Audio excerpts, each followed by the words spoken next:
The words died in his mouth when the girl turned back, looking at him silently. There was not fury or bone-chilling disgust in those eyes, only coolness. It was as if she was high up in the sky, looking down at the mundane world, and so humanity's ugliness was reflected in her eyes. In the face of those eyes, Sydney let go reflexively and retreated. "No, I didn't." The girl turned and left without another word. If you find any errors, ads pop up, ads redirect, broken links, non-standard content, etc., please let us know. Report chapter so we can fix it as soon as possible. Chapter 86. Chapter 86, Expectation and Loneliness. Translator, Ye Bo Studio. Editor, Ye Bo Studio. When Ye Qingxuan finally woke up, it was already dusk. He was in the school hospital. The chorale musicians there told him that he was okay, but he used too much brainpower and suffered from severe malnutrition. It did not seem like it was a big deal, but it was not a difficult illness either. "Your fee will be waived. Thanks to you, we were able to practice a big surgery." The doctor rubbed his hands together excitedly before leaving. "If you can send some more rich boys here to be our little white, to be treated by us, we can give you 20% off in the future." With that, the door slammed shut. The only person left in the hospital room was the quiet Abraham. He studied Ye Qingxuan, eyes unreadable, making Ye Qingxuan feel a little embarrassed. "Professor, what's wrong?" Abraham remained silent. His metal finger tapped against his knee, as if trying hard to find suitable, gentle words to communicate, but in the end, he surrendered to his lack of social skills. Sighing, he gave up. "Why didn't you give it your all?" he asked straightforwardly, raising his head. "You went easy on him." Ye Qingxuan froze, the smile on his face stiffened. "You could tell?" He scratched his face, wanting to relieve the tension in the air, but Abraham remained silent, waiting for his reply. He had let go at the most important point. At that time, the dragon breath was still in the brewing stage. It had needed 2 breaths' time to destroy the matrix, but that was enough for Edmund's plan to backfire and for him to burn to a crisp in his own catastrophic fire. He would not have lived, and he would not be so hateful either. If Ye Qingxuan had been a bit harsher, if he had killed Edmund. It would be worse if I had done that, right? The consequences for killing someone are heavy. Their retaliation would probably be even worse, and you'll face pressure in, Ye Qingxuan stammered. But seeing Abraham's eyes, he could not keep going. Abraham gazed at him and asked softly, "Yezi, that isn't what you were worried about, right?" "Professor, I don't understand," Ye Qingxuan said, getting upset. "Didn't I put my all into it? I've already worked really hard. Look, I won." "Winning is a result," Abraham said neutrally. "Giving it all you have is the determination to gamble everything." Ye Qingxuan froze. After a long time, he lowered his head in defeat. "Professor, are you saying that I should have killed him?" "Yezi, I don't know how you view musicians, but we aren't as saintly as people make us out to be. Sometimes, it is just another job. Some jobs are dirty and some are not, but even the cleanest musicians might not have clean hands. Do you understand?" Abraham gazed at him. "It's never good to kill, but sometimes, bad things might be good decisions because no matter what you choose, you should never choose weakness. Weakness means that you can only survive on your enemy's pity." Ye Qingxuan said, I had a grasp on things." "You won't have a grasp every single time." Abraham raised his voice. "Being weak in a fight between musicians is being irresponsible with your own life. Are your enemies weak to the point that you need to bestow pity on them?" Ye Qingxuan hung his head, unable to refute him. Seeing his gloominess, Abraham sighed and said softly, "I hope that was your last time doing that." "Yezi, I don't want to see my students die before me." Head lowered, Ye Qingxuan answered, "I understand. It's not the best time for this topic. Rest and we'll talk later," Abraham said a little clumsily. He rose and bid Ye farewell. Before opening the door, he hesitated again and looked back at his student. Ye. Yes? The youth raised his head. Congratulations, he said quietly, his expression filled with both awkwardness and happiness. That's what I had planned to say. The door shut soundlessly. After a long time, someone snuck in. Looking left and right to check that the coast was clear, they strutted to the bed. Picking up the fruit basket, they started munching. Seeing the youth deep in thought, he whacked the back of Ye Qingxuan's head. Hey, kid, what's up? Charles lowered his voice and spoke like a weird drunk uncle. Are you frustrated about the secrets of youth? Don't worry, let me tell you. What he got in return was a middle finger. Senior, I wish your intelligence level was a bit more stable. Oh, you seem fine. I got a bit worried when I was outside eavesdropping. Charles shrugged and patted his shoulders. Relax a bit. Professor wants the best for you, just like me, right? I know. Ye Qingxuan massaged his temples and rested back against the headboard. That's why I have a headache. Why? Charles asked. You know, I really hate it when other people have high expectations for me. Organizing his thoughts, Ye Qingxuan said quietly, to me, expectations and anticipations make me feel that if I don't do something, if I don't reach a goal, or don't change myself, I'll be a big failure. He thought about the priest and his professor's face and he could not help but sigh. The more highly people think of you, the more disappointed they will get. Since that's the case, why do they still have high expectations? That's what you're worried about? Charles muttered. Don't be so zhonger, Ye. What's zhonger? It's a disease that lowers your intelligence and turns you into a hipster. In the late stages, you'll think that only you can save the world. You'll take on the big demon for your girl, or you'll just want to destroy the world. That sounds pretty good? It's actually not that bad. Charles sighed and scratched his head. After a long time, he looked up. Ye, you're already 17 years old. I don't know how to tell you this, expectations might not be a good thing, but if you don't want people to have high expectations, you'll be lonely. There's nothing wrong with being lonely, Ye Qingxuan murmured. I'm happy when I'm alone too. Hearing this, Charles laughed as if it were a naive joke. Ye, you can be happy, and you can be lonely. But it's impossible to be happy and lonely, quietly, he said, you're lying to yourself. Yunlu Chaozhue strolled down the quiet alley at dusk.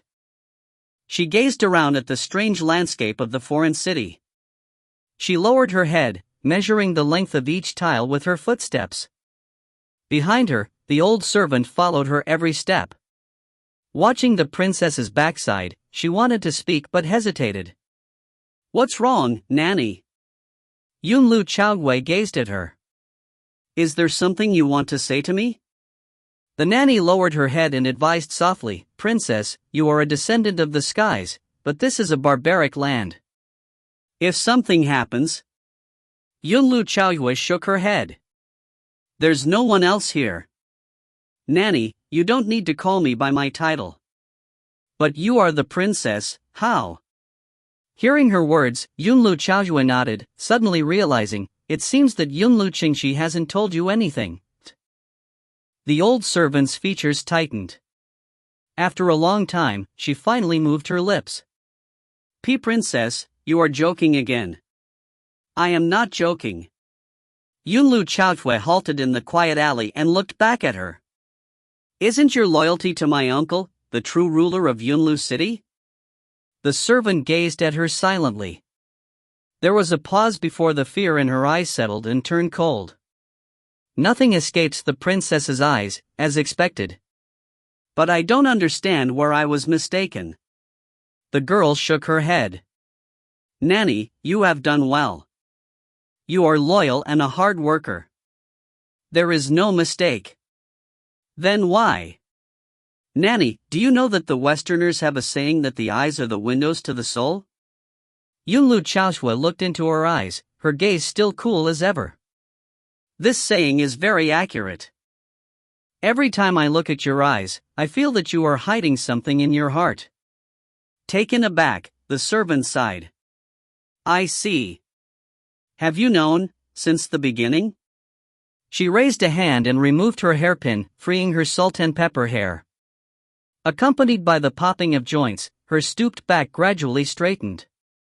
The age spots and wrinkles on her face trembled and writhed before finally disappearing. Under her skirt, her swollen muscles trembled, then tightened. Her bones expanded instead, hardening. The skin on the back of her hand tightened, turning scaly like a fish. In the blink of an eye, she was no longer an honest and humble servant woman. She had become fierce, her eyes sharp. Beastly faces swam about on her skin. Where are the others? Tell them to come out. Yunlu Chaohui glanced around the small alley. It's hard to find a quiet place in Avalon. Light footsteps sounded as soon as she finished. Two men clad in robes walked out of thin air from both sides of the small alley. They moved swiftly and their faces were blurry, seeming like ghostly spirits. One carried a pipa and was surrounded by dancing ghosts. The other had a huqin on his back and a cloud under his feet. Their strange bodies resonated with the outside world. All three of them were powerful musicians who had broken past the barrier of knowledge. Resonance musicians. If you find any errors, ads pop up, ads redirect, broken links, non-standard content, etc., please let us know. Report chapter so we can fix it as soon as possible. Chapter 87. Chapter 87, De Xiao. Translator, Naibo Studio. Editor, Naibo Studio. Why are you willing to work for someone so ambitious? You are all so successful and accomplished. If you use your skills for good, you will help so many people. Yunlu Chaohui sighed. Silence, witch. The huqin musician retorted. 20 years ago, Yunlu Qingxu took advantage of the ailing leader to revolt, and stole the power after his concubine had a bastard child. Now he calls the old leader's first son Qingxi Highness as the traitor. Is that not blasphemy? The musician with the pipa laughed, his voice soft like a girl's. And you are not even Yunlu Qingxu's daughter. What right does a phony have to judge my leader? Don't think I don't know that the true princess hasn't been in Yunlu City since last year. He continued, Yunlu Qingxu is so sneaky. His real daughter disappeared and he replaced her with some girl to send to Anglo, but at the same time, he sent people to search for his daughter. Why would he send you here if it wasn't look for her? Yunlu Chaohui listened without replying. After a while, she nodded. I heard that Yunlu Qingxi's eunuch Chang appeared here too, but I didn't believe it then. So you're all looking for her. She paused, regret flashing through her cool eyes. Then I won't keep you here. You boast shamelessly. The beasts on the old nannies. No, she could not be referred to as an old nanny anymore. Skin roared soundlessly. Sharp blades sprung from between her 5 fingers, turning her hands into wolf claws, and she clawed at Yunlu Chaohui's face. Watch me gouge out your eyes, the asterisk starred. Yunlu Chaohui looked up, watching the incoming claws. Her long eyelashes trembled, but there was no fear in her bright eyes, only pity. Soundlessly, the wolf woman's claws froze a hair's width away from those eyes. Righteousness and title again. Are they really so important? Yunlu Chaohui asked, gazing at the three. Because of them, you've killed so many people and will kill yourself too. What are you waiting for? Go! Kill this witch! The wolf woman attacked wildly, but her claws could only scratch against air. Sparks flew, but she could not move an inch closer. Wordlessly, the pipa musician strummed his instrument, clanging sounds resonated in the air. A giant torrent swept through the alley. Hot wind blew out of nowhere, flying crazily to the beat of the pipa's music. There was manic heat in the wind, eradicating the humidity from the ocean, turning the alley into a scalding desert. A mirage of the setting sun rose from the wind, radiating heat. A crescent moon rose from the other side. It was so cold, but burned one's soul like fire. Amidst the hot wind, the neighs of battle stallions suddenly sounded. The century-old tiles on the floor of the alley cracked. On the shattered tiles were the imprints of hooves, as if the battle stallions had galloped across them. The thunder-like gallops sounded along with the pipa. It was the general's mandate. The musician plucked the pipa's strings, releasing the clang of swords clashing. The echoes were full of murderous intent. As he played the instrument, the music notes flew above the hoofprints, flying and dancing in the air. The neighs of the stallions grew closer. Finally, dozens of black shadows broke through the yellow sand and torrential wind, galloping out of thin air. The hooves actually stepped on the shattered tiles, turning them to dust. Sitting atop the armored black horses were bodies that looked like demons. Their bodies burned with wild desert fire. The fire transformed into black armor, burning radiantly on the shells of their bodies. They breathed greedily, sucking in the flames as if they were galloping in hell. They roared in the furious wind. Even the setting sun and crescent moon shattered in the madness. 16 demonic knights charged in the tight alley like a steel wall pushing forward. The quick blades in their hands sliced at the brick in the walls, leaving ugly marks and flying pieces of brick. Swords sang in the air, steel hooves clattered. Like a tidal wave, the black knights rushed out of nothing. They charged toward Yunlu Chaoyue, leaving shattered tiles and flying dust in their path. Even the air was ripped apart by the burning murderous intent. The huqin floated above the din. Its notes were long like plaints in the night. And they came in from all directions, creating an inescapable trap. Like strands of affection, they intertwined around one's body. Not only did they constrain the body, but they also wormed their way into the girl's mind, awakening the lust and love in her. It worked to make her forget where she was and drown in the attack. But throughout all of this, Yunlu Chaoyue only gazed coolly at the thread around her body, the eerie fain wind, and the azura that came in the wind. She closed her eyes and sighed in pity. Boom! Boom! Boom! Boom! Boom! Boom! Explosive cracks sounded in an instant. They built on each other, overlapping into a fulmination. The threads of affection snapped and disappeared. The fain winds stopped and disappeared. The steel knights stopped and disappeared. Everything that had been created by ether was stopped as if an invisible hand from the sky reached down and plucked the ether away from man, holding it in its palm. This was Tai. The immensity of ether manipulation sapped all color from Yunlu Chaoyue's face. Following her hands, the ether grouped in the wind and transformed into a vortex, like a deposit of rain, snow, and lightning. The three paled at the thunderous cracks. Following Yunlu Chaoyue's hands, the quiet emptiness was filled with a deafening roar. Metal clanged and electric sparks flew. A bronze bell rang, full of power, restricting all change in ether. Different instruments overlapped, distinct from each other. The music was grave and serious, pushing down one's spirits. The echoes were enough to shake one's soul. It was only the overture, but the three already lost all ability to fight back. This was not a level that any ordinary person should be able to reach, and it had nothing to do with skill. In the West, this was an advanced technique that required the cooperation between multiple musicians' orchestra. In the East, this was the powerful scepter of an imperial 9 musician. Yunlu Chaoyue's strength and talent were not the only terrifying things. There was also the grand melody that appeared from nothing. It rose to the top like a pathway to heaven. It was the heavenly music of modification. De Shao. The pipa musician muttered in shock, "Is it De Shao? What is this?" Only descendants of Yunlu can use the artifact Dijuan. The huqin musician stumbled back, his expression changing. "She's a counterfeit. How is she able to? You are here to kill me for something grand, like righteousness." "I can understand and I agree with you," spoke Yunlu Chaoyue amidst the heavenly music. Even the sound of the sky falling and earth shattering could not drown out her quiet voice. This was the strength of Tai. Nothing has meaning other than me. Despite the storm, her eyes were still full of pity. But since the beginning, you've never realized who I really was. In an instant, the three seemed to understand something. Their faces turned as white as chalk.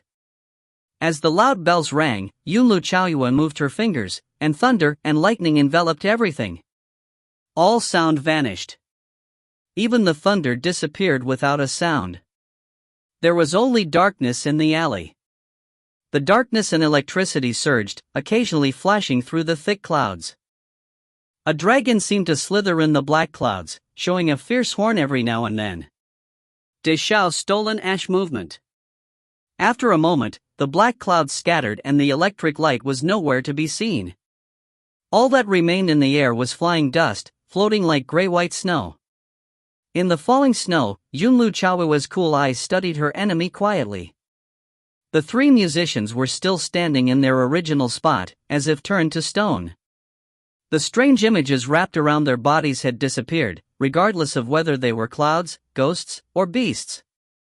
Their resonance with the world had been obliterated, and so the images no longer existed. After a long time, the corners of the Wuqin musician's lips curled. As if mocking himself, an ugly crack cut across his face.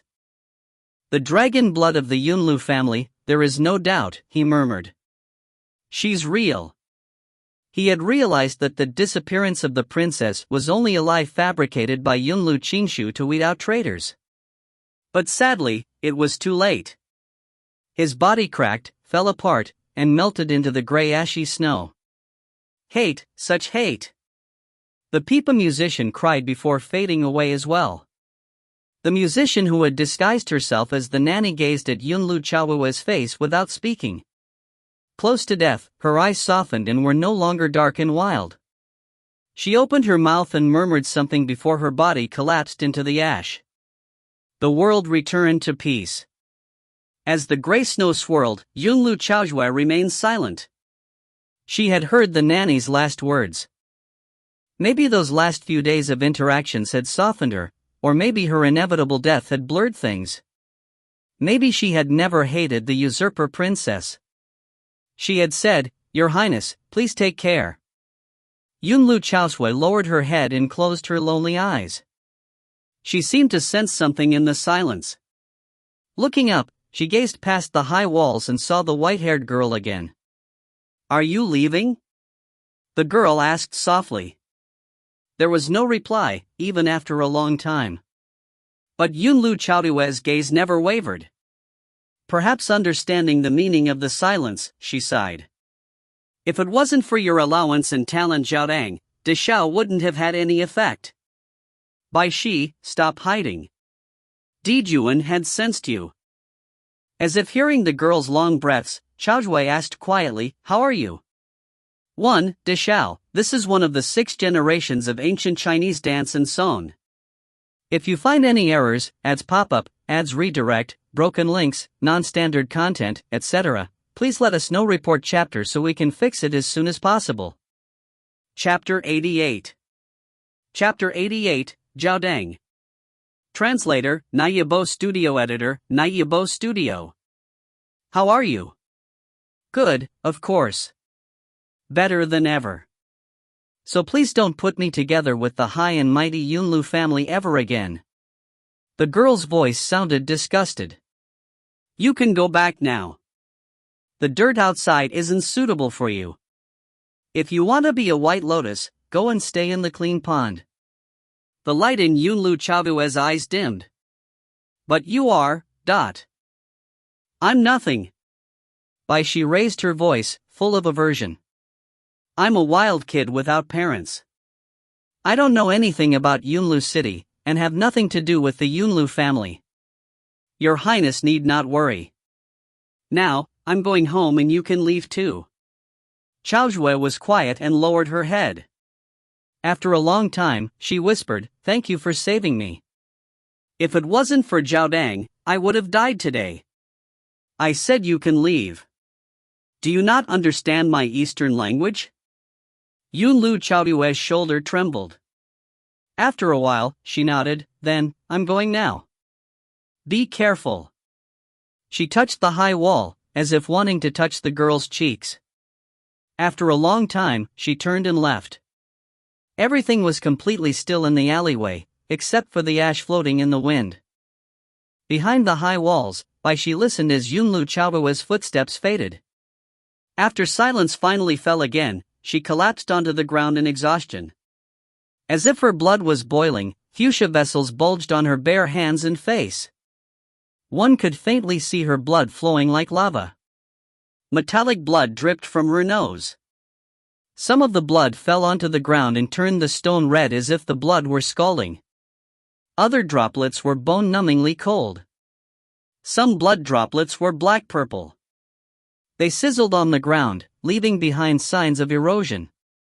Beside her, a beautiful man with golden locks that hung to his waist leaned on his cane and watched her quietly. Seeing her pain, he offered her a handkerchief, but there was not any pity in his emerald eyes, nor was there any cruelty, but just an understanding that surpassed sympathy. The image of two black snakes entangled around each other was on the back of his hand. It was Hermes. Riding over the orchestra, pushing down demons from the three worlds, was it Tai? Hermes said quietly in awe. As expected from the most powerful of the dragon bloodlines. In the East, the dragon bloodline was a symbol of power because of the talent it contained. Tai was the best of the best. No matter where she was, as long as Yunlu Chaohua made a sound, her voice would drown out all other sounds. The ether would only listen to her and ignore everything else. It was like an emperor's ultimate, irrefutable demand. It was because of this that she could easily destroy others' music, even if the strength of the three adversaries had been comparable to hers. But it had not been Yunlu Chaohua who had called forth to Xiao, it had been Bai Xi, who had been nearby. It is an honor to have seen both Tai and its equal, Zhaodang, in one day. Don't put me on the same level as that little doll. In the stillness, Bai Xi pushed herself up, panting. Hermes offered her a tube of medicine. The girl pushed it away in aggravation, but he pushed it back stubbornly. Don't keep pushing yourself. You know the side effects of Zhaodang more than I do. Using more patience than ever before, Hermes advised, just see it as taking advantage of me. It's not like I don't have enough money. Are you kidding me? Bai Xi's eyes filled with annoyance. You sent a message for me to come here just so I could take advantage of you? 20 minutes prior, Bai Xi had received a letter after taking Ye Qingxuan to the hospital. The letter only had 2 lines, as well as Hermes' stamp. I know your relationship with the Yunlu family. I'll be waiting in the alley outside the academy's south gate. Actually, I just wanted to see Zhaodang. Hermes shrugged. You didn't lose anything, did you? You even saved her life. As Easterners say, that's better than a 9-level tower. And now you've seen it. Are you happy? Ah, don't say that. I'm never unhappy with a pretty girl. I'm still your boss though. You have to think highly of me. Ha! While Hermes was still sighing sadly, Bai Xi scoffed and turned to leave. Hermes sighed again and reached for her shoulder. Wait. Crack. In an instant, it was as if he had crossed a line and hot electricity jumped from Bai Xi's shoulder. The electricity struck Hermes' finger, creating a charred ring around the finger and splitting the nail. There was the smell of meat burning. Bai Xi stumbled and turned to glare at him. As expected. Hermes looked down at his hurt finger. Murmuring something, the wound healed quickly.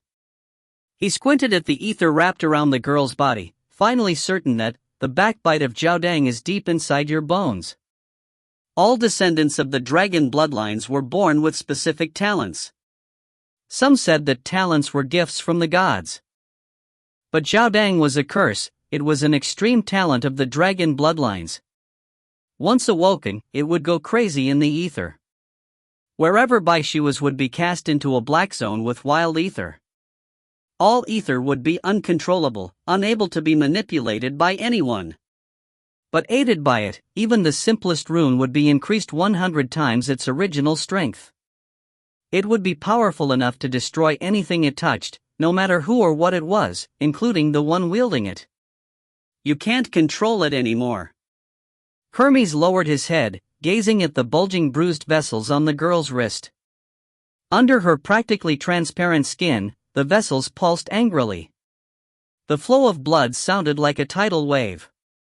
That was one of the side effects of using the talent, the mildest effect. I just want to chat with you. Why must you try to escape, Bai Xi? Hermes sighed. If Taiyi is the emperor, then Zhao Dang is the destructive civilian. Like wildfire, you can't control it or restrain it. I can control it. Bai Xi interrupted. I found another similarity between you and little Yezi. You both like to lie to yourself, Hermes chuckled, as if laughing at a child's naivety. It's useless, Bai Xi. You felt it too. Even if you try to forget them, they won't go away. The more you try to restrain it, the wilder it will become. Every time they awaken, it'll only become more powerful. If you can't control it, it will take your life, expanding like a tumor until you collapse from your own strength. You're what, 17? You still look like a 15-year-old. 2 of your most precious years were taken by it, and it will take even more. None of your business. Bai Xi glared at him coldly. Raising a hand, she wiped the blood away from her face with her sleeve. Transforming back the girl with the porcupine disposition, she no longer seemed weak. Her eyes arrogant and cold, she stated, Sorry, but I don't need you to worry about me. Now, if you don't mind, please disappear and stop wasting my time. I have night lessons to attend. Lessons? Hermes laughed as if it were a joke. Your Highness, who in Avalon has the qualifications to teach you? Abraham? A retired executioner? Just give up. Abraham can never teach you, but, he looked at Bai Xi, fire in his narrow eyes. It was not lust, but was like an artisan studying rough diamond, overjoyed at finding treasure. But I can. Bai Xi froze. She had never thought that her strange and mysterious boss would call her for that reason. She had been ready to end everything, but now she was taken aback. It had always been her dream to control Zhao Dang and live freely. But now, it felt as if reality was joking with her, but she could not laugh. Why? Why? Maybe this is fate? Under the darkening night sky, Hermes turned around. Gazing at the fog, his eyes curved as if mocking something. Some things are going to change, and someone or something will come find me. When it comes to that, I don't know if the result will be what I predict. Something will be ended, or I will be ended. Hermes raised a hand, waving away the annoying mist before him, his eyes focused and gazing far away. Before that, I want to find a student and pass down some things. I can't trust what you're saying so easily. I think it's strange too, isn't it? Hermes shrugged, mocking himself. So let's use what I'm best at. A lot of people call me the traitor because I'm too lazy to hide and lie. Since the world likes to price things clearly, why don't you make a trade with me? I get a student, and you get a new road to freedom. As Bai Xi remained silent, the man mocked a chivalrous bow. As if meeting a king, his grave tone had a tinge of mockery and his eyes were deep, as if seeing her future. My princess, what do you say? Ye Qingxuan woke up in the deep night to find that he had been pushed to the edge of his bed. Helpless, he turned and saw the little girl that had taken over the center of the bed. He could only sigh and carefully move her foot away from his neck. Bai Xi woke, glared at him, and flipped over to continue sleeping. Where did you go? Ye Qingxuan sighed. You came home so late. Nowhere, Bai Xi answered in a muffled voice, as if upset. I'm tired and I want to sleep. Leave me alone. Why are you in my hospital bed? There's thunder and I'm scared. Ye Qingxuan looked out the window and saw sparkling stars in the clear night sky. Well, if she said there was thunder, then there was thunder. He sighed and shut his eyes, curling into the corner that the girl gave him. In the stillness, there was only a centimeter between his hand and Bai Xi's cheeks. Bai Xi? Don't wipe your snot on my face the next time you cry. Oh. If you find any errors, ads pop-up, ads redirect, broken links, non-standard content, etc., please let us know. Report chapter so we can fix it as soon as possible. Chapter 89. Chapter 89, The Dark Legend, 1. Translator, Ye Studio Editor, Ye Studio. Early in the morning in the quiet Jianlan underground palace, Dominic hunched before the towering copper door in the square, pushing it open slowly. An eerie breeze blew out from the darkness. Follow me. He glanced at the youth behind him. I'll take you to the library. Ye Qingxuan nodded and followed closely, entering the darkness past the threshold. Behind him, the heavy door slammed shut. With the dim light from his lantern, he could vaguely see the person in front of him. A breeze blew past in the surging darkness, extinguishing the flame inside the glass. Ye Qingxuan froze, his footsteps halting. What's wrong? Dominic looked back. Will-o-wisp seemed to dance in his eyes, shining faintly and sending chills down Ye Qingxuan's spine. Seeing his expression, Dominic laughed eerily. Don't be afraid. As long as you don't have a light, there's nothing to be afraid of on this path. The corners of Ye Qingxuan's lips twitched. Not knowing what to say, he hurried to catch up, scared he would get lost. All was still in the darkness, but Ye Qingxuan could not shake the feeling that someone following him. There seemed to be laughter in the faint wind, but when he listened for it, he could not hear clearly. Things he could not see wrapped around him as if scrutinizing his face and bare skin.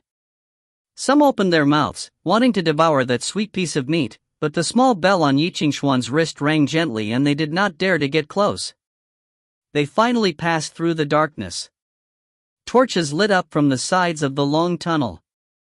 The flickering lights illuminated his body again, and he could finally let out the long breath he had been holding. His body had felt like it was going to dissolve in the endless darkness. We've arrived.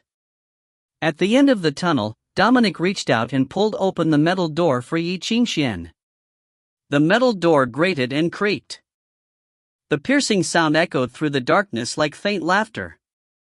Behind the door was an empty, warmly lit hall. As if this place had been maintained year-long, the glazed tiles were glossy enough to reflect one's image. The chandeliers on the ceiling were spotless as well. Unlike most libraries, there was no rotting or moldy scent, nor was there any dust. Everything was in perfect state. Lines and lines of ancient shelves, crammed with books, stood behind 3 rows of reading tables. Some of the books had been printed in recent years. They had innovative designs, and the ink smelled faintly of roses. Some looked like artifacts from the Dark Ages. There was sheepskin wrapped over the papyrus, emanating a metallic scent. The Library of the Royal Academy of Music is the largest library in all of Anglo. It was established to preserve civilization when attacked by the natural catastrophes. The library holds many confidential materials, letters, and conference records. Other than precious music scores and secret books, there are also dark secrets, Dominic continued. Everything here is top secret. If you accidentally see something you shouldn't see, watch your mouth. I don't need to say more, do I? No need. Ye Qingxuan shook his head forcefully, scared that doing anything wrong would end with his death. Good. Dominic nodded. Other than you, there are still some little things being raised here. Don't be startled if you accidentally see them. The license bell on your wrist is only effective for 1 day. If you don't get out of here before midnight, you will be treated as an invader. Understand? Yes, I understand. There are 5 levels here. You are allowed to browse in areas at and under the musician level. If you go to the wrong place, you will also be dealt with by the little things, understand? Yes. Ye Qingxuan had started doubting how little those little things actually were. Do not damage the books and do not think about stealing. These little things treasure old ties and are very particular. If you anger them, you understand. I understand, Ye Qingxuan sighed. I'll be dealt with, right? You're a bright student. Dominic nodded, signifying that Ye could enter. One more question. Ye Qingxuan asked curiously, there aren't any signs here. What if I accidentally go to the wrong place? It's easy, Dominic chuckled. If you hear footsteps behind you, it means you should turn back. His shadow disappeared into the darkness. The metal door slammed shut and Ye Qingxuan was left alone in the quiet library. But the feeling that he was being watched did not go away, in fact it got stronger. He sat on a chair in the reading section, gazing around. There was no one there. But when he closed his eyes, it felt as if the room were packed. The clearly non-existent people were all obedient scholars.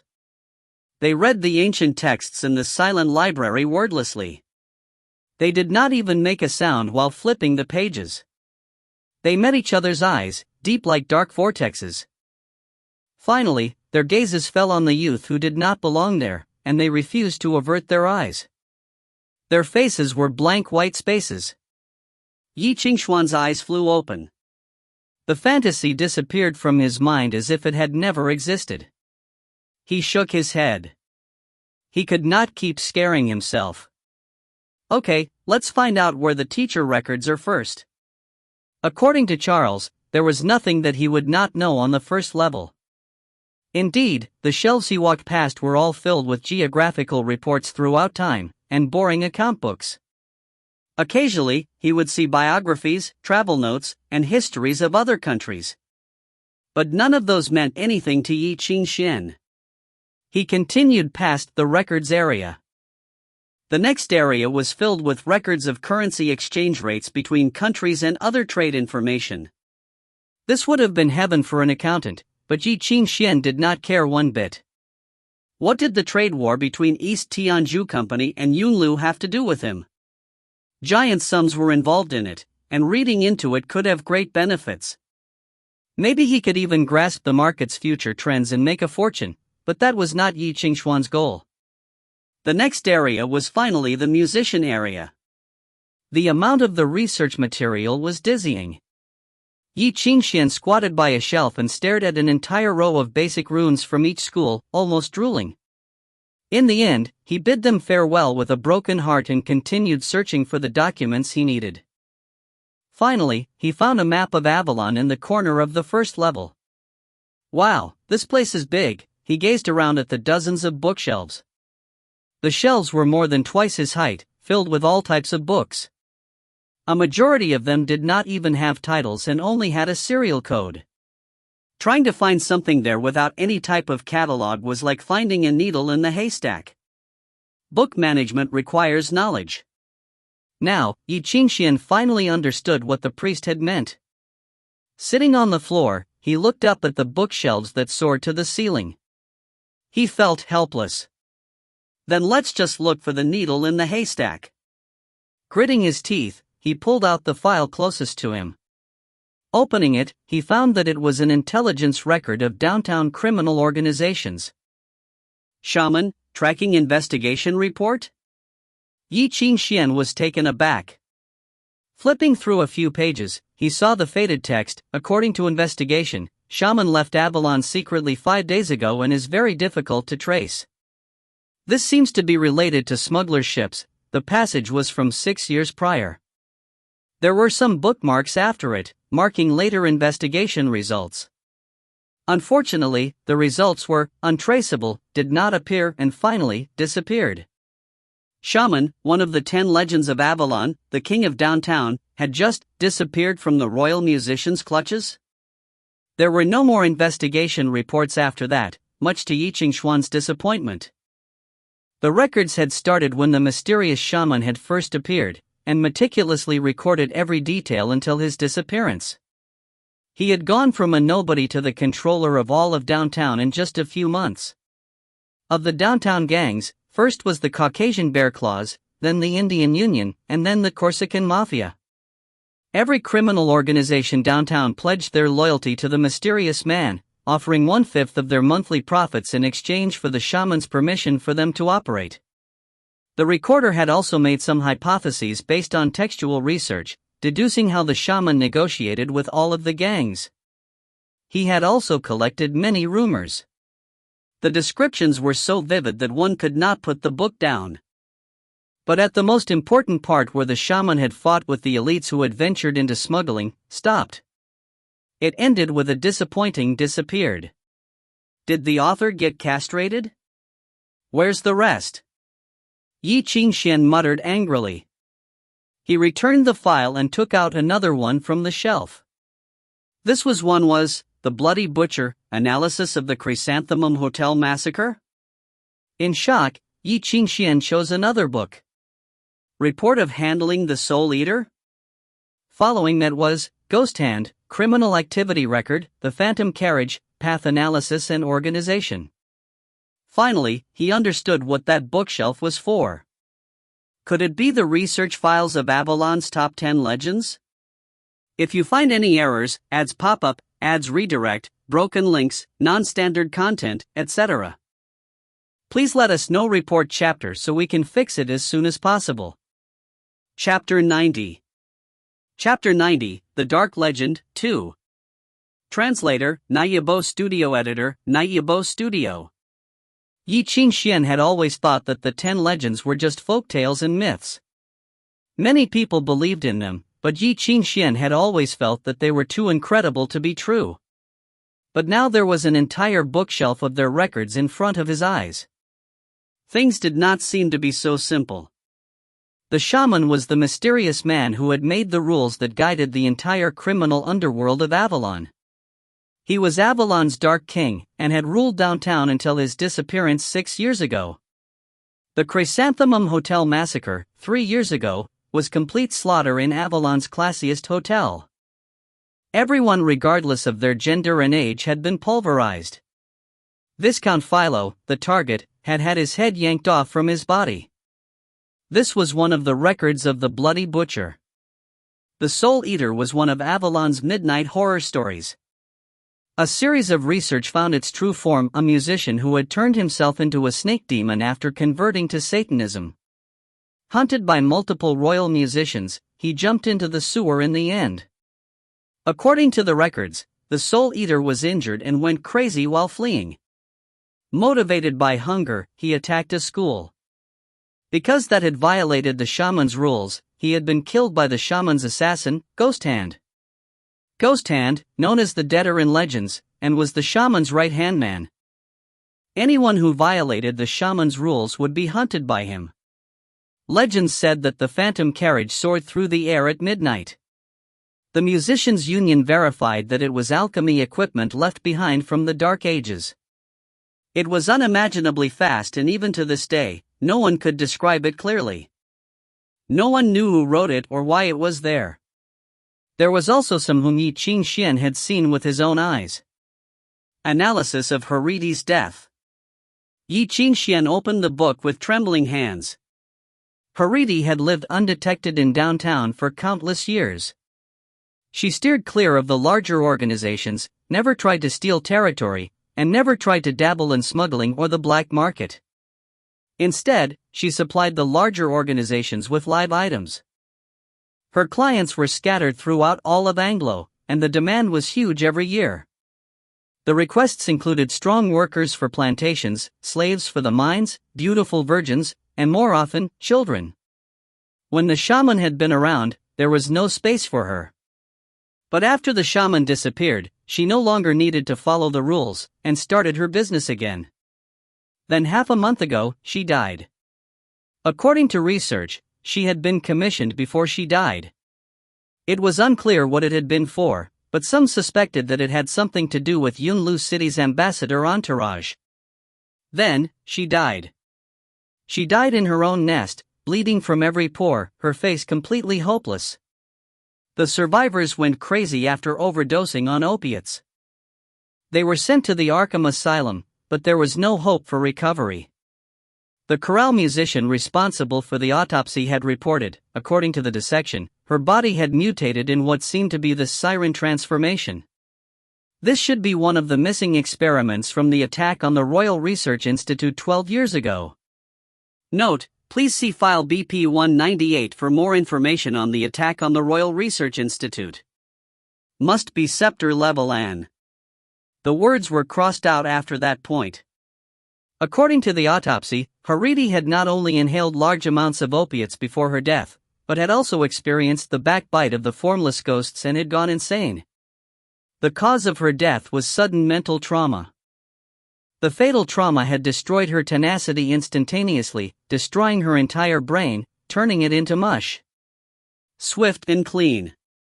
Most of the evidence had been wiped out, but according to measurements from the ether ball, there had been a performance above the scepter level. It was suspected to be related to the phenomenon of the moon above the ocean which had occurred in downtown that night. It was suggested that related departments investigate further. The last bit of conclusion had been scribbled over in black and was unreadable. After reading, Ye Qingxuan quietly put the report back in its spot. Originally, he had thought that the crazy woman was just a regular human trafficker. But now he had started to think that things were much more complicated than that. Thankfully he and Bai Xi had not left behind any traces, otherwise he could not know if he would have been at the academy or in prison. But this ignited Ye Qingxuan's curiosity about the 10 legends. Unfortunately, that curiosity was killed as he read about the nude man who ran about at midnight. The Avalon police force had used every type of investigation method and had finally established a hypothesis. Spy theory: this D*Ned nudist is a Burgundian spy. He wants to transmit some message to his cohorts by running while nude. According to experts, the locations he appears in, and the streets that he runs through are all predetermined codes. His cohorts can learn secrets about the Avalonian royalty by decoding these. Yeah, right. The locations he appeared in were based entirely on how much money he had at that time, alright? And the streets he ran through were determined by the debtors chasing him, Ye thought. Even more absurd was the phenomenon theory, the illusion theory. Many experts strongly believed that the nude man was a collective illusion representing that Avalonians were facing higher work stress and craved freedom. Some also hypothesized that the nude man was a mysterious natural phenomenon. An eyewitness said that a flying disc had appeared in the sky right before the nude man had appeared. Take care, senior. Ye Qingxuan put the book back where it belonged. Soon after, he became enraptured by the most horrifying of the 10 legends. It was the Ripper, the Whitechapel Killer. Apparently, this mysterious serial killer had often appeared in the Whitechapel area, specifically targeting prostitutes and gossipers in the night.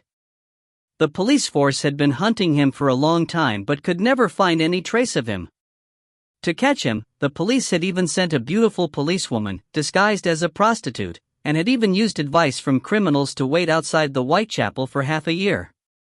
She had countless clients, but had never met the Ripper. Instead, murders continued happened in other places, and the honeypot mission ended in failure. This D*Ned** is, without a doubt, a complete lunatic, a psychoanalyst said in the file. According to analysis by criminologists, all murders had some sort of interest, wanted to fulfill his ideal, or wanted to silence someone. But the Ripper seemed to have no motive whatsoever. He seemed to only be venting his emotions through serial killing. The murders were ongoing, but not a trace had ever been found. Obsessed, Ye Qingxuan followed the book's appendix and found more and more related records. Without realizing it, he had wandered into the deepest part of the library. And he finally realized that something was wrong.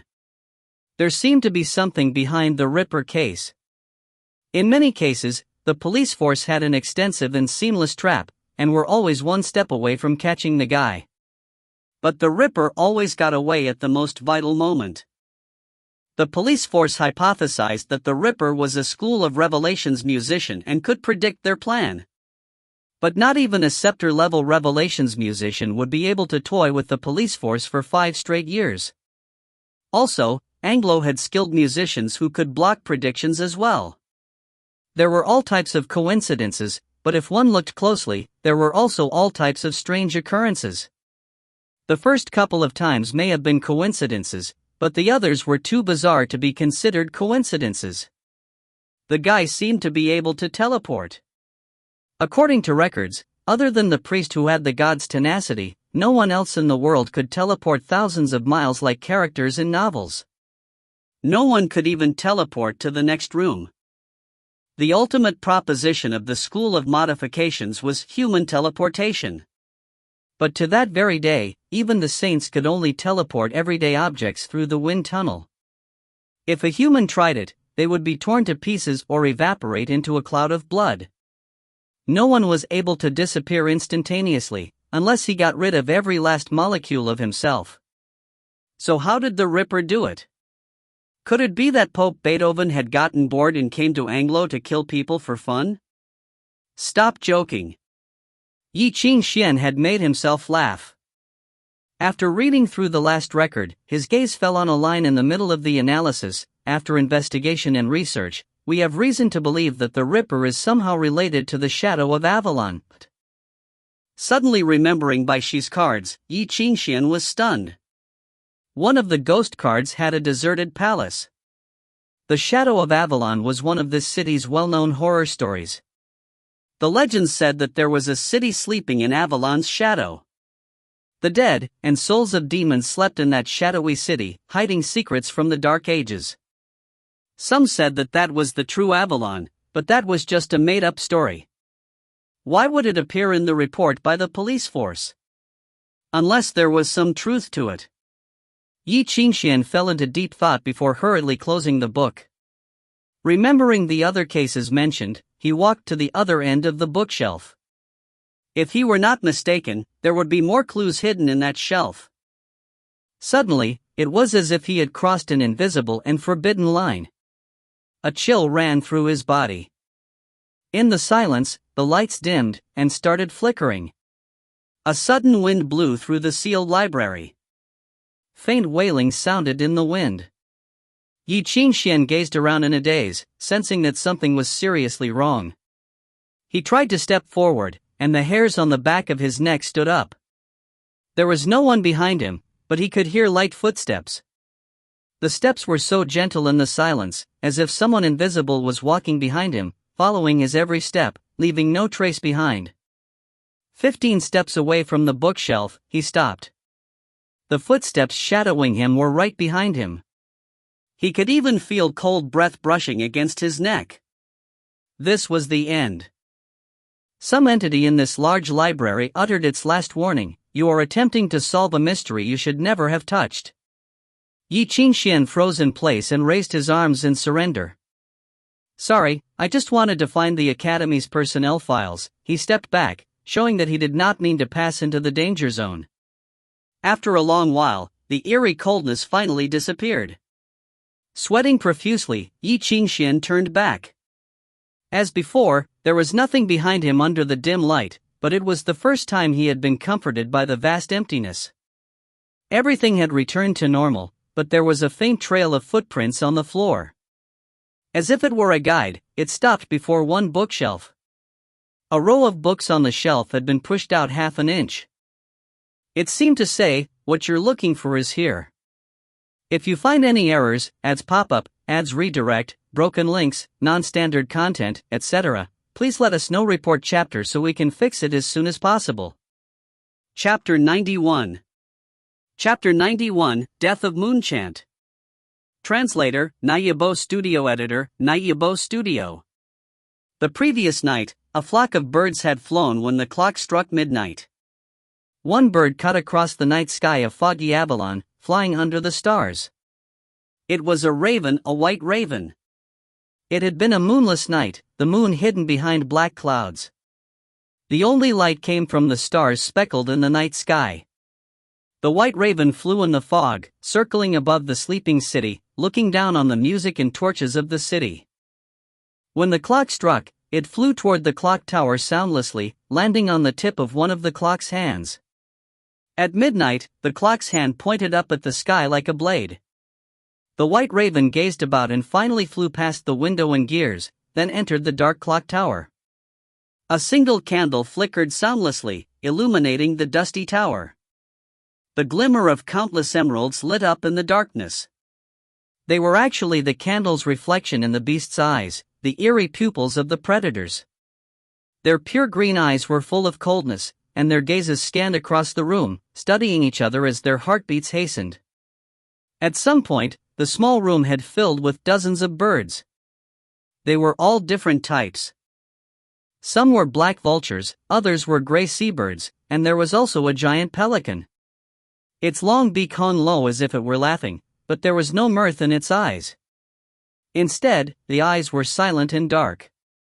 Seeing the white raven, the pelican opened its beak and spoke, "Gentlemen, I'm sure you all know why I have called you here today, so let us get straight to it."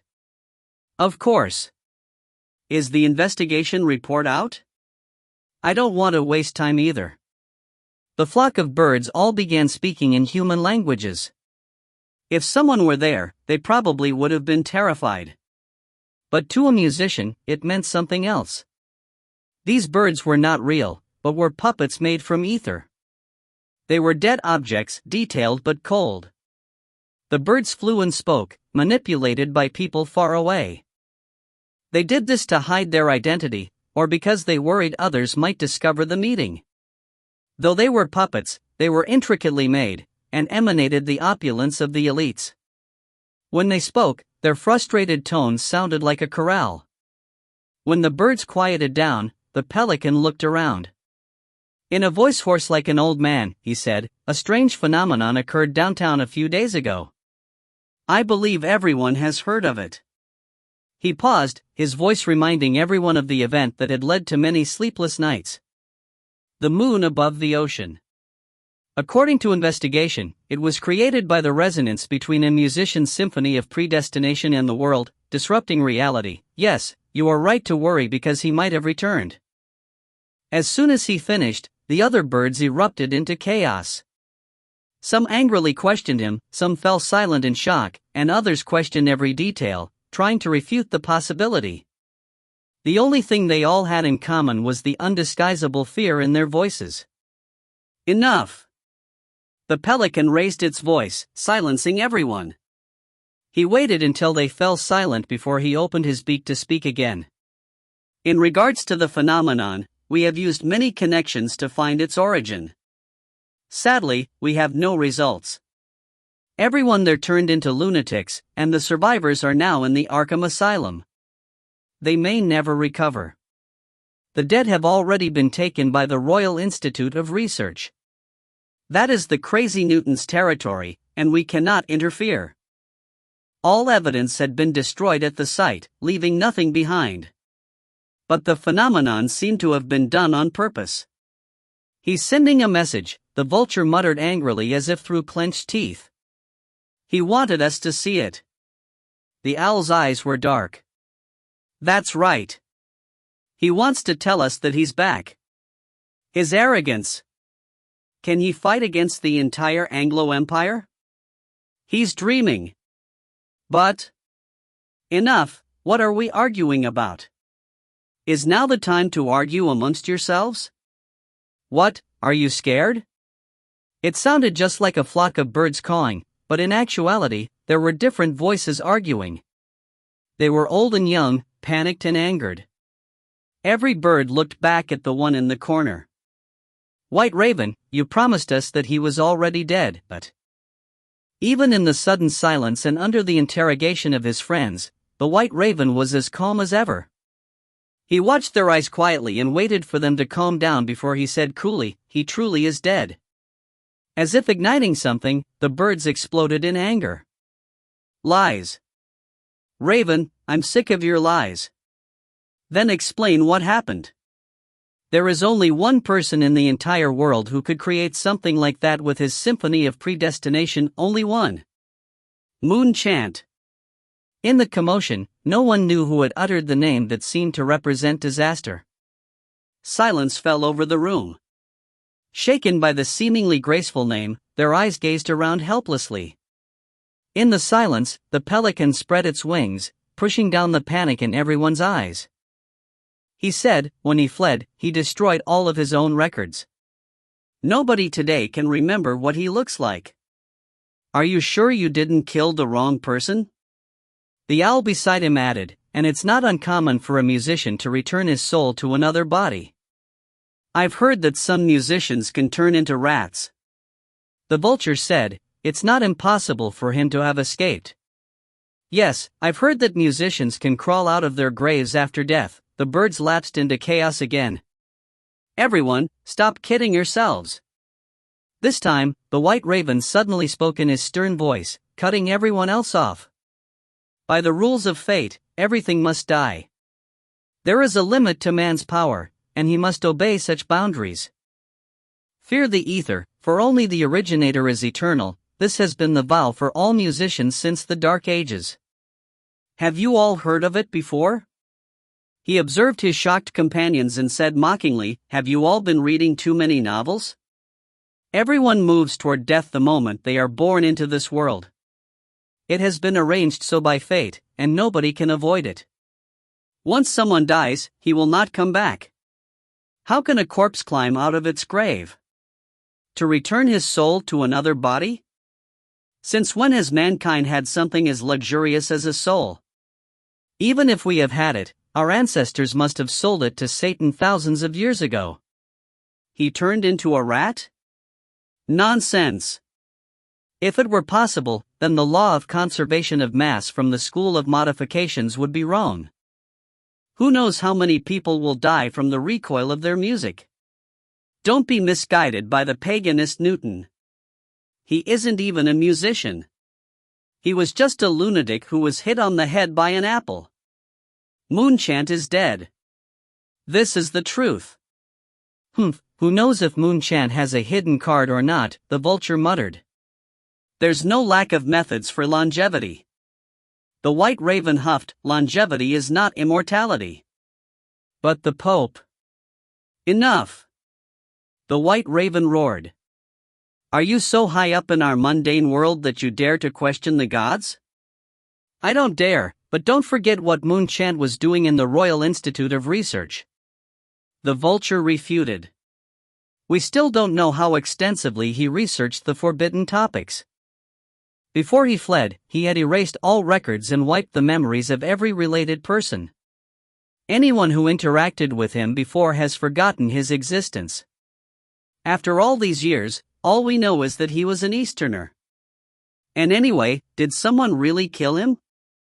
The owl said, even if the lunatic Maxwell wasn't willing to fight him, the royal musicians were helpless against him too.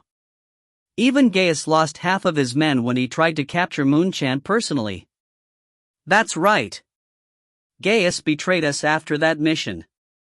We still don't know what secrets Gaius learned. I knew that room illusions couldn't be trusted. The Pope had bestowed so much power upon Gaius, but he betrayed us at the most vital moment, bewitched by an Easterner, but... Revolutionary Army? Those D*Ned traitors. I bet Gaius and Moonchant were in on it together that entire time. But what should we do? If Moonchant is really still alive and they become allies? Everyone, please calm down. The white raven said, but no one paid him any attention. His eyes turned angry and he raised his voice. Silence. Finally, the birds fell silent. Look, let's all calm down, all right? The white raven said coolly, there is no need to worry. There is no doubt that Moonchant is dead. How are you so sure? The pelican asked after a long pause. Even the strongest musicians may lose against him. You don't need to worry about that, the white raven laughed. Only this is undeniable. This person has never lost, and has never disappointed others. No musician dares to say they could win against him. Since he acted and told us that Moonchant is dead, there is no way that he's alive. How are you sure that he did not lie to you? Because there is no need. The white raven uttered a name coldly. The watchtower fell into silence. The birds looked at each other in shock. After a long time, their worried hearts finally relaxed. Like dust settling, they were finally able to breathe comfortably. That sentence had been like magic, calming the chaos instantly. The White Raven had said, the one who killed Moonchant was Bach. If you find any errors, ads pop up, ads redirect, broken links, non-standard content, etc., please let us know. Report chapter so we can fix it as soon as possible. Chapter 92. Chapter 92, Files. Translator, Nayabo Studio. Editor, Nayabo Studio. Still in the library, more than half the day had passed, but Ye Qingxuan was still empty-handed. He had found no clues at all. He had looked through every record and file related to the Royal Academy of Music. The pile towered beside him. Collection of personnel files at the Royal Academy of Music, courses and schedules of the different schools, records of school anniversary celebrations, summary of announcements, staff lists of each school, pictures of large-scale ceremonies, newspaper interviews about the academy, the salaries for each year. There were even lists of the classrooms and dorms. Ye Qingxuan had read through all of it from noon to mid-afternoon. He had a more holistic understanding of all 4 schools and 16 majors, but it did not matter at all. He had not found anything that he had wanted, and accidentally learned too much about what he did not care about. In order not to miss any details, he had even held his nose and read through Sydney's autobiography. But in the end, all he got was the amazing adventures of the stupid man's youths, but they were probably made up. Moonchant, Ye Lanzhao, Ye Qingxuan's father, he seemed to have never existed. He had disappeared from every record and memory in the world. If Ye Qingxuan did not remember him, would he be entirely forgotten? After reading the last book, Ye Qingxuan had lost all hope. He collapsed onto the pile of books, sinking into a gray state. There was no sign of any Easterner in any of the records. And especially not an Easterner that had been the vice principal. Was Hermes lying? Even though Hermes had a bad personality, he did not seem like the type to lie for fun. What was going on? Who had erased all of the records? He didn't even leave behind the lecturer's name on the class schedules. Ye Qingxuan punched the ground angrily and stuck his middle finger up at the air. Why don't you go big or go home and get rid of the sign-in sheet too? Of course, no one replied in the silence, but Ye Qingxuan froze. He shot up from the ground, finally having realized something. That's right. The sign-in sheet, every public lecture would have included the professor's signatures. Otherwise, it would be impossible to calculate their salaries. The best thing was that those useless pieces of paper counted as lecture material and would be collected by the library. Sign-in sheet. Sign-in sheet. Ye Qingxuan chanted like a lunatic as he started searching through the shelves. But after a long while, he was still empty-handed. He could not find it. In the centuries that the academy had existed, there must have been millions of lectures. If every lecture had a sign-in sheet, at least 10 warehouses would be needed to store them all. Why would they be here? And even if they were, you would not be able to find them in the giant library, right? He sighed in despair, trying to resist the urge to slam his head against the shelf. When he looked into the surging darkness, his eyes lit up. He might not know, but they would know.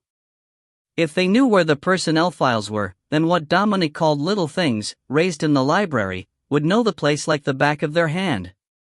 Hey, anybody here? Ye Qingxuan looked around and raised his hand. Does anyone know where the sign-in sheets from the Royal Academy of Music 19 years ago are? As if a group of people were staring coldly at him, no answer came from the darkness. Come on, I know you're listening. Help me out.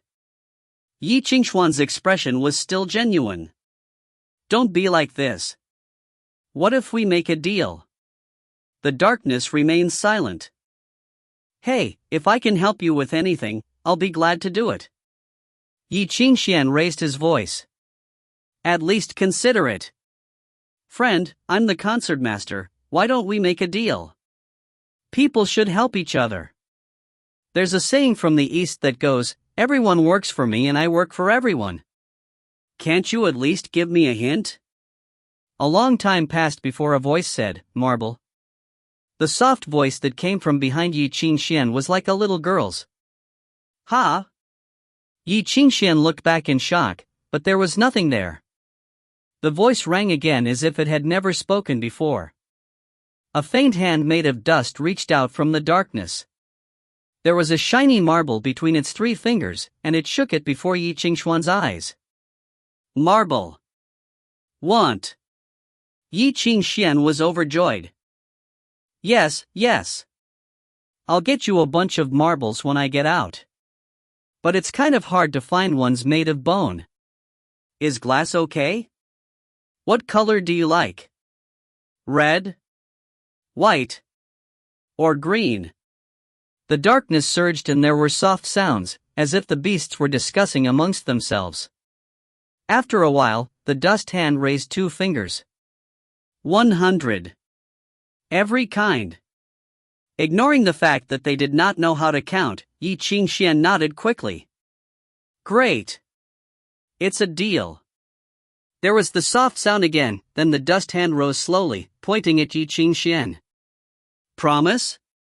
Ye Qingxuan raised his own hand and gave it a high five. I promise. Of course, the high five was silent. The dust hand dissipated, leaving no trace behind. And then boom, dot. The floor under Ye Qingxuan suddenly cracked open and collapsed, a hole appeared. There was a sharp cry and then the youth was gone. Screaming, Ye Qingxuan fell into the darkness. Quickly, he landed with a thud on a giant pile of something. Dust flew and swirled in the air, choking him. Light from some unknown source illuminated the underground room. Ye Qingxuan climbed up from the pile of notebooks with difficulty. He looked around in shock, realizing that he seemed to be in a landfill. In the vast underground square, there were piles and piles of books. The tattered records had been tossed there, forgotten for years until a giant hole appeared in the corner of the wall. A pile of books tumbled down like garbage. Formless power rose from the dust and hands formed by dust quickly organized the fallen notebooks. They were organized into squares even before they could land on the ground. From a bird's point of view, the useless papers and records looked as if they had been organized purposefully by some kind of power.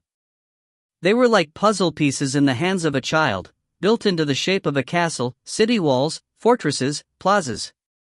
Ye Qingxuan had fallen in the pool in the center of the castle, splashed by the flying dust and papers. Within the countless flying dust particles, a tiny shadow appeared in the dust. It looked down at Ye Qingxuan and threw a heavy book at him. Then, it disappeared. A faint voice floated in the air. Remember marble. Thank you. Of course. Ye Qingxuan waved at the darkness and hurriedly climbed out from the pool. He flipped open the book as if he had found a treasure chest. The small bell on his wrist vibrated as a reminder that the day was ending soon. He did not have much time, but he did not care and quickly started skimming. Introduction to Eastern Music Theory, Introduction to Eastern Music Theory, Introduction to Eastern Music Theory. The flipping of pages suddenly stopped. In the silence, Ye Qingxuan stared at the column of blank cells and the lonely name on the upper left corner. His expressions changed, oscillating between grief and joy. The dancing dust finally settled, dirtying his white hair and entering his eyes. Maybe because he had spaced out, tears flowed out from the faint pain. The tears rolled down his cheeks, landing on the sign-in sheet. Gradually, it dampened the ink, blotting the name in cursive. I found it. Ye Qingxuan grasped the sign-in sheet and murmured, "Father, I found you." After 5 years, he had finally proven that the man had not left mysteriously. He had once lived in this world, and had left behind the smallest mark. Even if it was small, it was enough to fill you with happiness, tears streaming down his face. The ink blot on the sign-in sheet continued to bloom. The name had turned into a messy ink blotch, but stained by the tears, the words seemed to have been given a new life. They grew quickly on the page, transforming into a lively rune. Shocked, Ye Qingxuan looked down at the ink. They were words that someone had once written in elaborate script with equal amounts drunkenness and ridicule. After talking to the old guy yesterday, I learned something of Western music theory and composed this piece. I shall record it here for future fate. The flowery notes took up practically the entire page. They danced like dragons and snakes, imprinting in the youth's eyes. Following that, the entire page glowed with cool moonlight. The glow radiated from the paper like a fountain. Countless music notes brewed in the light, solidifying and streaming into Ye Qingxuan with the flowing light. The fantasy-like melody sounded in his mind, invading his soul. Suddenly, a sonorous melody played. Ye Qingxuan was pulled into a hazy illusion, uncontrollably submerged in the sudden music. It was the sound of a piano, but the melody was not gentle and graceful, but sharp and manic. As if a child were banging on the keys of a piano, the music was random and crazed. It was sharp like metal cracking, copper scraping, and glass shattering. Tritones alternated, impacting the soul. The unsettling chords were favored by Satan, and therefore no proper musician used them. But they had been used to create a seamless melody. The music was like a demon roaring and wailing. One could not help but fall into despair and pain until the entire world turned pitch black, never to have light again. Ye Qingxuan shook, grasping his throbbing head. As his vision spun, a giant brush seemed to write calligraphy on his brain. It was forceful and aggressive, carving the music notes and melody into his soul. He would never forget the name of the music score, Black Friday. Late at night, when the youth was long gone, ghostly figures appeared in the corner of the library. They organized the mess of books and resources Ye Qingxuan had left on the ground, carefully putting them back in their places one by one. As they organized, the books scattered on the floor returned to the bookshelves. When they picked up the personnel files of the Royal Academy of Music, a resume that the youth had missed fell out, and floated down on the floor. It was from a military report, and included a few lines of cramped text. At the top, there was a picture of an old man. His expression was wooden and dazed, and his white hair curled slightly. Abraham Wilson. School of Abstinence, Resonance Level. Receiver of the Royal Rose Medal, later stripped of it, and the title of Honorable Citizen, later stripped. Former commander of the Dragon Riders. Sentenced to life imprisonment by the court for committing a grave sin during a mission. Vouched for by Earl Grey Maxwell and pardoned by the Queen. Now allowed to work in the Royal Academy of Music as a professor of the School of Music History. No record of marriage. Kin, adoptee, Charles. Note, this man is extremely dangerous. Repeat, this man is extremely dangerous.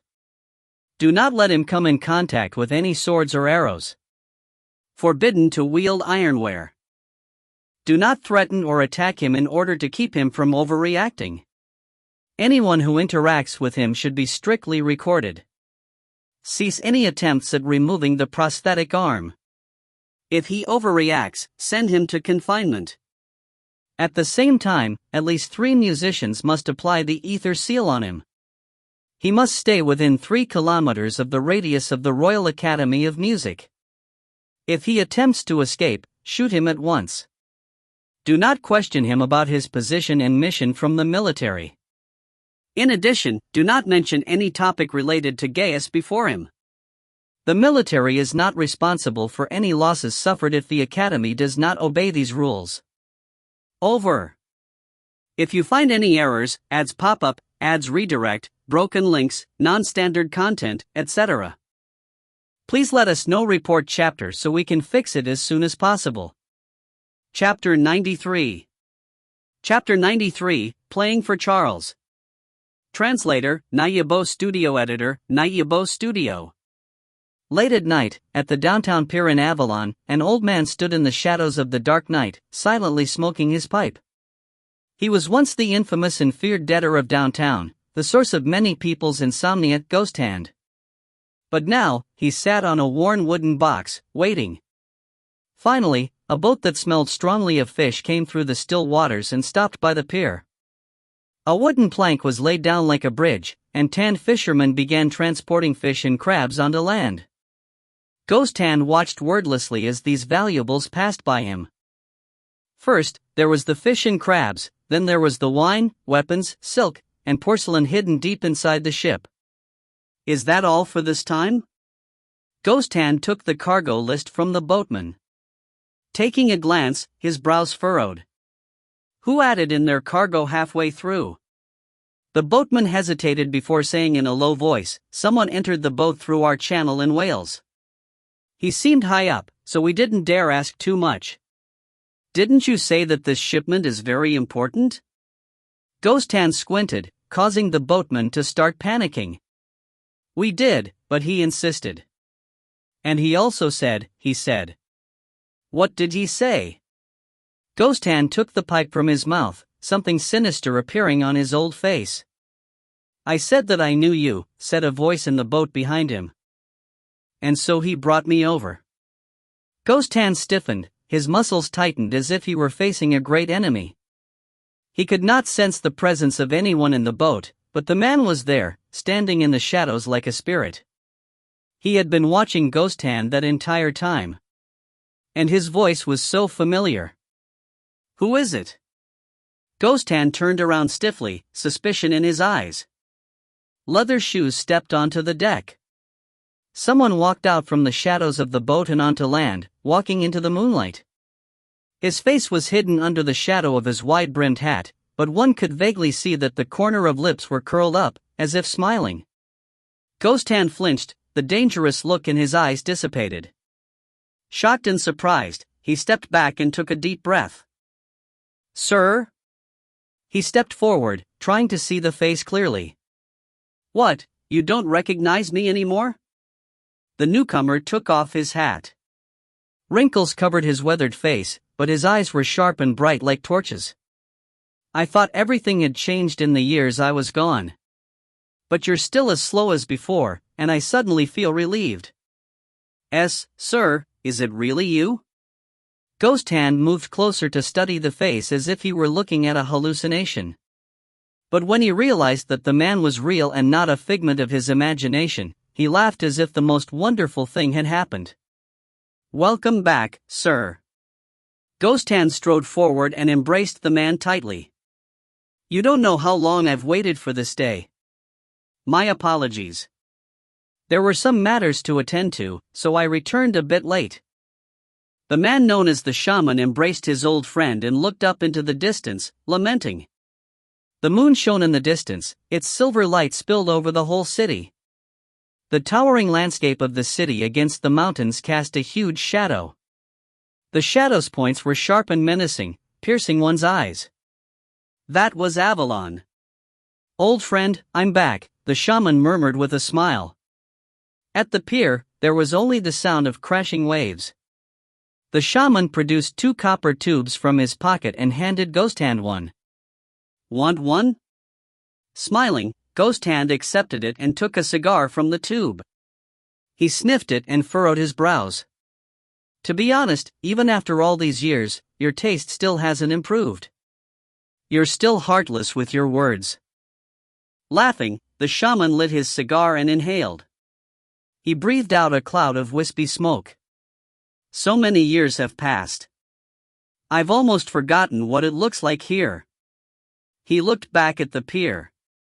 Everything was the same, but the people were different. Shaking his head, he said, "It's a pity. No matter how much it has changed, the rot in the bones is still the same." Ghost Tan shrugged. That's how Avalon is, sir. Yes, that is Avalon. The shaman snapped his finger and asked, "How are things?" Friend, give me some bad news. You know I need it to get back into spirit. Ghost Tan cocked his head and pondered. He shook his head. If you want bad news, it's everywhere, he said straightforwardly. To be honest, you've been forgotten by the city. Sir, rules don't exist in Avalon anymore. Ever since that mysterious professor appeared, everything became messier and messier. The Indian drug traders, the Black Hand Gang who charges people a protection fee, Asgardian soldiers who have nowhere to go after disarmament, pyramid schemes for the elites, black markets for silk and spices. Thanks to the professor who guided them, more and more people think that it's easy to make a living by taking others' lives. That's okay, they will know, the shaman sighed, lamenting fate. I am back and the good days are over. Ghost Hand's eyes brightened. You are preparing. The shaman raised a hand, stopping Ghost Hand. Let's change the topic, my old friend. Tell me something happy. Have you found that Eastern kid? We've found his location. He is at the Royal Academy of Music. The traitor won't let us touch him and we didn't dare argue without you here. It doesn't matter. We'll just observe for now. But the current situation might not allow us to continue sitting around. Coldness flashed through Ghost Hand's eyes. Last night, the kid's story spread throughout Avalon in one night. Now all of the head figures in downtown know that he is something to find the blood path, enter Avalon's shadow, and get King Arthur's hidden treasure. Hidden treasure? The shaman was taken aback. Who would think that the crazy king has some hidden treasure left behind? The greedy ones would. They spread rumors that you left to find a way to enter Avalon's shadow. Now, many people are searching wildly for him. The professor has already said that the boy is his. Hilarious. The shaman understood what Ghost Hand was trying to say and could not help but laugh. There are always people who think there are hidden treasures, magic weapons, golden fingers, legendary music scores, or secret books that can boost them to success, but sadly, reality is cruel and will always shatter their fantasies. The shaman changed the subject. You must know that the East doesn't only have silk and porcelain. There are also terrifying creatures. Are you talking about that kid? Have you forgotten? The shaman closed his eyes as if reminiscing, the mess that occurred because of the last Easterner Hermes favored? Ghost Hand's expression changed as he remembered something. He grasped his right hand subconsciously, it still hurt faintly. So let the young ones deal with the young ones. Greedy old folks like us have more important things to do. The shaman threw his cigar into the mud beneath him. Watching as it extinguished, his eyes darkened. Look, the city that I had cleaned and made spotless is now a muddy swamp. The smell of rotting corpses is everywhere. Someone needs to stand up and bring back the rules that people have forgotten. Let the lost hungry dogs know who their leader is. Who the original master of this swamp is. As you wish, sir, Ghost Hand replied quietly. His old body suddenly changed. His old eyes lit up as if reflecting the glory of the sun. Something was waking up in that thin and frail body. It burned inside of him, causing him to turn young, cold, and crazy again. He had returned to the beast in the darkness, grinding his teeth and drinking blood, waiting for the next hunt. Watching the dark city, Ghost Hand opened his mouth and laughed heartily. Those who had forgotten the rules will know now who the true sovereign is. In the silent basement of the Royal Academy of Music, the sound of sharp piano like steel plates scraping against each other broke the silence. It was like a spirit wandering and screaming. But instead of sounding like a tsunami as it should have, it sounded broken. Ye Qingxuan was sitting before the old piano, struggling with each note of the composition. Behind him, someone cut off his performance heartlessly. Wrong again. Did old Phil eat your sense of rhythm? Charles whacked the back of Ye Qingxuan's hand with a thin bamboo whip, his eyes cold and serious. Rhythm. Watch the rhythm. Do you think your rhythm is better the faster you play? Restart. Ye Qingxuan looked at his numb hands and sighed, Senior. Shut up, failures don't have the right to speak. Hurry up and practice. Charles was totally into the role of coach from hell and waved the whip excitedly. Or else I'll show you how it is. Cry and scream. No one will save you. No, I was saying. Before Ye could finish, Charles whacked his shoulder. With a scowl, Charles said, Your fingers have no power or finesse, and have no sense of rhythm. Every move is wrong. You think you can play piano like this? In your dreams. Hurry up and practice, or else I'll have you stand as punishment until tomorrow morning. Let me finish. Don't beg me. There is no weakness allowed here. This is the cruel classroom, where students exchange blood and tears for training. The professor is behind you. Even if the professor, what? Charles froze halfway through his sentence. He turned around stiffly in the awkward silence and was met by the emotionless Abraham. Abraham stared at his student, his eyes full of aggravation. Charles's cocky expression shattered. He glanced back at Ye Qingxuan, his eyes glistening with unshed tears. Why didn't you tell me earlier? I tried.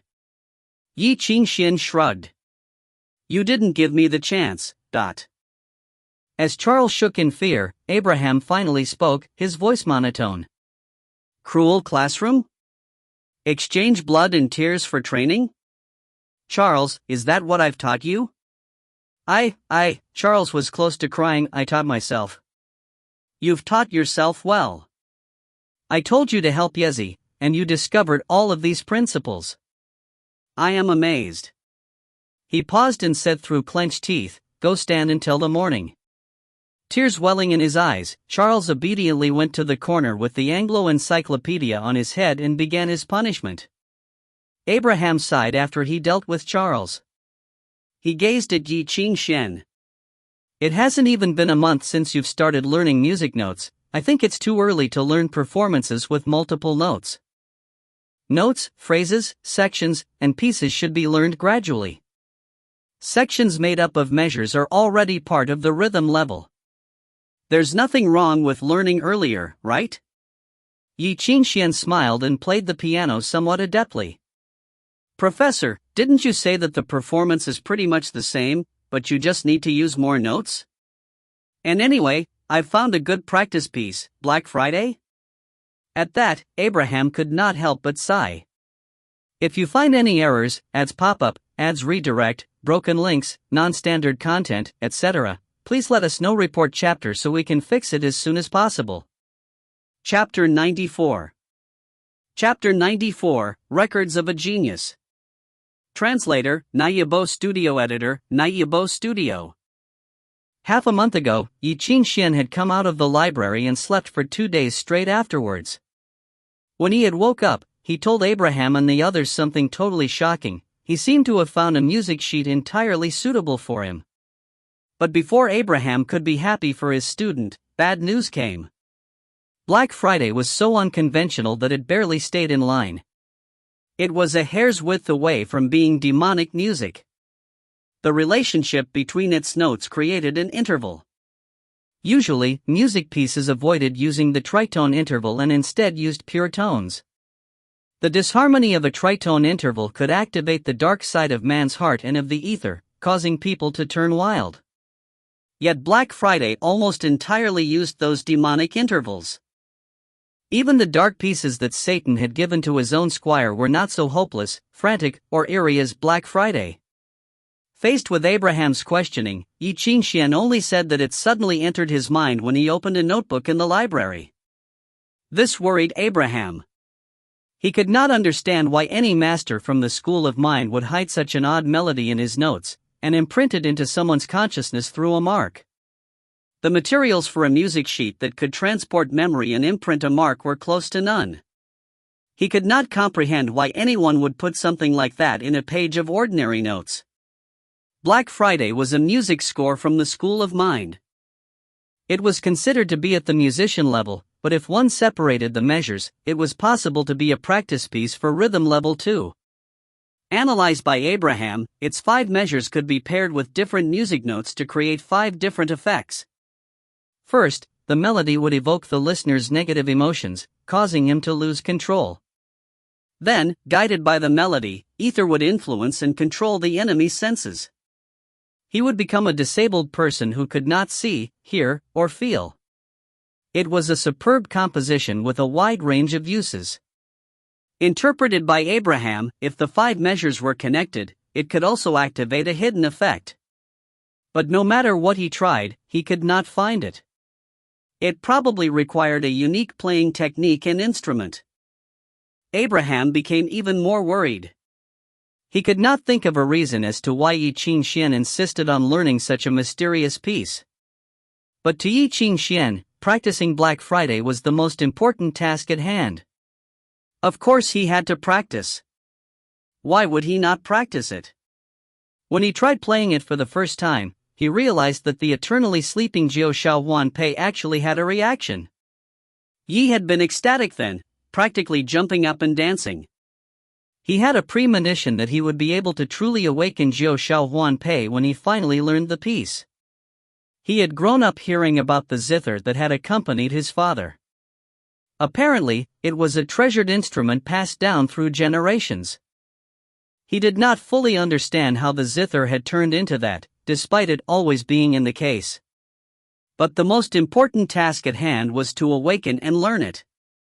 Its help in controlling the ether would be the best way to climb to the top of the musician levels. It would make up for the lack of sense. Then he would be able to grasp the complex notes easily, break through the student level and reach the rhythm level. Knowing how much of this troll his father was, new clues were sure to appear after unlocking Jiao Shaohuan Pei. You're moving too fast. What if your foundation isn't good? Abraham tried to warn Ye Qingxuan. You've only learned half of the 48 music notes of equal temperament. If you want to enter rhythm level, you need to at least learn all of them and practice for a few more years. He asked, all you care about is speed. What if you lose control? Ye Qingxuan shook his head. Professor, you know my situation. I'm different from students who only rely on sense. My foundation is built on the experience of people before me, so I'm okay as long as I memorize them all. And after learning your translation method, I'm much faster at deciphering basic syllables and creating concise structures. I don't like to use sense to control the ether, so if I need to cast runes, I only need to choose the right syllables based on the ether's reaction. Even if it's a situation with no previous record, I can still calculate and create new syllables based on the environment and rules. Unless I miscalculate, there's no way I will lose control. And anyway, compared to that senior, I'm not that fast, right? Hearing this, Abraham only shook his head. His situation is different. Remembering the rumors around school, Ye Qingxuan was suddenly curious. Did he really go from the student level to the rhythm level in 1 month? Usually, if one relied only on talent and sense, it was a long and hard journey. From learning runes to complex notes and measures, and then finally getting to rhythm level, the process required blood, sweat, and tears. A regular student needed 3 years. If he was smart and worked hard, he could do it in 2. But then years ago, a guy named Charles destroyed that rule. He took only 1 month to reach rhythm level and pass the Academy's examination. He had shocked many people then and became known as the Academy's hope, Anglo's future master, and even a candidate for a saint.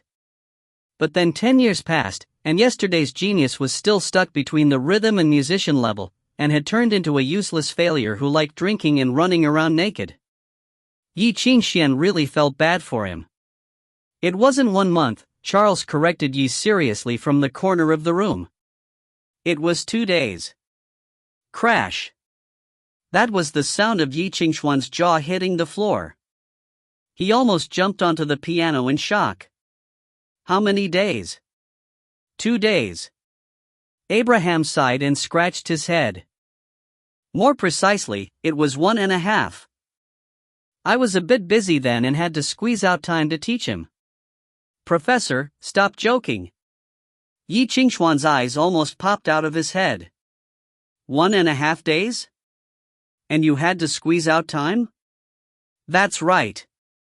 Charles, with an encyclopedia on his head, shrugged helplessly. You know, I used to be a genius. Ye Qingxuan tried to put his eyeballs and jaw back into place.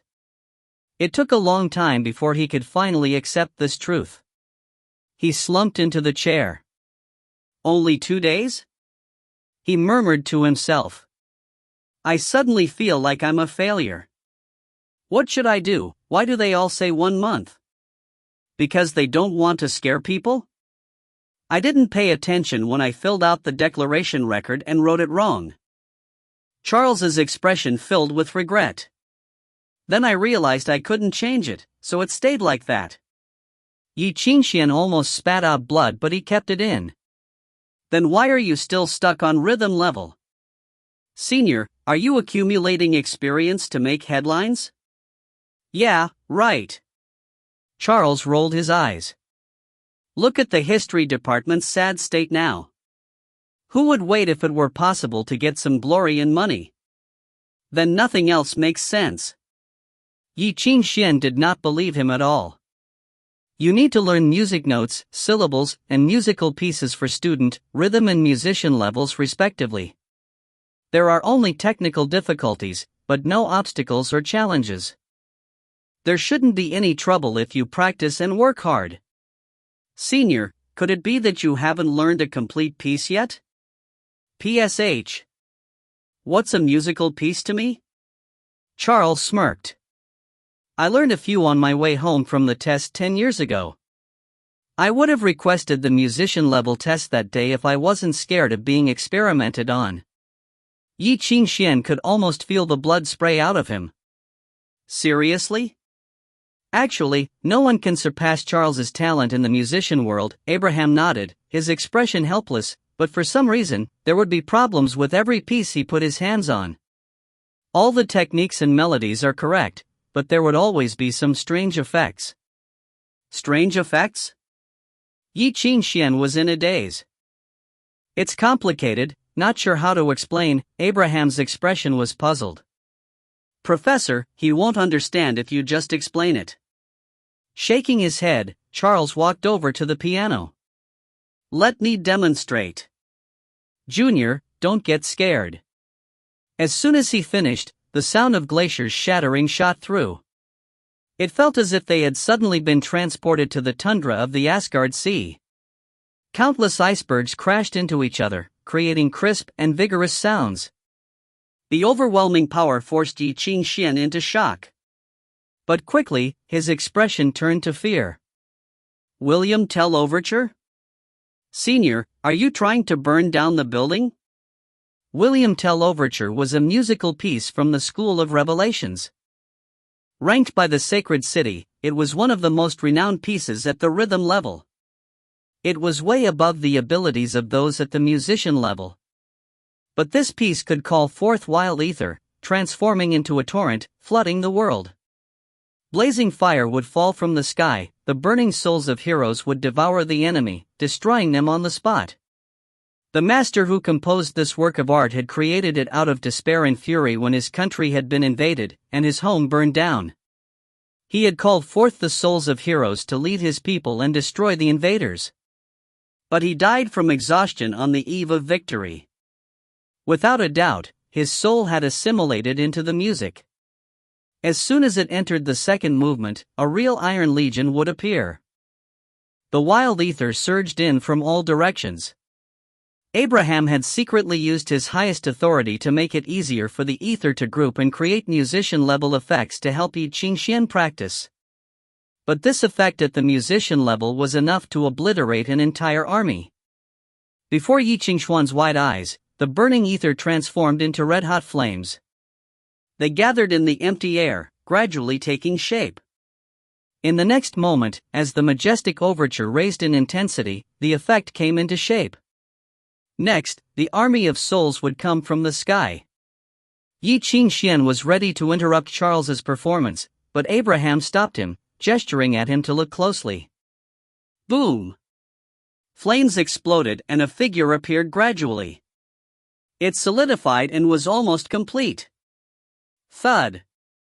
It fell on the lid of the piano and made a soft noise. Wait, something seems to be wrong? The thing called forth by the majestic music stretched lazily and rolled around on the piano, purring happily. It was a gray-white cat? A cat? Ye Qingxuan rubbed his eyes and realized that it was not a hallucination. Charles had really summoned a lazy and annoying cat. Soon after, there was another thud, and something else fell from the sky. Ye Qingxuan stared, falling into a daze. The small thing was yellow, had big ears, a thin tail, and an innocent expression. As if it had just woken up, it smacked its lips and rolled on the piano. With its wagging tail, it was definitely cute. It was a mouse? What the F***? Before Ye Qingxuan could even finish, the cat and mouse went wild. If you find any errors, ads pop up, ads redirect, broken links, non-standard content, etc., please let us know. Report chapter so we can fix it as soon as possible. Chapter 95. Chapter 95, A New Legend. Translator, Nayabo Studio. Editor, Nayabo Studio. As if seeing its mortal enemy, the gray-white cat instantly exploded in anger. Growling, it flew at the mouse. The mouse fled, scrambling around the small piano room. The big cat chased the mouse crazily. The yellow mouse was not weak, and kept throwing things at the cat. Sometimes, it was a great chase. Other times, they were entangled together or beating each other up. But for some reason, neither of them were injured at all. Instead, everything fragile around them was destroyed. The water pitcher was shattered, the wooden floor was ripped up, the wall was covered in paw prints, the carpet was covered in scratches, the framed picture on the wall fell with a crash, and even one of the piano legs broke. Like a tornado, the cat and mouse destroyed everything, turning the overture into a comedy. When the music ended, the cat and mouse disappeared. The classroom was in ruins. Charles was calm while Ye Qingxuan was completely in a daze. Abraham left shaking his head, unable to look at his room. So you see now, right? Charles's hands left the piano. No matter what I perform from the school of summoning, it will turn into this. The Emperor Waltz, the fourth fantasy impromptu, there are no exceptions. But it gets easier when you get used to it. I kind of like the cat and mouse now. I've named them Tom and Jerry. Aren't they cute? Ye Qingxuan felt his forehead. He was not hallucinating, but it was still hard to believe. Why don't you try music from the school of modifications? Charles shrugged. The instrument would explode. School of mind? It'll be like I'm drunk, and I'll run around naked somewhere. Haven't you seen it? Yeah, Ye Qingxuan wiped the cold sweat off of his forehead. School of illusions? The listener would see a hallucination of a muscular and tan man wearing a black trench coat and shades. He would open his hands and see a pink pill and a green pill. Revelations? The listener would return to the past and discover that humans evolved from monkeys. Ye Qingxuan could not bear to ask anymore. It was a painful history full of blood, sweat, and tears that no one else would believe. Seeing his face, Charles knew that he understood the pain and held onto his shoulder, his eyes reddened. All these years, I ruined whatever I learn. No matter what instrument it is, it'll explode in my hands. But despite this, I've still passed the Sacred City's Level 10 examination for instruments. You must work hard too, Junior. Ye Qingxuan shook at those words. The Sacred City's Level 10 examination for instruments was infamous for being a difficult, precise, and hellish test. What did you do? The triangle. Charles gazed up at the sky, his eyes full of tears. Only the triangle doesn't explode. Senior, I don't know why, but I want to cry. Ye Qingxuan suddenly had the urge to hug Charles and sob with him. If Ye Qingxuan had been in that messed up situation, he would have given up long ago. He had not expected Charles to be so strong mentally, and so determined. After all those years, Charles had turned from a respected and famous genius to the embarrassment of the academy, but he still continued living happily. Ha, you don't have to cry. Charles patted his shoulders. Anyway, it's getting late. You should go sleep now. According to my calculations, you won't be able to learn this piece in a short time. Ye Qingxuan sighed, understanding what he meant. Unlike single notes, the notes in and intervals connections and changes become extremely tight when put together in a measure.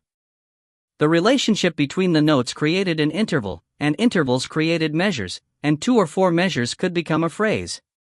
With each advancement, the precision for manipulating the ether would double. For Ye Qingxuan, that was as difficult as rowing a boat through angry waves, or galloping on a wild stallion.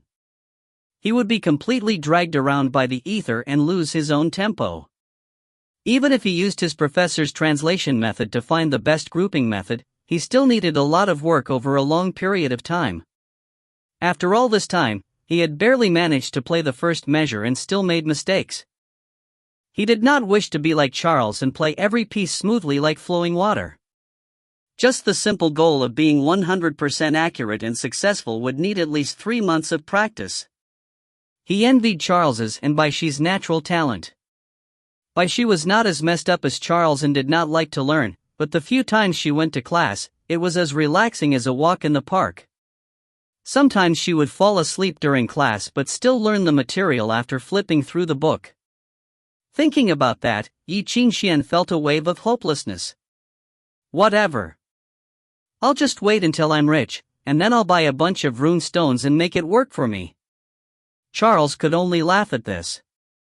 Junior, you look good, and you have pretty dreams too. Ye Qingxuan scoffed. Who knows, maybe a giant pile of rune stones will fall from the sky when I'm walking. PSH. That possibility is even smaller than if I woke up on King Arthur's hidden treasures. Whatever, I'm not talking to you anymore.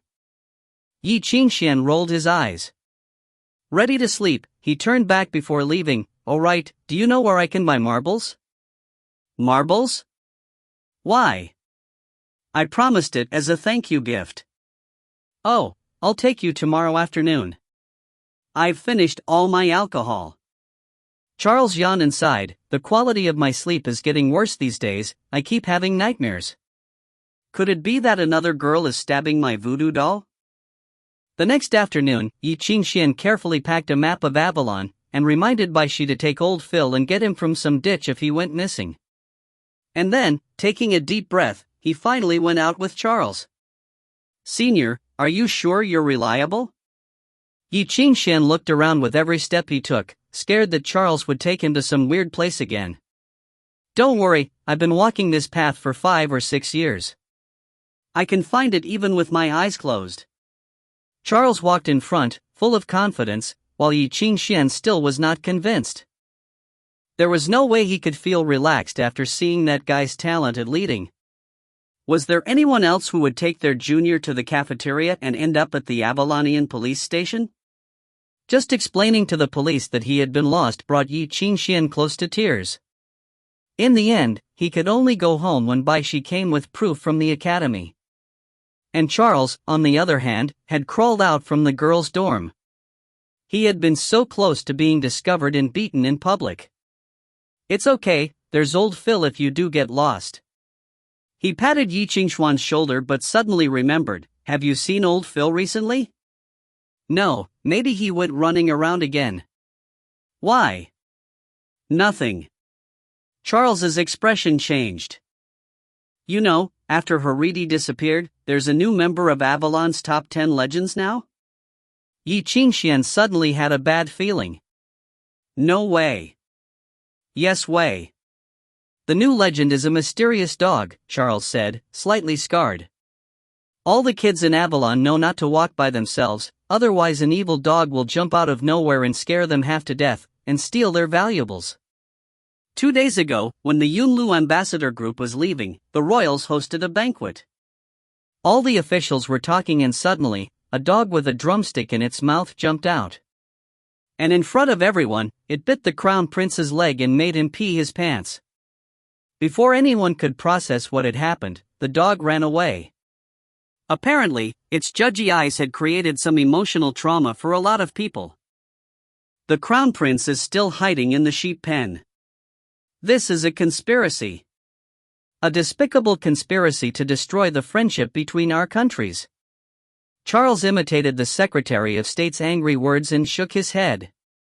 Now all of Avalon is on the hunt for dogs. You should tell old Phil to hide and not be used as a scapegoat.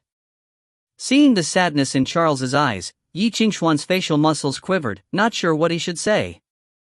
they walked out of the academy as they talked. But for some reason, a crowd ran past as soon as they left the school. Then a few pigeons flew to the sky and disappeared. There were still people running for some reason. What's going on? Ye Qingxuan studied their backsides suspiciously. Who knows? Charles shrugged, maybe they're playing with pigeons. Avalonians have too much time on their hands. Yeah. 10 minutes later at a bar downtown, smoke hung above the song and dance. Indian girls wearing golden hoops and silver chains danced to the single-strand fiddle and clay drums. Singing a hymn-like song, they swayed and twisted. In front of the stage, a bearded man lay on the cot. Smoking hookah, his eyes squinted as he enjoyed the drugs and hummed along to the music. Amidst the entertainment, a thin man with a turban pushed open the door cautiously. Bowing, he walked up and prostrated before the cot reverently. Lord Shahrukh, Lord Shahrukh. Whom? Shahrukh opened his eyes. Seeing the man, he sat up and put down the hookah. Is there news? The Eastern kid has appeared, the man replied in a low voice. They came out and are headed towards downtown. They seem to be looking for something. You are not mistaken? No. The underling nodded his head forcefully. Very well. Shahrukh felt the ivory dagger at his waist. What of the others? According to your commands, the pigeons have been stopped by Master Puspatkata. All moles have been taken care of. Fierceness flashed in the thin man's eyes. No one escaped. Only we'll know where the kid is before they realize that their moles have disappeared. He paused and mimed a slashing sword. Should we take the opportunity to? No hurries. This is a blessing from the heavens to give us the advantage. We've put in so much. How can a little kid be enough? Shahrukh licked his lips hungrily. Tell everyone to get ready. Prepare for an ambush, and use the kid to draw them all out. We'll do something big this time. If you find any errors, ads pop up, ads redirect, broken links, non-standard content, etc., please let us know. Report chapter so we can fix it as soon as possible. Chapter 96 to 99. Chapter 96, The Mantis Preys on the Cicada. In a market downtown, amidst the smell of rotting leaves and sewers, the youth trudged through the mud, looking at the messiness around him. Senior, are you sure it's here? Don't worry. I remember it's right around here. Charles nodded with extreme confidence. Just walk forward and take a turn. You said that 10 minutes ago when we were still on a main road, and now we're in this weird place. Ye Qingxuan's face was full of regret. This is Avalon. Charles patted his shoulder strongly. It's always full of surprises. Ah, these carrots look cheap. How about we buy some for stew? Can we do what we need to first? How cheap can carrots be? Oh, those seriously are cheap. And these pumpkins look nice too.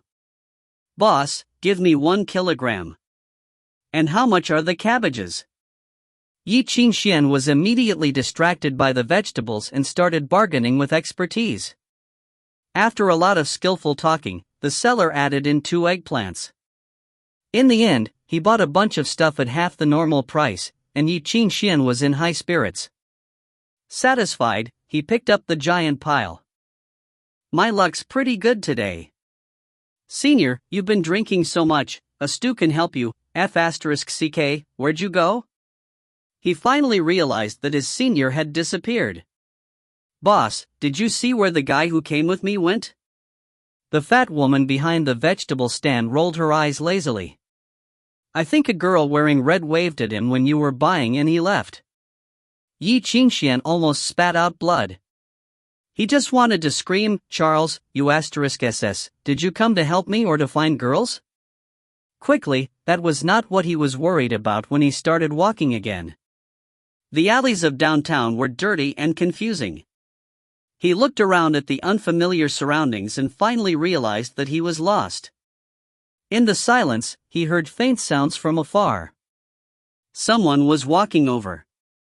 Lord, we're here. Outside the alley, a scruffy bum gave an affectionate smile.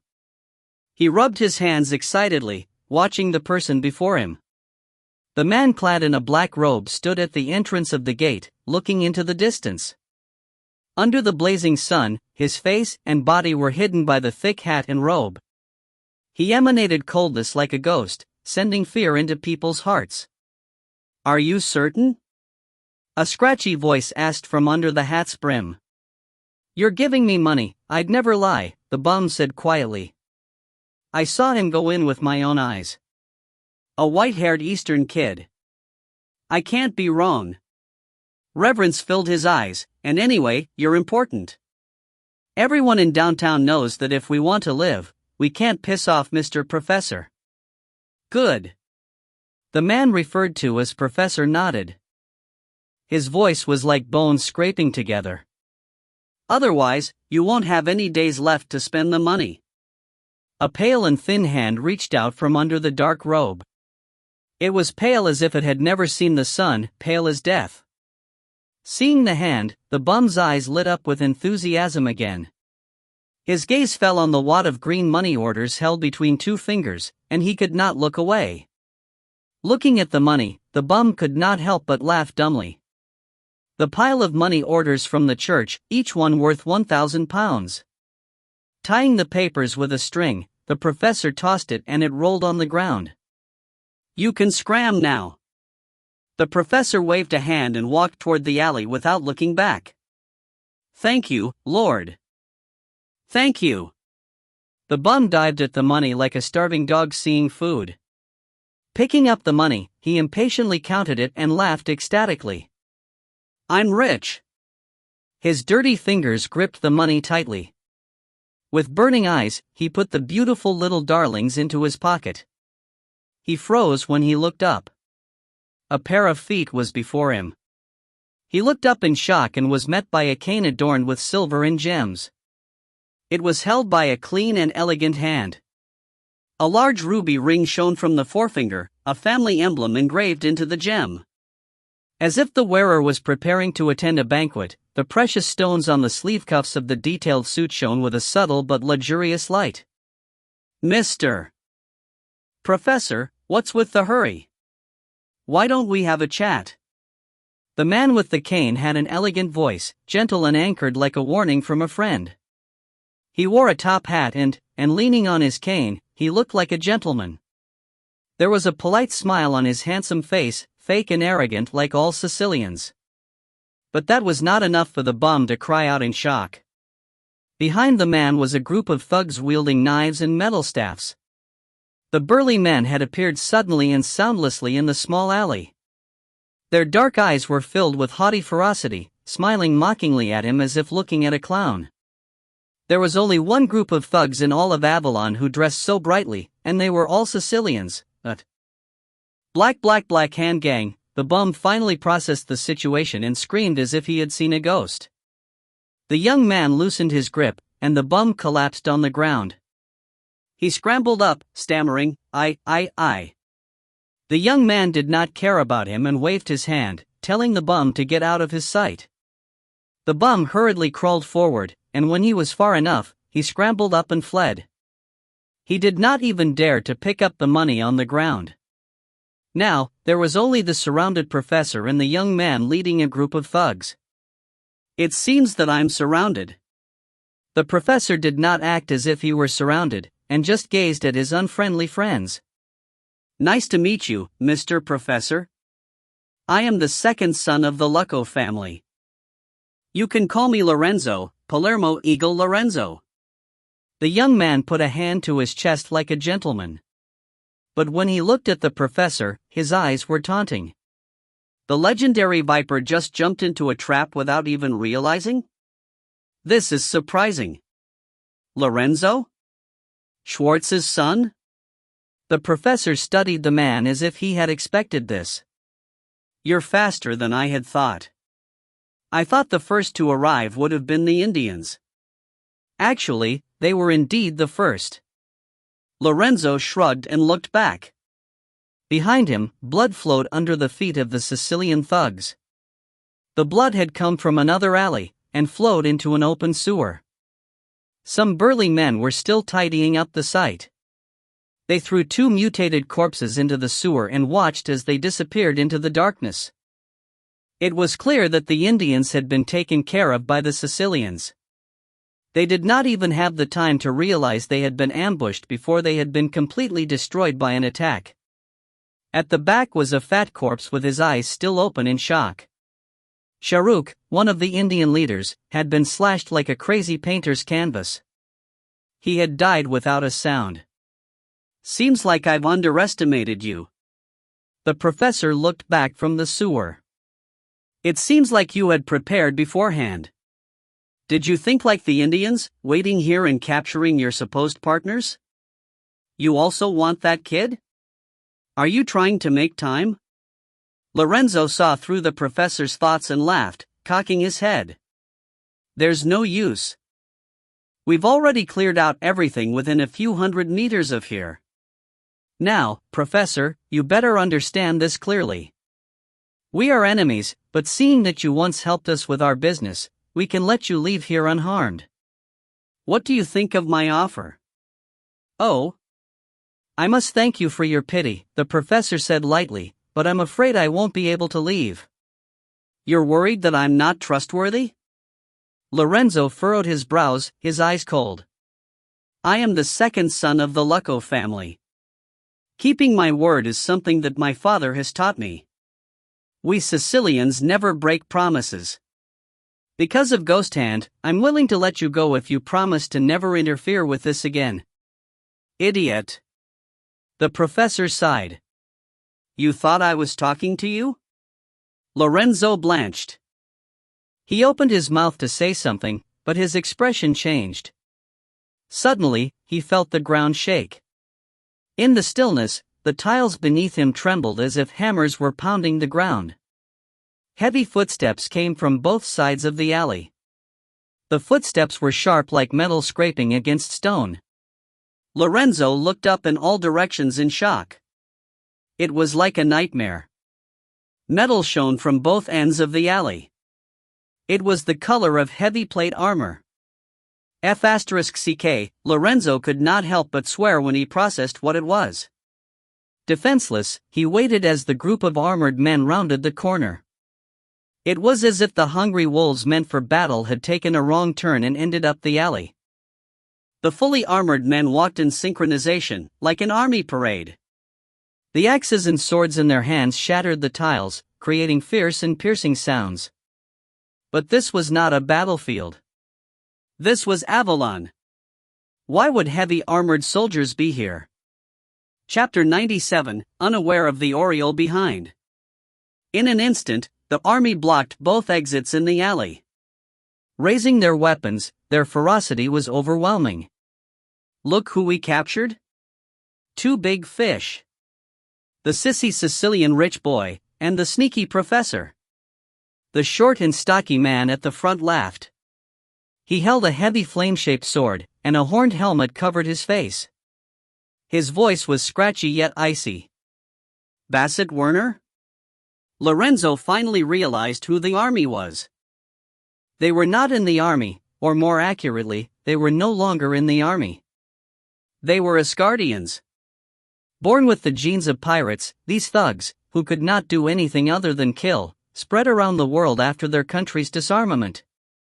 They made a living with their swords and were infamous for being heartless, never leaving behind any survivors. A portion of them had come to Avalon under the leadership of their former commander, Werner, and had become a cancerous part of downtown. Yes, that's me. Werner laughed. The professor was right. None of you will be able to leave today. Lorenzo's mind went blank.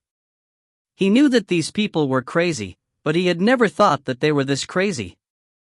He could not believe they had hidden so many weapons. The amount of equipment they had was enough to attack the headquarters of the Scotland Yard. What did they think Avalon was? Are you crazy? Lorenzo asked, his voice barely in control, and his features twisting. The Scotland Yard will not let you get away with this. That's okay. We've spent some money, so now the guards will pretend they didn't see anything. Werner caressed his heavy blade, which he also used to eat with. Don't forget, Asgardians never go anywhere without their utensils. It's time to eat now. Is there anything you sissy Sicilians want to say? Lorenzo laughed harshly. You think that you can take us down with some steel cans? My boys will tell you the answer. Werner laughed like a maniac, the veins in his eyes prominent and red. The war dog living in his body had been awakened. Thirsty for corpses and blood, he raised his sword. In your dreams. His face dark with anger, Lorenzo unsheathed his cane sword. Behind him, the Sicilian thugs were ready to fight to the end. But just as the atmosphere was growing tense, a hoarse and jeering voice sounded. It came from the professor in the center of the commotion. He was about to be turned to pulp by people on both sides of him, but there was no fear in his voice. Instead, there was mockery as he said, "Fellows, I wouldn't be so impatient if I were you. The friend on the rooftop hasn't spoken yet." With that, the alley fell silent. Rooftop? Both Werner and Lorenzo looked up on the high walls on either side of them. There came a hair-raising sound, the sound of bows tightening. Everyone tensed. Even Werner, covered with layers of armor, felt a drop of cold sweat fall from his nose. F***ck. He could not help but mutter. They could imagine the scene on rooftop with dozens of bows being pulled back slowly. As they watched, thin figures appeared on the rooftop one by one. They aimed their arrows at the guests. There were 16 well-maintained army bows, radiating with the piercing smell of curing oil. Bows and arrows that powerful and that close could pierce through even the hardest of armor. 16 was not much, but it was enough to turn them all into porcupines. We've been discovered? A short figure on the rooftop hid behind a large shield and peered out cautiously. He smiled at the professor. Mr. Professor, I didn't expect you to be as sensitive as a dog. The pyramid scheme? Werner and Lorenzo finally realized who these newcomers were. They had never expected that the elite's dogs would want a piece of this deal too. The one who had just made his grand entrance was the leader of Avalon's biggest smuggling group, and the obedient dog of the elites, Pyramid King, Sam Luo. Despicable. Completely despicable. Lorenzo practically shook in anger. Sam Luo, do you even have shame? Young lord, what are you talking about?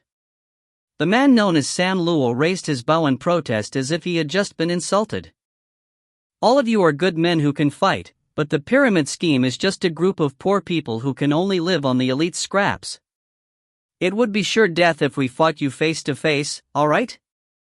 We had no choice but to move to a higher place. He paused. Shaking the thing in his hands, his smile became brighter. As for this, it's only for self-defense. Please don't mind it. Pretend that I don't exist and please continue. Everyone in the alley remained silent, trying to look for a way to escape. The Viper Professor, Palermo Eagle, Bassett, Pyramid King, all of the big names in downtown had grouped here under such an awkward and strange atmosphere. Each group was ready to fight to the death. Mr. Luo, there's something I must remind you of. Faced with the Pyramid King's taunts, the professor only shrugged. Do you really think we'll fight each other like fools and let you reap the rewards? How could you think of me like that? I'm a pacifist. I hate fighting. The Pyramid King looked around. Aren't we all here for the same reason? Would you like to listen to my suggestion? Exchanging glasses, Lorenzo and Werner both spat out one word, speak. Look, we're all here for that Eastern mutt, so there's room for discussion. You want the thing on his body, but we're different. Arthur's hidden treasure is too whimsical. We only want something we can touch. What do you mean? Lorino asked coldly. It's simple. We want his life. The Pyramid King smirked, the Rossi family lost an important inheritor because of him. They paid a large sum of money for us to get rid of him." He paused and looked at the professor. "But we all have too many people and there's not enough to go around. What if we get rid of the weakest and then discuss who the Eastern Mutt belongs to?" "The weakest?" As soon as he spoke, everyone's focus turned to the professor in the center. They knew that the Pyramid King was trying to turn them against each other, but they could not help considering his suggestion. Indeed, the professor was sneaky and held many fearful secrets even though he did not have any real power. It truly would be a good chance to get rid of that scourge. And he was just one person. Why should he be able to take the reward from them? Avalon was too small and it would be good to get rid of someone in the way. Lorenzo swallowed his saliva, and Werner grasped his sword. Both seemed to have planned something. "What's wrong? Everyone's looking at me suddenly." The professor sighed. "It seems that I'm the weakest one?" "Are you not?" The Pyramid King smiled eerily and raised his hand. When he lowered it, the 16 bows would turn them all into porcupines. "I think that everyone should think carefully before going on a mission.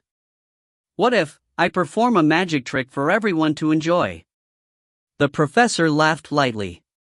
He raised his hands and clapped softly. The crisp sound resounded through the alley. As everyone watched in confusion, the air behind him wavered. Suddenly, a beast appeared out of nowhere. Yes, a beast. There was suddenly a huge figure behind the frail professor. Like the descendant of a giant, the menacing shadow was more than 3 meters tall. It could probably turn the Pyramid King into pulp with one hand. If they had not seen it with their own eyes, no one would believe that that thing was human.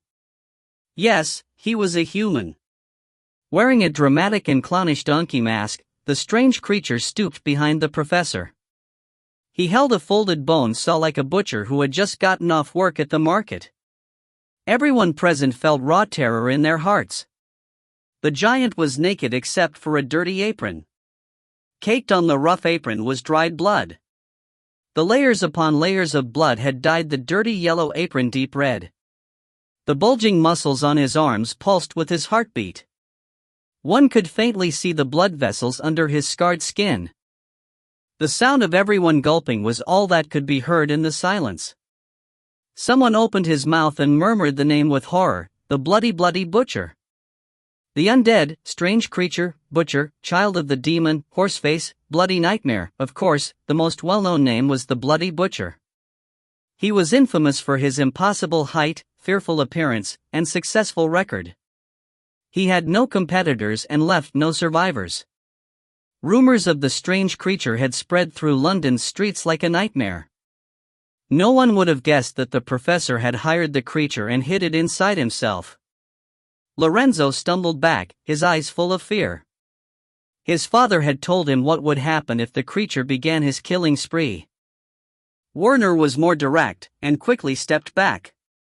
All the armored thugs raised their weapons, ready and waiting, but compared to rumors about the bloody butcher, the 70 armored soldiers did not seem to be of any competition. F***ck. It was the Pyramid King's turn to curse. Now, under everyone's fearful eyes, the aggressive creature had not yet begun his massacre. He, or it, just raised his head and breathed in the bloody air. As his heart pounded like a drum, his skin turned red. An ugly smile cracked open on the clownish donkey mask. Under its feet, countless bugs crawled out from the tiles and fled in all directions. They seemed to have sensed the horrifying creature's presence and began to run for their lives. He did not speak, only lifting up the bone saw, and stood up from the ground. It was instantly level with the Pyramid King, and it stared at the short man hiding behind the big shield. Bloodshot eyes peered through the mask as if looking down at an animal waiting to be butchered. It was a human, but it seemed like a demon. It was a creature bred with the city's darkness and blood, the demon summoned from the city's ugliest side. Chapter 98, Darling, please turn around. The only sound in the stillness was gulps of fear. What do you think of my magic trick? The professor laughed hoarsely, sliding a flute out of his sleeve. The instrument looked so delicate at his fingertips. I think that we can discuss now. About that Eastern kid, he waved his hand and the silent butcher returned to his side. A musician? Lorenzo muttered to himself, his features twisting. What level? At least the musician level, a musician hidden in the group answered. Just the bloody butcher himself would be hard to handle. I'm not confident. As powerful as the butcher is, he's just a man. No, when things get to this level, we call them beasts. The musician sighed. The professor has always been so shady. No one could have guessed that he's a musician. Lorenzo, we've fallen into the professor's trap. Lorenzo understood. If they attempted to fight both the professor and the butcher, they might not lose. But even if they won, they would suffer great losses. One had endless tricks, while the other was a beast that was practically invincible. There was no point in fighting a battle that they would lose either way. And there was still the Pyramid King in Bassett. No matter what, everyone understood something as soon as the beast had appeared. The professor had the upper hand.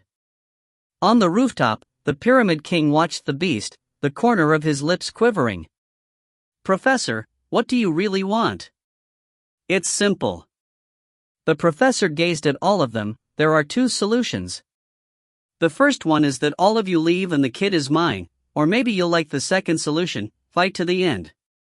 In the suffocating tension, everyone glanced at each other, their eyes full of caution and greed. The first to back out was Lorenzo. The leader of the Sicilians raised his hand and announced darkly, I don't care what you all plan to do. The Luccos will step out. Bassett, tell your men to move. The Sicilian thugs slowly retreated.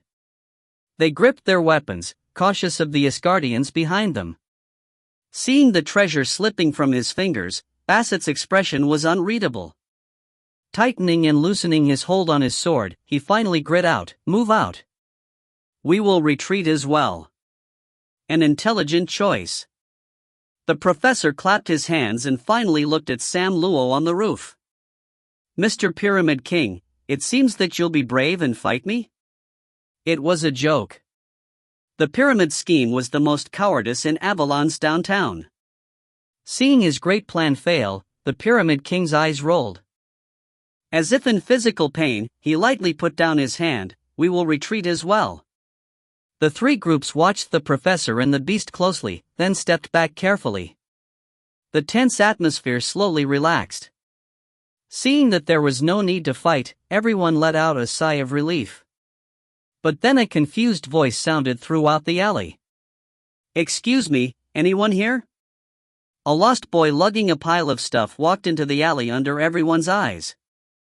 I'm sorry, I got lost. Senior, are you, holy sh*t? What the f*ck?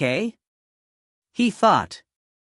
Ye Qingxuan almost jumped when he saw the sight before him. His mind went blank as he gaped at the battle axes, steel bars, heavy armor, bows, and that inhumane creature. As he stared at them, they also stared back at him. They gaped at the white-haired youth with 1 kilogram of carrots in his left hand, a bag of tomatoes in his right, and a giant lantern in his arms.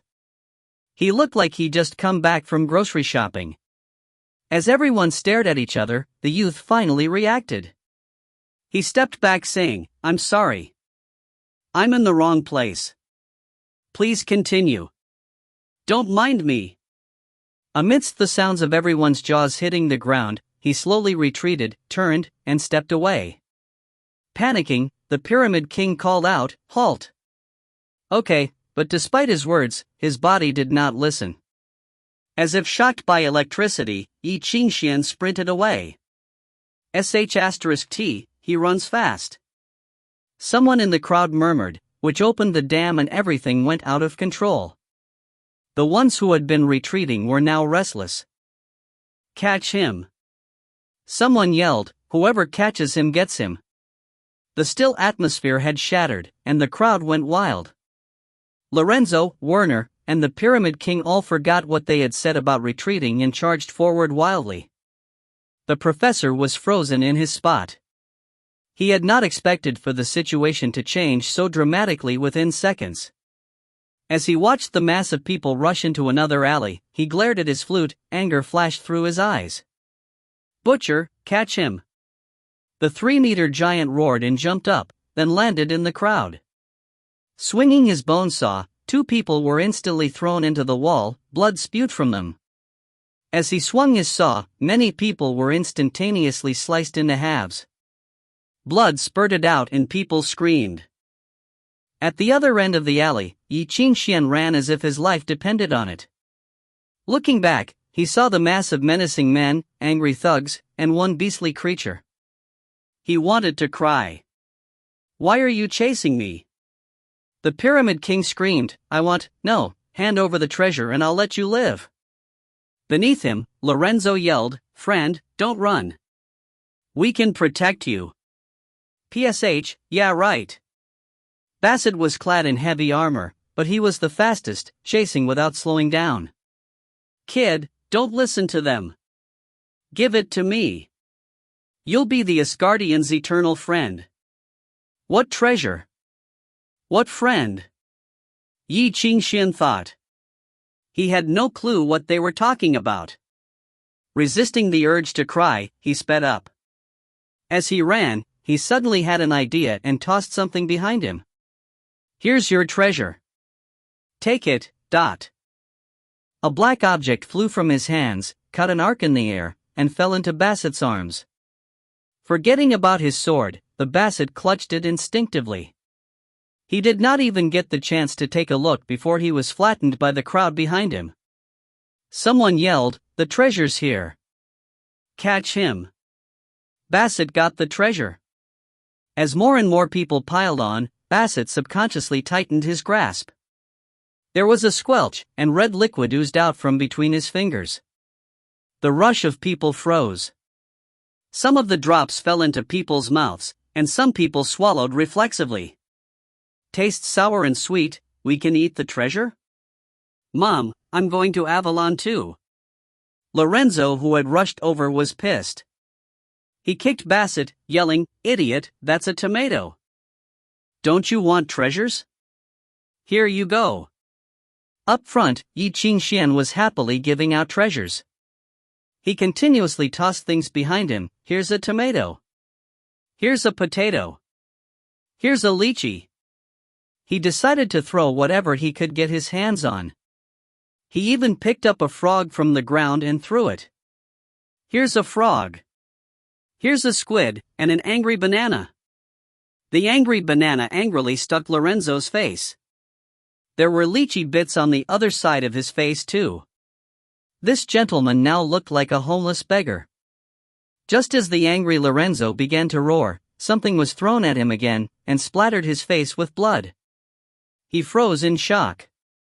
With trembling hands, he took a bloody tampon off his face and finally screamed, "Kill him! Kill him!" The Pyramid King finally realized that they could not keep going like this. His men immediately got into position on a rooftop.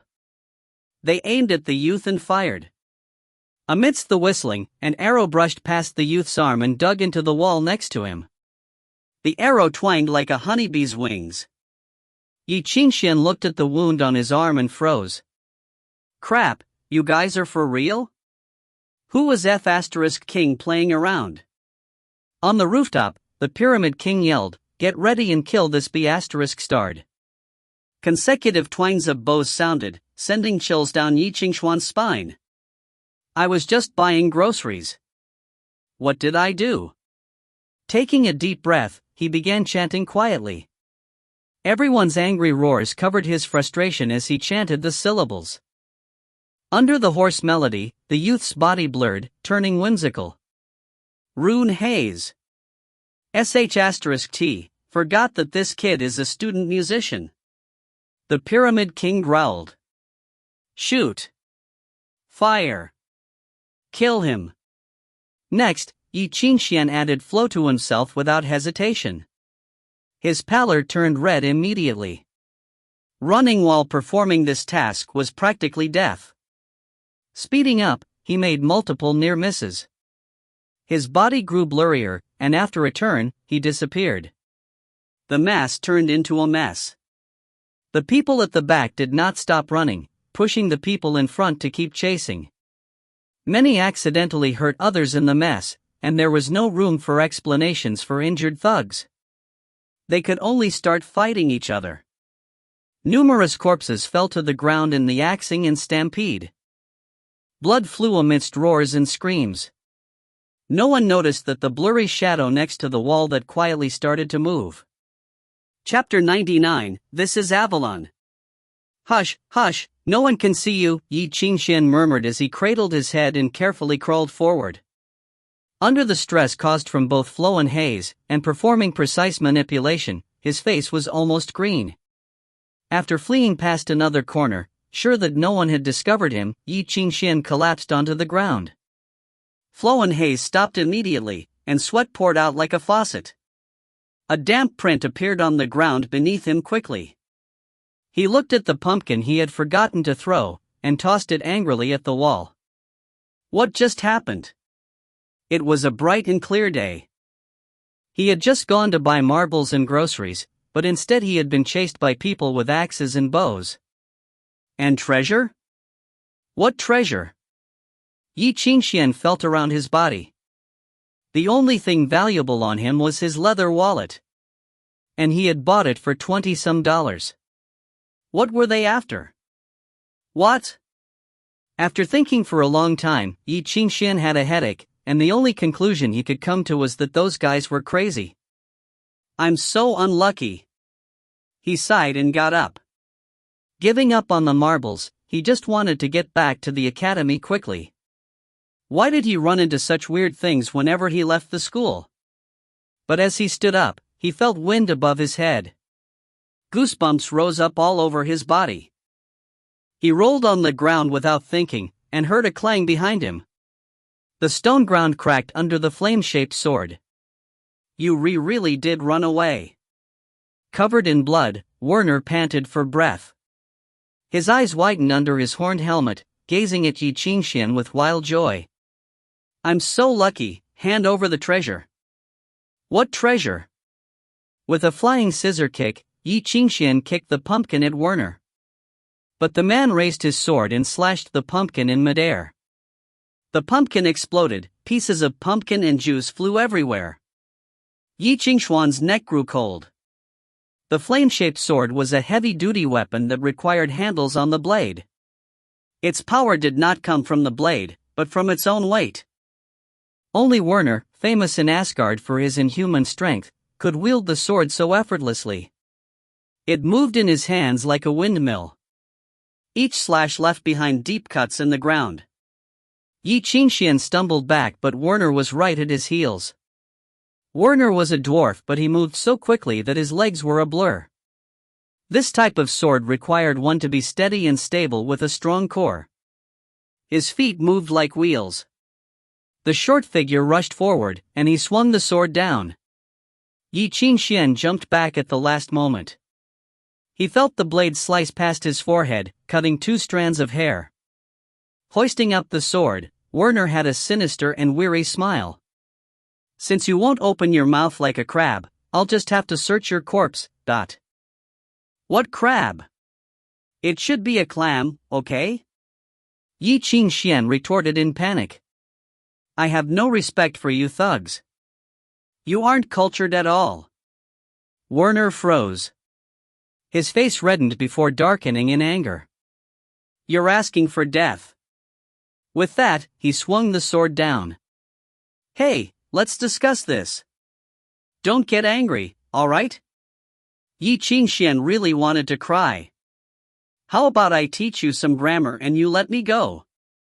In your dreams. Werner scoffed. All of downtown wants your life.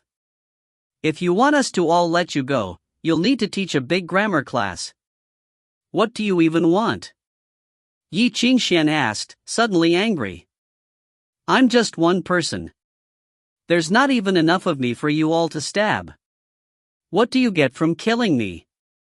I'll let whoever answers correctly to kill me, how about that? Stop playing dumb. The treasure to enter Avalon's shadow is on your body. Do I look like I have a treasure on me? I don't care. I'll see after you're dead. Try hiding again, huh? Werner smiled menacingly as he brought the sword down. Gritting his teeth, Ye Qingxuan felt repressed anger and aggravation rekindle inside of him.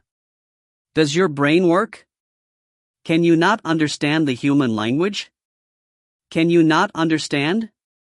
All you think about is killing, killing, killing. Won't your mom be disappointed in you? In his anger, the effective flow was pushed to the max. He did not dodge or retreat. Instead, he walked over, stepped on the lowered blade and sprang into Werner's arms. Ye Qingxuan punched the only part unprotected by the helmet, the nose. Crack!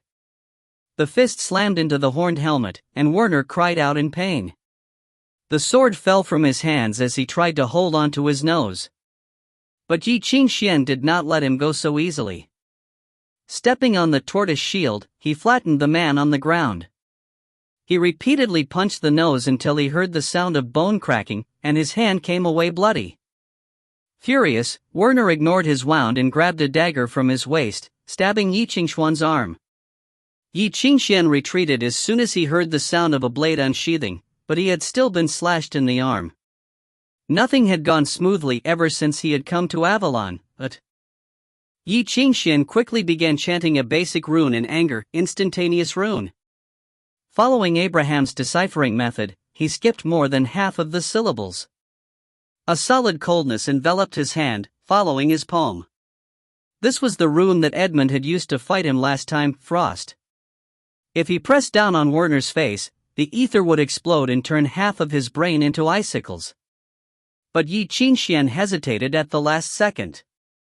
His hand moved and he pressed down on Werner's hand.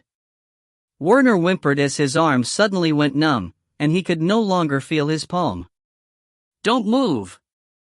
Ye Qingxuan aimed his clenched fist at the palm. Otherwise I'll punch downwards and your right hand will shatter. If you don't move now, you can go find a chorale musician at the church, it might be cured. Can't believe I lost to a kid who's too scared to kill.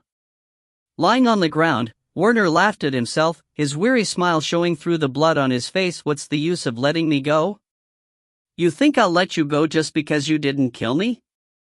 Don't be naive, everyone in downtown wants you. I'm innocent. Ye Qingxuan roared. Werner scoffed. And innocent people can't die? Ye Qingxuan froze. I've heard these words so many times before. The people who don't want to pay, the people who broke rules, the people who were sold by others, they all say a bunch of pretty words before death, but it can't save them. Where do you think we are? This is Avalon. Werner licked the blood on his face and laughed. You won't be able to escape as long as you have the treasure, but you lunatics. Ye Qingxuan punched his face one last time and stood up. The murderous cries were getting closer, and he did not want to waste any more time on this psycho.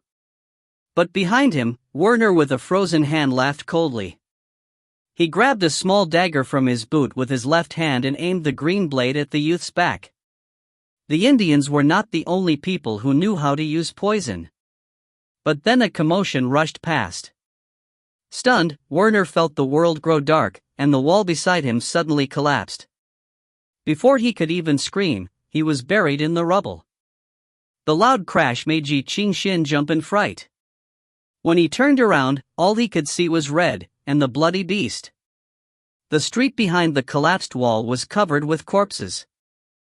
They were scattered all over, and all of them were mutilated. Standing above the fallen bricks was a wild figure covered in blood, the bloody butcher. He had followed the youth's scent here, massacring everyone in his path. Now, his blood-soaked apron had new liquid from the sewer. The bone saw in his right hand was filled with dents. Ye Qingxuan did not want to know what he had been hacking in order to have dented the bone saw. In his left hand was a severed head. It seemed to have been carelessly yanked off of someone. There was still vertebrae connected to the head. In the stillness, he tossed the head away and roared. Following it was faint singing like the cries of an angry spirit.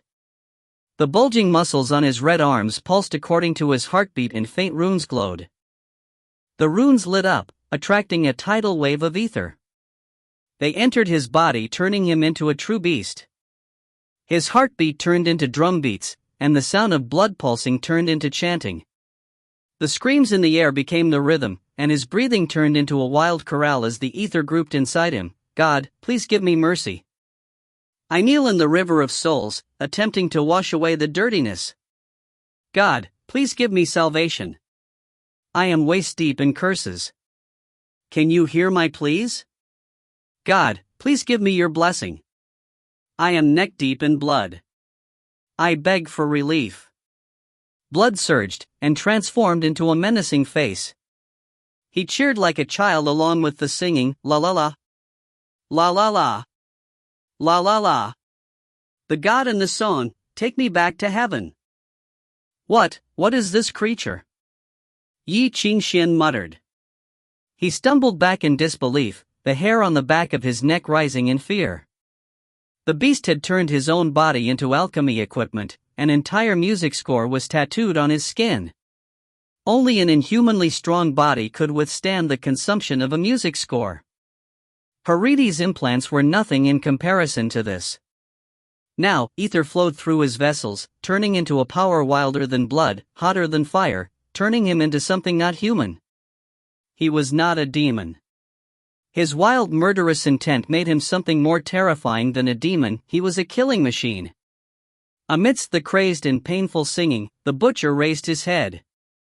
Two bloodshot eyes stared at the youth from behind the mask. The bone saw was raised. The hunt is here. Are you praying? He seemed to ask. If you find any errors, ads pop up, ads redirect, broken links, non-standard content, etc., please let us know. Report chapter so we can fix it as soon as possible. Chapter 100 to 110. Chapter 100, Fight to the Death. It was finally falling dark. The night sky was shrouded with black clouds. It was a lightless night. Everything was enveloped in darkness. Somewhere in the complex downtown, Ye Qingxuan curled into himself inside of a shoddy hut, breathing painfully. His leg felt like it was broken. He could not run at all, but he was still surrounded by coldness. That feeling was called fear. Grinding his teeth and swallowing blood, the beast paced in the darkness, following the praise trail. Ye Qingxuan did not know if he had really escaped. The cursed singing was still in his ears, making it impossible for him to relax. God, please give me mercy. I kneel in the river of souls, attempting to wash away the dirtiness. God, please give me salvation. I am waist deep in curses. Can you hear my pleas? God, please give me your blessing. I am neck deep in blood. I beg for relief, la la la, la la la, la la la, the God in the song, take me back to heaven, la la la. The demonic song sent shivers down his spine and he could not stop trembling. How much time had passed? He did not know. He did not even have time to think about how long the ridiculous hunt had gone on for. The moment he saw the beast, he realized that every unbelievable story in the files and records were true. Only something so terrifying could leave behind those stories. Why did something so messed up exist in Avalon? And why would it want him? As heavy steps sounded nearby, he stopped breathing. He had been trying to get rid of the creature for the entire afternoon to no avail. Whether he charged into a crowd of people, jumped into the sewer, or hid inside an abandoned factory, nothing could get rid of the creature on his tail. A bloody trail would be left from the crowd of people. When he snuck out of the sewer, he heard the scary song that followed like a shadow. When he ran into the abandoned factory, it was like he had stepped into the beast's hunting ground. He tried everything to kill the beast with frost arrows, firehand. He had even fired a military bow and arrow at the beast, but nothing had worked. He had hit the mark. the arrow had buried into the beast's chest completely. But the creature had methodically sawed open the wound, plucked out the arrow in his stomach, and tossed it onto the ground. That was when Ye Qingxuan understood that the beast was a beast because it could not be killed. In the darkness, the pacing footsteps finally faded. But the song was still ringing in his ears, and he could not relax. Panting, he felt the gaping wounds on his body. Just getting scraped by the bone saw would be enough to turn him into a bloody pulp. If he did not grit his teeth and freeze the wounds, he would have died from blood loss long ago. The beast had had multiple chances to kill Ye Qingxuan throughout the afternoon, but it kept toying with him, making him run along the line between life and death as if playing with food on its place. F***ck, he muttered, clenching his fist in anger. But before he could finish cursing, familiar vibrations thudded in his chest and he looked down reflexively. Then he heard a shattering sound. Behind him, the hut was being demolished by the bone saw. Everything in the saw's path was split into two. If Ye Qingxuan had not lowered his head, he also would have been demolished.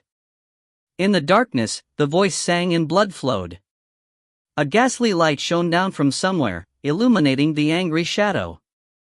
No matter where Ye Qingxuan ran, he would be under the beast's shadow with nowhere to escape. Mother ***, I'm going to fight you. He suddenly stood still and glared at the beast. What's the point of chasing me? Kill me if you can. The beast seemed to be shocked by his courage and froze in its spot. Eyes full of anger, Ye Qingxuan quickly began to chant. Shimmering ether gathered from the sky. A blurry rune sharpened in his heart. He secretly pressed the button on the double snake time meter in his pocket, activating the power within. In an instant, his sense of ether had doubled, and the ether in his hands grew restless. As the ether grouped, the youth clenched his fist and charged toward the beast with a roar. As if applauding his courage, the bloody butcher did not move. The eerie song became clearer. The creature raised his bone saw, waiting for the youth to run to his death. But Ye Qingxuan suddenly halted and threw something at the beast. Under the mask, the butcher's eyes squinted, blinded by the sudden brightness. As the ether left Ye Qingxuan's hand, it had finally formed a rune. Rubbing against each other, the ether radiated gloriously. Increased efficiency application, light. Fight? Watch me throw all my runes at your face. Ye Qingxuan thought. The butcher reflexively shielded his eyes with his hand, but the youth stayed where he was. He raised his hands and frantically began to chant again. Instantaneous rune mirror. Staggered mirrors appeared out of thin air. Grouping together, they created a matrix surrounding the butcher. The explosive light magnified, shooting down. There was nowhere for the butcher to run. Roaring, the butcher swung his saw. As the mirrors shattered, the light source also disappeared. But when the light dimmed, the youth was gone. He escaped? His proud laughter still rang in the air. It felt so ***king good to pretend to be powerful and then run away. The butcher roared and swung the saw crazily, obliterating the hut. After a long time, the beast finally calmed down. He walked soundlessly into the shadows, and followed the faint trail of breathing straight in the direction of the youth. The maze-like downtown was his hunting ground, and there was no way a lost youth could escape. But as he followed the smell of blood and finally tracked the youth, his steps halted. The butcher stood outside a cluster of abandoned buildings, looking at the ground. Under his feet were meandering cracks like something left behind by the chaotic slashing of knives. Blood seeped from within the cracks. A tinge of sweetness snaked into the air. At a glance, there was nothing special about the cracks. But the butcher bent down to study it. Regret flashed through his eyes. It was a mark. Like beasts marking their territory, the creatures of Avalon did the same. This was the sign of the predators. Once past it, it would be a fight to death. The butcher straightened and left. His scratchy sigh floated in the wind, as if pitying the youth who had voluntarily jumped into hell. The butcher may have preferred to eat quickly, but there were some creatures that liked to carefully prepare their meals. In the rubble, Ye Qingxuan collapsed onto the ground panting, unable to get up again. He had used all of his strength. If the creature caught up to him again, he would not have the energy to run anymore. He would probably just give up. Lowering his head in despair, he closed his eyes and waited for death. But after a long time, the bloody butcher had still not arrived. He prepared himself to see the beast right in front of him when he opened his eyes.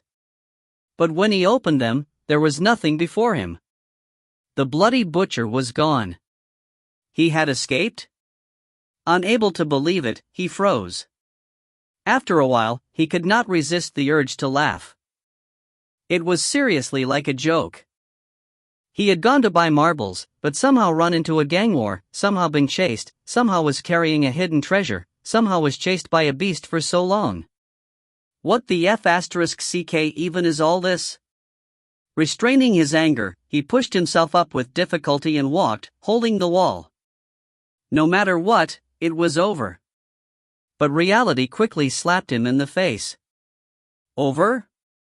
Keep dreaming. In the deep night, he gazed around at the rubble all around him, trying to find out where exactly he was. And then came an eerie sound. His footsteps halted and he turned back, listening carefully. Carried by the wind, it sounded like crying, full of sadness and pain. The cries spread in the darkness, wrapping around him like strands of hair. Staring into the direction of the cries, Ye Qingxuan decided quickly to stop. He turned around and sprinted in the opposite direction. F***ck cries. He had had enough. Gradually, the crying disappeared, but his steps also slowed. In the end, he could not even raise his foot. Was it really good to leave like this? Shouldn't he at least go take a look? Even though that was how characters died in horror stories. Why was someone crying with the lost souls in this empty place so late at night? He stood wordlessly in the darkness, looking back. It was empty and silent behind him. If I die, it's going to be because I'm stupid. Ye Qingxuan scratched his face in frustration and kicked over some garbage while screaming. He turned toward the direction of the cries. The painful cries sounded again. Closer and closer. Closer and closer. Ye Qingxuan held his breath as he crept nearer. Flattening himself against the wall, he peered out from the corner at the source of the cries. The ground was covered in blood.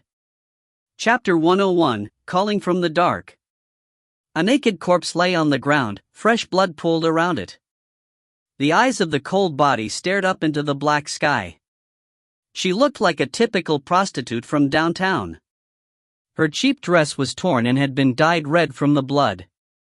The deep red made the ragged dress seem more expensive, full of stunning beauty. I'm sorry. A frail figure kneeling in the puddle of blood choked out, sorry. The voice was weak and in pain. It sounded like a girl, but her thin figure was hidden under a cloak. All Ye Qingxuan could see was a strand of golden hair that fell from under the hood. But she was a living person. Thankfully, she was a living person. Ye Qingxuan let out a sigh in relief and walked out from the corner. He gazed around in caution, but besides the girl, the place was empty. It was good, he could attack and retreat. Taking a deep breath, he walked over carefully, ready to flee at the smallest sign of danger. But nothing strange happened, even as he approached the girl. She was still kneeling in the puddle, sobbing and choking out an apology. I wanted to help you, I'm sorry. Hey, are you okay? Ye Qingxuan gulped and lightly touched her shoulder. The crying girl flinched in shock. Her entire body stiffened, trembling with fear. Taken aback, Ye Qingxuan withdrew his hand awkwardly. Don't be scared. I'm not a bad guy. I just saw you crying. Can I help you? Did you touch me? The girl spoke with her back facing him. Her voice was fragile, but there was no longer any trace of fear. Instead, there was unrestrainable anger. Ha! She turned her head stiffly, her neck cracking. The voice that came from the dark hood was distant and scratchy, like delirious cries after waking from a nightmare. You just touched me? I'm sorry, Ye Qingxuan reflexively tried to explain himself, but his voice suddenly broke off. When the girl moved away from the corpse, he finally saw the whole body. The dead prostitute stared up lifelessly at the sky. Under the dim light, 2 shriveled breasts sagged limply on each side because her entire chest had been carved open. 2 rows of ribs reached out to the sky like an infant's hands. The intestines were placed neatly on the ground beside the body. Still in the puddle of blood, the girl held a shriveled heart in her hand. The heart was almost squeezed to the point of bursting in the angrily clenched fist. The scene seemed so familiar to Ye Qingxuan. Shadowed by the hood, the face slowly rose. Fury filled the 2 beastly eyes. You want to dirty me too, you dirty? Ye Qingxuan ran without hesitation. Not even 10 minutes after getting the butcher off his heels, he had begun to run for his life again. He probably broke the record for the worst luck in Avalon today. First, he had run into a gang fight and was chased by the bloody butcher. Then, because he was stupid, he had run into Avalon's legendary Ripper. Avalon's Ripper. The murderous monster from Whitechapel Church. The one who liked to dissect victims while they were still alive and take their inner organs. He could never forget the pictures from the files. First the bloody butcher, then the Ripper. Were these lunatics so bored that they all came downtown to play? Before he could take 3 steps, a crazed scream sounded behind him. The piercing sound was filled with fury and murderous intent, almost breaking his eardrums. Ye Qingxuan really wanted to cry. What are you angry about? I'm too tired to be angry, alright? This isn't the East, where a girl can't be touched by a stranger, and you're not some lady either. How are you going to live if you get this angry just because I touched you? He wanted to yell back. But before he could speak, a crash sounded from behind. Ye Qingxuan looked back in shock to see the wall and floor shatter under the frail figure's bare hands. As if hacked by an invisible axe, cracks appeared under the furious scratching. A sharp crack snaked toward Ye Qingxuan. If not for his fast reflexes, he would have been split in half by the invisible axe. Inhaling the cold air, Ye Qingxuan sped up, but the shadow behind him stayed in its place. Watching him run away, she murmured to herself, "Purify, purify." When he had finally lost the shadow and made a few more turns, Ye Qingxuan let himself relax. But before he could catch his breath, he heard footsteps getting closer. Purify, the figure was suddenly there, walking toward him with empty hands. As he or she had walked, everything, stone tiles, walls, abandoned houses, insects on the ground, in its path was sliced into tiny pieces. What do you want? Feeling a gust of cold air hit the back of his head, Ye Qingxuan turned and started running again. As he had predicted, the Ripper was in front of him again after a few hundred meters. You dirty monsters must be purified, for this world, the Ripper murmured, walking toward Ye Qingxuan. For what? Going crazy, Ye Qingxuan could not stop himself from yelling, if you really want to help the world, go and fix yourself. But then his vision blurred and the shadow was right in front of him. He stepped back reflexively. A formless pressure sliced his finger. Blood flew through the air in an arc and landed within the creature's hood. Freaked out, Ye Qingxuan instinctively curled into a ball. But he realized that he had not been sliced in half as he had expected. As if sensing the liquid on her face, the Ripper raised a white finger, feeling the wetness. The blood seemed to have some strange allure to her. She licked the fresh blood on her finger and froze. This is blood? The Ripper murmured. Why, is it your blood? She sank into confused intoxication as if the youth's blood was some type of poison, or was sweet like a drug. Ye Qingxuan took this chance to quietly retreat. Seeing that she did not react after a few steps, he turned and ran. He swore to himself that if he survived this, he would never get curious about crying sounds at midnight ever again. Maybe there was something wrong with his senses or something really had happened to her. After a long time, he had still not run into the eerie shadow. Did he really lose her? Panting, he walked down an alley, wandering around the odd city like a headless fly. Finally, his eyes lit up after he made a turn. He had finally found a familiar street. Princess Street, named after Anglo's second princess, was one of downtown's main streets. It meant that he was almost out of downtown and was not far from Midtown where the academy was. A bit further was the police department. He could faintly hear the clattering of the surveillance police's horses. As always, the city was shrouded in fog. Every night, condensation would come with the sea wind, turning into fog as the temperature dropped. The fog was like a white sheet, layering and covering the entire city like the white sheet put over a corpse. It was late at night. Other than the street lights being extinguished, the only sounds came from an occasional carriage and the distant crashing of waves. As the clock tower struck 11, storefront lights dimmed one by one. The city slowly fell into slumber. It's finally over. Leaning against a wall, Ye Qingxuan rubbed his numb face and screamed. No matter what, his unlucky day was about to be over. But he had forgotten something. The day was not over until midnight. Suddenly, a gust of sea wind blew and the fog grew even heavier. The slightly obscured image in the distance disappeared. In an instant, the fog thickened and blinded almost everything. Light from an unknown source illuminated the fog, turning it the white of fresh bone. In order to not get run over by a carriage, Ye Qingxuan could only walk with a hand on the wall. As if a sewer had been broken, he stepped through a buildup of water. Splashing sounds filling the air. According to his mental map, he just had to walk toward higher ground. Thankfully, the tower bridge was right ahead. Once he crossed the tower bridge, he could say goodbye to all of this and enter Midtown. With this in mind, he sped up, walking forward in the fog. Through the fog, the vague silhouette of the tall bridge began to appear. But there were no police patrolling it. The copper gate before the bridge that should have been shut at night was not locked either, causing Ye Qingxuan to turn pale. Where did everyone go? Standing before the gate alone, he looked around suspiciously. There was nothing in the heavy fog.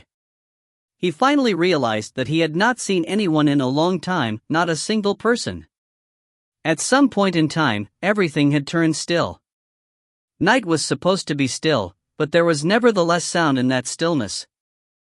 There should have been the howl of the wind, insects crawling in the dirt, and the sound of the crashing waves under the bridge. But now, all sound had disappeared as if the world had asphyxiated. He finally realized something was wrong, but he did not know what. It was as if the entire world was different from the one he had known. Soundlessly, a gust of wind came from afar, rippling through the fog. For an instant, the clouds and fog were blown apart and moonlight shone down on the still world. Ye Qingxuan raised his head, studying the moon. The pale blue moonlight fell into his eyes, reflecting the menacing contour. Tonight, the indigo moon that represented disaster was high up in the sky. Chapter 102, The Still City. The entire city was in a nightmare. The indigo moon shone down from the sky, illuminating the suddenly menacing world. It also illuminated the blood-red puddle under Ye Qingxuan's feet. Behind the tower bridge, the city revealed its sharp ridges in the dark night. It was completely different during the day. After losing all light and color, Avalon became an entirely different city. Its silhouette was sharp and menacing, like a demon reaching out for the sky. The distant fog shifted and changed according to the silhouette. It looked like a reflection of hell. The stillness was shattered by a sharp sound. In front of Ye Qingxuan, the closed copper gate was pushed open by an invisible force. Moaning and creaking, it suddenly opened. Angry winds came from the other side of the city, bringing with it the smell of something rotten. The coldness in the wind sucked away Ye Qingxuan's strength and he practically collapsed. Seriously, what is this? He looked down at the puddle beneath him. Illuminated by the indigo moon, the puddle was a glistening crimson redness. The red liquid flowed continuously from the other side of the tower bridge like a river. It came from the peak of the city, flowed through the entire city, crossed the bridge, quietly went past the youth's feet, and finally disappeared into the fog behind him. The bloody water meandered soundlessly, leaving behind a trail dyed red, a blood path. Blood path? His face stark white, Ye Qingxuan stumbled back. He finally knew where he was. According to legends, Avalon's shadow, which hid King Arthur's treasure, was hidden in the shadow of this city, but no one had ever found it. If one wanted to find the city hidden in the world of nightmares, one must find the key to the lock, a path made of blood. A blood path. It's all real? Ye Qingxuan looked down at the fresh blood flowing under his feet. He felt like he was in a hyper-realistic nightmare. So all the legends were true, everything they said was true, Avalon's shadow really existed, and he really was at its entrance. He had spent an entire day running for his life, but he found this blood path and walked into hell. So, what the f***ck even is all this? He roared angrily at the other side of the bridge. I don't even want to see you. Why do you have to drag me into this? I don't care about the stupid treasure. Get it away from me. Of course, Avalon's shadow did not reply. The demonic city was still menacing under the moonlight, but the indigo moon dimmed gradually, as if its tired eye had closed. As he glared angrily, Ye Qingxuan's vision suddenly blurred. Falling into a daze, a shapeless force shook his body. The indigo moon disappeared while he was in that drowsy state. The blood path under his feet stopped flowing, dried, and disappeared. The heavy fog shook crazily as if an outside force was moving it. Yezi! Yezi! He heard someone calling his name. Everything around him trembled and changed as if the nightmare was about to end, and the demonic world was collapsing. The fog dissipated quickly. Everything went black. When he opened his eyes again, everything was back to normal. Yezi, are you okay? Charles grabbed his shoulder, shaking the disoriented youth. Yezi? Yezi? Can you hear me? He stared at the blank youth, shaking a hand before him. What happened? Senior? Ye Qingxuan gazed dumbly at Charles's stupid and annoying face. He really wanted to punch him, but he also found him so lovable at that moment. You're finally awake. Are you okay? Seeing that he had recovered, Charles let out a sigh in relief. How come you disappeared in the blink of an eye? I searched the entire city for you. I thought a human trafficker had taken you. Are you sure you're okay? You have wounds all over. Ye Qingxuan looked around. Everything was familiar but still felt strange. Senior, where am I? Charles sighed. Idiot, you're in Avalon, of course. Which Avalon? Are there two Avalons in this world? There better not be. Ye Qingxuan smiled with difficulty. But his vision darkened. When his tense nerves finally relaxed, he fell unconscious. He had had enough of this unlucky day. In downtown, on a still street under the fog, a beam of cold moonlight illuminated even the darkest place. The professor waited wordlessly under the ghastly light. Behind him, the darkness shifted and a menacing figure appeared slowly. The butcher had returned. He held a broken bone saw in his left hand, but his right hand was empty. According to the agreement, he should have brought back the Eastern kid. But he returned alone, empty-handed. The eyes behind the donkey mask were still wild, but no longer red, like a tired beast. You actually failed? The professor studied him. His gaze full of contempt and mockery. Everyone has their firsts, came the hoarse reply. Really? The professor stated coolly. I always thought that you were a beast.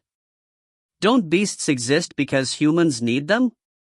The butcher stared deep into the professor's eyes, threw the wad of prepayment back at him and left. 2 days later, in Abraham's library, Abraham was giving a lecture. According to current explanations of the Voynich manuscript, we have some knowledge of events from before the Dark Ages. Unfortunately, the astrology and geography recorded in the manuscript is starkly different from what we can observe today.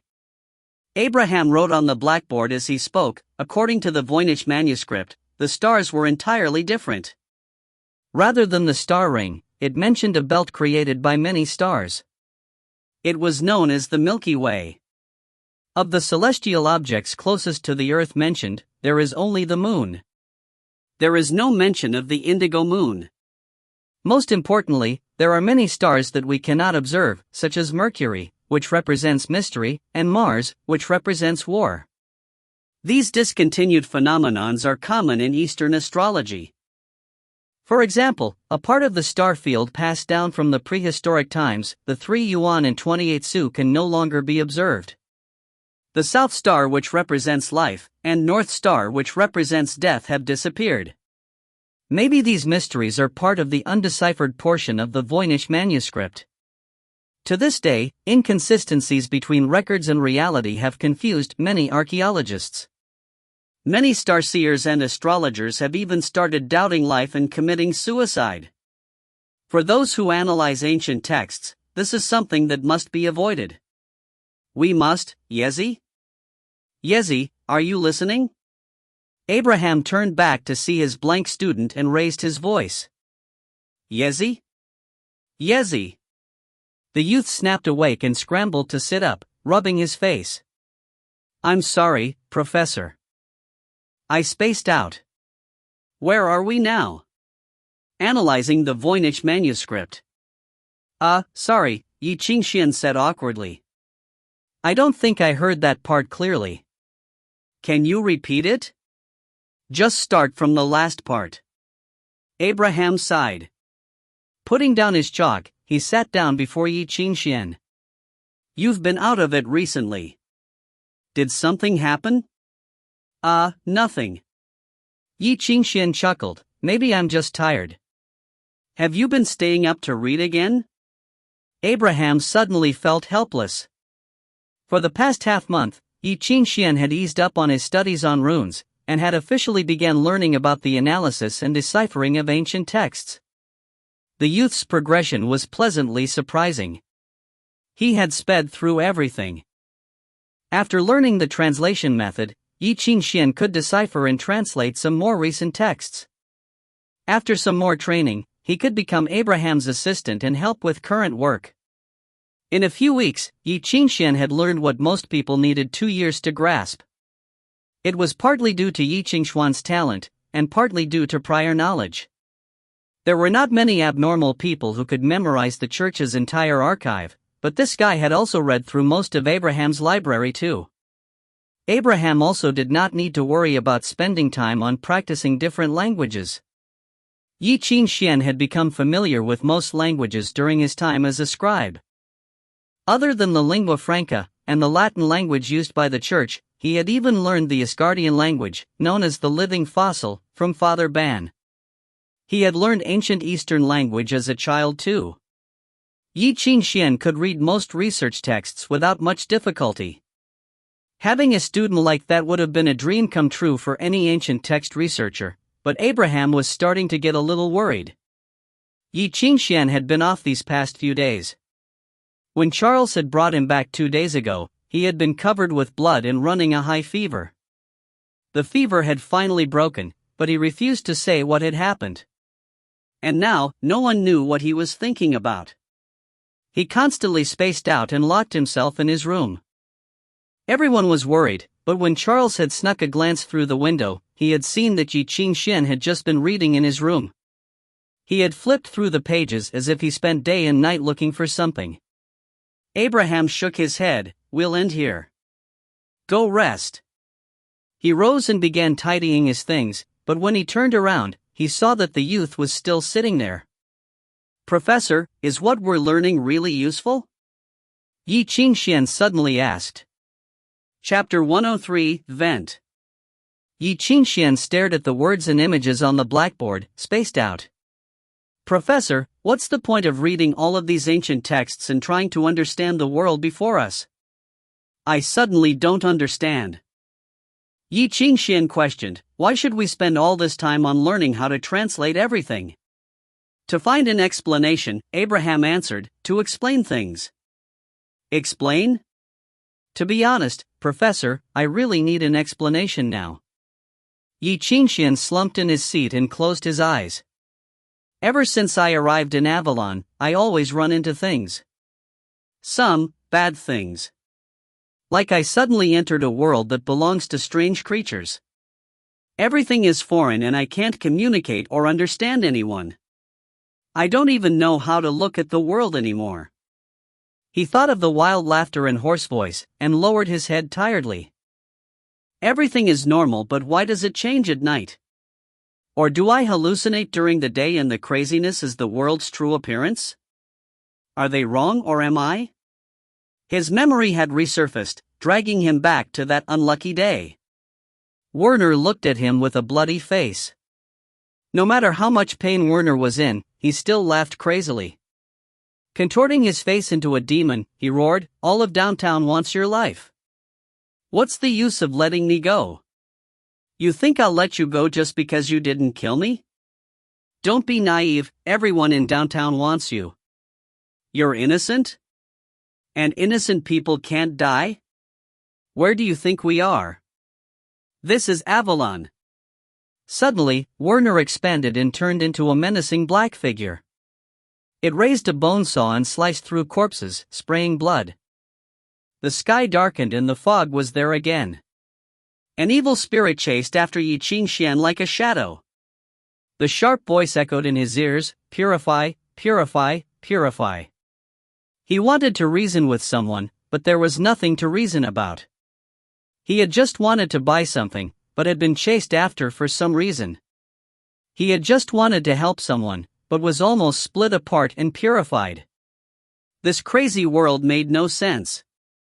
I don't understand, Professor. Ye Qingxuan asked, is there something wrong? Yezi, this world is complicated. Sometimes, we need something to help us understand it. Abraham gazed at him. I often felt confused or scared of things when I was young. This world changes so quickly. Other people's ideas change quickly too, but I'm too slow and can't understand them. Because of this, I want to find a research method to help me understand these things, to find a solution. At least, you won't be scared once you understand them. Professor, have you found it? Ye Qingxuan asked, looking up. Abraham chuckled dryly in response. Late at night in the basement remodeled as the piano room, sharp notes cut through the air like a chainsaw cutting through metal. It was full of ineffable frustration and unsettling pressure. A spaced-out youth sat before the piano, blankly pressing down on the keys. The rhythm and melody that Charles had emphasized was not there. Stop, stop, stop. Yezi, stop. Charles reached out to stop him and shook his head. Yezi, are you playing piano? It sounds like you're breaking things. Ye Qingxuan stiffly retracted his hand. I'm sorry. I spaced out. I know you're frustrated, but you can't keep going on like this. Unsure of what to do, Charles handed him an orange. Here, eat some fruit and calm down. Ye Qingxuan shook his head. I just want to find a solution. Did you find one? No, Ye Qingxuan huffed in exasperation and slammed down on the keys with an iron fist, so I need to vent. The piercing sounds of metal scraping sounded once again, echoing with frustration and anger. This was not music, this was plain fury. Charles shook his head. Sighing, he left quietly and closed the door. It was better to leave Ye Qingxuan when he was like this. But the cacophony in the still basement resounded endlessly. The sharp melody had an indescribable hopelessness, sending chills down one's spine. Tritones appeared continuously like countless people wailing quietly. The music chased away all warmth and sunlight, bringing with it a cold night. In the dark winter night described by the music, aggravation and angst gathered in the sky like black clouds, casting the world into eternal darkness. Every surge in the angry music was like thunder booming across the skies. Without realizing, Ye Qingxuan began playing the music score carved into his memory, but this time, it was pure venting.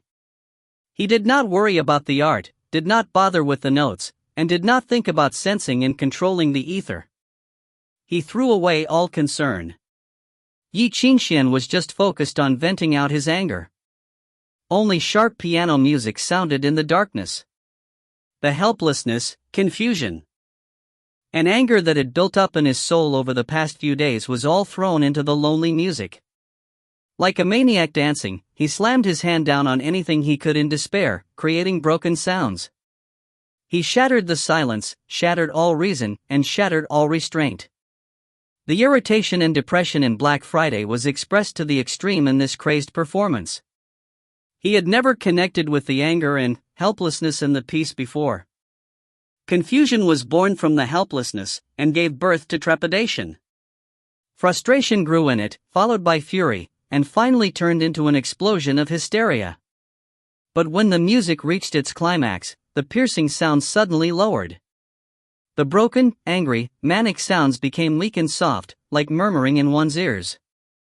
It was as if something was brewing in the empty music, sucking away all of its strength and the musician's soul. Ye Qingxuan had not purposely been controlling it, but he fell completely into the performance. He did not even know if he was playing the piece or if the piece was guiding him, leading his mind deeper into the melody. Like peeling a shell, layer by layer, lifting up layer by layer of disguise, he gradually sank into the soft melody. He was completely focused on the meaning of each note and measure. He began thinking, what is this piercing yet broken melody trying to express? Was it anger? Or frustration? Depression? Fear? Resentment towards goals unrealized? Loneliness? Utter despair? No, it was none of that. In an instant, lightning flashed through his heart, cutting through all confusion, ripping through all questions. For an instant, everything became real. Ye Qingxuan flinched, eyes flying open in shock. Guilt? Yes, it was guilt. It was the pain of not having enough time, it was gambling everything to try and save something, and it was the despair of failing in the end. It was being forced to disappoint family and friends.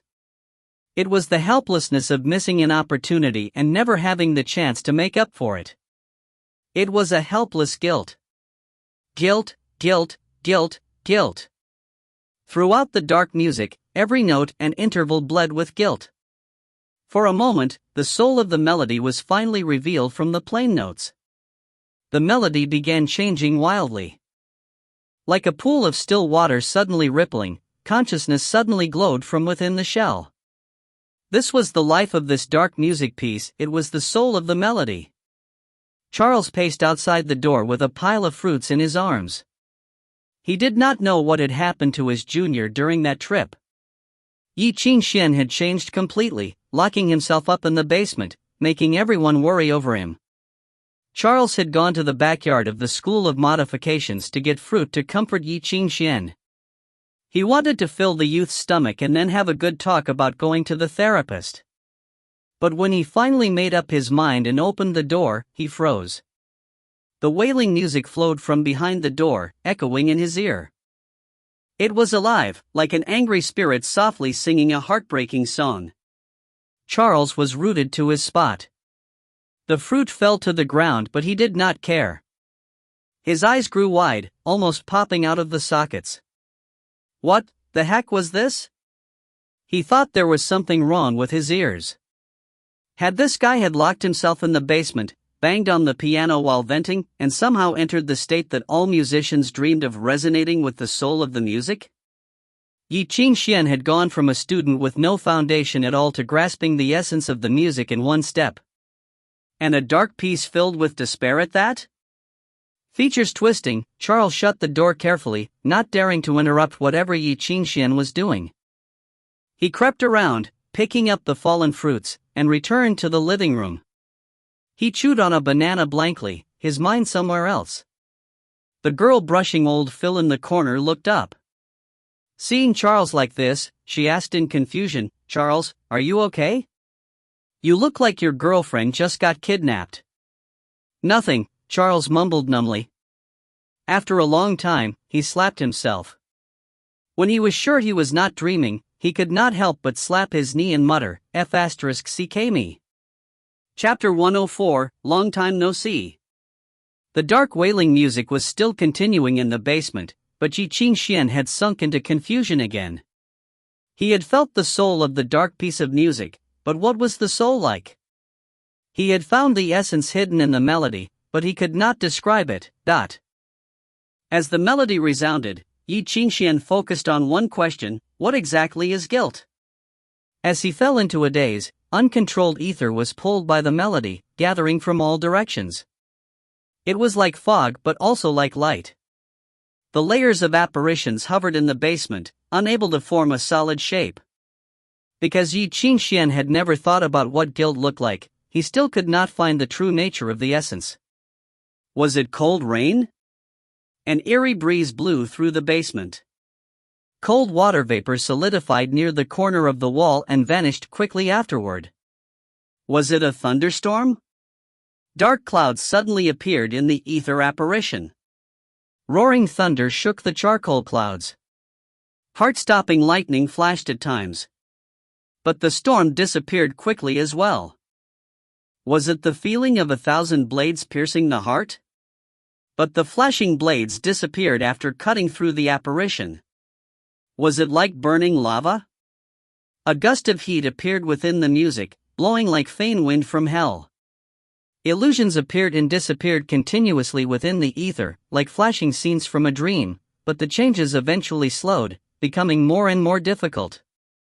Finally, the illusion froze completely, as if something great was brewing within. An untouchable emotion was solidifying, forming its structure. Slowly, there was the pitter-patter of dripping water. Water droplets solidified within the illusion, falling and grouping together, finally turning into a silent torrent. Although it was inside a closed basement, but there was the essence of a lonely sea.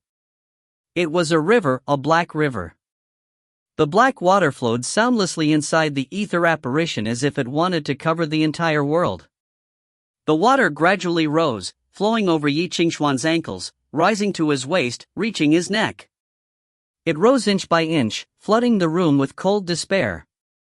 It flooded into the soul from every pore, invading every inch of empty space. This was guilt, an eternal black river in everyone's heart. The black river was like a noose amid the wild melody, tightening ever so gradually, stealing every last breath, casting one into eternal despair and repentance. There was no redemption. When the soul finally suffocated, the quiet river would begin to rumble.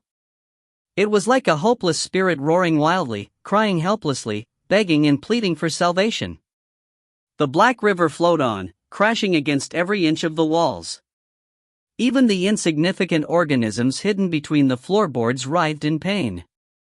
They were caught by the hopeless melody and sank into the river of guilt. As the climax neared, explosive crashes sounded continuously. Rats and insects gone wild crashed headfirst against the walls, trying to find peace and relief from eternal death. The desperate souls struggling in the black river passed away just like that. The music silenced. Ye Qingxuan woke up from the crazed playing with a jump. He gasped for breath, sweat rolled down his back. Is this how to play complex notes? In the silence after the storm, he gazed at his hands in confusion. His hands had lost all strength from the wild playing. Soreness radiated from every finger. It hurt his heart to move them even a little bit. After a long time, he lowered his head and pressed down on the keys. The piano was silent. The strings had broken. All of them had broken. How could such an old piano survive such a powerful performance? Or maybe a better word would be destruction? But for some reason, Ye Qingxuan felt much better. Maybe he had emptied all his dark thoughts while venting. Yezi, do you feel better? A calm and cool voice sounded behind him. The voice was like moonlight. Ye Qingxuan froze. It felt like an illusion, but the voice was so real. He turned around slowly. Seeing something impossible, his eyes widened in shock. Father? All light had extinguished in the darkroom during the wild music, but calm moonlight shone down from somewhere, illuminating the man's white robe and eyes. Those orbs were clear and quiet like the moon. He stood in the moonlight, gazing around and smiling at the youth. After all these years, his smile was still the same. It was filled with the enlightenment and desolation of having seen fate. "Oh, Ye, long time no see." Quietly, he asked, "How are you?" "Is it really you?" Ye Qingxuan rose subconsciously, but was quickly stopped. He finally realized that there was an obstacle between them. It was made of instrument strings suspended in the air. The strings reflected the moonlight, creating an abstract and unclear instrument. It was the instrument that had been completely awoken by the music, Ye Qingxuan. "First, I must congratulate you. You've finally earned the recognition of Ye Qingxuan." Standing under the moonlight, Ye Lanzhao studied the youth. "Ye, you've worked hard and become a musician."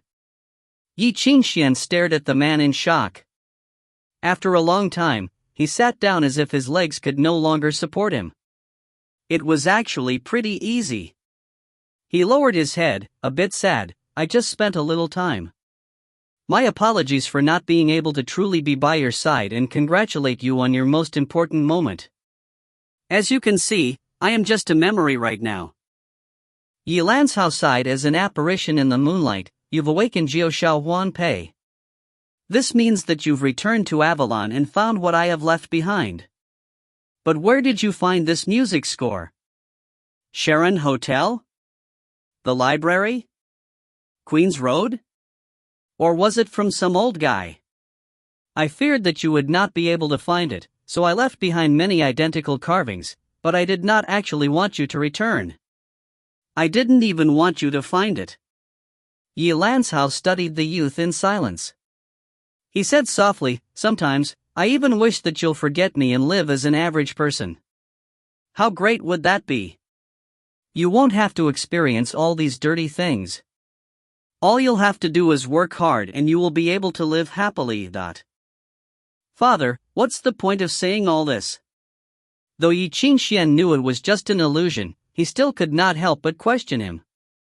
As if sensing the youth's question, Ye Lanzhao's expression turned helpless. "There's no point in everything now, right? Let me tell you what you must remember. Listen carefully. What I will say next is very important." Chapter 105, Old Guy. "Listen carefully. What I will say next is very important," Ye Lanzhao said. "First, since you have awakened Ye Qingxuan and received its recognition, you are now the master of the Ye family. In other words, every word you say and every action you perform represents the Ye family of the dragon bloodlines. I messed up and ran from the east, but you don't have to worry about that. But this zither is something passed down from your great-great-great-grandfather. You know, it's an old thing, and old things have a lot of rules. Unfortunately, you can only use a portion of its features before you become an official musician, so just deal with it. At least you don't have to buy an instrument so you can save some money. But if you really don't like it, you can get another one. It's an old thing. Just keep it as a memento." Ye Lanzhao calmly said such obscene things, as if he was not scared of their ancestors striking him with lightning. "To be honest, the dragon bloodline isn't as good as you think. There are a lot of annoying things. That's why I came to the West. I sealed your talent when you were born because I wanted to let you choose what to do with the seal when you became of age. If I'm not around, you can only wait until you reach resonance level and it will unlock automatically." Ye Lanzhao shrugged. "If you need some secret tricks or talent, then all I can say is sorry." Hearing this, Ye Qingxuan almost coughed up blood. He had never heard of a father who could ruin his son's life this much. Sorry, that was my mistake, don't mind me. But there is one thing that I hope you'll pay attention to." Under the moonlight, Ye Lanzhao's expression turned serious. "Listen, Ye. Before you reach resonance level, you must not research anything about me. I've already wiped away many people's memories of me, but there are some strange creatures that I can't reach. Don't delve into these things before you're powerful enough to truly protect yourself. This is for the good of you and everyone around you. My only advice to you now is, if you are still in Avalon, leave as soon as possible. It's best to not have anything to do with Avalon. The sins that the crazy King Arthur had committed centuries ago have put a curse on the royal family. Anglo will pay for it. So, before that day comes, you must not enter Avalon's shadow, understood? Ye Qingxuan listened to Ye Lancao's message in shock. After a while, he could not help but chuckle bitterly. Father, you're too late. Ye Qingxuan had already become tightly connected to Avalon. He had already almost entered Avalon's shadow. All of the thugs and gangsters in downtown knew that he had something to do with Avalon's shadow. Your life must be hard now, right? Ye Lancao suddenly said, I created a key to unlock this melody. You can only truly understand it in your most confused and painful state. If you need help, go find that old guy. Even though he's heartless sometimes, he's the most trustworthy man in Avalon.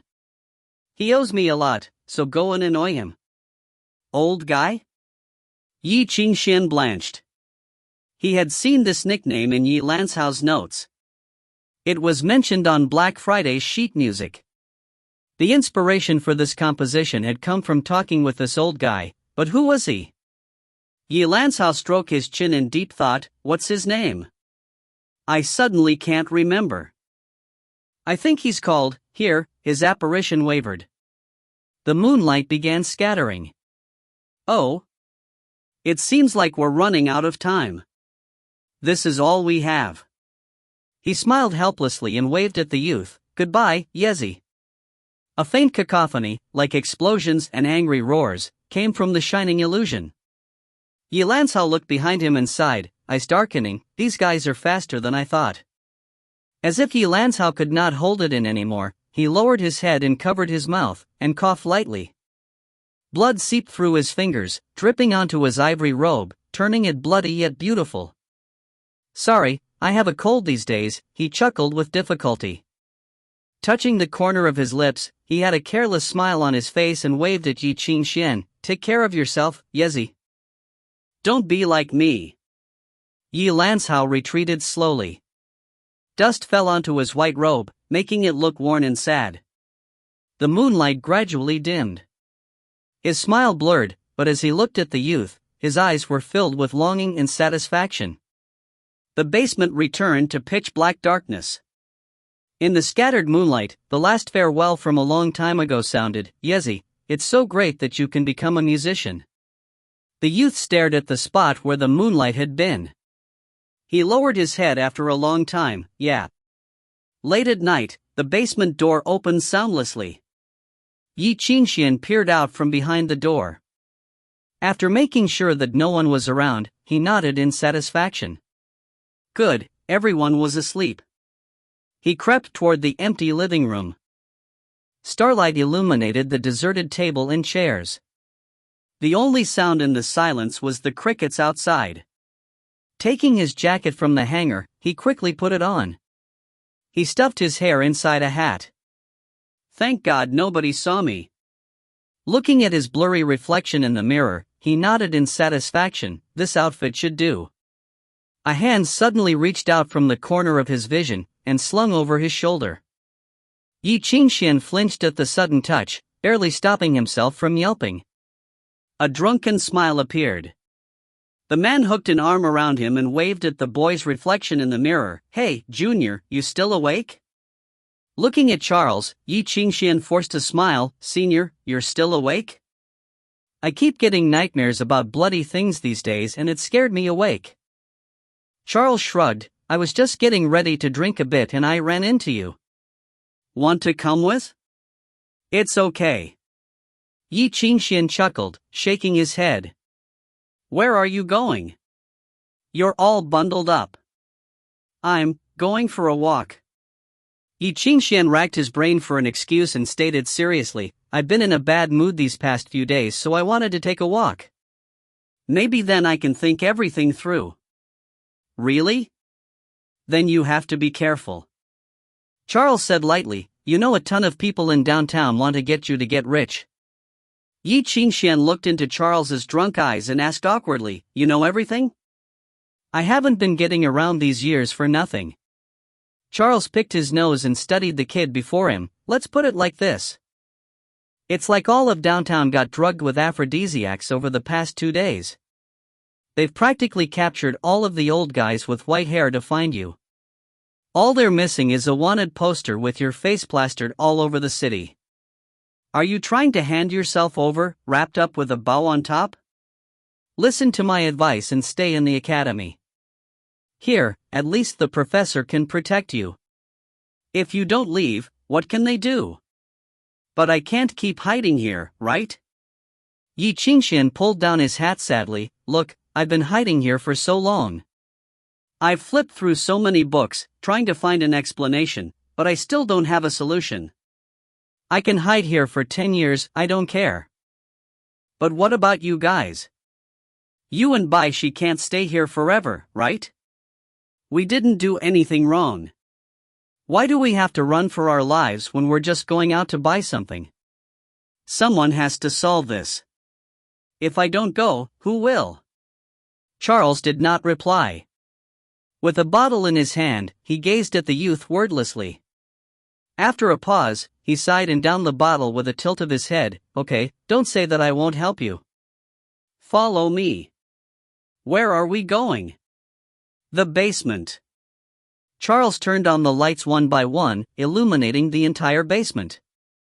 He pushed the now useless piano to one side of the empty basement and walked over to a pile in the corner, covered by a dust cloth. The pile of what looked like broken machines took up a good portion of the basement. When Charles lifted the dust cloth, the smell of oil and rust radiated from it. Senior, what are you looking for? The youth asked curiously, seeing all of this. Charles glanced at him tiredly. Yezi, this was my workshop. You've been here for a month. Have you never wondered what all this was for? No, Ye Qingxuan said, a bit embarrassed. I don't usually touch people's things without their permission. Are you always so polite for such unnecessary things? Charles tugged at the dust cloth with difficulty. Come on, give me a hand. With both of their efforts, the heavy dust cloth was finally lifted and thrown to the corner. The sleeping workshop was finally revealed under the light. Yi looked at all of the unfinished items. They seemed to be a giant handicapped iron bat, a machine-powered carriage missing 2 wheels, an article of leather clothing that could cover the entire body, including the head, with 2 glass lenses for the eyes. There was also rusted copper full-body armor, but the chest piece was filled with chains. What is this? The youth reached over to feel the inside of the armor, observing a sequence inside. This conductive structure is to make it move? I made this when I was 13 or 14. Charles squatted beside Ye Qingxuan and scratched his head in embarrassment. I was confident that I could create a mechanic puppet to play with me. I even decided to name it Pinocchio. But sadly, I never succeeded. It's so hard to get the center of gravity right. You used all of these parts just to create a machine that can walk? Ye Qingxuan could not comprehend it. Who knows how kids think? I guess I was just bored. Charles stared deeply at the puppet's heart. On it were the words, my friend, Pinocchio. It's all in the past. I don't need it anymore. Charles pulled the dust cloth over the junk, covering the armor. Come with me. I have something to give you. Chapter 106, Dungeon Gentleman. You designed all this? Ye Qingxuan glanced around at everything scattered throughout the workshop. Yeah, I'm the nationally recognized failure. Nothing works out no matter how hard I try to be a musician, so to kill time, I just make some weird things. There are a lot of mentions of machines from before the Dark Ages in ancient texts. All of them are so amazing they sound like myths. Apparently, they could shrink people and put them in a small box so you could watch them sing and dance. Till this day, people still believe that people in the past could shake a steel box and create a pretty girl to enjoy the night with. It was such an incredible era. As Charles spoke, his expression became dazed, but when he realized that he was getting off topic, he coughed and quickly refocused. Anyway, please don't mind. I just wanted to make some things and maybe make some money, but I actually put a lot of money into this and now I've got loan sharks on my back, but I still made some pretty cool stuff. He pointed at the giant bat-like iron structure with a membrane pulled over it. Look at this one. It's a flapping arrow machine. I got the inspiration from the Wright brothers. I jumped off of the tower bridge with this and flew for more than 100 meters. Senior, the tower bridge is 100 meters tall. It would probably be the same as if you had just jumped down directly. Let's not worry about specifics. Look at this. Charles pointed at the mechanic carriage in the corner. This carriage doesn't need the power of horses. You can power it just by hand. Isn't it great? It's a totally revolutionary innovation. Ye Qingxuan's face twitched. Senior, bicycles have existed for a long time. What did you change other than turning the pedal into a bar for hands? I changed a lot, alright? Look at this. It's seriously revolutionary. Suddenly excited, Charles jumped onto the carriage. He lifted a machine the size of a melon and placed it before Ye Qingxuan. Look, an aether engine. I designed an entirely new motor system so it's powered by the aether. The metal inside is magnetized, creating a magnetic field that produces an electric current. This is just a model, but it can kind of work, probably? But unfortunately we're in a chaotic ether zone and it's not stable enough. I can't make it completely soundless. As he spoke, he stepped onto the motor. He stuck a handle inside and began spinning it furiously. Brought on by the spinning handle, the motor began shaking. As if it was already starting to run, it produced a thunderous and deafening sound. Ye Qingxuan was unsure if they had the same definitions for words. It's not soundless, it's practically a freaking explosion. In early times, when man first started researching mechanic power systems, they had thought it would be a revolutionary and world-changing invention. All of humanity would benefit from it.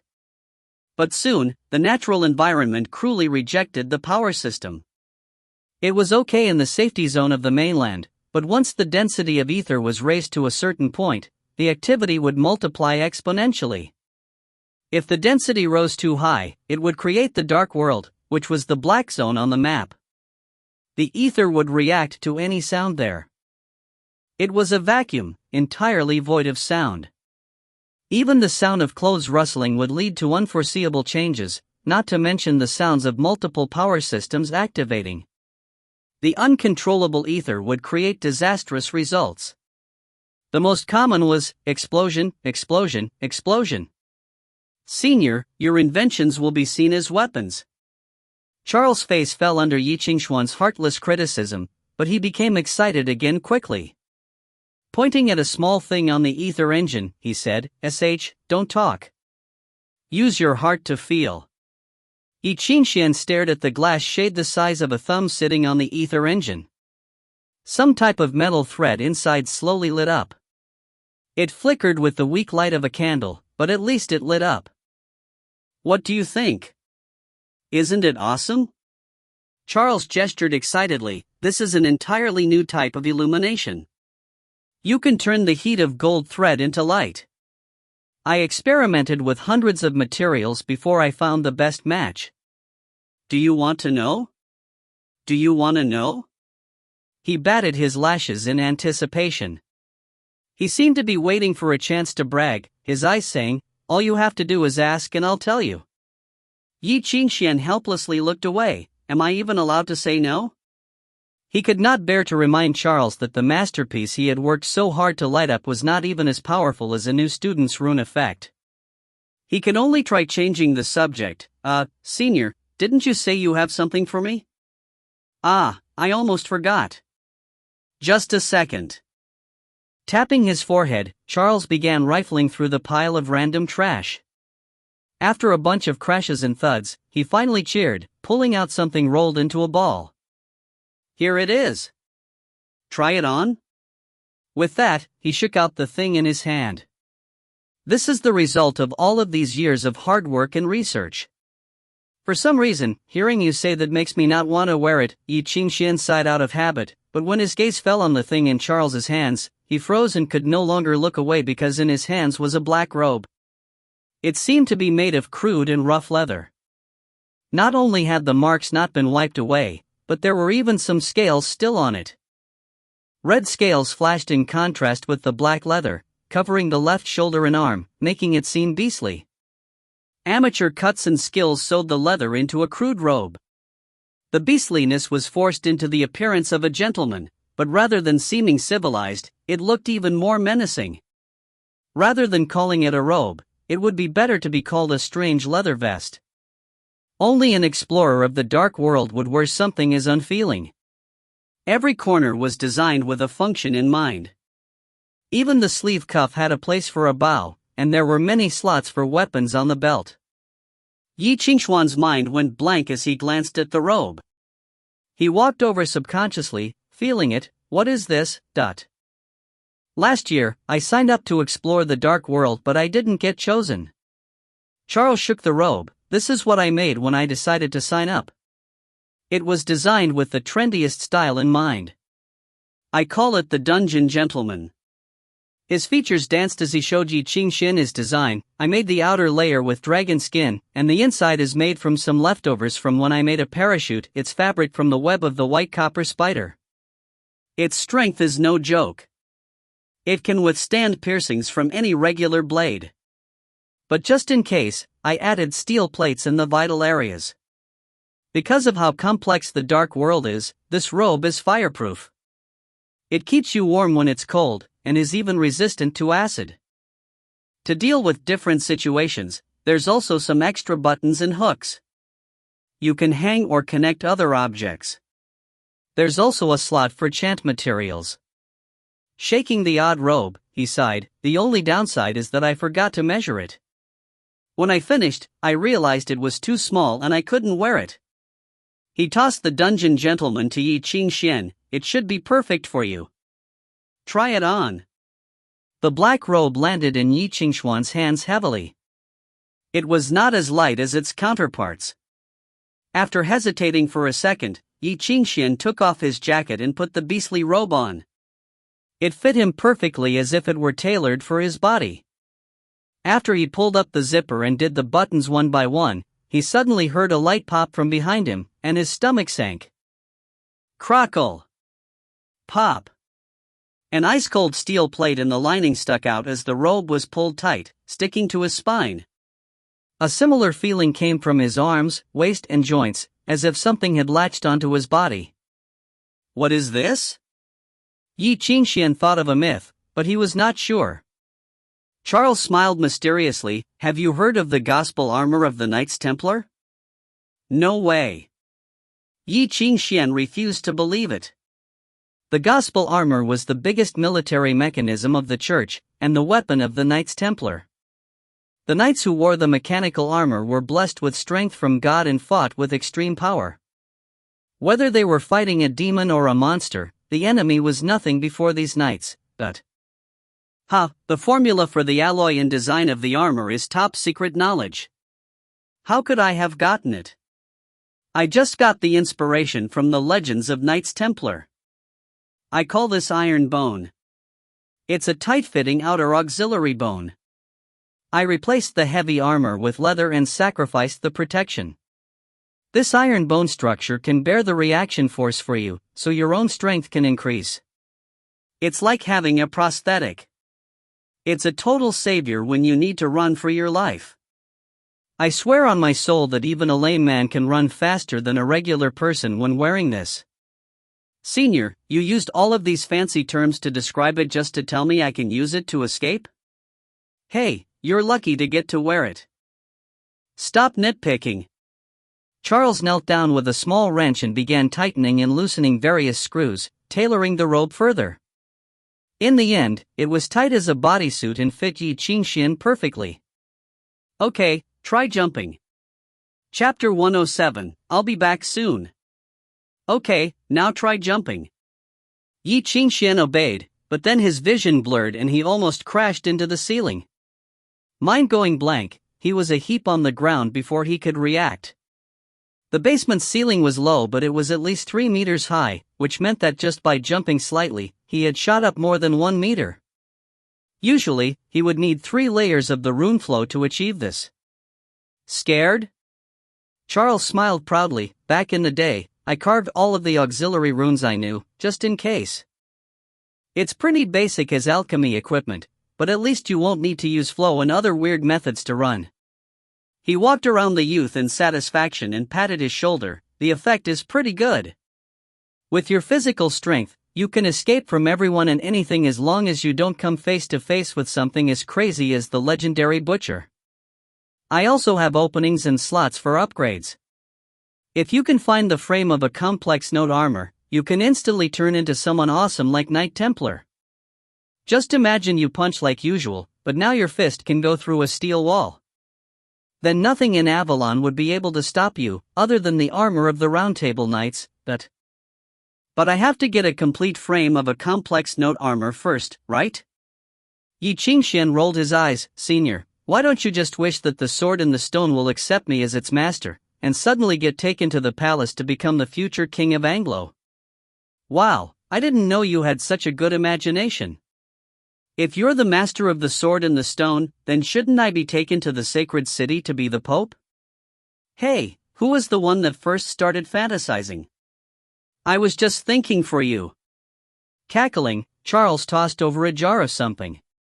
Here, rub it on yourself. What is this? You don't want to be discovered as soon as you go out, right? He pointed at Ye Qingxuan's hair. Long-lasting hair dye. Blonde. You can't get rid of it with water. It only dissolves with tongue oil. With this on, nobody will be able to tell you're Eastern. Why didn't you give this to me earlier? Ye Qingxuan grabbed the ointment and began rubbing it in carefully. When he was done, Charles brought over the mirror.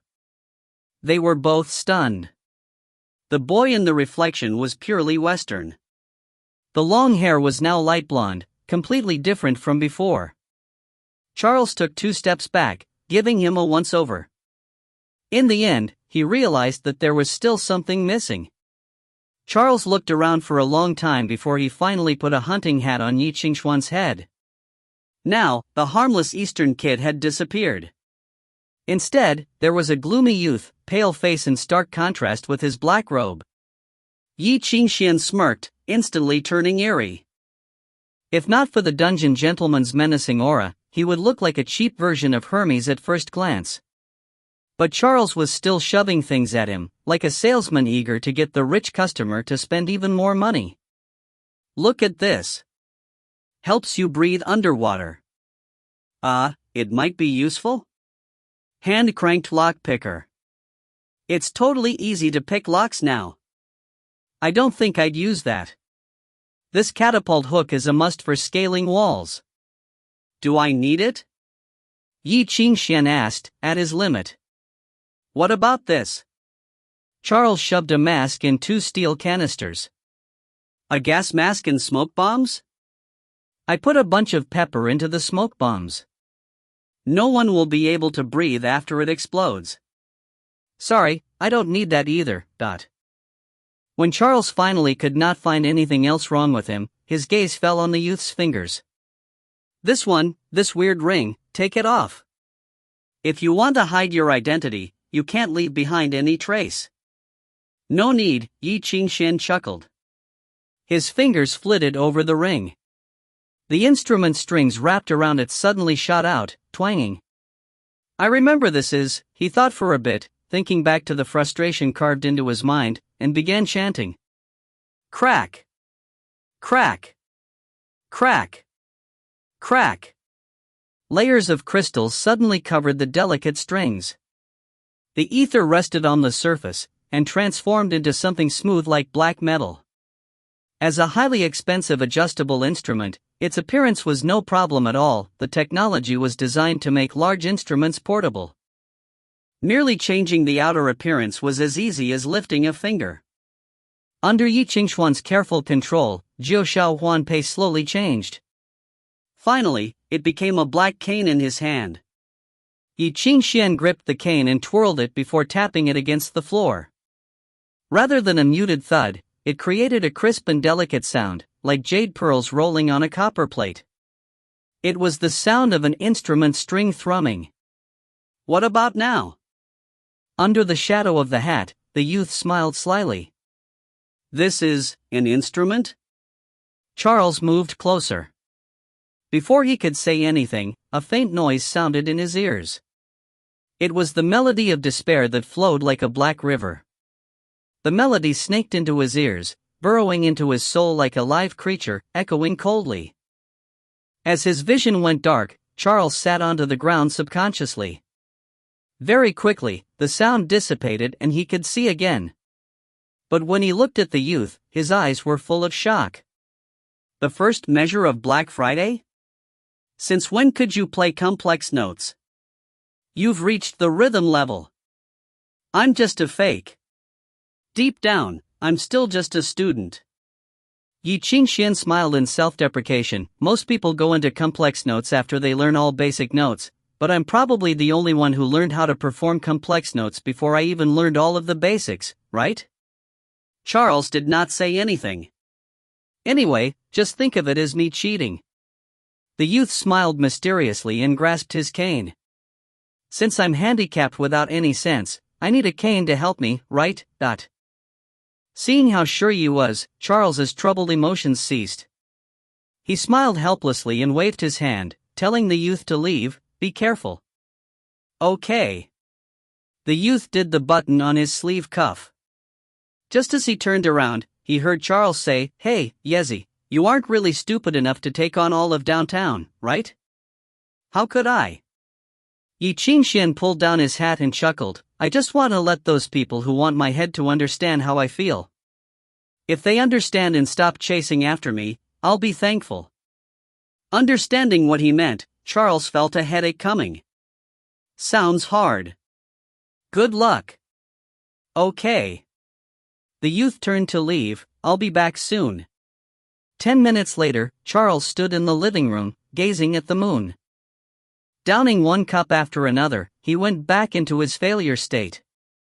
With a bowl in his arms and a fork in his hand, he mixed a salad in the bowl, trying to find a larger cherry tomato to eat with his wine. That kid gives me such a headache. Charles sighed and muttered, he's like a totally different person now. What provoked him? As expected, you only realize you're old when you can't understand the kids. Ah, I'm only 18, as he cried over his youth. A thin shadow crept up behind him, sneakily going toward the door. Bai Xi? Charles asked without turning, as if he had eyes on the back of his head.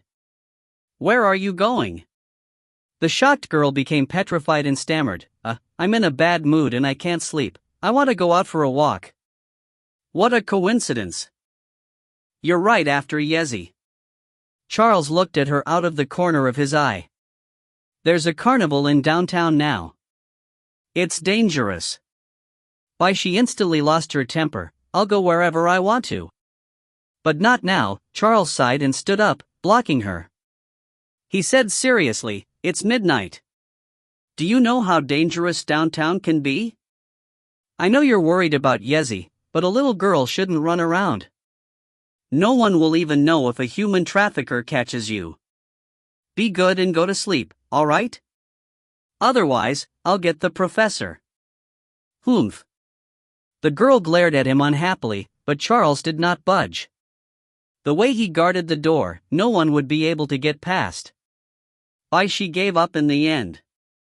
Sighing, she turned for her room, but when her eyes swept past a shadow in the room, she froze. Professor? Professor? I wasn't drinking, Charles denied instinctively, hiding the bottle behind his back. He nervously followed Bai Xi's eyes, but there was nothing there. Ah, this is bad. By the time Charles finally realized what had happened, it was too late. In the moonlight, he saw Bai Xi's shadow raise her arms. There was something heavy in her hands, and brought it down against his head without hesitation. Bang! Charles collapsed onto the ground. Ha! No matter how powerful you are, you'll fall under the brick. Bai Xi tossed the Anglo-encyclopedia to the side. Gritting her teeth, she dragged Charles onto the sofa.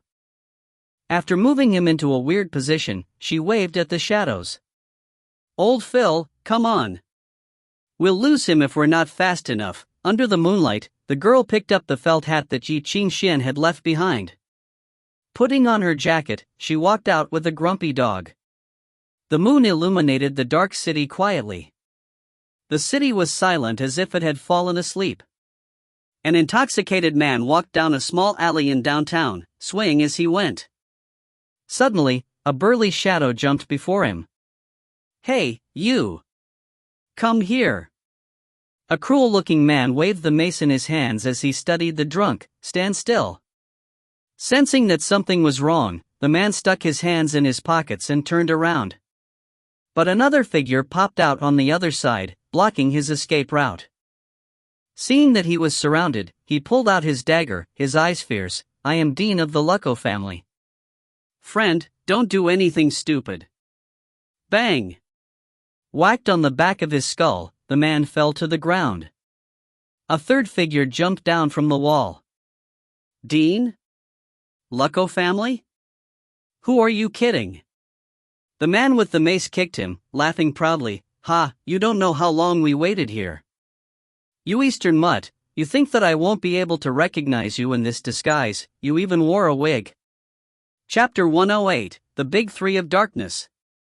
You even wore a wig. The man pulled forcefully, but after a cry of pain, he came away with a handful of bloody hair. He froze before becoming furious. Look. This Eastern kid is too much. He glued the wig to his scalp. You think that can fool Sir Levy? In your dreams. In your dreams. The two beside the man echoed in unison, waving their weapons. Dean covered his face and curled up in pain, studying the men. You, what do you want? Who are you? You don't know who I am? The man with the mace roared in anger. He raised his weapon and announced fiercely, I am Levy, the one-eyed swordsman. The man who had whacked Dean with the staff yelled, I am John, Wind of the Dark Night. I am Rabbi, the bloodthirsty Excalibur. The last one called out. All three of them struck a menacing and handsome pose, calling out in unison, that's right, we are the fallen Morning Star, the Prince of Evil, the infamous Big Three of Darkness. There was silence, a long silence. Finally, a weak voice came from the ground. What are you? Dean did not know if there was something wrong with him or if he had run into three lunatics. To save himself, he forced himself to beg, friends, you must be mistaken, I really don't know who you are. Crack! You can't even think of a better lie. Furious, Levy dealt him a backhand slap. Everyone in downtown knows us three. Answer me. Are you that Eastern kid Luo is looking for? Slapped into a daze, Dean shook his head reflexively, no. Oh? One-eyed swordsman Levy opened his eyes wide, smirking, seems like you're not willing to talk. Brothers, show him. Bang! Bang! Crack! Crash! Clang! Clunk! A flurry of pained cries rang through the dark alley. 10 minutes later, Levy asked while panting, answer me. Are you that Eastern kid? You really got the wrong person, Dean cried, but was beaten again. Bang! Crack! Clunk! Thud! 10 minutes passed before Dean professed, I am. This time, Dean had finally learned his lesson. Face covered with blood, he grabbed Levy's leg and cried, I'm that Eastern kid. Please stop hitting me. Ha, you finally admitted it. Levy laughed proudly, I told you that your amateur disguise wouldn't be able to fool me. Beside him, John suddenly asked curiously, but boss, isn't the Eastern kid's hair white? Why is his hair reddish? Ha! Levy furrowed his brow, fury written across his features. Dean hurriedly exclaimed, don't hit me. I dyed it. I dyed it. Rabbi studied his face. Feeling that something was wrong, he turned and said, "Boss, his age isn't right either. He looks like he's 30-something. Is he lying?" "Ha?" Levy's brows furrowed even more. "You're lying to me?" Legs giving out, Dean fell onto his knees. "To be honest, I matured quickly." Gritting his teeth, through the humiliation as tears welled in his eyes, he choked out, "Even though I look old, I'm only 14. I really am that Eastern kid. Please stop hitting me." "Humph. Good." Levy nodded in satisfaction and waved his hand. "John, tie him up and take him to Boss Luo. Show him how powerful we are." With that, he whacked Dean's head, knocking him out cold. "Which one is this?" he asked. 17th. "I've been counting," John answered smugly. Levy put his hands on his hips and roared with laughter. "We found so many Eastern kids in one day, but that group of failures couldn't find any. Seems like downtown is filled with failures. This is the day that we, the big three of darkness, will rise." The figure eavesdropping in the darkness finally could not hold it in anymore and burst into laughter, holding onto the wall for support. "Who's there? Show yourself." Furious, Levy raised his mace. "Do you know who we are?" Yes, I know." Trying hard not to laugh, the Black Shadow answered, "One-eyed Swordman Levy, Wind of the Dark Knight John, and Bloodthirsty Excalibur Rabbi. You're the big, sorry, I can't go on. Please excuse me, I need to laugh." The figure covered his mouth, but sputtering laughter still made its way into Levy's ears. "You wanna die?" Levy slammed down his mace in fury, but it sliced through air. Air? Stunned, he looked forward. When Levy had gone to hit him, the Black Shadow had rippled like water and almost dissipated. "Friend, can you not start fighting without warning?" A hoarse voice murmured in his ears, "I think we should put down our weapons and talk nicely." Freaked out, Levy spun around and attempted to strike him with his staff, but he heard a cry of pain and saw that he had hit John. "Boss, what's wrong?" Rabbi gaped at Levy, who was yelling at nothing. He felt that something was wrong. Levy was still furious and could not be bothered with John's pained cry. He glared at the non-existent Black Shadow and danced crazily with his weapons. "Stop playing around and show yourself." As he continued to wave his mace, the shadow continued to change. Like water, it rippled, scattering for a moment then becoming whole again. Just as one would start seeing things after staring into the darkness for too long, the shadow felt unreal. But the supposedly non-existent shadow was right against Levy's back, latching onto him like an angry spirit. Levy roared in anger. He could no longer take the infuriating feeling. Gripping his weapon, he slammed it down. The Black Shadow scattered with a pained cry, but after the shadow disappeared, he saw that he had brought the mace head down on Rabbi's face. "Boss, why are you hitting me?" Rabbi gaped at Levy, his face bloody and his eyes full of tears and pain. He fell over. Levy blanched. The only sound in the alley was his heavy panting. An eerie wind blew through the alley. As it blew over the raised cobblestone, there was faint laughter. He finally heard the vague melody in the wind, like a black river of despair. The sharp yet wild sound melted into the wind, becoming extremely delicate. The delicate sound echoed in his ears, pushing at his nerves, flooding his senses in the black river. The wildness, hopelessness, and sadness echoed in his brain, awakening the most traumatic memories. Failure. Failure. You useless piece of sh*t. The angry roars seemed to sound again, as if the man who always got violent after getting drunk had returned. Levy cried out and spun around, but there was nothing behind him. Then the world went black and he could not see anything. His memory became clearer in the darkness. As if he had returned to the past, the darkness in the bottom of his heart awakened. It dragged him along, forcing him to relive the cruel abuse, the scars left behind from whips and sticks, and the helpless despair. "Go away!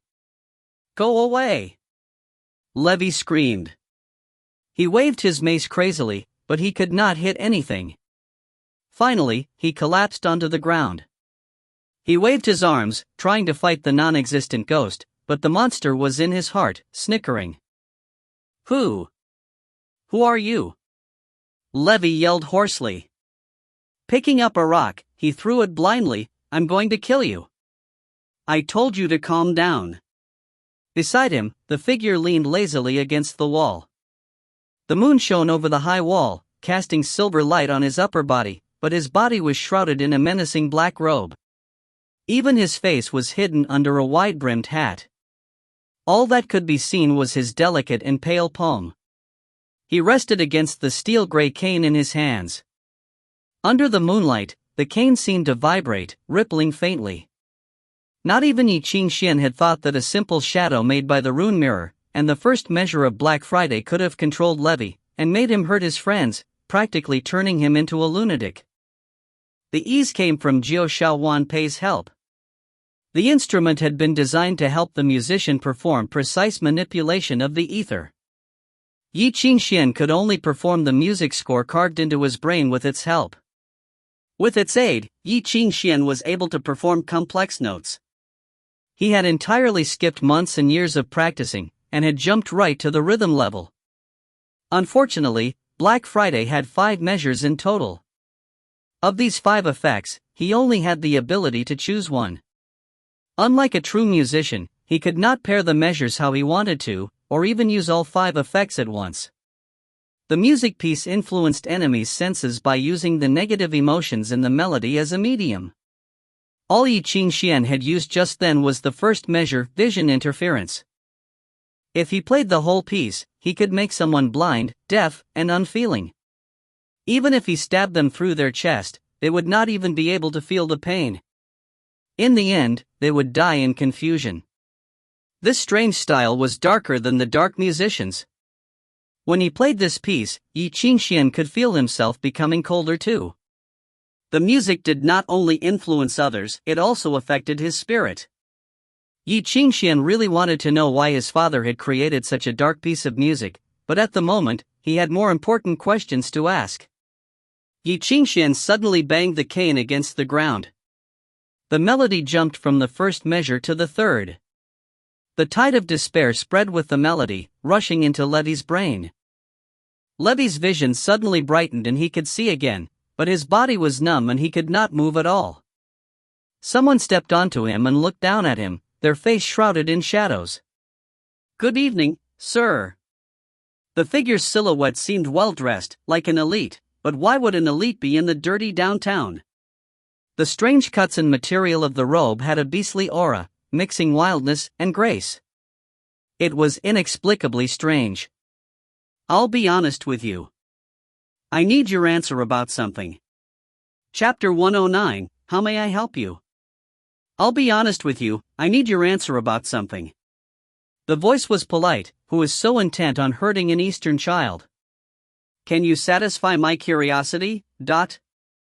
Levi roared, F***CKU, ack.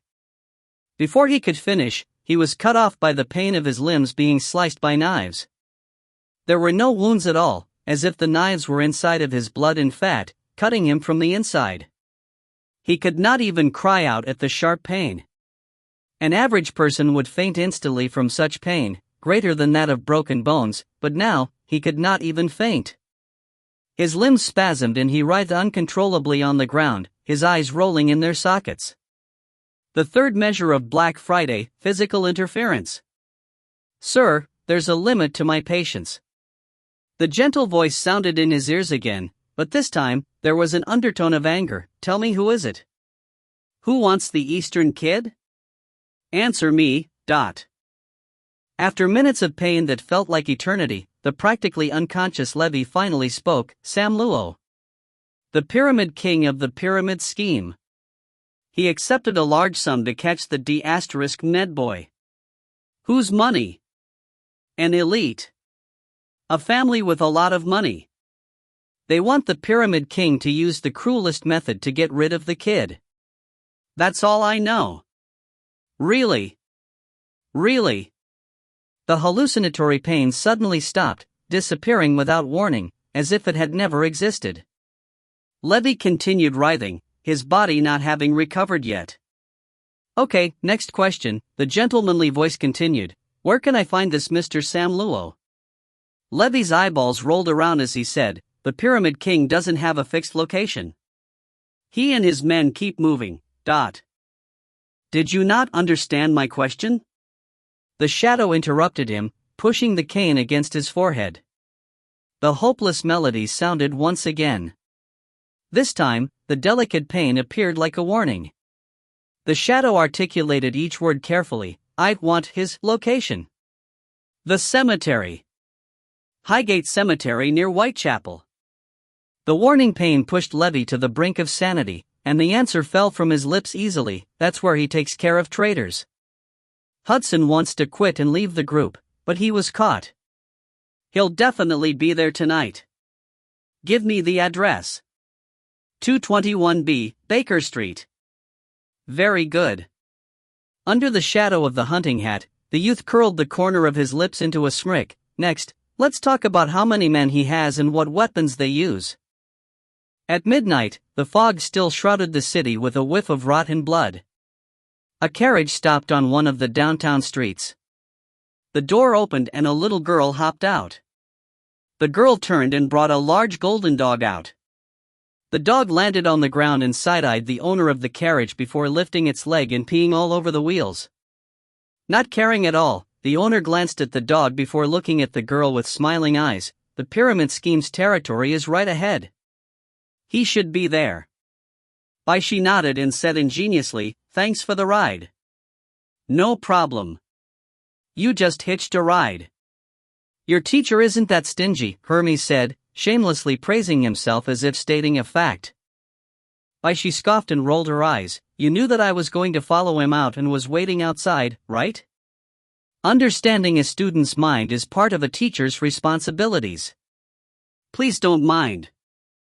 Hermes shrugged, and anyway, without my guidance, you never would have found the pyramid scheme's temporary location. The girl rolled her eyes again. I haven't been wasting my time in Avalon.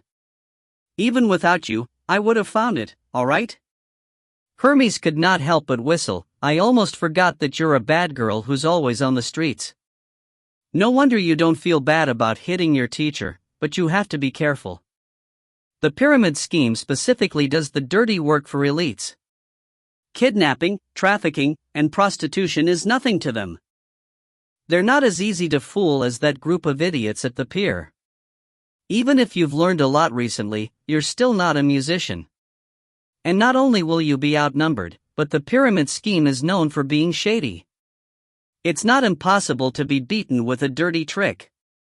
My student is charging into the lion's den.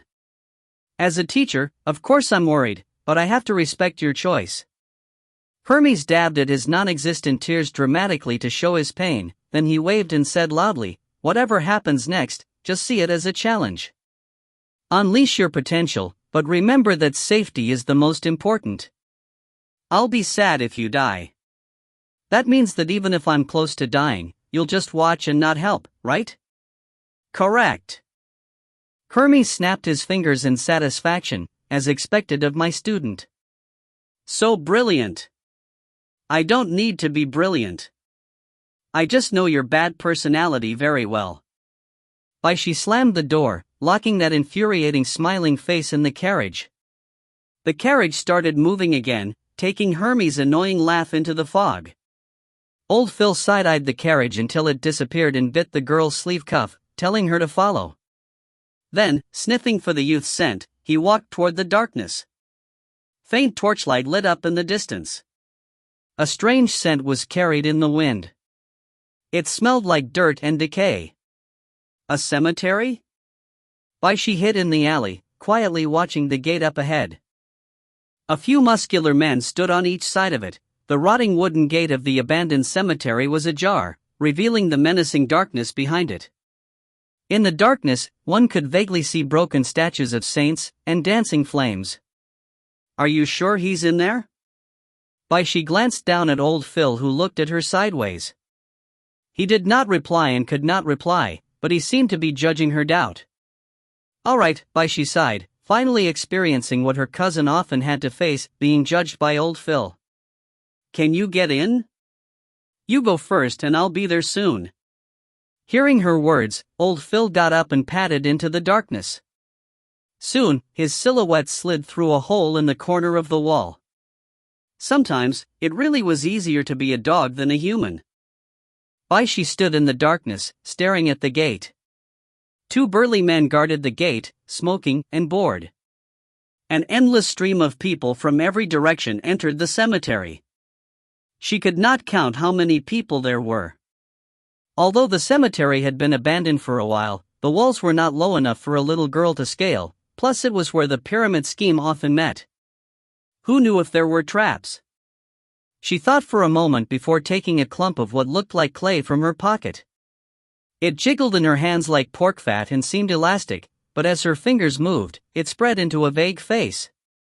Hermes was not a good teacher, but Bai Xi was also not a good student. Her habit of stealing had caused more than enough headaches for Ye Qingxuan.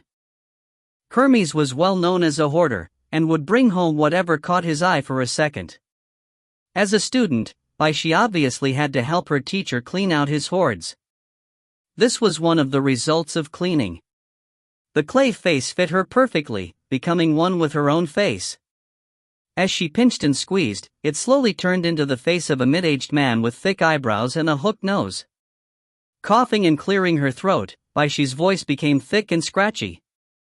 With her white hair hidden in the hat, wearing Ye Qingxuan's jacket, and face full of ferocity, she looked like a typical downtown thug. She was just a bit shorter. This was the face of one of Heridi's former underlings that Ye Qingxuan had sent to the Arkham Asylum, the dwarf, Quozi. Bai Xi strode over confidently, meeting the eyes of the muscular guards. "Hey friend, you seem a bit unfamiliar."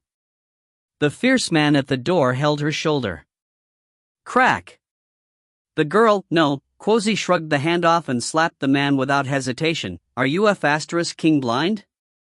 Quozi looked up, revealing his face in the torchlight, expression angry and cold. "I've only been gone for a few days and you don't know me anymore?" "You King," the man's face darkened in fury. He reached for his dagger reflexively, wanting to show the dwarf who was boss, but the man beside him saw Quozi's face clearly and stopped his friend, whispering something. "Quozi?" But that lunatic was, his friend cut him off before he could finish, scared that Quozi would overhear. "Hey, what you talking about?" Quozi cackled, his emotionless eyes flashing. "Talking about me behind my back? No, no." The guard remembered the scary rumors of how this guy would chop off people's fingers, and retreated in fear. If this were the original Quozi, his fears would have been reasonable, but the real Quozi was in Arkham. He had mental issues. The most laughable thing in the world was that no one dared to reason with a lunatic. The man forced a smile and bowed deeply. "Quozi, how may I help you?" Chapter 110, Will the Night Be Dark? "Quozi, how may I help you?" the guard asked, bowing deeply. "Stand up straight." Quozi suddenly raised his voice, scaring the *T out of the man. "What, you think I'm short, ? No, no, no." The man hurriedly waved his hands. "I'm just a little tired." Quozi narrowed his snake-like eyes. As he watched the 2 men silently, his fingers twitched as if his hand itched. The viper-like stare sent chills into the guards' hearts. But very quickly, Quozi lowered his hands as if he had lost interest. Instead, he walked past the gate. "I just got out of the asylum and need to see the Pyramid King." "Take me to him." Yes, yes, one of the men hurried after him breathlessly. There was a mass of people in the dark cemetery behind the gate. Broken tombstones were littered throughout the abandoned cemetery. Groups clustered under the torches, discussing something quietly. Bai Xi scanned the crowd. Seeing there were only about 100 people, she furrowed her brows. She asked in a voice full of disdain, "How come there's not a lot of people?" "Where are all my old friends?" "We're just taking care of a traitor tonight." "Everyone here are newbies," the guard answered. "Boss Luo said he wants them to see the consequences of betraying us." "Oh? Out of the corner of her eye, Bai Xi saw a ditch in the center, and she understood why they chose this location. Boss Luo isn't here yet. Please wait for a moment while I report the news. I'll have Sandro come to chat with you. Rubbing his hands together, the man led Quozi to a corner and ran into the crowd. Wait, Bai Xi called suddenly, what's your name? The man froze, Edward. Oh. Thank you for guiding me. Seeing that no one else was paying attention, Bai Xi's expression changed and she used her original voice. The man stood frozen in place, not understanding what was happening. The girl reached over and pressed a hand over his heart. Plop! Like the sound of a bucket falling into a well, the man's face suddenly reddened. It quickly turned deathly white and then he collapsed on the ground, most likely dead. Bai Xi was not as kind as Ye Qingxuan. She cast the flow rune directly at his heart, causing his blood to flow so quickly that a portion evaporated. He had instantly lost the ability to fight back or speak, and fell unconscious. As to whether his heart would explode or not, and whether or not he would survive was all up to fate. A large dog jumped out and dragged the man under a bush. Bai Xi touched her face and she transformed into Edward. Sensing that no one noticed, Bai Xi whistled quietly in satisfaction. She took a few steps back and stood in a corner. Old Phil, did you find him? She glanced at old Phil, but discovered that after sniffing around, the dog became frustrated, low whines coming from its throat. You can't find him? Bai Xi was a bit shocked, but before she could process what it meant, the crowd became lively. With two men on either side, a hunched man walked out from the darkness. It was the Pyramid King. The Pyramid King observed the crowd around him and nodded. Is everyone here? Beside him, a man burly that looked like a fighter whispered into his ear. The Pyramid King instantly looked satisfied. Under everyone's gaze, he stepped onto a tombstone. He stood at the peak so that he could look down at the crowd's expression. Seeing the reverent gazes, his eyes filled with joy. You are all new members of the group. Logically, there are some requirements before you officially join our group. I've called you here today as a reminder. He paused, his expression turning warm and genial, a kind and gentle reminder. As the crowd started rustling, he clapped and the crowd divided. The burly man and two other underlings dragged a man out. Carried by two men, a torch was held closely to the man so the audience could see his face clearly. The crowd rustled and faint gasps sounded. Someone yelled quietly, "That's Hudson." The old man's entire body and face were covered in blood. Before everyone, he raised his head with difficulty and opened his swollen and bruised eyes. Muffled noises came from his mouth, which was practically toothless. Sam, the world in his eyes was dark. I want to see Sam. Oh, my dear Mr. Hudson, I'm here. Don't be scared. The Pyramid King moved up and lifted the man's chin with a dagger. He studied how well the man had been treated and nodded, satisfied. Long time no see, old friend. A hoarse voice came from Hudson's mouth. It sounded like a broken shout, as if he was trying to breathe with lungs drowning in water. Let me go, Sam. Please, he said with difficulty, I just want to be a normal person. I didn't betray you. As he spoke, tears mixed with blood fell from his eyes. Sam Luo stared at him with a strange expression, then he burst into laughter. You're still so funny, Hudson. The Pyramid King slapped his shoulders. Ha ha. A normal person? Mr. Hudson, are you joking? You betrayed me, disappeared without a word, and ran to Wales to become a normal person? I just wanted to stop, Hudson defended himself. I've worked for you for so many years. Sam, I'm tired. I just want to quit. Why do you have to do this? Tears of blood flowed from his eyes. He was suffocating. Hudson, your words hurt me.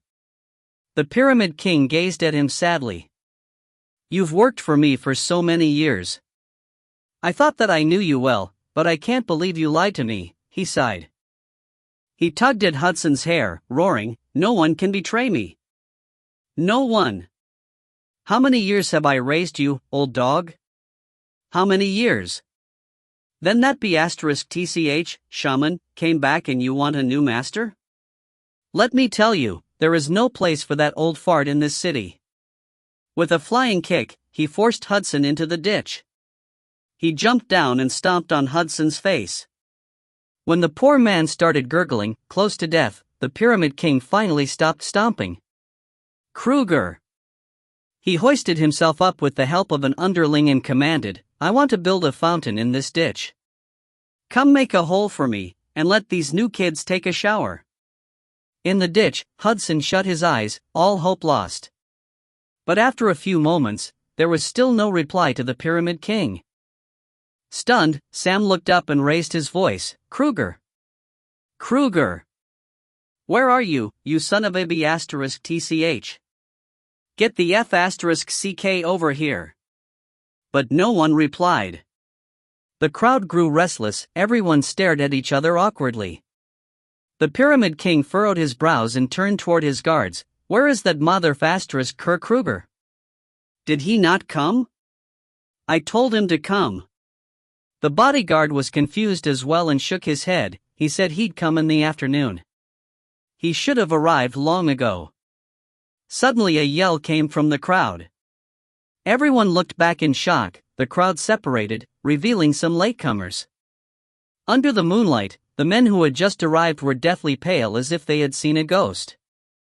A bad feeling emanated from them. The Pyramid King's gaze fell to their feet, to the man they had brought over. On the ground, the burly, muscular man covered in tattoos shook. As if he had some terrifying disease, he giggled.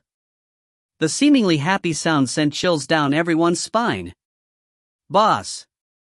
Something happened to Kruger. A gloomy man walked forward cautiously and reported in a low and hoarse voice, we were ambushed on our way here an hour ago. How many people? Was it those Lucco sons of B*Cheese? Sam Luo furrowed his brows. Only one, the man swallowed, thinking back to the nightmare. He was like a demon. He stood in the shadows and blocked our path. He asked us if we were Sam's men and asked us for help. And then, he turned stiffly, looking at Kruger's face, and then Kruger turned into this. The strong man convulsed under the pale moonlight, his body twisting into impossible angles as if a demon had taken over his body, but there was a sweet and innocent smile on his face. Looking at Sam, he giggled. Sam's face darkened. What did he do? We don't know. He was like a shadow, and Kruger suddenly went crazy. He went crazy and wanted to kill us, and then he fell on the ground and started laughing. I swear, we must have run into a demon. You'd go crazy if you make eye contact with him. He saw me and the world went black. I don't know what happened. The Pyramid King studied him. The emptiness in the strong man's eyes was chilling, causing the underling to stumble back in terror. The Pyramid King studied his underling and pausing after every word. He said softly, you're saying that a man attacked you all, and everyone was so scared you needed your mommy. And Kruger turned into a lunatic, but you didn't even see this demon's face? And no, we wanted to kill him, but, the man trembled. He tried to explain, but it was impossible. In the end, he suddenly thought of something. As if grabbing for the last lifeline, he quickly said, he also said to say hi to you. Sam was taken aback. What did you say? He asked.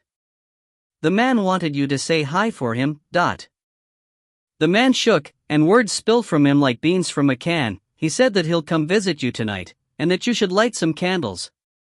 Candles? What candles? The man gulped and said in a quivering voice, he said that people like you do too many guilty things. There are ghosts in your heart and you'll be scared of the dark, right? Bang! And then a thud. The man fell straight back. There was a hole in his forehead, with the bloody end of an arrow sticking out of his head. The arrow was mangled in a mess of blood, muscle, and bone. He stared up blankly at the moon, the pale light reflecting in his eyes. He had died with his eyes wide open. If you find any errors, ads pop up, ads redirect, broken links, non-standard content, etc. Please let us know report chapter so we can fix it as soon as possible. Chapter 111 to 120. Chapter 111, Nightmare Attack. Sam Luo stood expressionless before the corpse. He tossed the bow to his bodyguard Sandro, then took out a handkerchief and blew his nose forcefully. He tossed the dirty handkerchief on the corpse and turned to leave. After 2 steps, however, Sam Luo suddenly grabbed the bow from Sandro and rushed back, aiming at the corpse. He pulled back frantically, F***ck, they, F***ck. Twang! Twang! Twang! Twang! As everyone held their breath, he emptied a quiver of arrows. Furious, he slammed the quiver onto the ground and yanked on Sandro's collar. Dragging the man to his face, he roared, "Dig another ditch and get those *Cs who saw the demon. I want to see them in the ditch tomorrow night, understand? Otherwise I want to see you all in there." Seeing his stormy expression, Sandro gulped and nodded stiffly. Light laughter traveled with the wind. It had come from behind Sam Luo. "Who is it?" The Pyramid King spun around, staring at the dancing darkness behind the withered tree. "Who's there? Get the F***ck out." He roared in anger, glaring at the vague shadow. As the shadow laughed, Sam motioned for his men to investigate. Sandro gulped and shook his head. "Boss, there's nothing there. No F***king way." The Pyramid King raised his bow, and under everyone's confused eyes, emptied another quiver at the tree in the shadows. In the end, the dancing darkness finally shattered, and everything looked how it should. Panting, he threw down the bow. He grabbed a torch and marched over, but there was nobody there. There was only a shattered tombstone. The Pyramid King looked at the tombstone in shock. Putting the torch closer, the flame illuminated the name on the tombstone, as well as his deathly pale face. Beside him, Sandro yelped and stumbled back as if he had seen a ghost. The words on the tombstone were menacing under the flame's light, "Here lies Sam Luo." There were also a few lines of an epitaph below it. "Buried here is a traitor, someone blind with greed, a rat. Antaz back." Suddenly remembering something, Sandro became pale. "Boss, Antaz back. He came back too." "Shut up. Antai is dead." Sam looked at him emotionlessly. Seeing those dead eyes, Sandro trailed off. Antaz's name was definitely familiar to the senior members of the pyramid scheme. When the group was first created, it was not called the Pyramid Scheme. Sam was not born as the leader either. At that time, it was called the Brother Gang. Anta was the leader, and everyone respected him, uniting under him. Anta had fled from Romulus. He had werewolf blood in him, and no one in downtown could win against this man marked by demons. He did not say much and was never greedy. He would share his profits with those who called themselves his brother and felt that he had a family like this. Sam was part of his family. Anta had protected this bankrupt merchant. Treating him like a brother, Anta pulled him out of his quagmire of debt. Sam considered Anta as his brother too. The man had treated him so well and never asked for anything in return. Even his own father could not compare. But then Sam no longer wanted to be Anta's brother anymore. Anta was an obstacle, the elites told him. And then Anta died. He died in an alley, shot to death by his own brother's arrows. Until he died, he had never used his inhuman strength and skill that had given him his status in downtown, winning him the respect of his brothers. Anta had been surrounded by those he thought was his family, humiliatingly turned into a porcupine, but he did not die then. Instead, he growled furiously like a true werewolf. "Aren't we brothers?"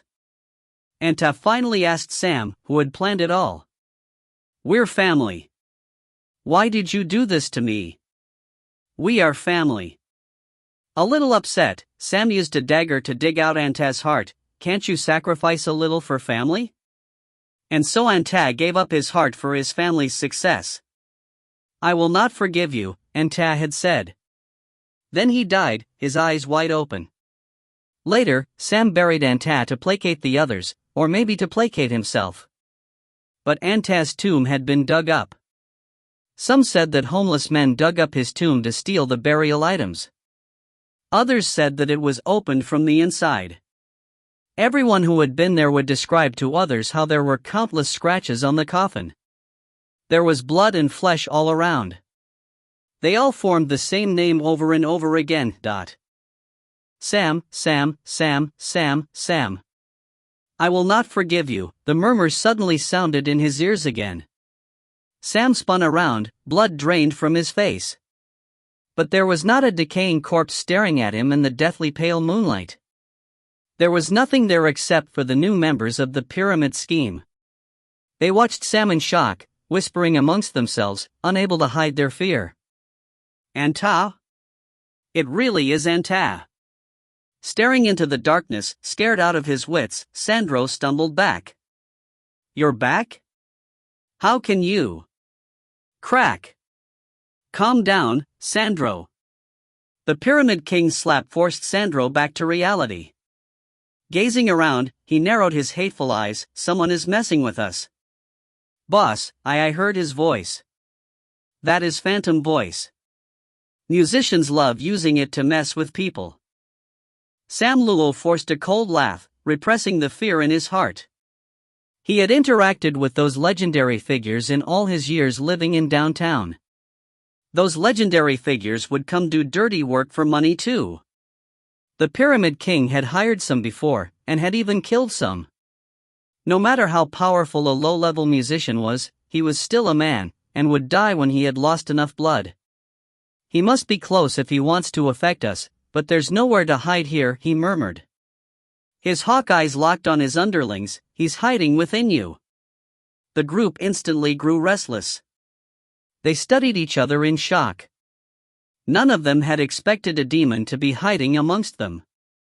Everyone here looks familiar, Sandro said. There can't be a musician. Growing sure of this thought, Sam spat out, for a musician, changing a face is easier than changing his pants. With his command, the men behind him raised their bows, aiming at the crowd. Stunned, the thugs began yelling. Some gripped the handles of their swords. Sam, what are you doing? Someone yelled. We're here to make a living. How can you do this to us? No one is allowed to move. Sam stared coldly at them. There is a traitor amongst you. No one is allowed to move until we find him. Otherwise, I will be dragging you all to the grave with me. Don't blame me for being heartless. In the crowd, Bai Xi stepped back subconsciously. She had started to regret being here. She was here because she worried about Ye Qingxuan, but now he was going to get her killed. But what had just happened made her suspicious. Could her gentle and kind cousin really be the one who had fooled all of those thugs? Or was there someone else? Someone even more dangerous. She looked around instinctively, observing every terrified face. But there was no trace of Ye Qingxuan. Suddenly, she thought of something. Seeing the surging darkness outside of the area illuminated by torches, she finally knew where Ye Qingxuan was hiding. That *SS, she thought. At the same time, a vague melody sounded. As if the hate sleeping in the cemetery had finally awoken, the melody resounded in each person's ears. The melody, containing countless feelings of franticness, turned into a black river, flowing into their hearts. And so the deepest and most painful memories in their hearts were awoken, bringing with it ineffable terror. Monster! There's a monster! Bai Xi yelled in a deep voice, helping Ye Qingxuan create panic. Run, the Pyramid King wants to kill us! With that, some men could no longer take the strange tension and ran, but the Pyramid King's men coldly raised their bows. The arrows whistled through the air, and a giant hole was made in the back of the running figures. The rune explosion had been carved onto the arrow. Within a few moments, the writhing body on the ground stopped moving. Black blood flowed from the wound, dyeing the broken tiles on the path, seeping into the dirt. Sam has started already. He wants to kill us all, Bai Xi yelled in another voice after changing her location. Get rid of him. He's crazy. The crowd rustled. Anger flashed through everyone's eyes as they instinctively grasped their weapons, but they were met with a row of raised bows. I said no one is allowed to move. Sam roared. His eyes darted around, searching for the source of the melody. Get the F***ck out. You mother ***cur, I know you're here. But the sharp melody continued to echo like swords scraping against each other. It wailed with inexplicable frustration and depression, as if a vengeful ghost had climbed out of its coffin. I said that I will come, the dark melody echoed in the dark and decaying cemetery. A deep voice sounded. It was polite like a gentleman, but filled with mockery. Thank you for preparing such an unusual welcoming ceremony. To return the gift, I want to bring you the greeting from an old friend. With that, the dark melody grew in intensity, rushing into Sam's ears like a tidal wave. The chilling sound was like furious roaring, like a demon singing in hell. Every note slammed into the weakest part of his heart. Every melody dug at his unspeakable past. The dark melody resounded in his consciousness, unearthing the nightmares entangled in his memories. The Pyramid King saw fresh blood flow from the ground. Before him, the corpse that he had just shot opened its eyes. The soulless eyes ignited with fury. It was raw hate. The corpse's face gradually changed, becoming rough and wild, like a werewolf. His body was filled with arrows. He had been turned into a porcupine, but he refused to die. He stared at the Pyramid King, the man who had once been his brother, Sam. The Pyramid King suddenly remembered the moment before the man had died. Lying in blood, Anta had stared deeply into him and murmured as if he were cursing him, I will not forgive you, Sam. It truly was a lifelong nightmare. It really is you, the Pyramid King stumbled back. Unable to accept the reality, his face turned ghastly white. You're dead. You should be dead. Chapter 112, Dark Musician. In the darkness, the youth gripped his cane, manipulating the dark melody with his eyes closed. He was in a place where it was impossible to be disturbed, and he could focus entirely on manipulating the ether. He could feel the music notes flowing with his mind, jumping out of the instrument strings, falling into the omnipresent sea of ether. The notes echoed and the ripple spread in all directions. It was his first time experiencing this sweet feeling. Before, precise manipulation had been close to impossible, but now, with the help of Ye Qingxuan, it was easy as pie. Maybe this was the feeling that Charles always spoke of. The dark music was a link, connecting man with ether. Ye Qingxuan was entirely submerged in this amazing experience. Ye Qingxuan was now fully awake, an extension of his right hand. For a millennium, this zither had resonated with his ancestors, becoming one with the Yi lineage. Now, it became Ye Qingxuan's cane, helping him run down the road to becoming a musician. Just as his consciousness expanded with the ether, the melody suddenly stopped. Bai Xi? Old Phil? His eyes flew open in shock. Why are you here? In the crowd, Bai Xi watched everything in bewilderment. Sam went crazy under everyone's gaze. He screamed at the empty darkness and stumbled back, scared out of his wits. Chills went down everyone's spines. Outside the illuminated area, the darkness surged. The dark melody was like the tragic song of a demon in hell, calling for death. It's Anta, it's brother Anta. A thug with a bow in his hands looked around, his eyes filled with fear. He's back. He's back for revenge. Sandro gaped at his boss' hysterical reaction. He moved to stop him, but as soon as he touched his shoulder, the Pyramid King screamed. He spun around and aimed the bow at Sandro's head. Go die. The Pyramid King's eyes were blood red. Die. Sandro froze. Boss, I. Crack. His head exploded and he fell. Amidst the spray of blood, the Pyramid King stood atop of the corpse, bellowing with laughter. With his face covered in blood, he continued kicking the body.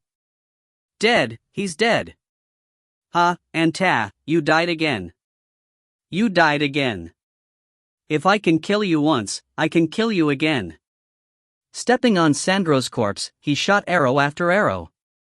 The hysterical laughter did not fade until Sandro became a porcupine. Finally, his reason won against his fear. He woke from his daze and touched the blood on his face, not knowing what had just happened. Sandro? Sandro? The Pyramid King called his underling's name, not knowing that he had just shot his most trusted man's head open. Everyone stared at him in horror, stepping back as if watching a lunatic. In the silence, the Pyramid King seemed to understand. He screamed, "Get the F***ck out of here." He stared at the crowd with dead and dark eyes, trying to see which face hid the demon. He continued screaming, "Get out of here! I'm going to kill you, you son of a **tch. D dark musician." Someone in the crowd yelped. "Run, that guy is a dark musician." Dark musician. In an instant, everyone was suddenly enlightened, having realized the true nature of the monster, and the fear came soon after. Yes, only a creature like a dark musician could manipulate such an eerie melody, play with a man's mind so easily, and turn someone into a lunatic. All dark musicians were either wanted by secret authorities for exploring forbidden areas, or joined Satan, aiding in natural catastrophes. No matter what, dark musicians were synonymous with fear and monsters. No matter what, they had so much blood on their hands. Just like the rain artist who had given his hometown to Satan without hesitation, these things were monsters unable to be measured by morals or common knowledge. An indescribable panic radiated from everyone with the murmurs and whispers. Dark musician? Ye Qingxuan's expression changed in the darkness. Am I really like that? He was troubled. All he had done was make a plan. First, he had learned of the Pyramid King's past from multiple people, getting the information he needed. Then by attacking Kruger, he was able to make the Pyramid King angry. Then he guided the man to discover the tombstone he had prepared, instilling fear. Finally, Sandro uttered the name Anta in panic, successfully touching on the deepest fear in the Pyramid King's heart. Thus, the Pyramid King was submerged in his nightmare since the beginning. Black Friday had just been the bait. It weakened his guard, leading him to hallucinate on his own until he lost all control. The process was just much more successful than Ye Qingxuan had anticipated. When Ye Qingxuan first hatched the plan, he had thought it would be difficult, but had never expected for the whole thing to be so natural. It seemed logical, as if fear was supposed to be pulled out like that. It was so easy. How many sins must one commit for their heart to be filled with so much poison? A poisonous snake would kill itself in the end. Forgotten dark pasts would remain in one's heart, trapped in the body like a ghost haunting the soul. One day, they would have to face their sins and pay for it all. Ye Qingxuan had no pity. They should have known that this day would come, the day they started down their evil path. Come out. Out.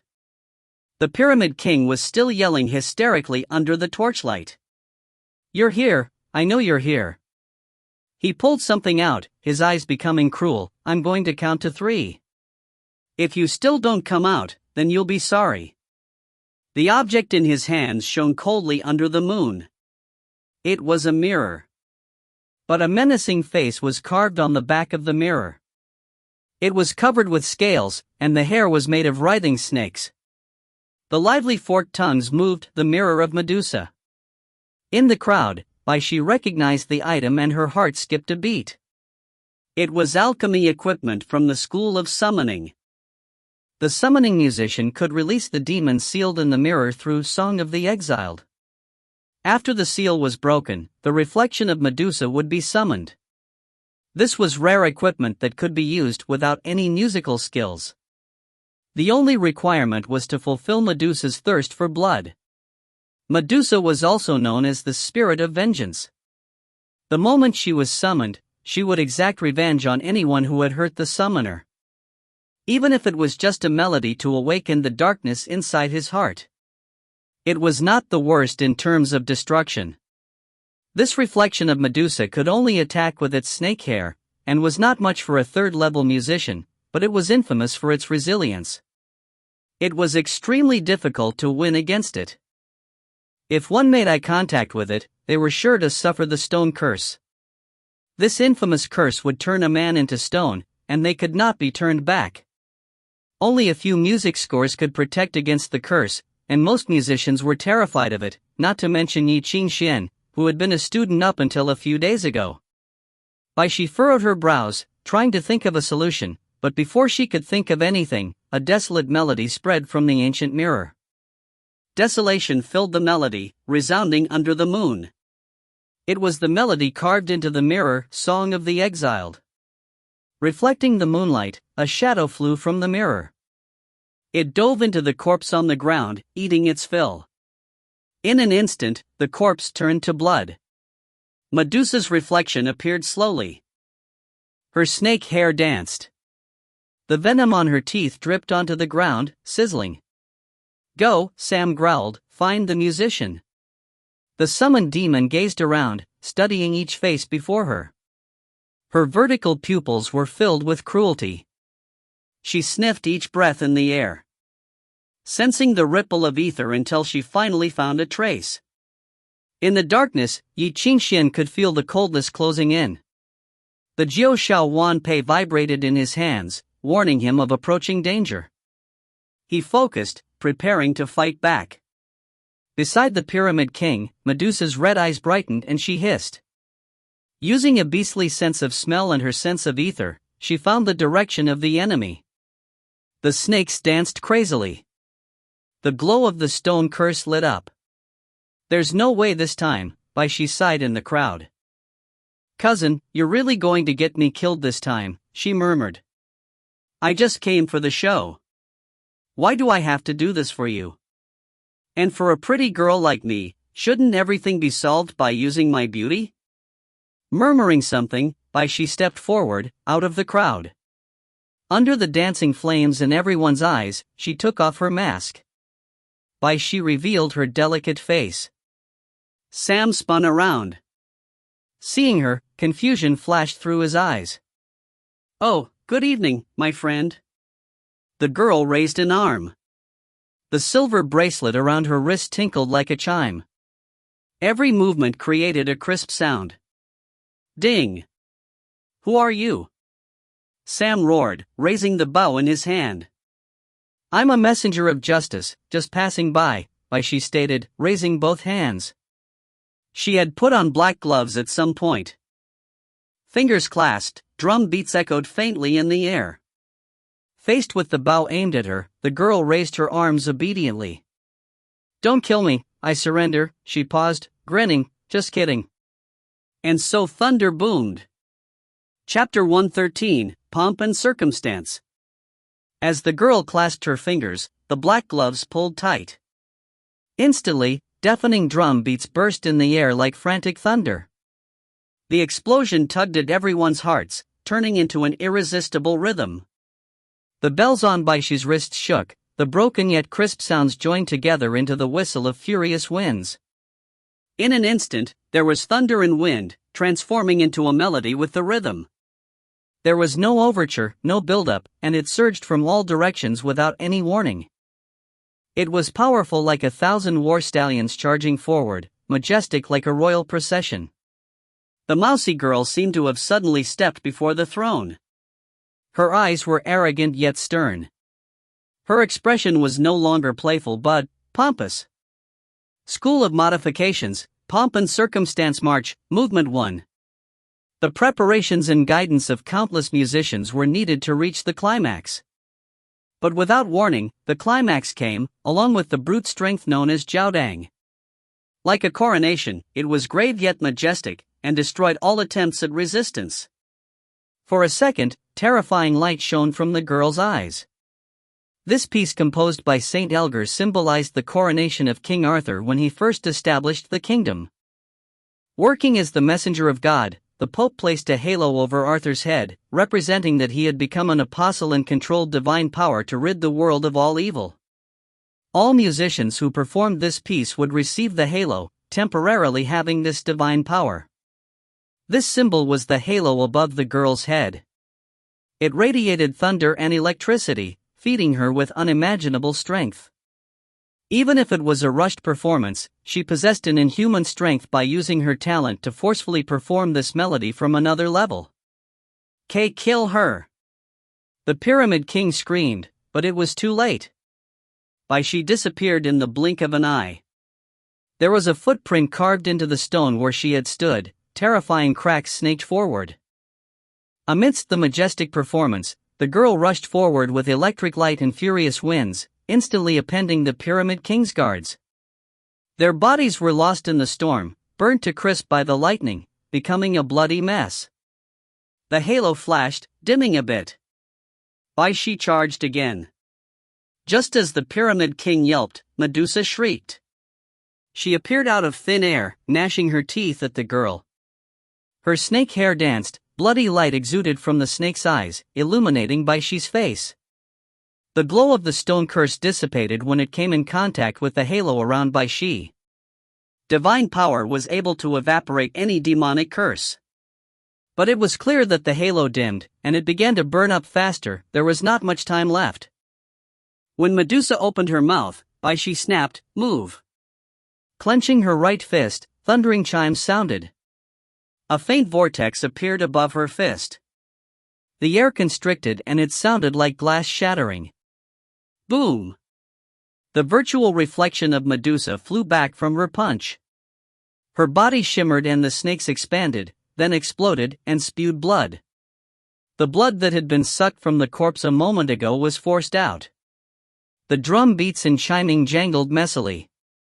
The halo above Bai Xi's head flickered like a candle in the wind, but the girl did not care. She used this chance to raise her hand and reach out toward the Pyramid King. He collapsed in an instant, cradling his head and screaming in fear. But the hand did not burn him to crisp. Instead, it grasped the mirror in his hands. The music of Zhaodang resounding in Bai Xi's body surged into the mirror like a tidal wave. The halo exploded into blinding light as if reflected tenfold. The pomp and circumstance march had finally reached the true climax. The runes on the mirror flashed and flickered. As if meeting a natural predator, they began extinguishing one by one. It was not because of outside pressure, but rather because the ether structure changed wildly due to having been enveloped by Zhaodang. It became extremely unstable. The last surge of ether extinguished more than half of the runes on the mirror. In the air, Medusa, who had been grasping for the girl, suddenly shimmered. She could only growl angrily before vanishing. With the mirror in hand, Bai Xi walked forward again. Clenching her fist, she brought it down on the Pyramid King, but her fist trembled in midair. The halo above her head burst and extinguished. The divine power aiding her disappeared. She went from the apostle of divine power to a little girl, weak and powerless. Her fist landed and she yelped in pain. Her punch had hit the raised groove of the bow. A wound opened, and blood flowed from the back of her hand. Sam gaped, not having processed everything. But he subconsciously raised the bow again, aiming at the girl before him. "Don't move." Bai Xi's face was pale, and she pouted and raised her arms helplessly. "I surrender." "I'll surrender half, all right?" The Pyramid King studied how weak she looked with his small eyes. His fearful expression had not even disappeared fully before it was replaced by a sinister smile. It looked comical. So you're his accomplice?" Seeming to understand something, he climbed up. Pulling on the girl's hair, he pushed her to the ground. Cackling, he aimed the bow at her forehead. "He couldn't deal with Medusa, so he sent you to die? What other tricks do you have? Reveal them to me." The already fearful thugs had run when pomp and circumstance had played. The new members did not have any loyalty to the pyramid scheme. All that remained was his best men. Seeing Bai Xi weakened, they unsheathed their swords and approached. I didn't expect him to need help. Seems like he isn't as strong as I thought. The Pyramid King had recovered from his fear.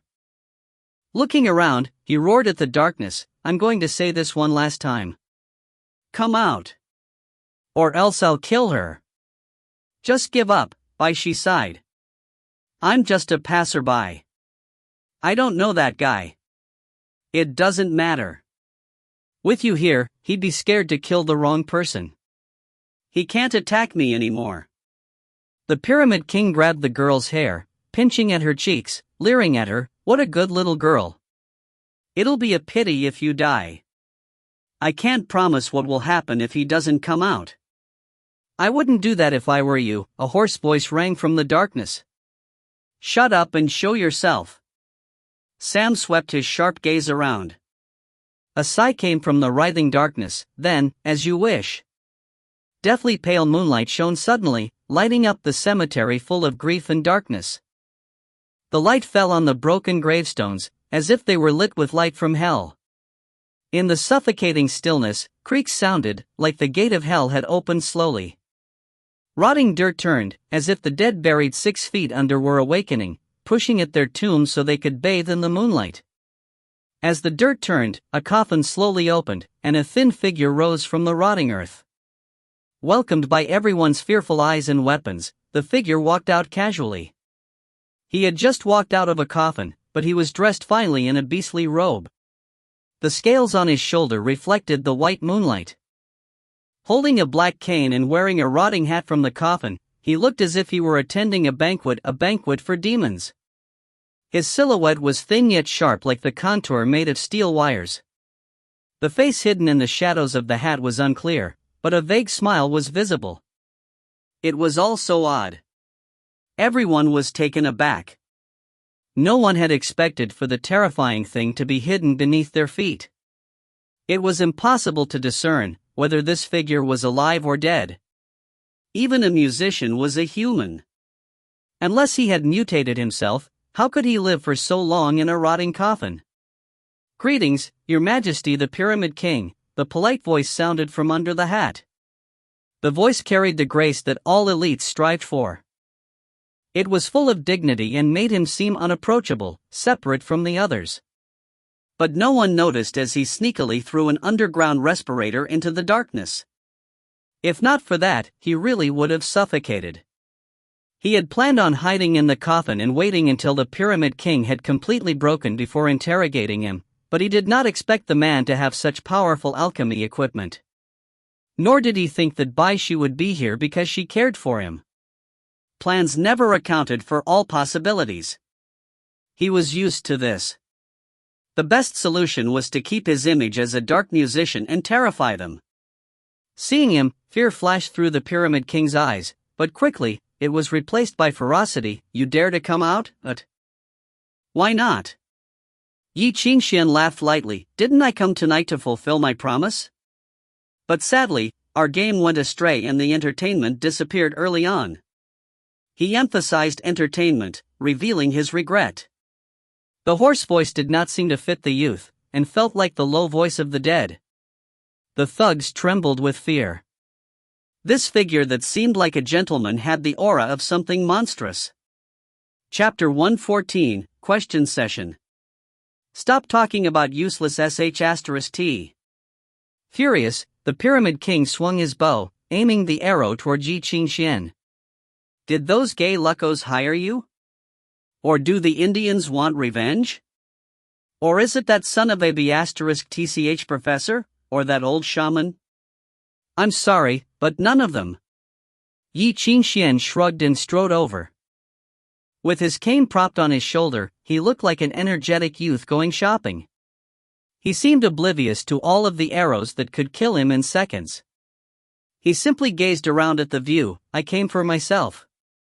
Your Majesty, I only came for some answers. **ck answers. The Pyramid King suddenly pressed the arrow against the girl's face.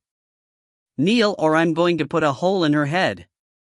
He was not planning on making the monster surrender by just using this girl, but there was something between him and the monster, and with her in his hands, the monster would not dare to take a risk. The Pyramid King just wanted the monster to be shaken up. Even just a little bit would give him a chance. The Pyramid King's hand twitched behind his back. The small movement was a command. Behind the youth, a shadow crept forward soundlessly. He pulled the dark green dagger out a little. This was the Pyramid King's best assassin, a hitman hired with a fortune. The assassin had come from faraway Persia. He had taken medicine since childhood to make his bones strong but light. His body was as soft as cotton, but his inhumane training had made him impossibly strong. He could easily kill a tiger in the darkness. With someone like him, the Pyramid King had no worries, of course. He never had to fear powerful enemies. He only had to worry about people who used dirty tricks like him. What was a dark musician to him? As long as the musician was distracted and his spirit shaken, he could die just as easily from a blade to the heart. But contrary to his expectations, the shadowy gentleman laughed coldly. He did not even glance at the girl. The cold eyes under the shadow of the hat looked at Sam as if looking at an insect. There was a nuance of pity. "I told you, it's best if you don't do that." Ye Qingxuan stumped the cane slightly, and a vague strumming sounded in the air. A cacophony of piercing noise followed the pounding of the cane against the ground. The sharpness pierced through everyone's eardrums, making their vision blur. But the man behind Ye Qingxuan, who had crept over soundlessly and pulled out his blade, started shaking. It was as if his organs suddenly started tearing.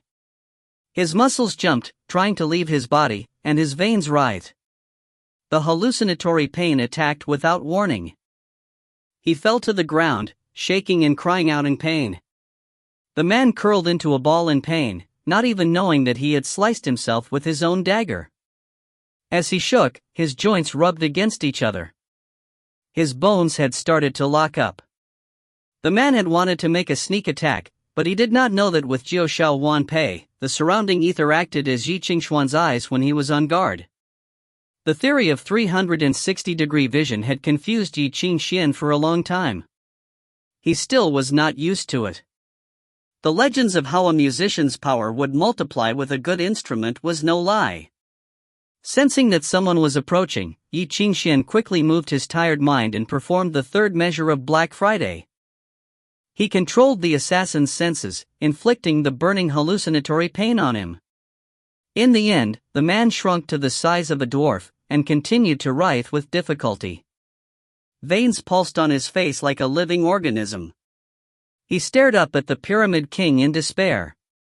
His mouth opened but he could not speak, only making high-pitched gibberish. Chills ran down everyone's spines. They finally understood what had happened to Kruger. "Kill him, kill him!" Sam shrieked. His men tried to shoot, but they realized that they could not move their fingers no matter what. Sam's shrieking broke off, his voice caught in his throat. His body was no longer under his control. The dark melody rushed in like a river. It dug into their limbs, flowing through their mind, taking away all reason. And then it brought hellish pain. Under the shadow of the hat, veins bulged painfully on the youth's face. The extreme performance was pushing his limits. The melody that was meant to be used on one person had been expanded to influence a dozen people. It was just to provoke their negative feelings, but it had surpassed his abilities. Thankfully he was prepared. Behind his back, Ye Qingxuan pressed the button on the double snake time meter. He chanted, "All is dark. Only the tree of life is forever green." Instantly, a crisp rhythm sounded in his ear, lifting up his dazed mind, erasing the fatigue and pain. He became more in tune with his spirit than before. The sensitivity of his perception suddenly doubled, making him feel as if he had expanded. The 360-degree vision freed him from his body. He rose into the air and looked down at the thugs drowning in pain. The difficult performance had changed too. Now it was as easy as rowing a boat along with the current of the water. With doubled sense and manipulation, Ye Qingxuan's power soared to the limit of the rhythm level. Guided by the melody, the ether transformed into non-existent fire and blades, putting his enemies through hellish pain. Ye Qingxuan was only able to continue this all-powerful hallucination for a few seconds. But these short seconds felt like an eternity to the Pyramid King. The unprecedented pain pushed him to the brink of sanity. When the melody suddenly ended, he screamed as if waking from a nightmare and stumbled back. The girl in his arms had had enough. Jumping up, she slammed an elbow into him and stole a bow, aiming at his forehead. She kicked his crotch angrily, causing his eyes to bulge, and he rolled on the ground in pain. "That's for grabbing my hair. That's for pinching my cheeks." Venting her anger, Bai Xi kicked him and prodded his forehead before retreating behind Ye Qingxuan. Close up, she could see the veins at the corner of Ye Qingxuan's eyes and his trembling hands. Panic flashed through her eyes. She wanted to say something, but then saw his glance. Understanding his plan, she did not reveal any panic. "I surrender." Sam, panting on the ground, lifted his head and glared at Ye Qingxuan. "Do whatever you want to me. But don't think I'll just obediently wait for death. My men will avenge my death, even if you kill me. You won't be able to leave here unscathed." "Oh, really?" Looking down at him, Ye Qingxuan laughed lightly. He taunted, "Your Majesty, why are you asking for death so impatiently? Didn't I say before that I'm just here for some answers? If you answer me truthfully, I might let you live. Of course, if you don't cooperate, I won't let you die either. Do you understand what I'm saying?" Sam's expression changed. He understood Ye Qingxuan. If he was not willing to cooperate, he would experience something more painful than death. He believed this completely. After all, he had just experienced hellish torture. "Do you swear?" Sam studied the shadow suspiciously. He was terrified, but he still had to grasp the last lifeline. "You want to know? I can tell you everything I know. You surrender as soon as you hear that you can live?" The shadow scoffed, as expected of the pyramid scheme. The Pyramid King's expression was shameless, as if it was how things ought to be, as if you'd let me go if I was brave? The shadow laughed but did not reply. He asked, "I heard that there was a big commotion in downtown a few days ago. To be honest, I want more details. Would you like to tell me? You're here for the white-haired kid too?" The Pyramid King seemed to suddenly see the light. "You're here for the blood path too. You're the one answering me. Don't get it wrong." Ye Qingxuan's voice turned icy. Though he did not get a reply, the Pyramid King was sure. What would make a dark musician ignore the authorities searching for him and come to Anglo's capital, other than King Arthur's hidden treasures? "My friend, have you decided?" The shadow looked at his pocket watch impatiently. "My time is precious. Don't waste it." With that, he moved to start the melody. Wait. I'll talk." The Pyramid King opened his mouth and spilled the beans on everything he knew. 10 days ago, we heard a rumor. Avalon's shadow, which hid King Arthur's hidden treasures, is going to wake. The blood path leading to it will be activated soon. Some said that the key to activating the path is on the white-haired kid. Ye Qingxuan scoffed, "You believe this?" "To be honest, we don't believe in Avalon's shadow. The rumor is strange." The first who spoke of it was the professor. He wanted to have the kid all to himself and wouldn't let anyone interfere. The Indians seemed to have concrete information from somewhere. They were willing to anger the professor just to get the kid. The Lucos and Asgardians were just taking advantage of things. "And what about you?" "We just do dirty work for the elites. We don't care about the blood path." "Really?" The Pyramid King explained hurriedly. "But they seem to really care about this news and ordered us to make things messy. Another family also offered a reward to capture the kid. The kid wants to kill their heir. They couldn't influence the academy, so they offered £100,000 to kill the kid in the most painful way. For an instant, like an illusion, Sam thought the shadow grew darker. Which family? The shadow asked coldly. Body trembling, the Pyramid King answered loudly, Rossi, it's the Rossi family. Ye Qingxuan fell silent, his eyes grew cold. It was Edmund. Chapter 115, Report Your Name. Ye Qingxuan was furious. He did not care about being the key to Avalon's shadow now, only the fact that the Rossis had tried to hurt him and were now trying to kill him was enough to harden his eyes. It seemed that they wanted to force him into a dead end. But he did not remain silent for too long. He asked, Then what about the butcher? There was an undertone of anger in his voice, causing the Pyramid King to misunderstand. He quickly shouted, That's the professor's fault. I swear, it has nothing to do with me. I just wanted the Eastern kid's body, but that *SS hired the butcher and escalated everything. It was ruined for everyone. Oh? Professor, testing the name out, Ye Qingxuan could not help but remember the beast that had terrorized him that day, and the robed shadow beside it. He was a musician too. He quickly thought of all connections, but there was still something important lost in the fog. He could not connect it all together.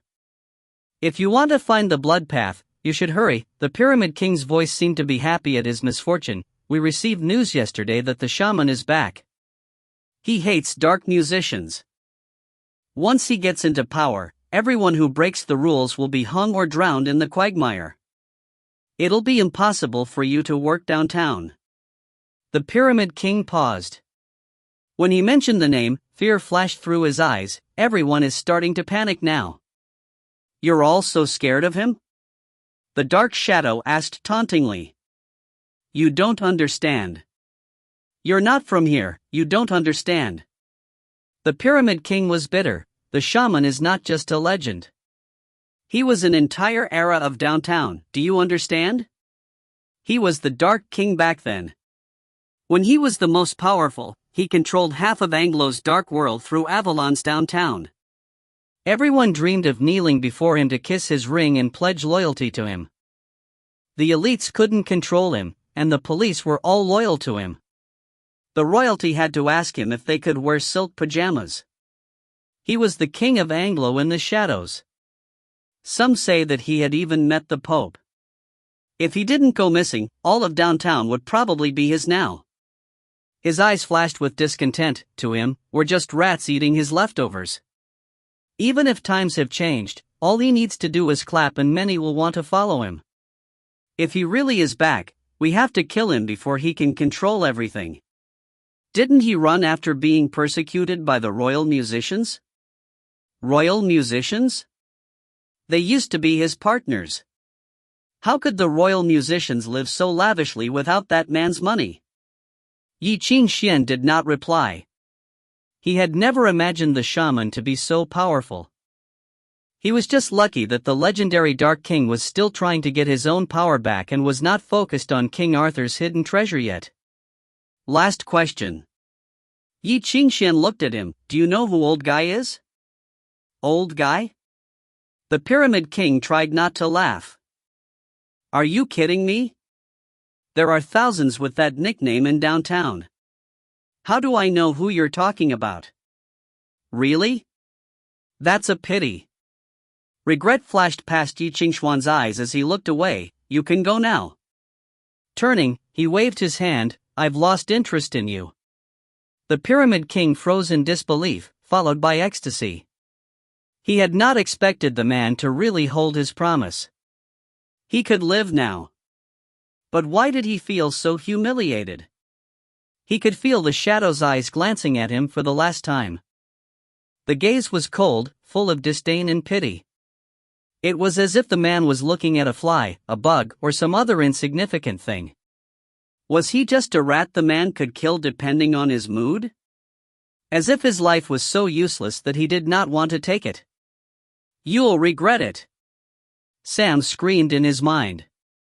You will regret it. Crawling back, he pushed himself up and prepared to leave cautiously, but when he stepped out of the cemetery, he looked back again. The eerie shadow was standing under the ghastly moonlight, looking down at a tombstone. He seemed to have become one with the cemetery's darkness. The moonlight cast a sharp shadow behind him, like a beast dancing menacingly. The Pyramid King looked at the shadow and hesitated. Hate flashed past his eyes, but it was quickly replaced by fear. He gave up on a sneak attack. You, who are you? He yelled. Tell me your name. I want to know your name. Hearing his voice, the shadow in the darkness turned around, looking at him coldly. His dark eyes sent chills down the Pyramid King's spine.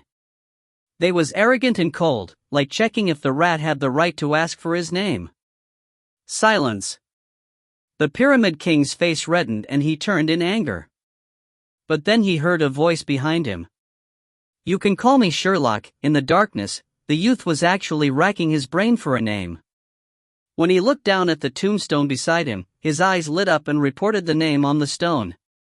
He said, My name is Sherlock Holmes. Ye Qingxuan finally could not take it anymore. After the Pyramid King left, he collapsed next to the tombstone, gasping for breath. If the Pyramid King had left a few minutes too late, he really would have collapsed.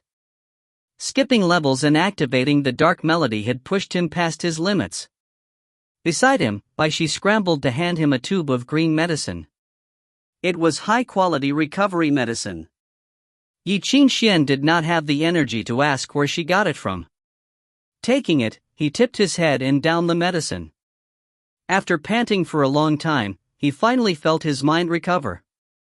After he was back to normal, Bai Xi began to fidget. She tried to escape, but a hand pressed down on her shoulder. Good evening, little friend. Do you want to play a game with Uncle? Ye Qingxuan asked in a weird voice. I have a lot of fun games here, but... Bai Xi suddenly felt a chill. You, leave me alone. What, you're scared now? Ye Qingxuan asked, then why are you out here in the middle of the night? I am not Bai Xi. The girl covered her face. You got the wrong person. I'm John. John Watson. Wow, you think of names pretty quickly. Ye Qingxuan snickered. Do you want to add a middle name? Like H or something? Names are created by parents. You can't just change it. Ha! Ye Qingxuan squeezed her cheeks. Try to make up something better. I'm sorry. Cousin, I'm sorry. I just wanted to help. Seeing Bai Xi suddenly become obedient, with her hands clasped together and lashes batting, Ye Qingxuan could not be angry anymore. He sighed and reached out, hand it over. What? Hand what over? Bai Xi looked at him confusedly. What are you talking about? Really? Ye Qingxuan scoffed. He reached into her pocket and pulled out a palm-sized leather notebook. Shaking it before her, he said, You have guts. You couldn't forget your old job even with an arrow to the head. Didn't you promise to stop stealing? This is called fighting fire with fire. It's his fault. Guilty, Bai Xi looked away. She whistled, her face full of innocence. I just reached over, and it came out. Ye Qingxuan shook his head, unable to do anything with her. He opened the book and studied the numbers. Thinking of something, his eyes became serious and he read through carefully. Old Phil returned soundlessly. The giant golden dog sniffed at the blood. He wandered around the cemetery as if it was a store, stepping over the corpses gracefully. His eyes lit up. He lowered its head and picked something up in its mouth. Trotting over, he put the thing at Bai Xi's feet. He had gracefully and selflessly given this thing to his top student, Bai Xi. Gaping, Bai Xi bent down and picked up the bloody mirror. Flipping it over, she saw the carving of Medusa, and her eyes brightened. It was the mirror of Medusa. Seeing that Ye Qingxuan was focused on the notebook, she put a finger to her lips, shushing old Phil. And then she sneakily put the mirror into her pocket. She was just going to take a little thing. Her cousin would not mind, hopefully. Ye Qingxuan flipped through the notebook quickly. He had a general impression of the content and stuffed it into his pocket. If the content was what he thought it was, he would have to think and plan carefully. Just as he pulled Bai Xi's hand, getting ready to leave, he heard a moan from the unconscious man in the ditch nearby. The man seemed to have fallen into a nightmare, writhing painfully. Ye Qingxuan remembered him. His name was Hudson, and he had wanted to leave this dark world, but had been captured by the Pyramid King. It was surprising that he was still alive, but he was still close to dying. Thinking for a bit, Ye Qingxuan halted. He pressed his cane against Hudson's chest and the music of flowing water sounded rune flow. Using Jiao Huan Pei, Ye Qingxuan stimulated the blood in Hudson's heart, pulling him back from the nightmare. With the nightmare gone, Hudson woke with a cry. Opening his eyes, he looked at the ruins. When he saw Ye Qingxuan's shadow, he seemed to understand something. Am I dead? You're still alive, Ye Qingxuan said lightly. Did you save me? You survived because of your own luck. I just gave you hand. Since you're still conscious, go find a doctor before you really die. Hudson fell silent. He forced a bitter smile onto his bloody face. Maybe it's better for people like me to die. Even if I live, where can I go? He sighed hopelessly. I ran far away to start a new life, but I was still dragged back. On the way here, I realized that the day I jumped into the swamp, I would never be clean again. I've sinned so many times. I have to pay for them someday. Then live on and use the rest of your days to repent for what you've done. Will I be saved if I repent? Hudson asked, his voice full of hope.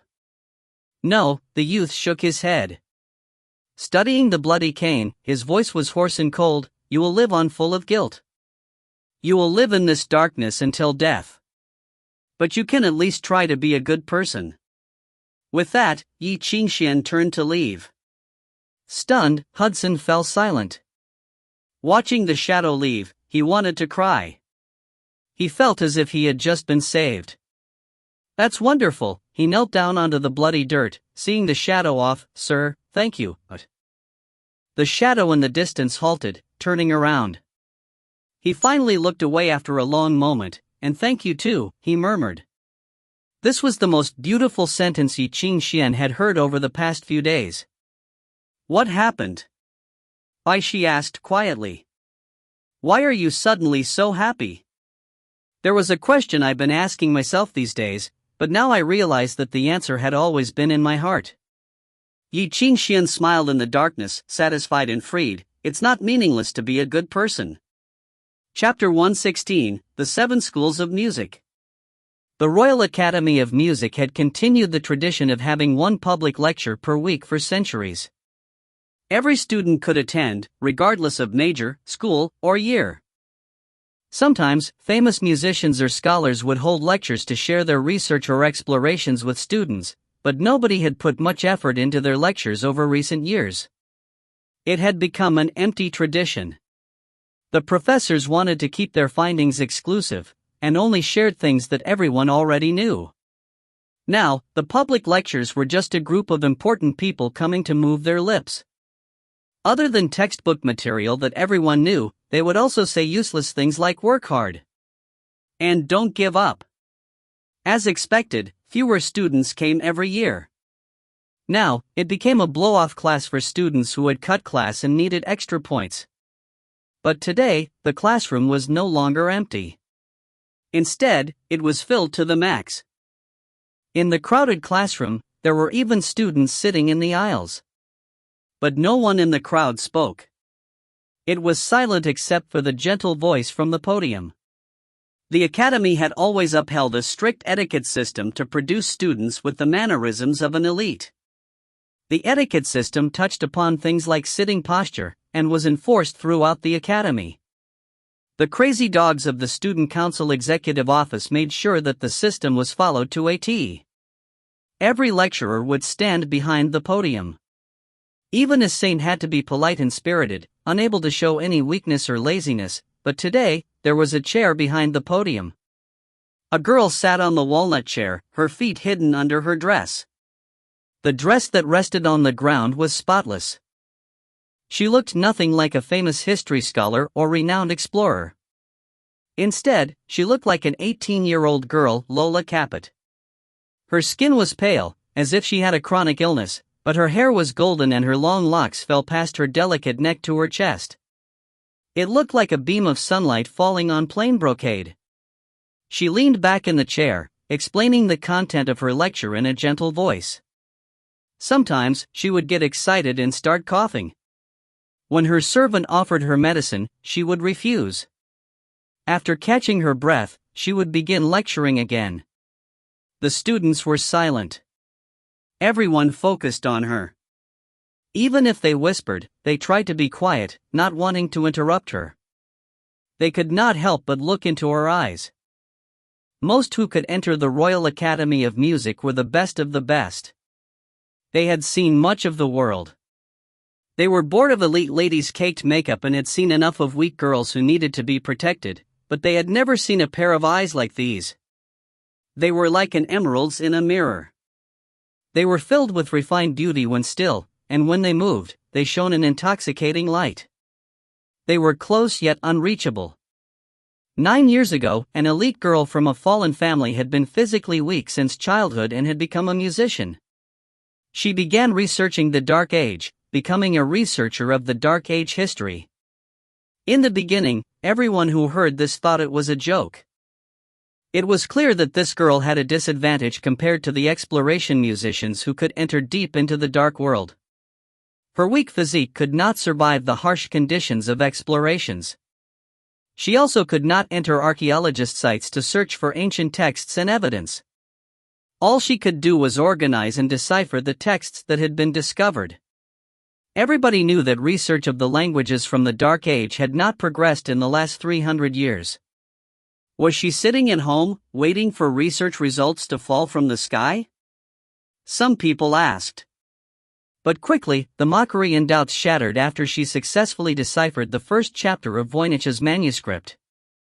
Numerous scholars had been defeated by this manuscript, countless people spent their entire lives trying to decode it to no avail, but it was deciphered by a frail and sickly girl. The scholars who had doubted Lola's ability were slapped in the face by reality. Many quit their research in humiliation and anger. After deciphering the first chapter of Voynich's manuscript, she found the foreword of the Emerald Tablet, a legendary alchemy manuscript that had been sealed for centuries, and filled in the missing parts of the Bai Xi. Over the next few years, this girl, who rarely ventured outside, would create a storm in the academic world every now and then with her findings. 5 years ago, she accepted the title of honorary professor from Principal Maxwell. Every now and then, she would choose a day to hold a public lecture.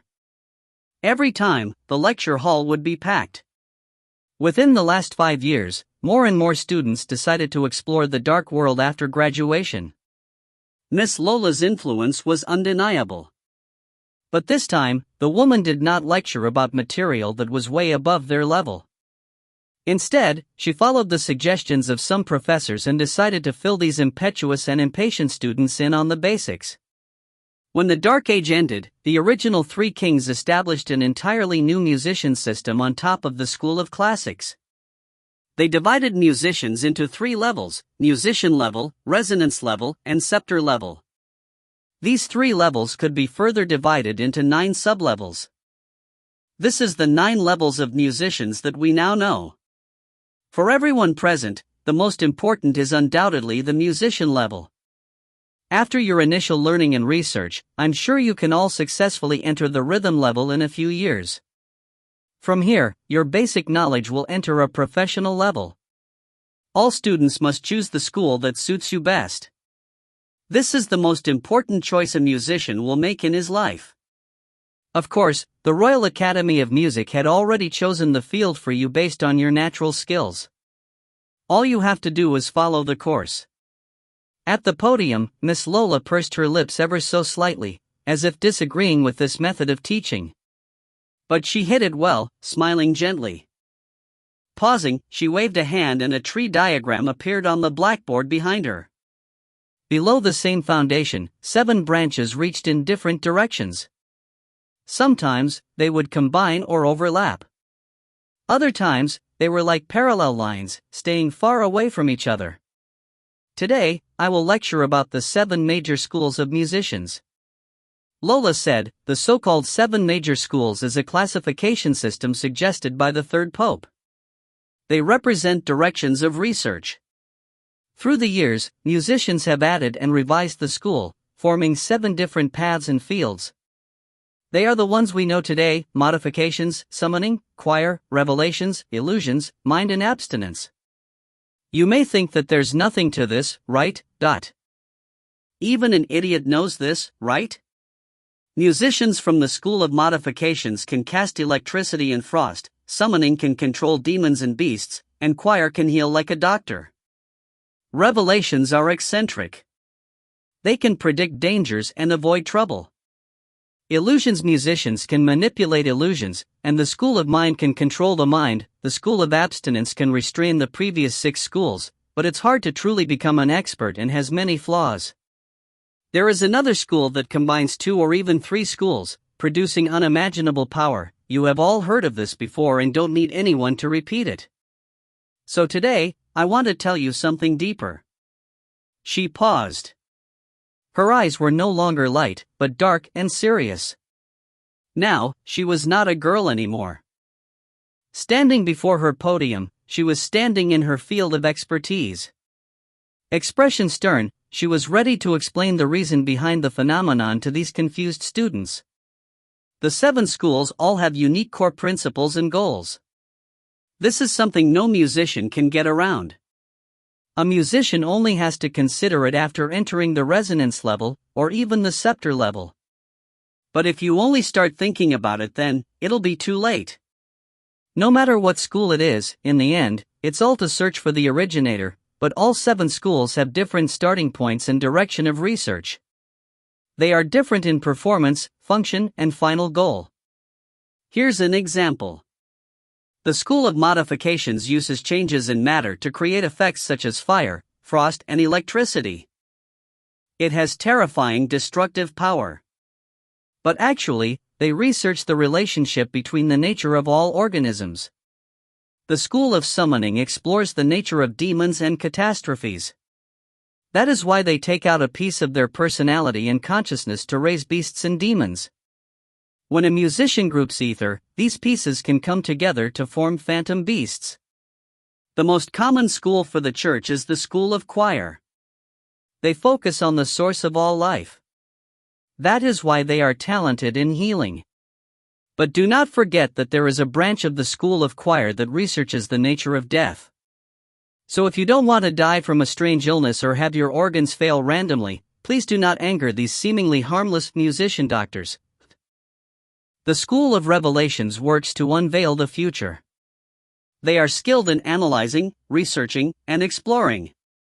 They can decipher and read ancient texts and music scores. They are also known as the school of scholars. Almost all explorers who venture into the dark world come from this school, including yours truly. The majority of developments in Dark Age research were found by Revelations musicians digging in the ruins. The 2 schools that are feared because of their appearance are illusions and mind. Here, she slowed down, as if distracted by something in the crowd. Finally, she stopped. Brows furrowing, she looked to the back of the classroom. Her expression changed when she saw the youth who was stuffing his face with food. That student, yes, the one with white hair, the student who's eating. I'm sorry, but are you listening? Chapter 117, would you like some? Ye Qingxuan sat in the very center of the very last row. The only other person in the empty row was Bai Xi, who was asleep beside him. For some reason, the classroom was jam-packed, but no one was willing to sit near Ye Qingxuan. It was understandable in the case of the elites. Most of them had servants save seats for them so they did not have to come early to get a seat, but the commoner students stood to the side and listened quietly. Seeing Ye Qingxuan writing something, they did not come over to bother him. When they passed by, they nodded to greet him, but seemed to be hesitant and scared of getting too close. It's probably their teachers, Bai Xi snickered as she rested her head on the table. The principal isn't here, so all the professors are won over by the school board. All the professors and school board hate us and wish they could just expel us all. They're scared that if someone sees them get too close, they'll get in trouble. She continued, it's freezing now, but they'd rather stand where the draft is, instead of taking a little risk to support those who spoke up for them. These people deserve to be peasants. Bai Xi, Ye Qingxuan knocked the side of her head, don't say things like that, but it's the truth. Did you know that there was a commoner genius a few years back? He was seriously a good person, and did so much for the students that were bullied, but he was forced to leave. The people he had helped just watched him kneel outside the door, crying. Thankfully you're not stupid enough to try to help them achieve something. Otherwise, you'd also get ruined by them. Don't overgeneralize. There were a lot of people who protested and quit school to accompany him. Maybe there were a few, Bai Xi huffed and went back to sleep. She was exhausted after staying up all night then coming to this lecture with Ye Qingxuan in the morning. On the other hand, Ye Qingxuan was totally awake. He held the leather notebook Bai Xi had stolen, searching through them carefully. After reading 2 pages, he started writing on the letterhead at the front. The letterhead was made of high-quality paper. It was a luxury item that costed £10 for a quire. He had bought it this morning, and now a stack of paper filled with writing was by Ye Qingxuan's right hand, under the inkwell.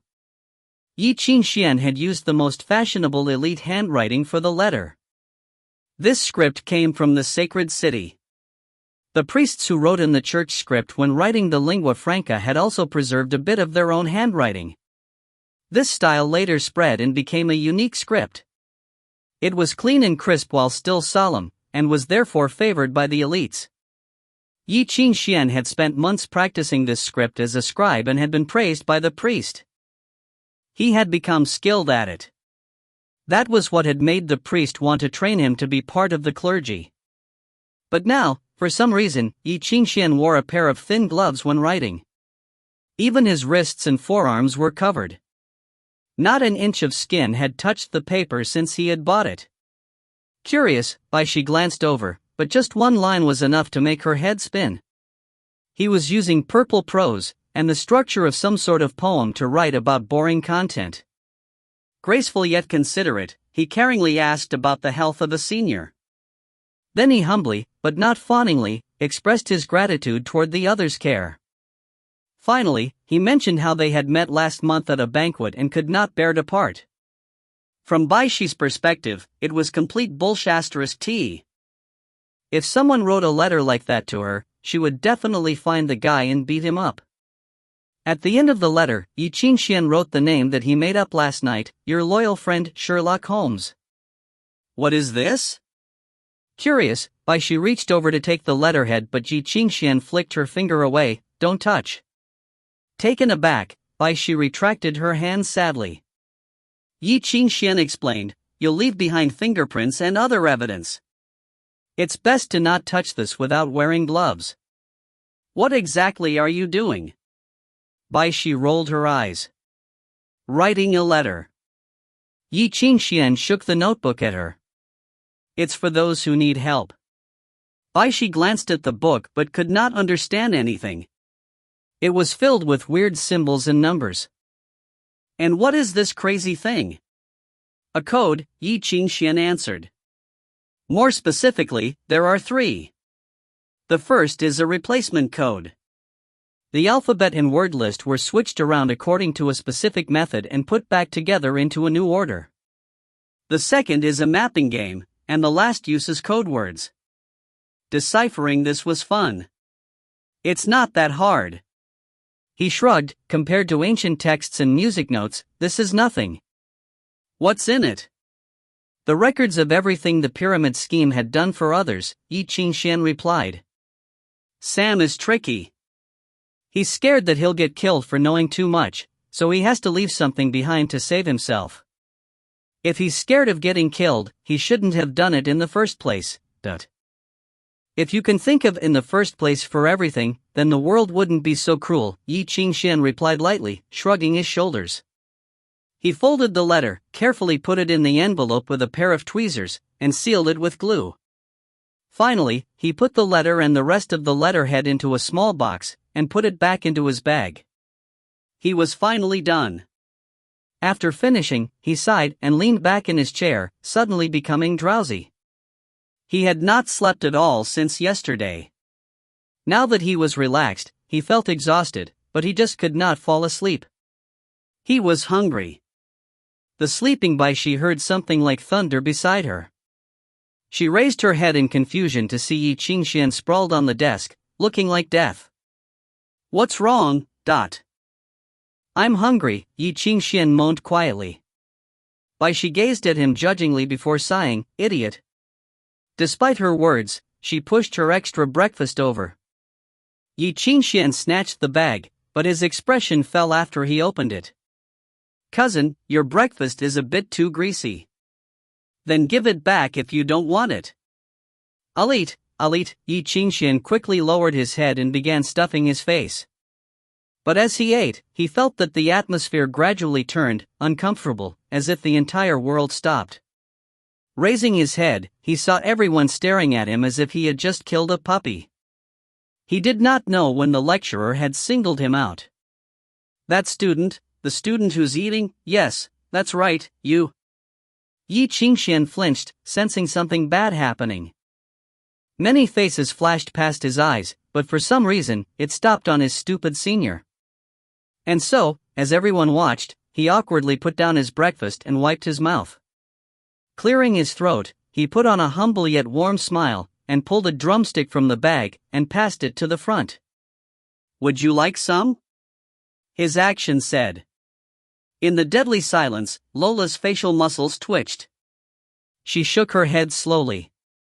Ye Qingxuan was taken aback. The trick did not work. Did it only work for Charles? As the crowd fell into extreme awkwardness, some could not help but laugh. Seeing his confused look, Lola's brows furrowed. "Are you paying attention to the lecture?" "I'm sorry. I didn't eat yesterday and I'm starving now." "I'm really sorry." Smiling awkwardly, Ye Qingxuan quickly packed up his breakfast. "I'm actually paying attention though." "Oh, really?" Lola said. "I just introduced the School of Illusions in mind. Why don't you explain these two schools to everyone?" "Me?" Ye Qingxuan pointed at himself and shook his head shyly. "I don't think I can." "If you can't, then I'll deduct points," Lola said lightly. "If you can, I'll let you go with breaking the rules and pass this class." "Oh, then let me think a bit." Ye Qingxuan let out a breath in relief. After pretending to think, he replied, "The School of Illusions explores the differences between reality and imitation. They've proposed the hypotheses of brain in a vat and ship of Theseus. They advocate exploring the mutual influences between the world and humanity. In the East, this principle is also known as heavenly correspondence. The school of mind explores the source of a man's soul. They are skilled in controlling one's consciousness and feelings, and advocate self-cultivation and training your spirit. This is why these two schools are the birthplace of many philosophers." Hearing Ye Qingxuan's mature answer, Lola's expression became a bit gentler. She continued asking, "Then what of the outer appearance of the 7 different schools? Try giving some examples." "The most obvious is the change in personality. Your personality is compatible with your school." Ye Qingxuan thought of what Charles had said before. Schools and musicians were actually a mutual choice. The school was not the deciding factor because all 7 schools had an unseen requirement for musicians. If they based the decision solely on performance, most musicians would fit the style of a school.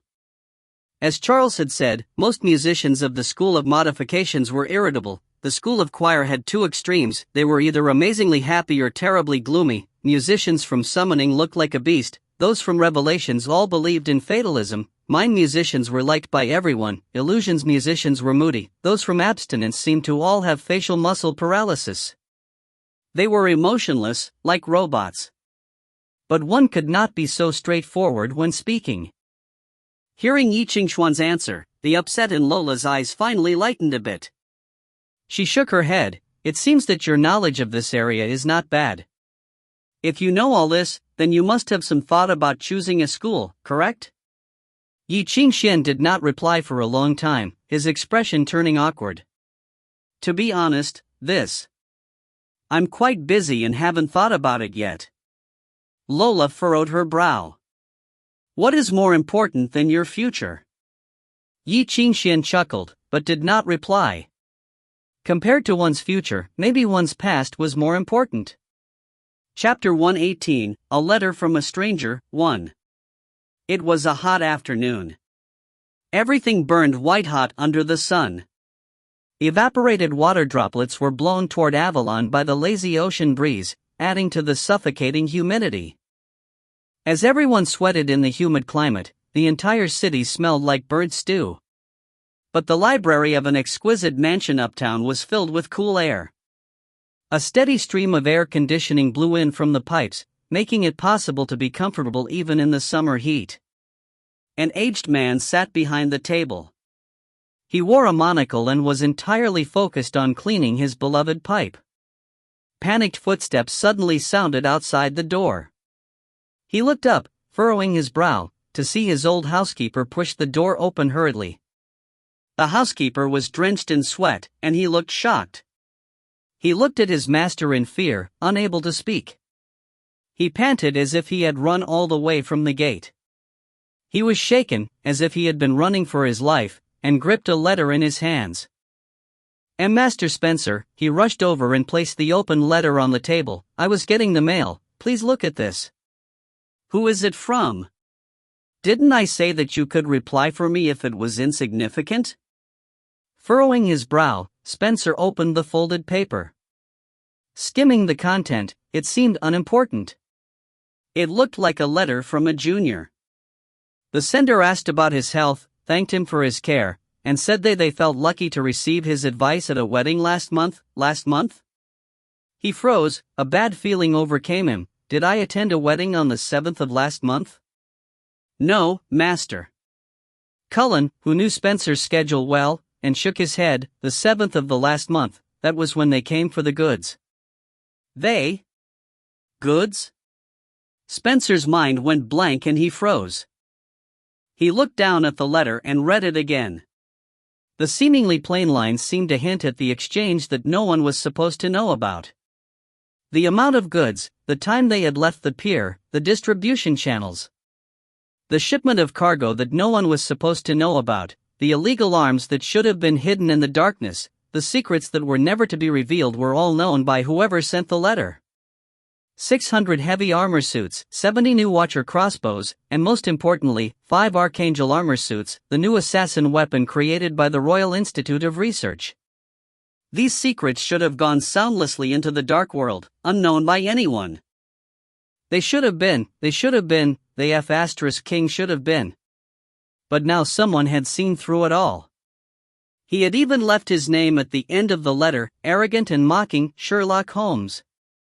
That was what the man had written at the bottom of the letter. Reading the last line, Spencer's face grew pale and he fell into a daze. "The goods have been discovered, master." Housekeeper Cullen's voice was hoarse. "Impossible." Spencer was furious, but seeing the old housekeeper's panicking eyes, he did not know where to direct his anger.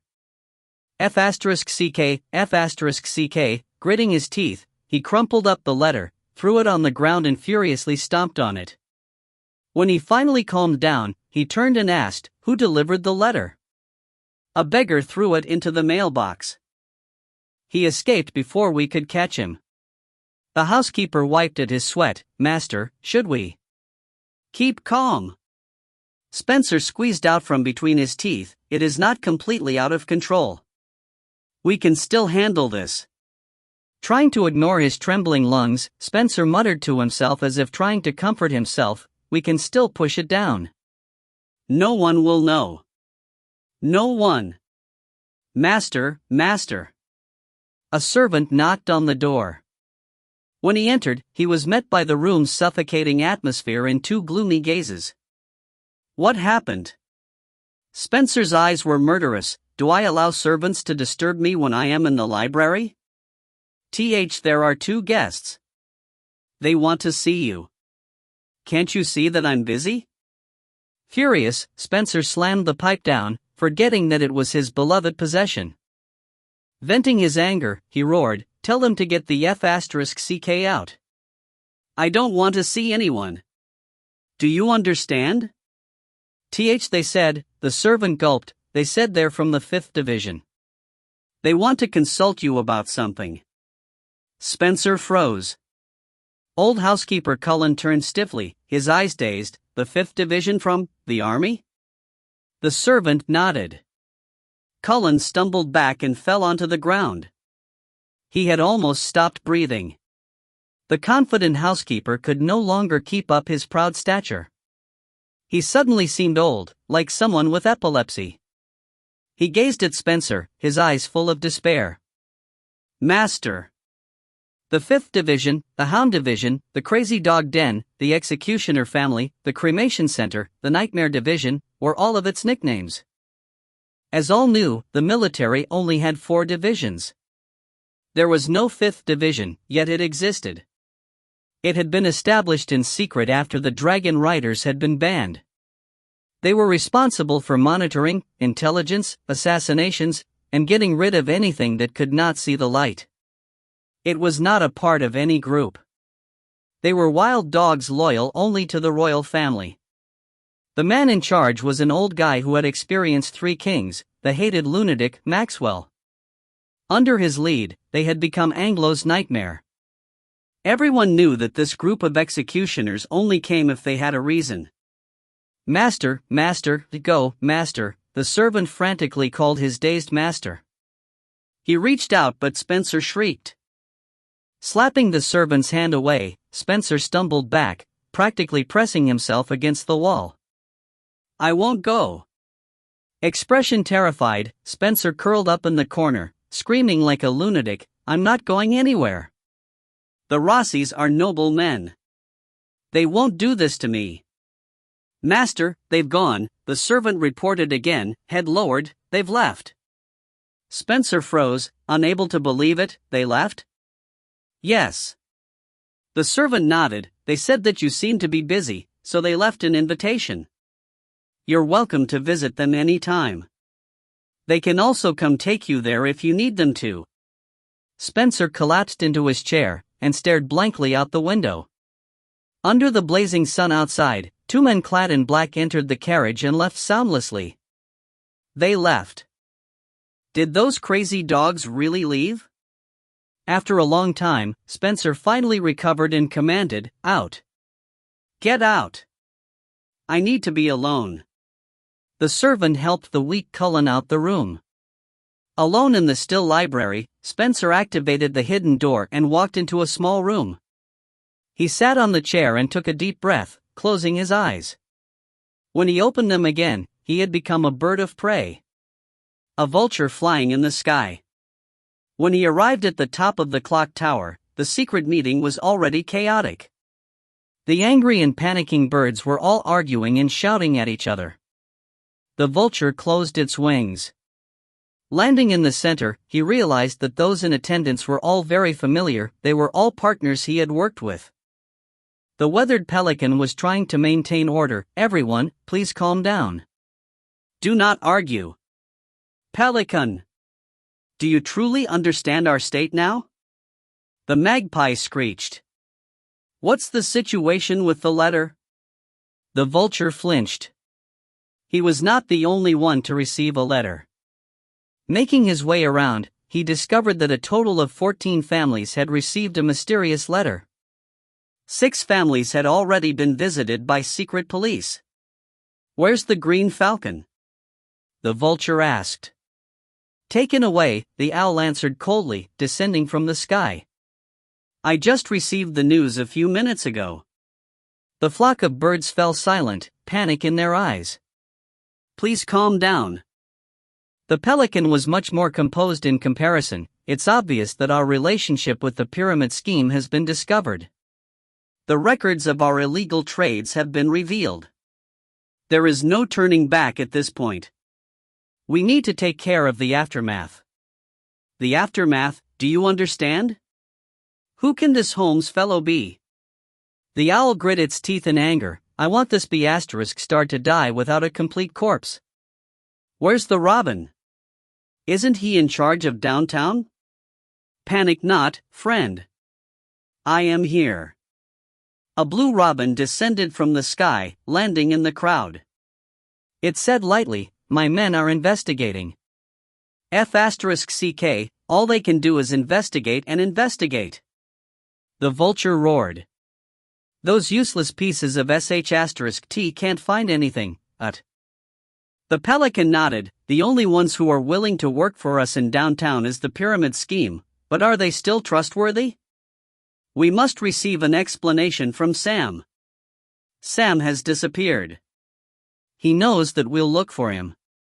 Of course he'll hide, someone said. The robin had a worse thought, or maybe he had already fallen into the hands of this Holmes.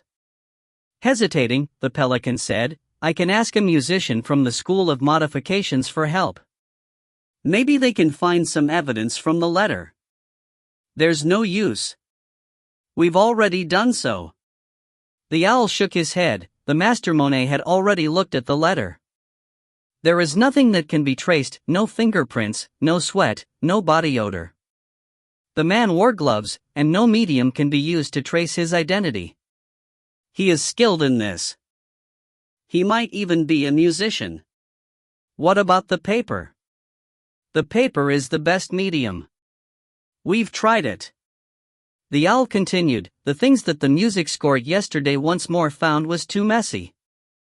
It includes the breaths of many musicians, but we can't find any matches. It's as if the letters were written in the Musicians' Association. We don't need the police either. Even a blind man can see that it was written by an elite, or the scribe of an elite family. Fellows, are your secretaries truly trustworthy? The owl paused, his eyes flashing dangerously. Or perhaps, is he one of us? Chapter 119, A Letter from a Stranger, 2. The birds exchanged glances in the silence. Finally, their gaze turned to the vulture. It was clear that, even here, the vulture was the least popular. Sensing their eyes, the vulture froze, instantly furious. You suspect me of betraying you all?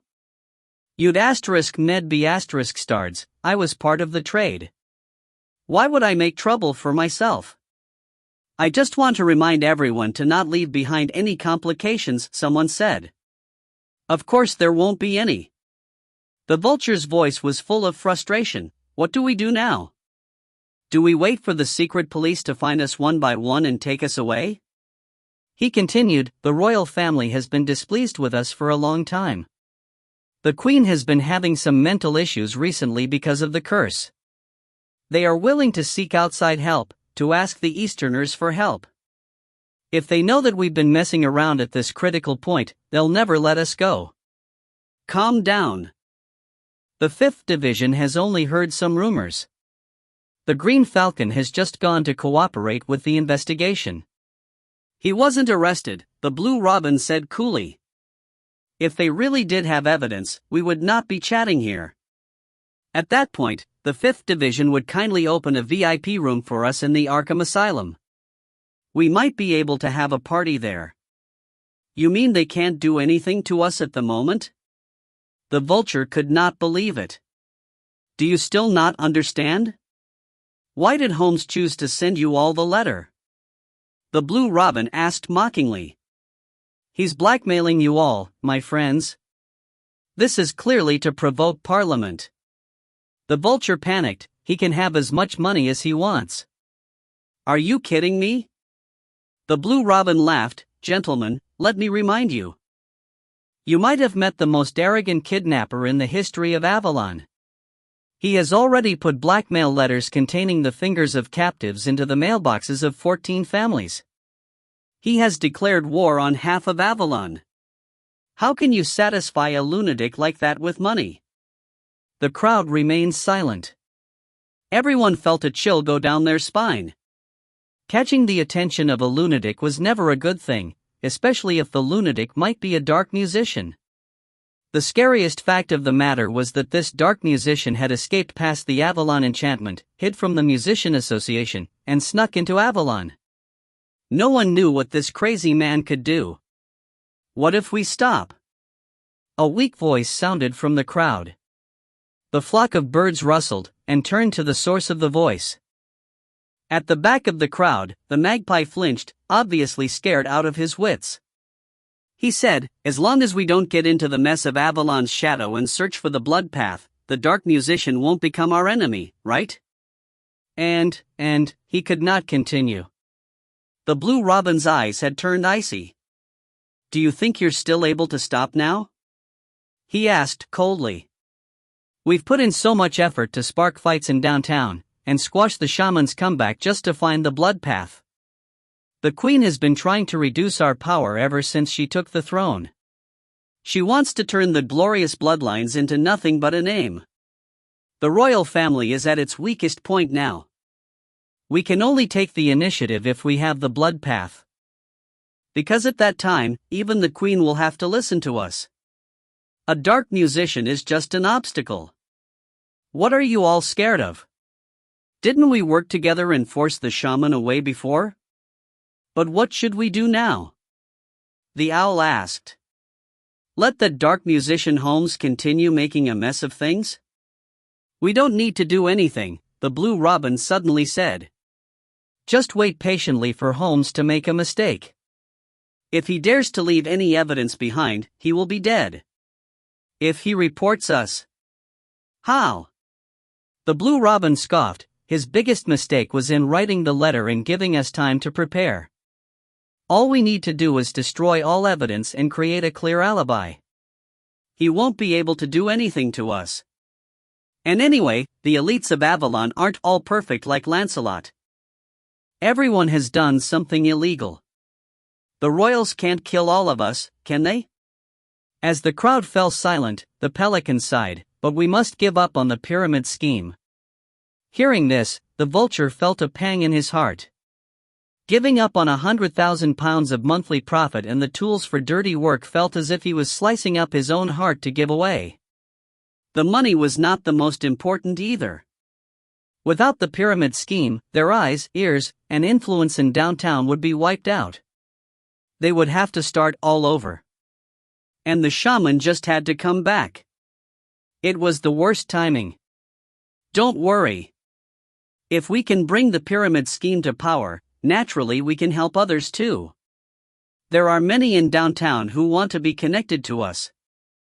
The blue robin's voice was sinister. "We've let the rednecks go free for too long. This is a good chance to clean them out.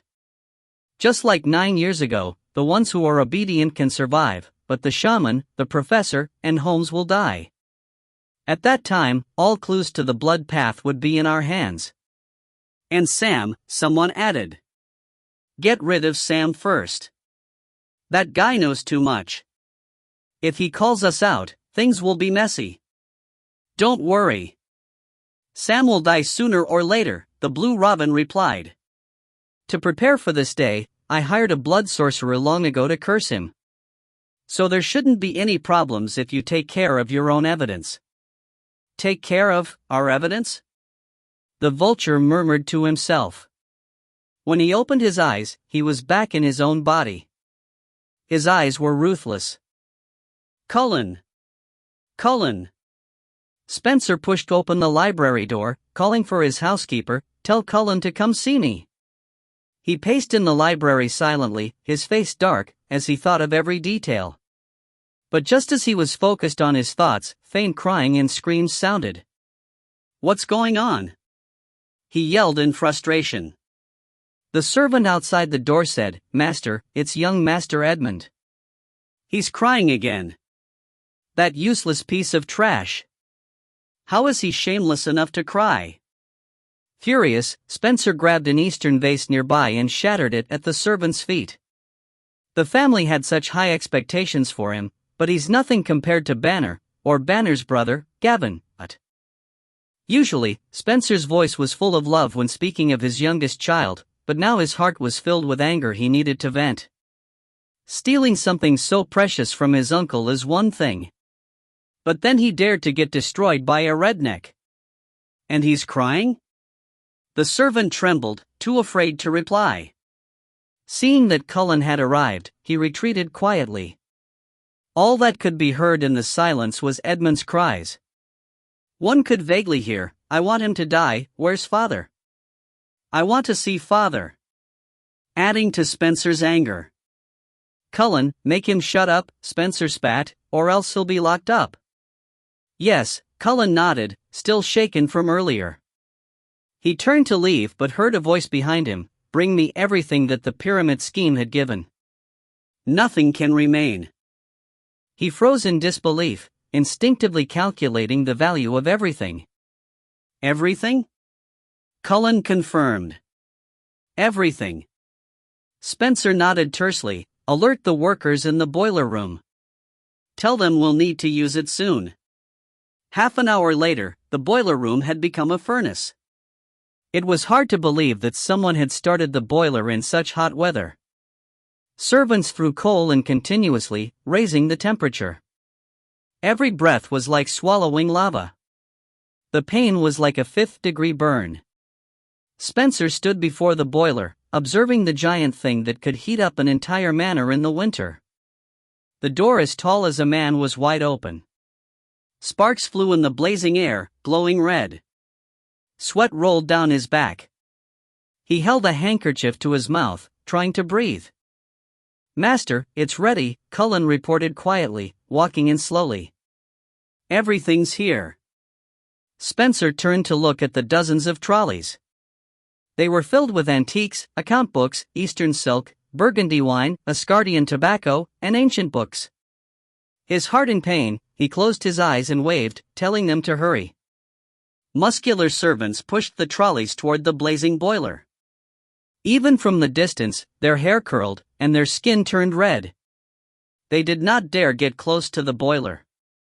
They let the trolleys go from a distance, throwing them into the boiler. The precious items burned easily in the red fire and light that seemed to come from hell. Even the trolleys slowly melted before finally disappearing completely. Not even ash was left behind. One trolley, another trolley, yet another, and another F***king trolley. Spencer felt his heart dripping with blood. "Are there more?" he asked.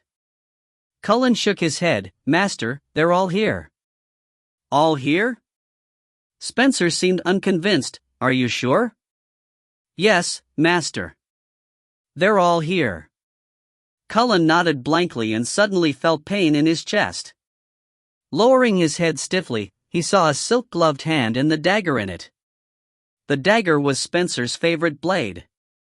It had been given to him by Sam, and could apparently slice through steel as if it were mud, but now it was in his heart. Master?" Cullen looked up in confusion, his eyes studying Spencer's face hopelessly. "You've worked for our family for 3 years. I thank you on behalf of my grandfather and my father." Spencer pulled out the dagger, him bidding farewell. "Goodbye, my old friend." His old friend could no longer speak. He collapsed on the floor, whispering something in despair before gradually closing his eyes. The blood dried quickly in the hot wind. It evaporated, leaving behind a dark red stain. It was hardly noticeable on the black floor. "Get rid of it with the other things. With their company, old Cullen won't be lonely in heaven." Spencer tossed the dagger and gloves onto the corpse and left. The body fizzled and popped in the burner, and turned to coal. The coal gradually crumbled into powder, making small noises as if the soul was wailing in the fire of hell. Finally, the wails disappeared in the flames. Nothing was left behind. With his back to the blazing light, Spencer stared into the sky outside, his eyes bloodshot. He murmured the D*Ned name like a mantra. Holmes, Holmes, Sherlock Holmes, the D*MN Sherlock Holmes. Chapter 120, A Letter from a Stranger, 3. Outside the boiler room, The weather was still burning as if it were an even bigger boiler. Even the ocean breeze had stopped at one point. The entire city seemed to be submerged in boiling glue. It was unbearable. Above the dazzling, radiant, heavenly city, a cloud of polluted smoke rose among the tall uptown buildings. As the boiler room workers fervently created wind, the ashes flew with the flames. The remains of sins rode the hot wind, rising from the crude boiler, finally escaping its hold. They were free outside the boiler, and expanded like a drop of ink in water. The black smoke seemed solid like metal in the windless air. It rose slow and thick as if it was determined to reach the stars. From afar, it looked like a black pillar reaching into the sky. Just like how one bird flying away in fright would lead to a flock of birds flying, a second cloud of black smoke rose soon after. And then a third, and a fourth. Everyone in the city looked toward uptown in confusion, looking the smoke that seemed frozen in the air. The people discussed amongst themselves. Some counted the smokestacks excitedly: 5, 6, 11, 12, 16, 17. 17. Under the blazing sun, between the ocean and the sky, above the dazzling city were 17 clouds of black smoke. They rose from the earth to the air, like pillars holding up the sky. Just as the legends said, the glorious bloodlines were pillars that held up the empire, but these things were polluted to the bone. Many looked at the angry and humiliated clouds of smoke and laughed gleefully, as if seeing faces swollen from being slapped, but the well-informed witnesses became cautious, ingraining in their mind the name of the man who had practically set uptown on fire: Sherlock Holmes. Who was Sherlock Holmes? "This is a warning," shaman said in downtown. "A challenge and a warning to everyone." "Warning?" Ghost Hand asked in confusion. "To whom?" "To anyone who can see it." The shaman studied the smoke pillars as if observing an art masterpiece. His eyes were full of appreciation. "Is this Holmes getting interested in downtown as well?" Ghost Hand refused to believe it, as if it were a joke. "Why not? Every creature needs his own hunting ground, is that not true?" The shaman chuckled in the darkness. Those who have gone to the dark world know that some fallen tribes like to put up a sign, marking their territory to show that they are sovereign. Some are delicate bones, others are dried corpses or wild totems. When you see them, you know that you should turn around and leave. They're waving at you. And when you look at the sign, they are also looking at you. What a great show! Amazing! The white-haired youth stood before the window, studying the black smoke in the sky. He chuckled lightly. "Really, it looks much better than all your faces from before." No one replied. "Let's just see this as an omen for the return of the wanderer." As if studying those faces, he murmured, "This is just an offhand reminder. Someday, you'll need to finish paying the debts." The shadows of time's past flashed through the youth's eyes. He closed the curtains slowly, moving on from the scene. In the dark room, he sat in a chair, feeling the endless strength leave him bit by bit. The pain and contradicting feelings in his heart, the confusion and frustrations that kept him awake at night finally seemed to disappear. What replaced them was the long-awaited exhaustion. It drowned him like a tidal wave. Smiling, the youth closed his eyes. The nightmares of the past would not appear in his peaceful dream, right? Finally, he could sleep for a bit. F***ck, F***ck, F***ck. Someone swore and a horse on a small boat slowly leaving the port. Cursing, the man flipped a table in rage. F***ck Holmes. F***ck Holmes. Glaring at the evil smoke snaking above Avalon, his eyes were wild and hopeless. "I should have killed you, you'd Ned be starred." As if he had serious malaria or a strange disease, the man's skin was green and red, but his face was deathly pale and covered with chicken pox. He curled up in the corner of the ship, panic in his eyes. He was wrapped in a blanket, but his body shook uncontrollably. Under the blanket, his skin swelled, bubbling, and rotted. No one could imagine that the arrogant and proud Pyramid King would be reduced to this state. He looked like a dead and rotting rat. Anyone could see that it was all over for him. Ever since he had realized that he lost his notebook last night, he started panicking. At first, he hoped that Holmes could not read his notes. But who would have known that his code could be read as easily as a novel? In the morning, he received the news many people were secretly searching for him. He had hoped the elites could protect him, but when he found out that they had received mysterious letters, he knew that it was all over for him. In the past, they had been the pyramid scheme's protective shield, but now they were the ones out for the pyramid scheme's blood. Soon, his hard work would be uprooted and wiped out cruelly, with a new face after they erased his existence. A new dog would be in place to continue working for the elites. He must die, he would die. Nobody would allow someone who knew too much to live, especially someone like Sam, who was willing to say anything to survive. As his innards twisted in pain, he bit down on the blanket, forcing himself to endure the dizziness and fatigue. He could not fall asleep. Once he did, everything would be over. Faster, faster, he murmured, his eyes full of fear. He had thought that his escape was perfect, but when he boarded the ship, he realized that he had been cursed with the blood curse. He realized that the fatal noose had been around his neck all this time.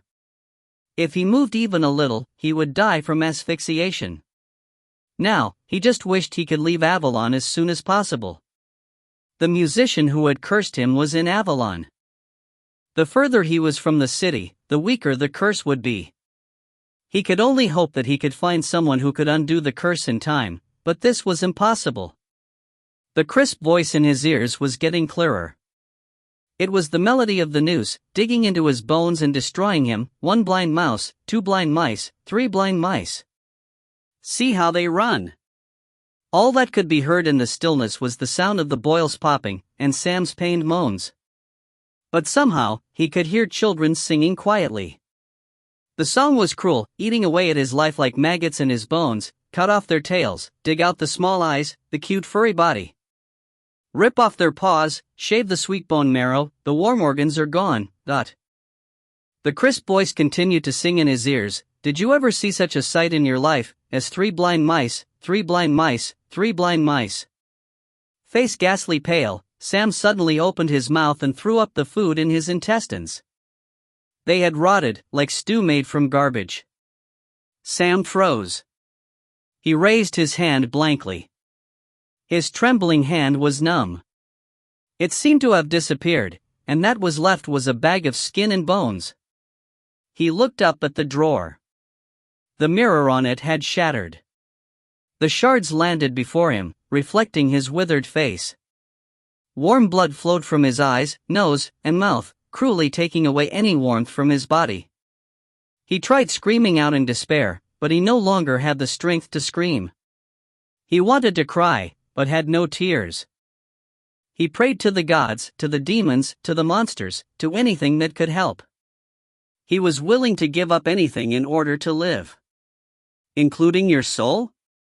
A sandy voice asked softly in his ear. He used the last of his strength to raise his head, looking at the figure that had appeared. Sam no longer had the strength to be afraid. Bloody tears of gratitude rolled from the corner of his eyes. He blinked with difficulty. The blink seemed to say, "Please save me, please save. Please, you must save me. No matter what, just let me live. Then sign this." The cold shadow tossed him a contract branded with a music piece. If you still have the strength to sell your soul, you can live. Finally saved, the Pyramid King writhed painfully on the ground. Like a decaying caterpillar, he squirmed toward the open contract. He was like a sinner in hell squirming toward heaven, begging for salvation. Full of hope, full of humiliation, full of joy, he raised his rotting hand bit by bit and pressed it down onto the contract. The paper lit up with a cloudy light and lit up in flames, vanishing. Very good. The black-robed shadow smiled in the darkness and snapped his fingers. The children's voices suddenly stopped, disappearing with a scream. All that was left was a dying and decaying body on the ground, using its last breath. Congratulations! You can continue living after selling your last item. The shadow reached out a delicate and white hand. The amber ring on his finger reflected a gentle yet eerie light. Greet your new master. On the ground, the Pyramid King shed tears of gratitude. He kissed the ring sincerely. Yes, my great master, the great professor, the great Lord Moriarty. If you find any errors, ads pop-up, ads redirect, broken links, non-standard content, etc., please let us know. Report chapter so we can fix it as soon as possible. Chapter 121 to 130. Chapter 121, Good Friend. It was dusk. The last bit sunlight slowly faded away, but the basement light was still on. Charles studied the leather robe on the hanger, mending the tears and holes.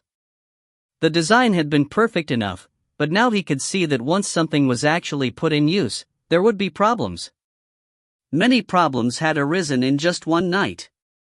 Charles opened the lining, checking the steel bone structure inside. He muttered to himself, the shoulder's shock absorbance isn't good enough. There might be metal fatigue as time goes on. There are problems with the force guidance too, but it should be easy to fix. Its own stability, Junior's really good at coming up with hard questions. I have to make it lighter, but still strong. Still working?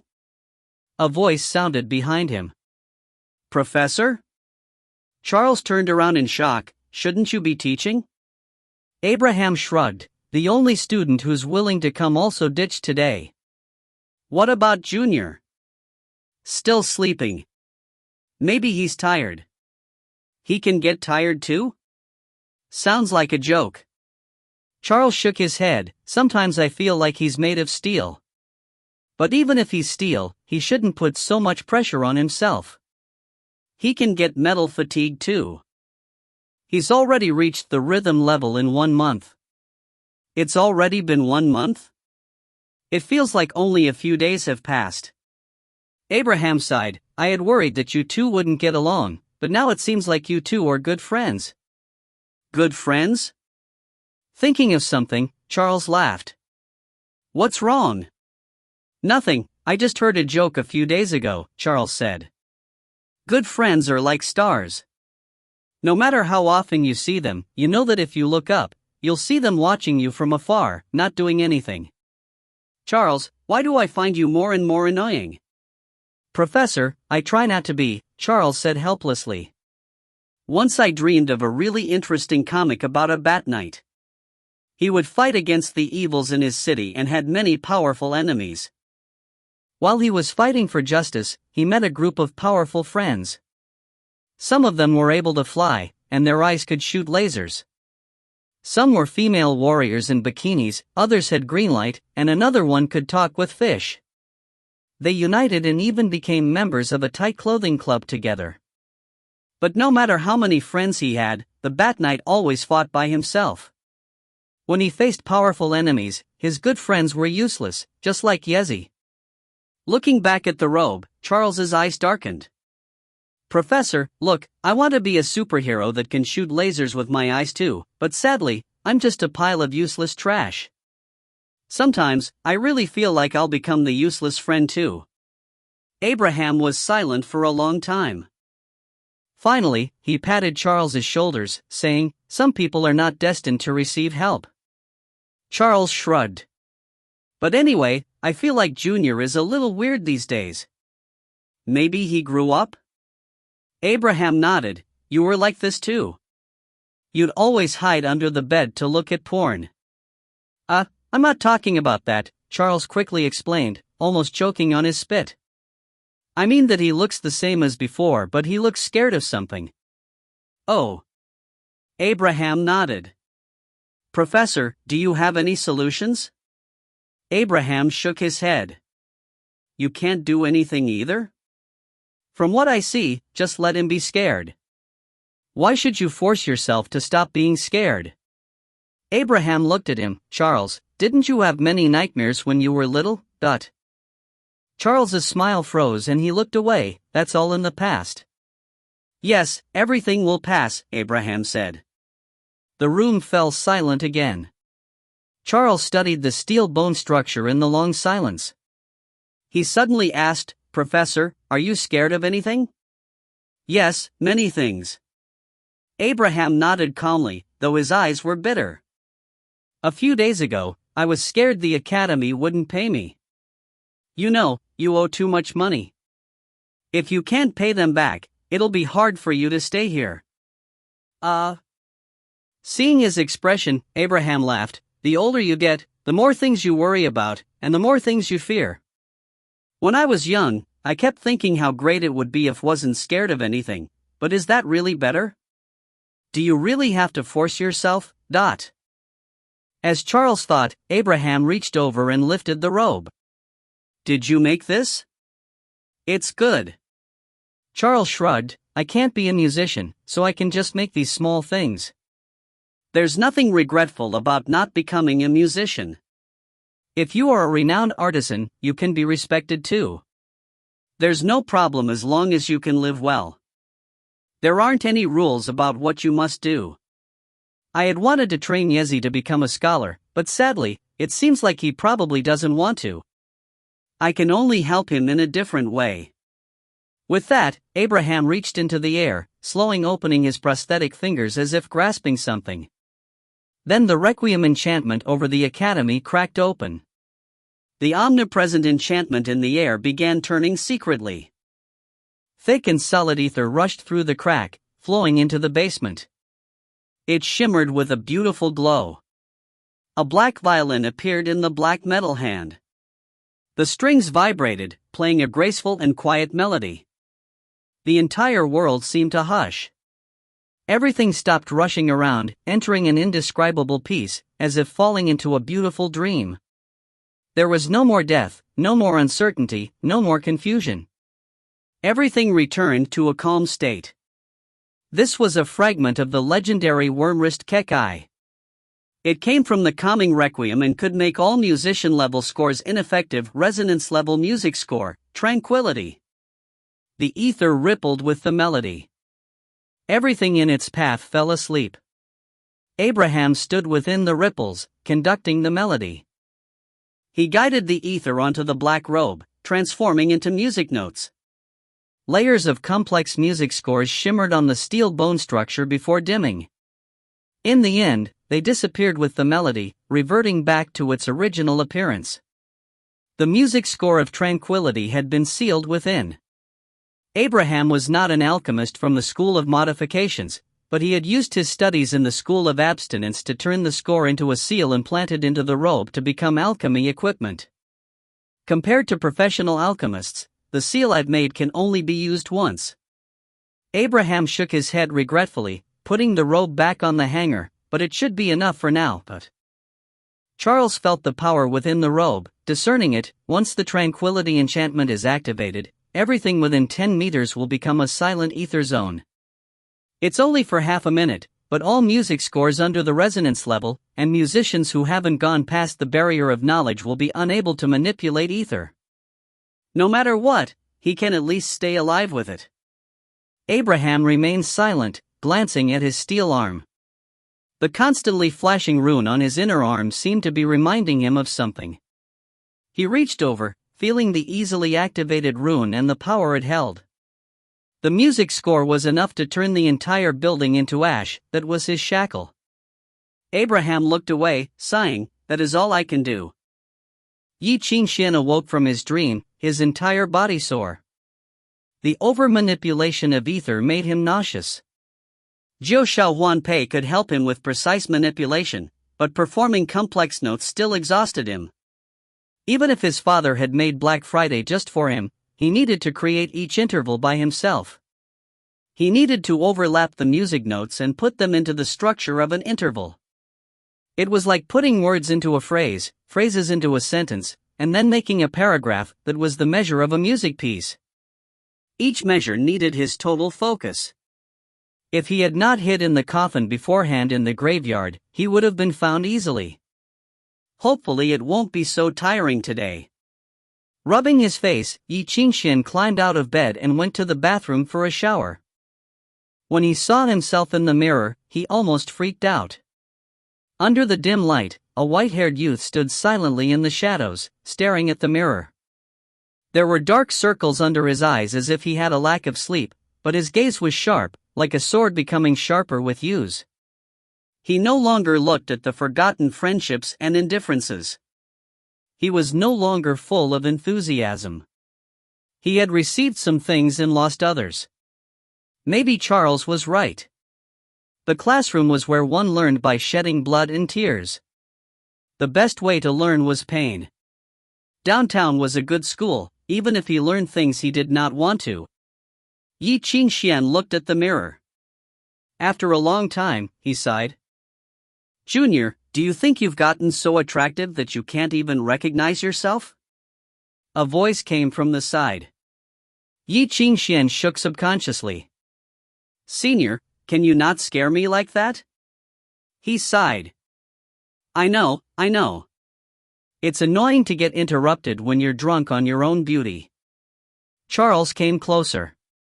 He fixed his hair, his eyes full of adoration. To be honest, I get that feeling a lot. How can the handsome man in the mirror be me? Whenever I see that someone can be so handsome, my knees get weak.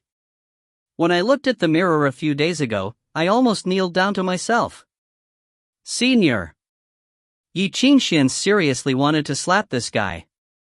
Okay, I know. Shut up, right? Charles shrugged and patted Ye Qingxuan's shoulders.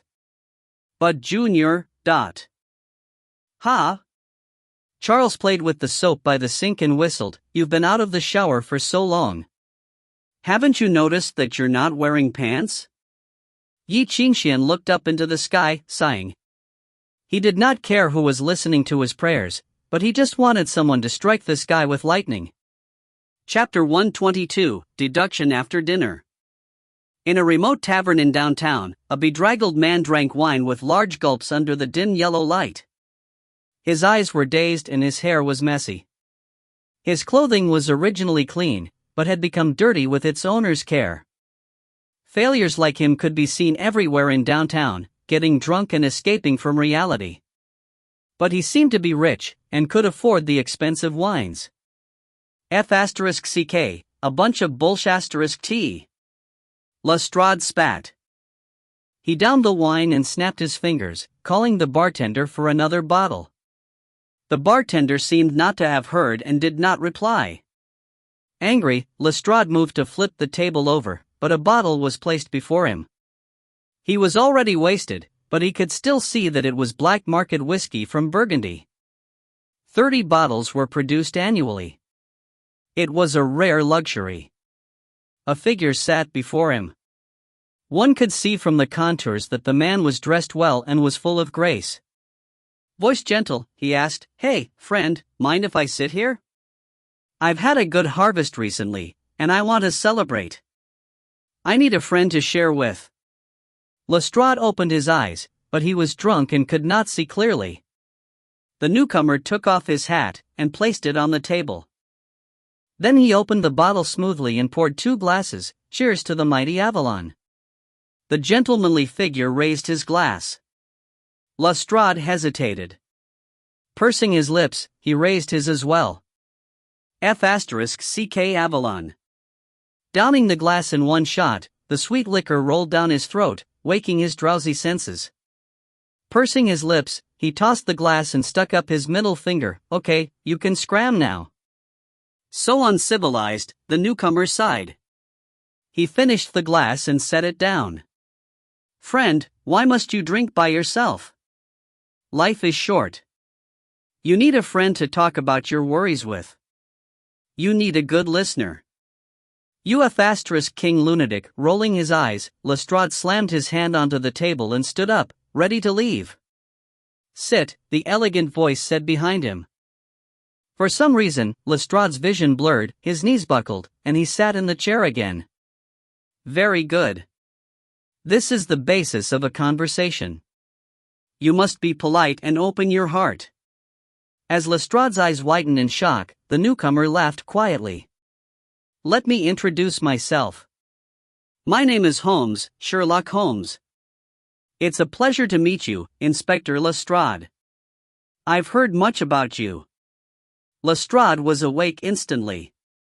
He opened his eyes, finally seeing the man clearly. A chill ran down his spine. The man who called himself Holmes sat in the shadow under the swaying light. Dim light illuminated his robe, but the robe was beastly, menacing and terrifying. The candlelight danced across his face but could not illuminate his features. It was all a blur. And in the blurriness, two dark orbs reflected the light like burning flames. The rest of the bar seemed to fade with the man's appearance. They seemed to be in a different world. People passed by, but no one spared them a glance. Holmes laughed, his voice hoarse. "Seems that you're still drunk. Why don't we play a game?" He pulled a marble from his pocket and tossed it into the glass before him. Then he flipped the two glasses over and moved them around at a dizzying speed. When the short but fast movements ended, Sherlock let go and pointed at the two glasses. "Guess where the marble is?" Lestrade studied him cautiously, but the man just smiled, waiting patiently. Lestrade wanted to leave, but the chill in his body made him hesitate. After a long time, he pointed to the glass on the right. Beep. Beep. Wrong. The man flipped the glass, revealing the emptiness. There's a punishment for choosing wrong. Crack. Before Lestrade could react, his face started burning in pain. It was a slap. A slap that was full of disdain and mockery, taunting him. F***ck, Lestrade slammed his fist down in anger, ready to punch the man hard, but he saw the man look up and order, "I told you, sit down." Thud. Lestrade fell into his seat, unable to control his own body. Biting coldness shot from his feet to the back of his skull. A chill known as fear pierced his mind, jolting him from his drunken haze, but he would have rather been drunk. "Okay, let's continue our game." The two glasses started moving again. Quickly, they stopped. The man chuckled, "It's time to choose again." "What do you want?" Lestrade glared at the figure before him. "Behave yourself, *Shoal, or else you'll be in jail getting loved by all of the men." "Ha, are you finally awake?" The ghostly man chuckled, "How unfortunate. I wanted to play some more, but now it seems that we can start conversing happily." "Converse?" "In your dreams." Lestrade spat. He had seen through this guy's nature. Sneering, he said, "Wait until tomorrow morning and we'll have a nice conversation in prison. Then you'll know what regret means." He jabbed the man's chest, his expression dark. "Best if you find out who I am." So unfriendly, the man sighed, gripping Lestrade's finger. Just so unfriendly. Lestrade flinched. He tried yanking his hand back, but the man's grip was like a clamp around his finger. He could not budge at all. "I know who you are." "But you don't know," there was hoarse laughter, "who I am." Crack. There was a crisp noise. It was the sound of bone shattering. Lestrade's face twisted and he opened his mouth to scream, but his voice was stuck in his throat. Pain attacked his nerves in waves, pushing him to the brink of sanity. He shook, holding his broken finger and screaming silently. His body twisted and trembled in pain. His eyes practically bulged out of their sockets. "You can calm down now, right? Mr. Lestrade, I came to find you so we could have a friendly conversation. Why must you be so rude?" The man smiled. He lowered his eyes, looking at Lestrade.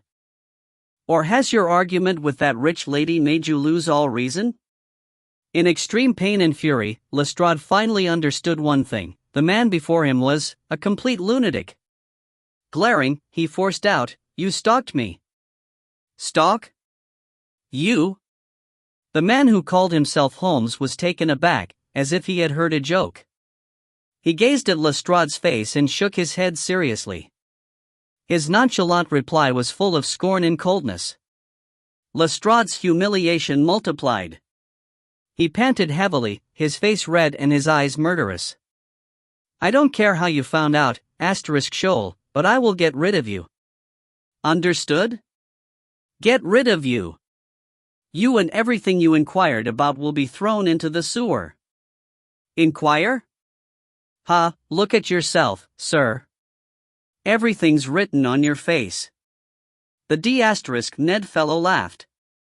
He suddenly rose, stepping onto the table to look down. He used his cane to lift Lestrade's chin, gazing at his pale face. Do you know the method of deduction? Should I demonstrate it for you? He paused and let out a hearty laugh. Now, it's time for reasoning.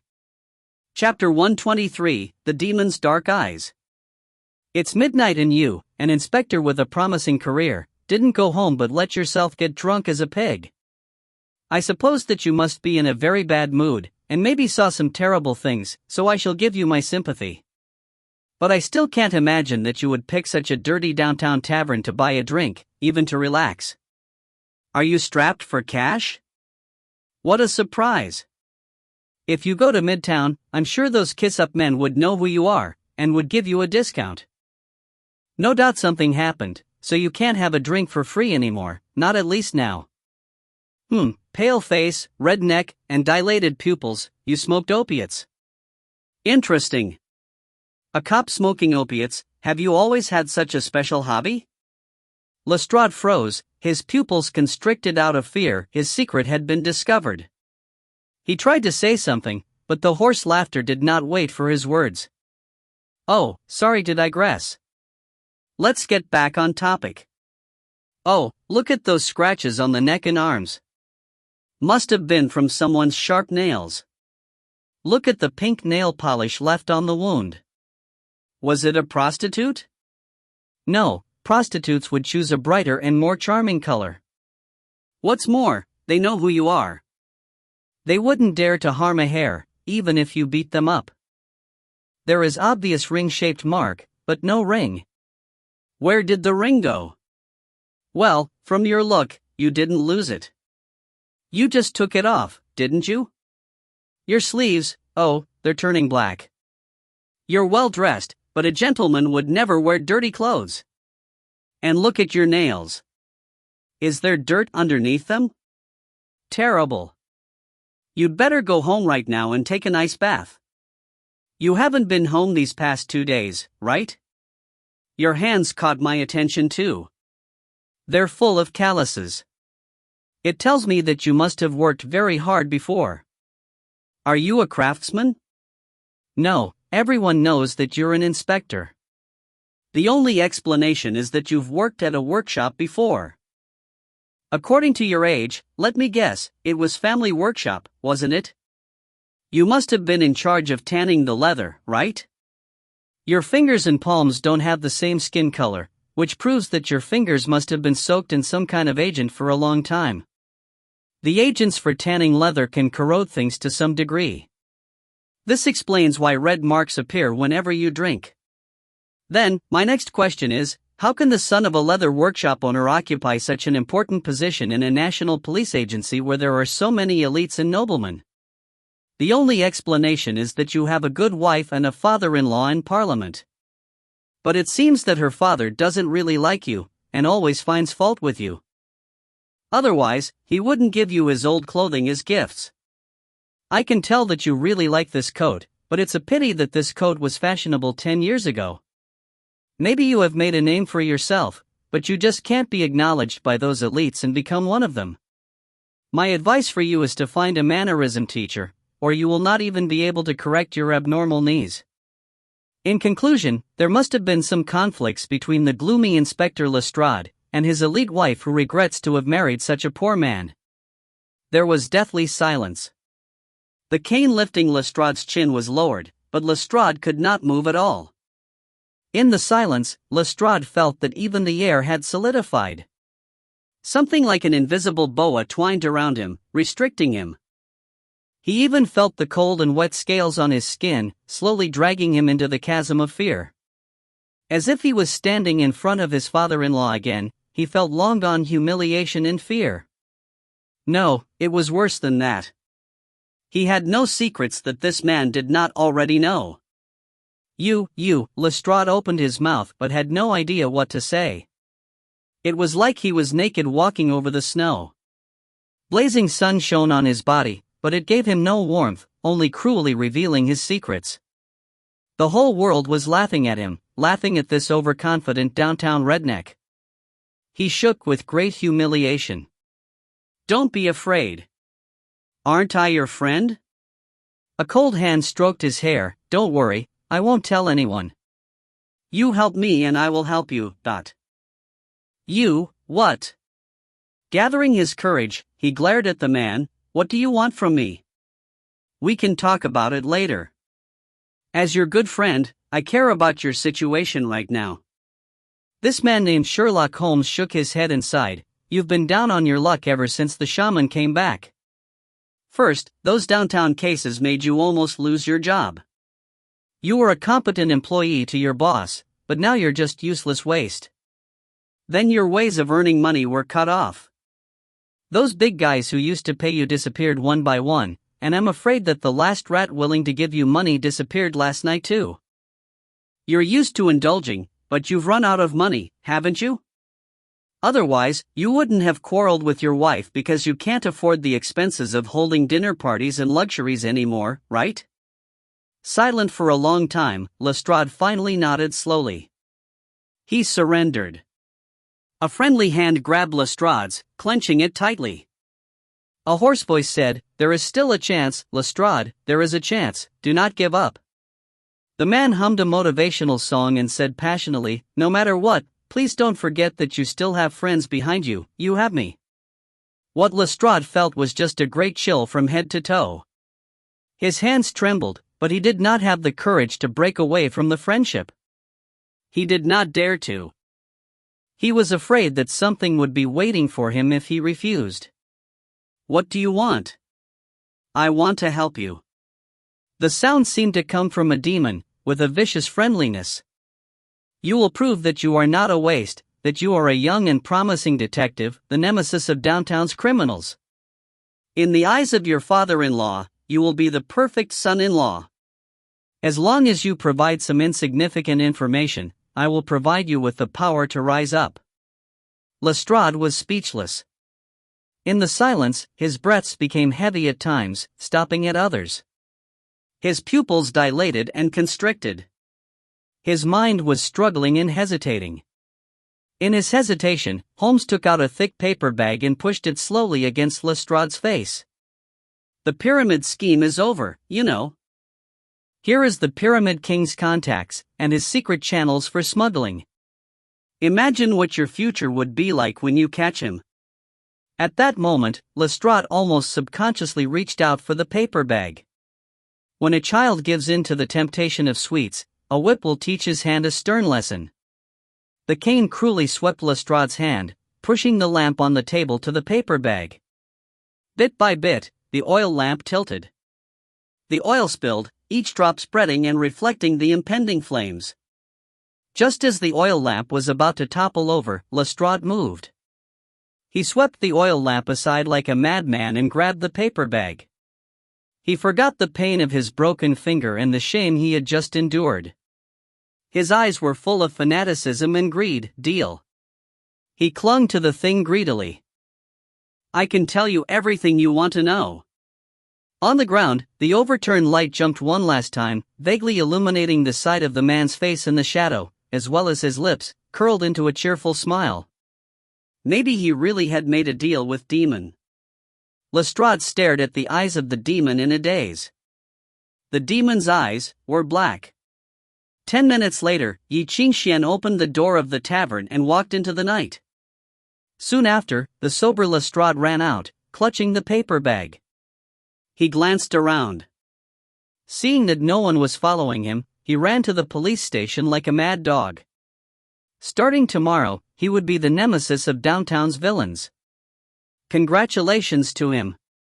In the shadows, Ye Qingxuan looked away and smiled, high-fiving the girl beside him. I didn't expect you to be that talented, cousin. Bai Xi gave him a thumbs up. I give you a 10 out of 10 for that act. Ye Qingxuan shrugged. For soft men like that, you just have to frighten them a little and they'll tell you everything. Bai Xi smirked and imitated his hoarse voice. Your neck, your palm, your ring. Oh, you smoked mandala. Did you and your wife fight with each other? It was so real that I almost believed you. Well, it was just acting. It was all because of you. Ye Qingxuan did not dare to take credit. After all, the nonsense that he had made up was based on information from Bai Xi. Everything he had pretended to analyze came from Bai Xi's research. He just searched for a reason, and then read the script. PSH, of course. What do you think I used to do in the downtown district? The servants all have big mouths. If you ask them a few questions when shopping, you can even figure out the 8 generations of his master's ancestors. She hummed with pride, but suddenly paused and asked, "Wait, how did you know his father-in-law actually despises him?" Well, Ye Qingxuan smiled mysteriously. That's what's great about deduction. The girl rolled her eyes and looked in the direction where Lestrade had gone. She looked disgusted. Even I can tell that guy is soft and completely unreliable. Cousin, what did you put in all that effort for? Even if you get him, he's going to sell us out just like he did to the others if something happens to us. Don't look down on that guy, Bai Xi, Ye Qingxuan murmured. Even if he is soft, don't forget that he has the entire Avalon police force behind him. As soon as that guy can turn over, he will definitely be very useful. With him, we'll have eyes in Avalon. With him, even the confidential files in the police department will be transparent to us, let alone the actions of the gangs. Why are you so confident in him? What did he tell you? Well, I was just going to inquire about the situation in downtown, but I didn't expect to get such a good bargain. Bargain? Bai Xi's eyes lit up. How much of a bargain? Ye Qingxuan thought for a while, and smiled mysteriously. That depends on how much those Indians are willing pay. Chapter 124, Empty Room. In Ganlu City's downtown, heavy incense burned in the fire.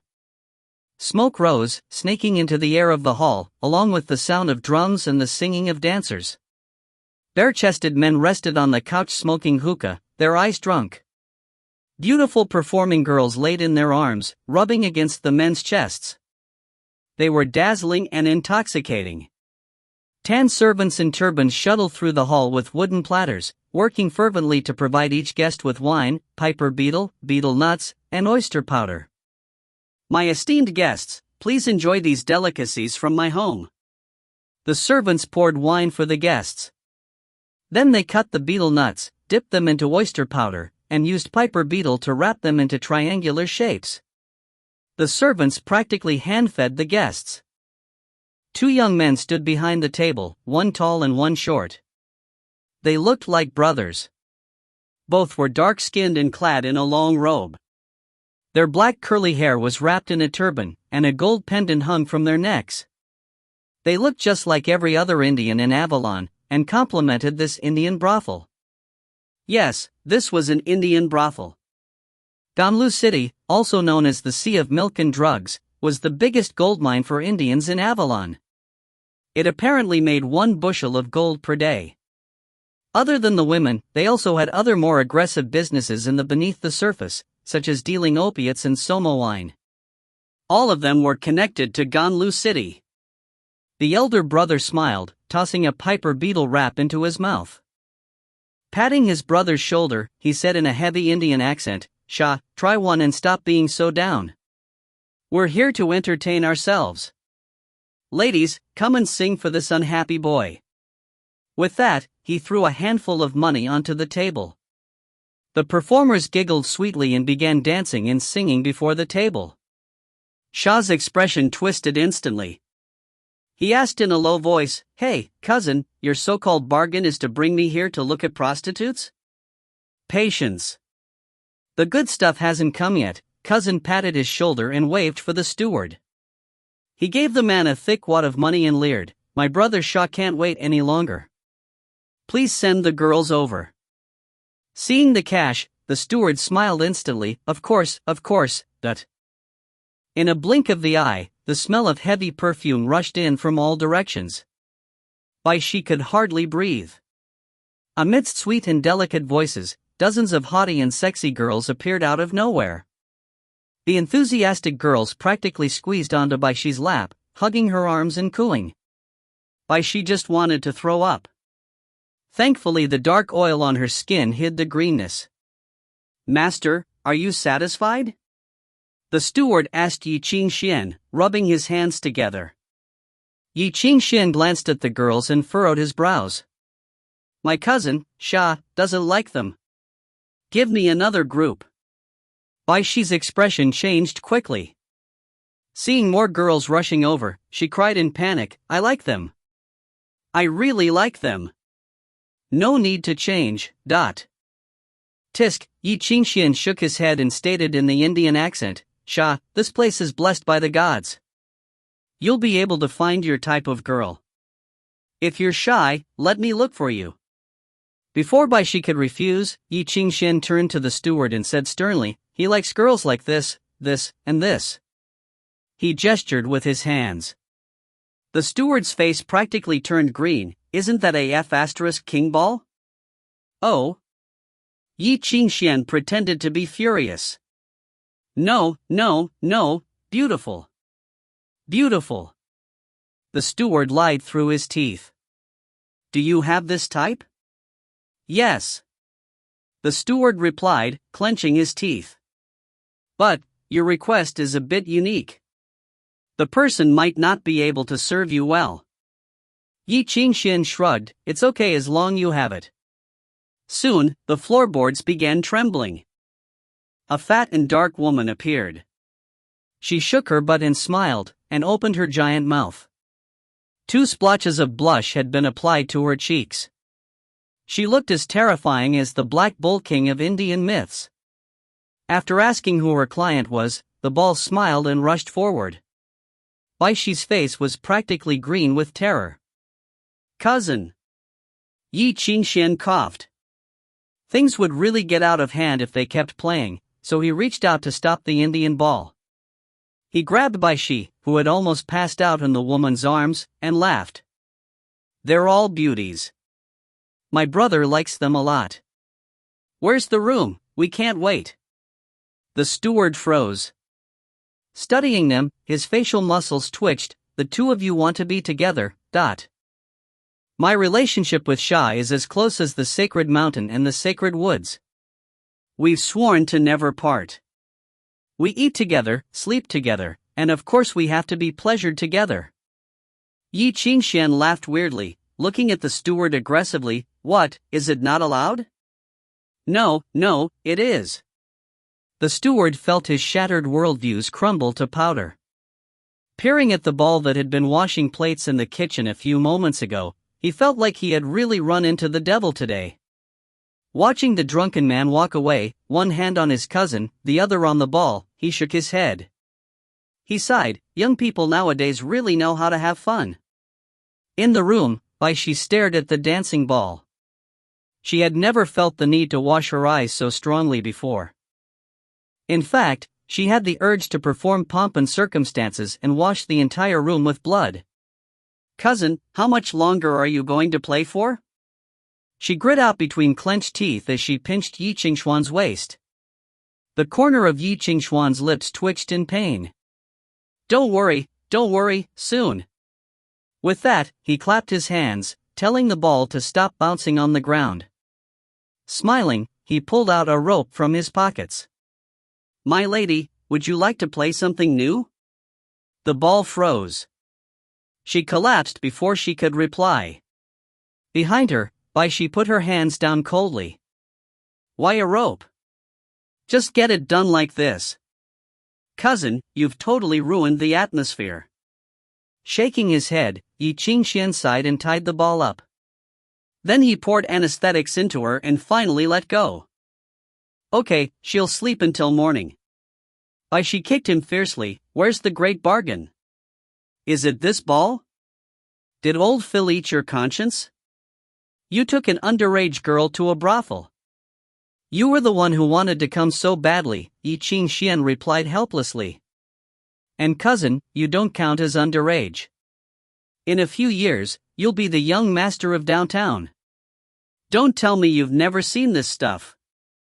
Bai Xi kicked him again. "I don't care." I'm angry. Don't be so impatient. Ye Qingxuan took off his long robe, revealing the tight black robe inside. He took off his wig as well and wiped off the oil on his face.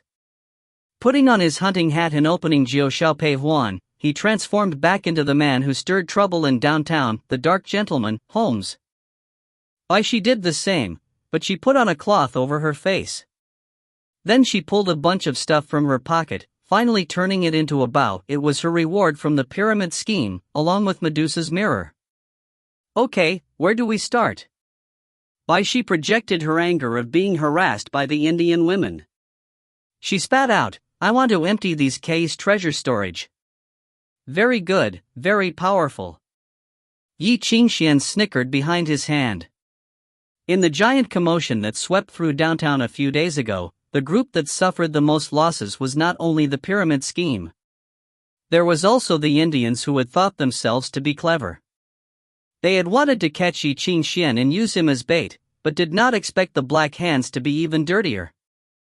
They hired a musician from a criminal family, chopped up their leader and a bunch of skilled men, and threw them into the sewer. The Indians' power consisted of several illegal trade systems. Shahrukh dying itself did not have much effect, but the other gangs had taken advantage of their momentary weakness and took over 1/3 of their business and territory. It was a giant loss. To make a comeback, the merchants who traveled between India and Avalon decided to increase their strength. They spent a fortune to buy 90% of the alchemy material and precious items on the black market. They even transported an important treasure from India, the saint's relic.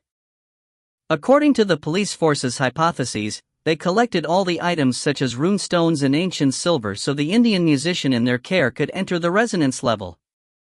The old Pusapketa had been stuck on the 3rd musician level for decades. He was close to death, but still could not make a breakthrough. Due to various reasons, he decided to take a risk and perform the resonance ceremony. He planned to sign an agreement with the Holy Spirit and forcefully break through the barrier of knowledge. According to the estimates of other musicians, the saint's relic that Pusapketa had found matched well. He had more than a 90% chance of success at a breakthrough. The Indians kept this secret well. If not for the police force's spy, this plan would still be unknown.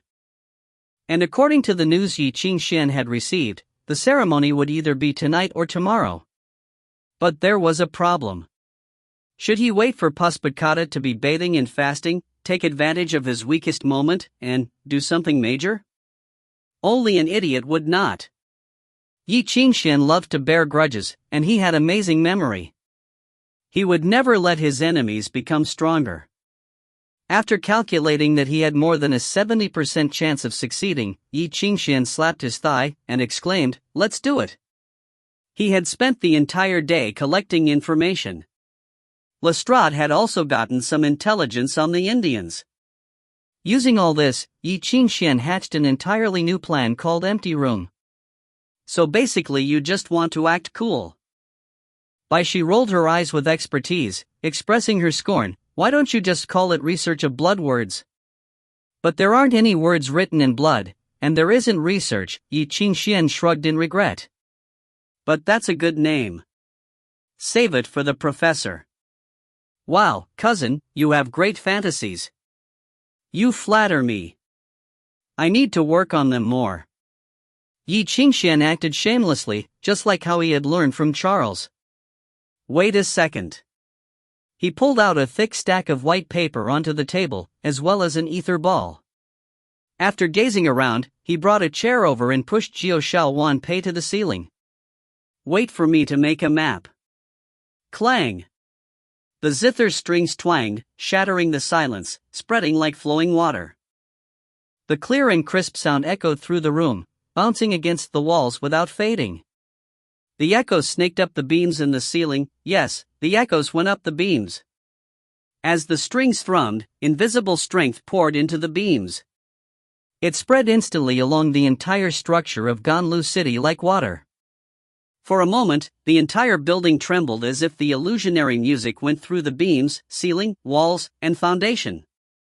The entire structure resonated softly. It seemed to be responding to the instrument's calls. The distant and lonely music transformed into dreamy murmurs, echoing throughout the building. The music was like chimes but also the roaring of a dragon. It was a weapon which could control life and death. Chapter 125, Stealth. This was the reason why the Jiu Shao Huan Pei had been hidden by the Yi family for thousands of years. No matter if one looked at its specifications or shape, this instrument could be regarded as a very rare zither, a treasure. There was only one string left, but its sense of ether remained unchanged.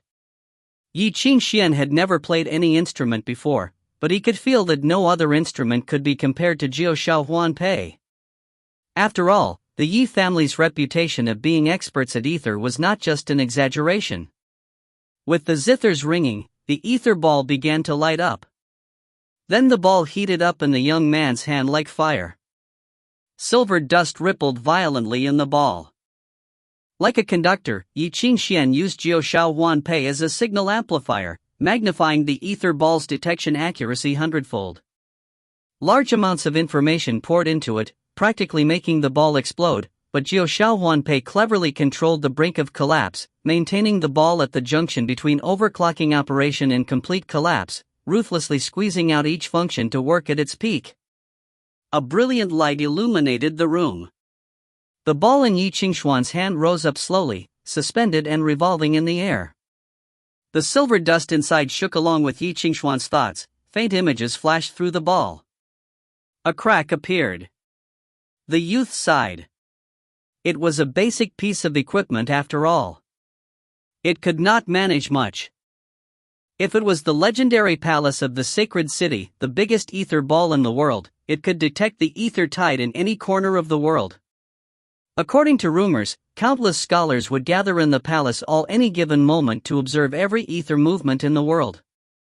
Whenever a musician broke the barrier of knowledge and resonated with the world, the ether waves set off would create a rising star in the palace. Each musician's data was recorded in the star field. All the powerful musicians in the world were under the observation of the sacred city. Even those who had seen some grandeur before would finally realize what divine power truly was. It was a point of view that only the gods had. Compared with this legendary ball, the one in Ye Qingxuan's hand was nothing. Even so, it was enough to display the entire structure of Ganlu City. Gradually, more and more fractures appeared on the ball in his hands. Finally, it shattered with a snap, crumbling to dust. This luxury item had cost Ye Qingxuan half a year's wage, and had burned to ashes with one use. Ye Qingxuan's heart hurt. If he could not get the money back from the Indians, this trip would be a total loss. He took out a pen and leaned over to scribble on the paper. The structure of Ganlu City gradually appeared amongst his scrawls. As the largest brothel downtown, it had hundreds of rooms and countless corridors. There were also dozens of private rooms for distinguished guests, as well as secret doors, secret passages, basements, and more structures needed for dirty work. Most of these structures appeared on the paper as the youth sketched. Wow, cousin, you're really good at this. Where did you learn it? Bai Xi took some sweets from the table. My father taught me in a place called Hawaii. It seems that your dad knows everything. Bai Xi muttered. What else did he teach you? Ye Qingxuan shrugged, too much to count. As the girl glared, Ye Qingxuan finally sighed, all right, I studied some mechanical engineering by myself. Architectural drawings and mechanical drawings are pretty much the same, so I just learned both at the same time. Done. Ye Qingxuan put down his pen and gazed at the map that took up the whole table. He nodded in satisfaction. The general structure is here. There are still many details I remember, but there's no time to draw them all. Bai Xi's eyes lit up. Where's the treasure? Ye Qingxuan pointed at 3 blanks on the map. There are a total of 3 places that the Jiu Shao Huan Pei can't get through. There's either something interfering or there is an enchantment covering this area. The treasures should be hidden there. We're going to go through it all? No, at least one can be ruled out, the most dangerous one. Ye Qingxuan pointed at the blank in the center. Of the three, there's one in the very center of Ganlu City, one in a secluded courtyard in the back, and one in the basement. I suspect that the one in the back should be the place where the Puspatkata lives. He is a musician of the Indian school of asceticism and does not like noise. Besides, he's old, and probably tries to avoid the prostitutes, so the treasure can't be here. What if he put those things in his room? Not possible. Ye Qingxuan shook his head. The essence of the resonance ceremony is to let the Holy Spirit's consciousness temporarily enter the body, then break the barrier of knowledge. So he requires absolute purity, which must be established in absolute silence, isolated from the outer world. There can be no interference before summoning the Holy Spirit. During this process, the musician himself must be bathing in fasting to remove all distractions. Puspatkata is probably deep in meditation now. He's probably not even wearing underpants. For the sake of our eyes and safety, let's rule out this possibility. Ye Qingxuan crossed out the blank on the back of the paper and pointed to the central blank area of the city. We're close to this area. We can start here. Awesome. Bai Xi nodded and looked out the window. We need to walk on the roof? Not the roof, Ye Qingxuan shook his head. That's the fastest way, but it's also the most heavily guarded. If I had a lair, I'd start with putting beast traps all over the roof, and then have people guard it 24 hours every day. I'm afraid we'll be caught within 5 minutes. So where do we go? The main entrance. Ye Qingxuan twirled his cane and grinned. I know how to make them blind to us. Thinking of Black Friday, Bai Xi immediately understood. But just as she was about to leave, Ye Qingxuan stopped her. Still remember what we agreed on before we came? He asked gravely. No matter what, don't make things more complicated. We take what we need and leave as soon as we can. Don't touch anything outside of our plan. I know. You've said it hundreds of times. Bai Xi pouted. You promise? I promise. I swear. Her face fell. You don't trust me? I trust you more than anyone else. Ye Qingxuan smiled and pinched her cheeks. My music score requires full attention to block other people's senses. If anything happens, I probably won't even have the ability to fight, you know? He paused and whispered, so now my life is yours. Bai Xi paused for a second. She looked up at him, then lowered her head. Standing on her tiptoes, she patted Ye Qingxuan's head. Yeah, I'll protect you. That's great. Ye Qingxuan smiled and opened the door. Soon he heard someone coming through the corridor. In the corridor, the steward Salman paced in worry. He hesitated to knock the door. What if those two brothers were having fun and would blame him for disturbing them?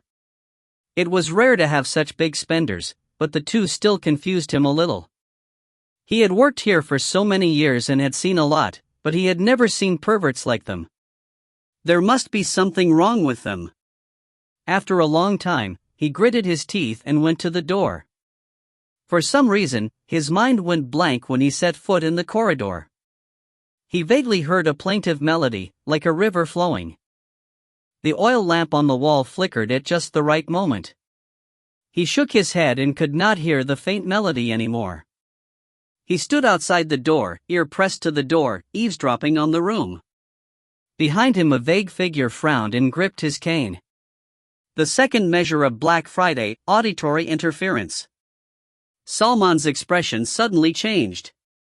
He heard heavy breathing behind the door and the sound of a whip. These two kids know how to play, he murmured. Knocking on the door, he called out, Sirs? Don't bother us. Came a voice of disgust from behind the door. No, no, sir. Salman pursed his lip and his suspicion dissipated. It seemed that there were all sorts of fetishes these days. He turned to leave, not seeing the two shadows following behind him. They walked toward the atrium under his lead. On another corridor, Salman saw a dark, sturdy youth on the steps. He rushed over hurriedly with a smile. Master Pasinai, long time no see. You're looking more and more chivalrous. The youth covered in gold jewelry hurried past. With no time to bother with Salmon, he asked, "Where is my brother?" "Master Sela is in the atrium room. He has already been waiting for a long time. Tell the servants to not disturb my brother and I. We have important matters to discuss." Pasinai went past Salmon to the atrium. After hesitating for a bit, Ye Qingxuan followed after Pasinai. Soon, he found that Pasinai was heading toward the atrium that he had planned to go to. But after getting closer, he realized he could not use the rune blur. There was heavy aether interference there. It was probably in defense against musician assassins. Notes would go out of control there. Only a more stable measure could work. Ye Qingxuan motioned at Bai Xi to be cautious, then he woke Jiu Wan Pei and began to play Black Friday. Soon the Black River began to flow through the mind again. A gloomy, despairing melody followed, spreading. The first measure was visual interference. Ye Qingxuan caught up quickly after making sure that the people around him were influenced by the melody. It seemed that the Indians had really spent a lot for the Puspakata's breakthrough. No one was even left to guard Ganlu City's enchantment. None of the search and defense measures Ye Qingxuan had expected were there. They passed a few transfixed guards and came to the fortified door, but he heard a faint voice behind the door before he could unlock it. That strange and shrill voice was full of astonishment. "The professor is being hunted? Are you sure?" Chapter 126, The Vengeful Spirit. "The professor is being hunted? Are you sure?" Hearing the words, Ye Qingxuan sped up while still keeping watch. He did not directly use the ether to unlock the door from the inside, but used Bai Xi's hairpin instead. The door opened with a click. Fortunately, the two in the room were so engrossed in their conversation that they did not notice the small sound. Ye Qingxuan felt a layer of ether the moment he pushed the door open quietly. It must have been from the enchantment that Puspakata engraved in the room for defense. When touched by outsiders, it would activate and shred the invader to pieces. The ceiling was covered with dense scriptures. One could vaguely see some music scores. The notes were hid in ceilings, walls, and floors. Thank God Ye Qingxuan had not used ether to unlock the door, otherwise he would have been caught immediately. In the smoke from the incense, a skinny man in a gorgeous silk robe sat cross-legged on a cushion. Silo looked at his brother kneeling in front of him. "Are you sure about that, Pasinai?" "Yes, brother." Pasinai told him everything he had seen. "It's just like what the Robin had told us. Yesterday morning, the professor was betrayed and attacked when he was meeting his agent. The scene is a mess, but I'm sure he's hurt. Someone has destroyed an entire building to kill him." "An entire building?" "Right, there were 3 musicians hidden outside. They performed a symphony," Pasinai said. "I saw the whole building crumble and collapse. The bodies did not evaporate, but they turned into mud." "You couldn't tell who's who?" "We didn't find the professor's body, but I'm sure he was seriously injured." "Robin really did it." "Robin," Silo murmured. "Pasinai, he's showing us his power. This is a warning. If we don't listen to him, we'll end up like the professor." "He wants us to work for him?" Pasinai's expression changed. "He wants to use us? We can't become his underlings, . You think that he just wants to use us?" Silo asked coldly. "He sent the warning to every gang in downtown. We're just one of them. More than half of the people have pledged their loyalty to him. The rest of them don't dare to offend him either." "That guy, what exactly is he?" "Pasinai, have you heard of the Parliament? The Parliament of Avalon?" "Not the Westminster Palace. There's a more secretive one." Silo rubbed the hookah in his hands. His expression was troubled. It is said that a few decades ago, Anglo elites were dissatisfied with the royal control, and secretly set up a new parliament in which almost all the great elites of Anglo are a part of. Those who govern the military and various departments gathered together. They're enough to represent half of Anglo. Since there is no reason for them to pretend anymore, they use their power to benefit themselves. They enact laws and have many agents outside. The original pyramid scheme was one of the groups they had nurtured, but the pyramid scheme wasn't careful enough, so they became angry when the pyramid scheme was discovered. Like the thunder of a Shiva, the pyramid scheme was destroyed overnight, finishing. Silo sank into silence. Poseidon could not believe this. You mean, this Robin belongs to the parliament? Most likely. Other than the parliament, who else could be powerful enough to force the professor to flee like a street rat? The professor had practically been in charge of downtown.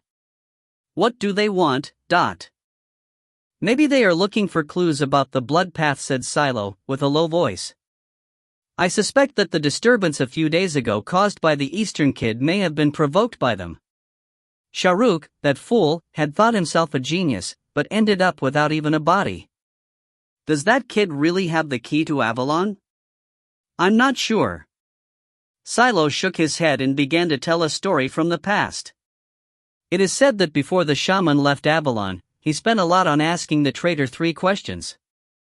According to their agreement, the traitor could choose not to answer, but could not lie. Shaman's first question was, how does one enter Avalon's shadow? The traitor told him that the only way was the blood path. His second question was, who has ever entered it? The traitor told him that an Eastern man had. The third question was, what did he take? The traitor said nothing. The shaman then changed his question, how did he get in? The traitor still said nothing. Then the shaman asked his last question and the traitor answered. No one knew what the question or answer was, but then the shaman disappeared for 9 years. When the shaman decided to return, his first order was to look for a white-haired Eastern kid. The parliament concluded that the clue must come from the kid, but now it seems like that old B***-starred shaman was just trying to confuse people. Silo flattened the hookah in anger, his eyes cold. We were tricked by that old B***starred. Seeing Silo's anger, Poseidon subconsciously shivered. He lowered his head, not daring to say anything. Finally, Silo calmed down. He leaned back in his chair, seeming to still have some doubts. And anything new about that dark musician? Poseidon shook his head. Nothing new. That vengeful evil spirit. Apparently he challenged the parliament. The Robin wants us to track Sherlock Holmes. Understood. Poseidon rose. He was about to leave politely, but Silo stopped him. Warn our people to be careful. Do not provoke him, understand? Silo was full of prudence. Sherlock Holmes is the dark musician that even Puspit-Kata thinks is a tough enemy. Just let the parliament deal with him. You don't want to wake up in the middle of the night and see something standing in front of your bed, do you? Imagining it, Poseidon shivered. He cautiously shook his head. Then go ahead. With the parliament and the Robin in his mind, Ye Qingxuan quietly closed the door, and urged Bai Xi to leave. Vengeful evil spirit? Once they were in a quiet place, Bai Xi finally could not help but speak. Cousin, that's a cool nickname. Those are just rumors. Don't mind them. Ye Qingxuan shrugged. He was concentrating on controlling the melody and blocking the eyes around them, but in his mind, he was contemplating. Should he leave a note behind after taking the stuff, seeing as they had given him a nice nickname? He could not wait to plaster the warning onto Silo's face. Those B***stards should be here. Ye Qingxuan gazed at the entrance in the distance and frowned. Those Indians really sacrificed a lot in order to help Puspit-Kata break through. Flames lit up the darkness like huge bonfire before the door. More than 20 brawny men with white turbans sat outside the door. They kept a sharp eye in all directions, preventing anyone from getting close. There were also a number of stout and fierce dogs looking around with their red eyes. They were some rare mixed breed. Maybe some strange creature's blood flowed in them. And in the middle, there was a very strange-looking man. Clad in rags, he looked like a beggar. The only decent thing on him was something that might be underwear, covering his crotch. His bare skin was rough and scarred. He sat cross-legged on the ground. His smooth, rippling muscles were like twisted wire. It made him look as if he was made from scrap metal and iron pieces. His edges were sharp. His head was bare and his beard was scruffy. There was lice in there too. He was disgusting. Ye Qingxuan put up his guard. This guy, could he be an ascetic monk? According to rumors, those monks were known for their extreme training and tribulations, and often had unbelievable powers. Physical prowess was nothing to them. Some were even musicians at the student level, and were experts in the mysterious seven-note chanting. When they became musicians, they would become Maharaga, a mix of the school of modifications and choir. Really difficult to fight. Ye Qingxuan could not tell just how powerful the man was, but the situation seemed tricky. Fortunately, the man was not a musician yet. Ye Qingxuan took a deep breath and warned Bai Xi to be careful. He activated Jiao Shaohuan Pei. Even though Ye Qingxuan had improved after the last run-in, it was still tough to use Black Friday on 40 people. Luckily, he had his trump card, the double snake time meter. He whispered gently, "All is dark. Only the tree of life is forever green." With a small click, the second hand began to move. 1 minute. In the stillness, the ascetic monk, sitting cross-legged on the stone steps, suddenly became alert. Amidst the messy breathing sounds, a faint melody suddenly rang. It sounded like a wail. It was hard to distinguish it from the moans coming from the brothel. It was like a black river from the bottom of the heart. The feeling of desolation surged in his heart. He could not help but sigh, feeling great loneliness. A few decades ago, he had killed his junior fellow in order to be chosen. If that child was still alive, he might be beside him now. Having a companion would make the ascetic journey less lonely. Recalling that boy's smile, he became sad. But he quickly recovered, thanks to his training. He looked up, as if nothing had happened, as if the illusionary melody had never existed. Beside him, the few drops of sweat on the stone steps gradually disappeared, leaving nothing behind. In the tunnel, Ye Qingxuan staggered when he finally finished playing, and almost fell down. Bai Xi caught him and handed him a tube of the potion to restore his energy. Yi waved it away. He rested for a few seconds and felt much better thanks to Jiao Shaohuan Pei. Without it, he would have been sapped. Cold wind blew in the tunnel. He looked up at the door up above. His expression turned serious. At the end of the tunnel was a brass door. It was covered with engraved notes and music scores. It seemed to be high-quality alchemy equipment. At a glance, he could see that it was reinforced, had an alarm and more. It would take a lot of effort to open it. But the door that should have been closed was now opened, revealing the faint shadow behind the door. A gleam of scarlet seeped out. Chapter 127, Despicable and Shameless. The two stood frozen in place in the silence. They gazed at the door that should have been closed, and exchanged glances. Considering the situation for a moment, Ye Qingxuan turned around without hesitating and gestured for Bai Xi to leave. The situation was too weird. It was best to avoid risks. But Bai Xi would not budge. She grabbed Ye Qingxuan's sleeve, shaking her head. Ye Qingxuan stared at Bai Xi and chuckled dryly. When did he become less brave than a little girl? Had he really been scared out of his mind by the chase a few days ago? Sighing silently, he gestured for Bai Xi to get her weapon ready. He activated Jiao Shaohuan Pei too. He was ready to grab Bai Xi and run at the slightest sign of trouble. One was in charge of fighting, the other in charge of escaping. They had distinctive roles which slightly overlapped. In the stillness, they padded soundlessly to the open door. There was a vast space behind the door. Countless torches illuminated the mighty formation of mercury, gold, ancient silver, gems, and other alchemy material on the ground. It was the resonance ring that required invaluable material. Amid the complex music score and notes, each note had a prayer flag. The flags were filled with runes and holy figures. They fluttered in the non-existent wind, radiating ether like alchemy equipment from a school of music.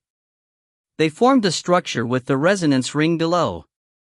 Huge amounts of ether flowed through the material, brewing power and radiating gloriously. The glow illuminated the script on the flags.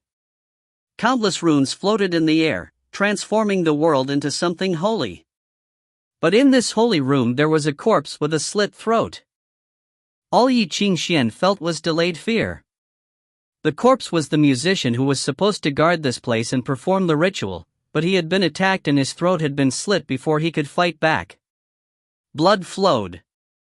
In the stillness, Bai Xi tugged the corner of Ye Qingxuan's shirt and pointed to the back of the resonance formation. When the resonance ring broke apart, it would not self-destroy when outside forces entered. The material inside could be taken out too. That included the object all musicians were crazy for, the saint's relic. Maybe because of his absolute confidence in his plan, Ye Qingxuan was focused entirely on breaking through the formation and undoing the runes. He did not sense the two newcomers on the other side of the rippling ether. But when he saw them, he felt that they were extremely familiar. Bai Xi pulled her bow out wordlessly. She mimed slicing one's throat, as if asking for his opinion. Cousin, his posture is so perfect. Should I give him some arrows? Before Ye Qingxuan could reply, his expression changed. In the silence, even the slightest crinkling of clothing could be heard. The figure flinched and raised his head, looking over. His eyes were dark and sharp like an icicle in the darkness. They were filled with hair-raising coldness. When he saw Ye Qingxuan's outfit, he remembered something and shock appeared in his eyes. Holmes? A hoarse voice came from the shadow under the hood, the dark musician? Seeing those eyes and hearing that voice, Ye Qingxuan realized who the man was inside. I can't believe I'd run into you here, he paused and narrowed his eyes. Mr. Professor. Behind the formation, the professor rose slowly. He sighed at fate's arrangement. And I to you, Mr. Vengeful Spirit. One was downtown's criminal mastermind, the other was the new infamous dark musician. Neither had expected to meet under this situation, in the Indian cellar. As if old friends had met coincidentally, they made small talk through the formation's barrier. I heard you were injured. Ye Qingxuan asked casually, leaning on his cane. It doesn't feel good to be chased after, right? Have you become weak without the butcher's help? Sorry to disappoint you, but those worthless pieces of trash can't hurt me. As for you though, the professor did not laugh, but his voice was full of mockery. You used some low tricks on the pyramid scheme. You seem to get cocky after fooling those idiots. The human heart is a beautifully mysterious thing. No matter how many times you explore it, you still find something new. Ye Qingxuan laughed with a hoarse voice as if he had not enjoyed enough. Staring at the professor, his eyes hardened. If I have the chance, I'd love to test your limits. Oh? And I'd love to see how it feels to kill a dark musician. Both smiled at the same time. As if finding their soulmate, they began laughing loudly. But in the next moment, a silver flute dropped from the professor's sleeve and began to play a vague and chilling melody. He had attacked. Ye Qingxuan moved too. He pressed the cane against the resonance formation, ready to attack. If you're not afraid of me activating the formation's self-destruction, then we can die together or get the people outside to come fight too, Ye Qingxuan thought. The flute music stopped instantly. The professor's face darkened under the hood. He did not put down the silver flute, but instead repressed one of the melodies. Despicable. he squeezed out between clenched teeth. Shameless! Ye Qingxuan retorted without guilt. You're the one who moved first. Why are you yelling at me? His hands were still on Jiu Shaohuan Pei, ready to attack. Faint music hummed from the instrument. There was a hair's breadth between it and the resonance formation. Seeing him close to touching it, the professor's eyes became even colder. You better stop. Ye Qingxuan scoffed, why don't you let go? The professor paused and finally gave up on fighting the youth here. He suggested, I'll count to 3 and we let go together. Okay. Ye Qingxuan nodded. In the stillness, the two stared at each other and said in unison, 1, 2, 3. The next moment, the professor stopped the melody brewing in the flute. Ye Qingxuan retracted his cane as well. Good. They had both followed the rules and were true to their words. Very good. But then a murderous glint flashed past the professor's eyes. The cold flute melody sounded again. He was going to take this opportunity to kill the D*M and B** starred.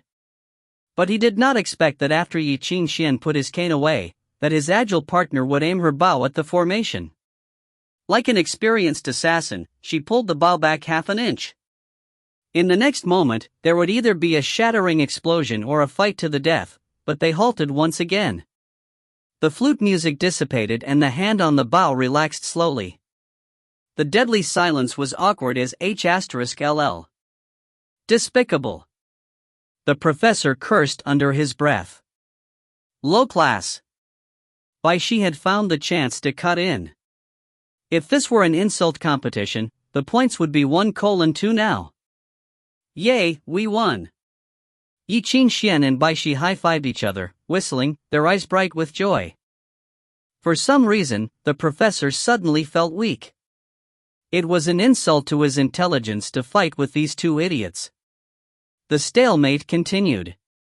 The professor finally broke the silence. We can't keep wasting time. Puspatkata might come back any time. Right. Ye Qingxuan nodded, not without mockery. You make so much sense. I'm in awe. How about we let go at the same time? The professor suggested. Ye Qingxuan shook his head. He jutted his chin at the formation between them. It's easy to let go, but what about the stuff? How do we split it? The professor sighed. Undo the formation first, whoever does it first gets the stuff. I agree. Ye Qingxuan nodded politely. I have a partner. Do you mind if she helps me? The professor glanced at Bai Xi. Seeing that she was just a student, he nodded. 1, 2, 3. Both of them let go. But at the same time, they reflexively raised their hands. Sensing the other's guard, they lowered their hands in regret again. He will be a strong opponent in the future. For some reason, the thought appeared in both Ye Qingxuan's and the professor's mind. They retreated in unison, showing that they had no bad intentions. Watching them exchange glances and their troubled expressions, Bai Xi could not help but shake her head. You're both so boring. When both were certain that the other would uphold the agreement, and that they themselves had no chance to make the first move, they gave up on attacking. The most important task at hand was to get the treasure. Everything would be lost if they did all the work and someone else took the reward. The professor was focused on breaking through the formation on his side. He did not think about helping Ye Qingxuan at all. Sometimes he would glance over to observe what Ye Qingxuan was doing, as if trying to calculate his mysterious enemy's skill and technique. But Ye Qingxuan obviously could not let that happen. It was just breaking through a formation under a spell. He just had to reverse the steps and create it again. It should be easy with the deciphering method, yeah right. If Abraham, who could perform the Requiem enchantment, could do it, breathing through the resonance ring would be easy as pie. But Ye Qingxuan had only studied for a little over a month. He had not even finished the book. He could only manage to decipher single notes. He was completely at a loss when faced with a measure. But no problem. He did not have the skills, but he had Bai Xi. He glanced at the girl, his eyes saying, "Cousin, it's your time to shine. Watch me." Excited, Bai Xi moved over. Rolling up her sleeves, she pointed and looked at a point in the distance. Right before her finger, the ether above the resonance ring instantly scattered. Talent, Zhao Dang. At its full power, Zhao Dang could create a dark zone where the ether would be uncontrollably powerful, but when it was on her finger, it was like a knife that could slice through all enchantments and ether structures. Under Hermes's guidance, she had learned how to control the terrifying power within her a few days ago. She no longer had to worry about using up all her energy. The little girl who loved to show off had performed it for Ye Qingxuan, winning the youth's praise and satisfying herself. She had also erased all help from Hermes and credited the huge success to her own talent. As for the professor on the other side of the formation, his eyes practically fell out of their sockets. He rubbed his eyes, scared that he had gone crazy. What the F***CK? Chapter 128, An Arrow to the Clouds. In all these years, the professor had seen monsters, geniuses, and strange creatures, but he had never seen an illusion like this. Holmes and his assistant worked together using a method he could not understand, undoing the resonance ring at an unprecedented speed. The two asterisks holes seemed to have planned this out beforehand. Instead of trying to undo the spell, they were digging a hole directly on the ring. They went straight for the core rune, then stuffed the material on top into their pockets without hesitation. First they grabbed important rune stones, then the most expensive gold and precious gems. "Cousin, what kind of bone is this? Let's bring it back for old Phil." Like two starved souls rushing into a restaurant, they did not leave anything that had any sort of value. They broke off anything they could carry and stuffed it in their pocket them. They broke things they could not carry either, crushing them after breaking them off. The big and small B** stars were like robbers, happily stealing the Indians' treasures. Material goods worth hundreds of thousands of pounds had been taken in just a few minutes. Everything good would be gone if they continued like this. Clenching his jaw, the professor gave up on trying to hurt Holmes, and began focusing on speeding up. Using his original process and proper methods, he caught up to Ye Qingxuan and Bai Xi even though they were cheating. He was not hesitant either. He took anything that could help him recover from his injuries, and everything else he could get his hands on. In the tense atmosphere, the two would nervously look up every now and then to see the other's progress, and they would feel the same sense of bitterness. "That's supposed to be mine." The same pain filled their eyes. As they decoded nervously, Ye Qingxuan exchanged glances with Bai Xi. They jumped over what they had undone to the center of the formation. Hovering in the air amongst the ether glow shrouding the formation was the most important material, the saint's relic. Sensing their movement, the professor looked up in shock. He reached out to stop them, but Ye Qingxuan was faster. Grasping the small fist-sized ball, Ye pulled it from the formation. With the ball in his hands, Ye Qingxuan's palm went numb. His hair sizzled too. But holding it, his mind woke up. The weakness that he had tried to disguise went away too. He was spirited now, as if well rested. Shocked by the electricity, his body radiated with energy. This was undoubtedly a good object. On the other side of the formation, the professor said eerily, "I wouldn't take it if I were you." Ye Qingxuan shrugged. "If I don't take the saint's relic when it's right in front of me, wouldn't that make me stupid?" The professor scoffed. "That is a relic from an Indian saint, but it's also a giant bomb. If you aren't able to perform precise manipulation, it'll kill you when it's activated. Hot potatoes aren't that easy to use." Precise manipulation? Ye Qingxuan glanced at the Jiu Xiaopei Huan in his hands and grinned. "I love potatoes. The hotter the better. The professor glared at him and then looked away. Both sides sped up. Soon, they had undone the entire formation. Nothing was left behind, as if a tornado had swept through the entire place. If the Indians saw this, they would probably shed tears of blood. As if he felt bad, Ye Qingxuan stopped at the last portion, giving away the material. The professor took it without hesitation. Time flies when you're having fun. It's time to say goodbye now. Pulling Bai Xi, Ye Qingxuan took a giant step backward. His expression was unwilling, but his feet retreated quickly. Meeting you here today, we should have a great talk together, but sadly there is no wine here. But the days are long and we might meet again. At that time, we shall drink together and discuss the heroes of the world. He ran as he spouted farewells. Unfortunately, the professor was still close behind. Friend, you can just see me off. You don't have to follow me. Ye Qingxuan waved, wishing that the man would stop. The professor sneered. You seem to have forgotten something, Mr. Holmes. His eyes flashed murderously. The formation has been completely undone. What are you going to use as a shield? He gripped his silver flute as he spoke and sighed, what a pity. You would have become a great opponent if you had more time to develop. Ye Qingxuan froze, but he began laughing quickly.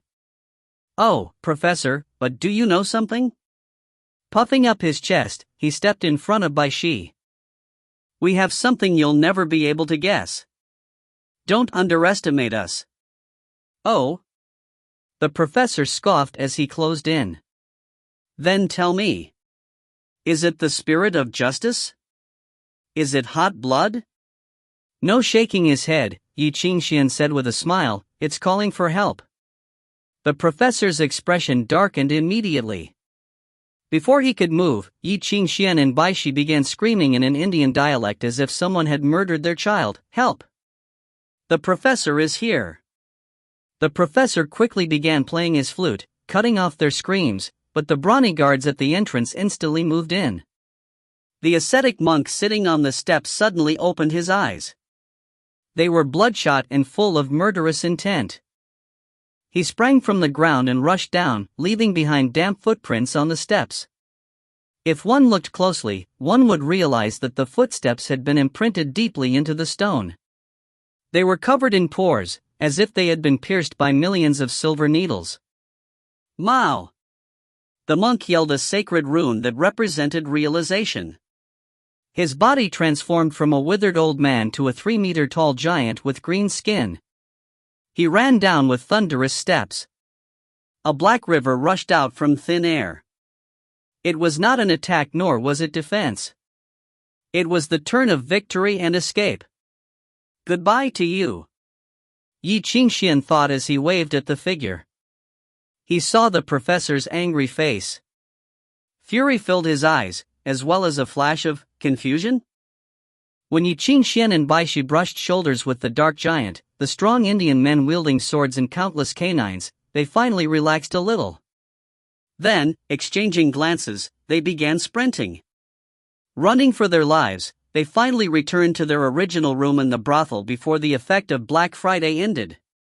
But they did not stop there. First, they stuffed everything they had stolen into their bags. Then they put on their disguises, the robe, wig and turban. Finally, they pulled out a small container and applied the dark oil onto each other's skin. The oil dried quickly, leaving behind a dark color that appeared natural.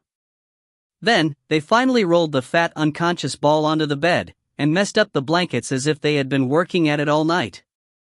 Bang! The door was kicked open. The two brothers walked out, arms around each other. Whispering amongst themselves, they walked quickly toward the main entrance. In the lobby, Salman watched as they came forward. Shocked, he ran over. It's only been half an hour and they're already done? He thought. Who would have thought that two people together were faster than one? Sirs, are you done? Salman rubbed his hands together. Are you leaving? Are you not satisfied with our service? Your people are too weak. They faint with just a touch, Ye Qingxuan said in the Indian lingua franca. Throwing a wad of cash into Salman's arms, he pushed the man aside. Move. We need to go to the bathroom. You go to the bathroom together too? Salman asked, taken aback. We are brothers. We eat together, drink together, get pleasured together, and go to the bathroom together. Do you have a problem with that? They walked through the lobby and toward the main entrance without stopping. But the bathroom is inside. We like to piss outside. What's it to you? Ye Qingxuan waved his hand impatiently. Move, move, move. Pushed aside, Salman was stunned. Feeling that his shirt was damp, he touched it. His hand came away with dark oil. How come these sirs lost color as they walked? While he was still in a daze, Ye Qingxuan and Bai Xi made their way out of Ganlu City. Ye Qingxuan was finally able to smile. It had been such a fruitful harvest. 1 million pounds worth of rune stones, gold, and the priceless saint's relic were all his now. His. Starting today, he could live the luxurious life of using runestones to learn music notes, and exchanging gold for music scores. He decided to first use £30,000 to make Charles wash his underwear for 1 week. Yes, then he would toss out his old underwear and buy silk ones. Ye Qingxuan was deep in his dreams and fantasies of hitting the gold mine, but then he heard a painful cry from the backyard. The relic! Where's the relic? The scratchy voice screamed. Where's my relic? People who knew the situation would know that the saint's relic had been stolen. Outsiders probably thought that a ghost had climbed out of its grave. Ye Qingxuan sped up, but felt a ripple spread from the backyard and brush past him. The ball in his arms vibrated, responding to the ripple. F***CK. He had forgotten to undo the tracking rune. Behind him, it sounded as if a wall had crashed.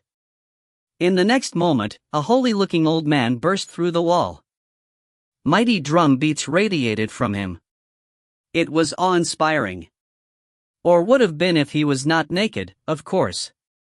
This was Puspakata. He had broken through as soon as he had heard the news. You cannot leave.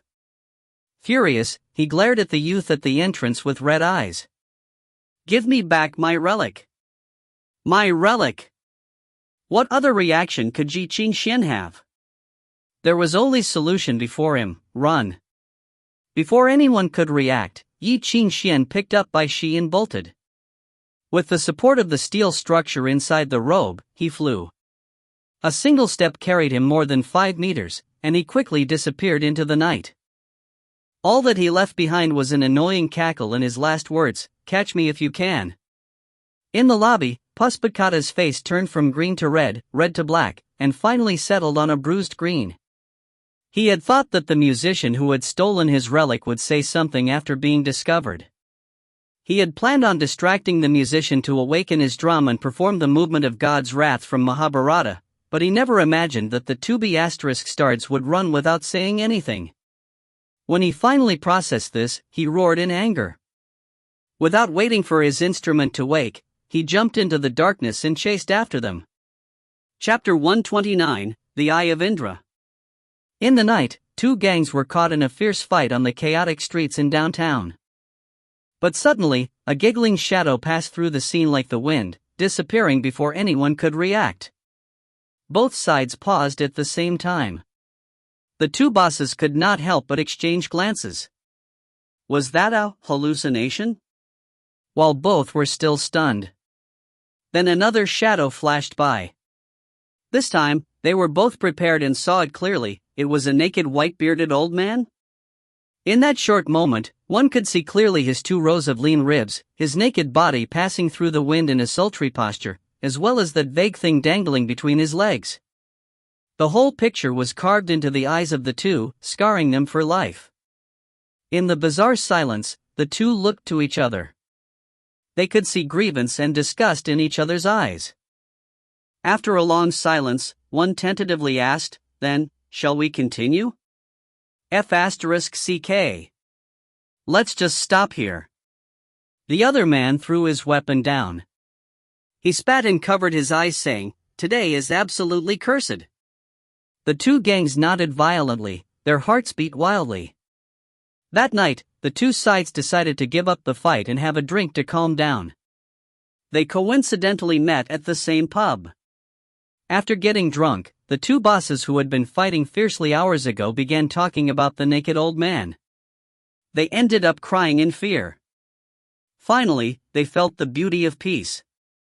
They beheaded a rooster and burned some yellow papers to become sworn brothers, but that was just a legend. Now, on the streets of downtown, Mr. Holmes was facing the greatest crisis he had ever met since his debut. On Ye Qingxuan's shoulder, Bai Xi looked back as they ran. Seeing that the ferocious old man was still chasing them, her face immediately clouded. "Cousin, you were too obnoxious when we left." She turned Ye Qingxuan's face to make him look behind them. "That old turtle is catching up. What do we do?" Ye Qingxian broke out in goosebumps as he looked back.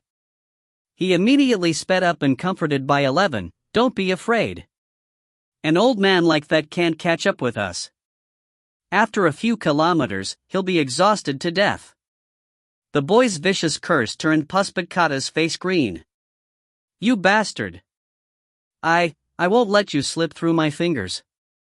Ferocity flashed past Puspitkatta's face. He crossed his hands in front of his chest in a heart-like seal. As he thumped his hands, the heart started beating quickly like a faint drum. That heart seal seemed to drive his heart, and his energy rebounded. He began to sing with the drumming, "God is like the moon gazing at the sun, showering light." The flames kindled by his energy are like the occasional lightning in the clouds and thousands of suns above the clear sky. He sits above the bull, brilliant and bright. As he spoke, a golden halo appeared behind the old man, like sunshine. He sped up again as if he were driving an invisible chariot.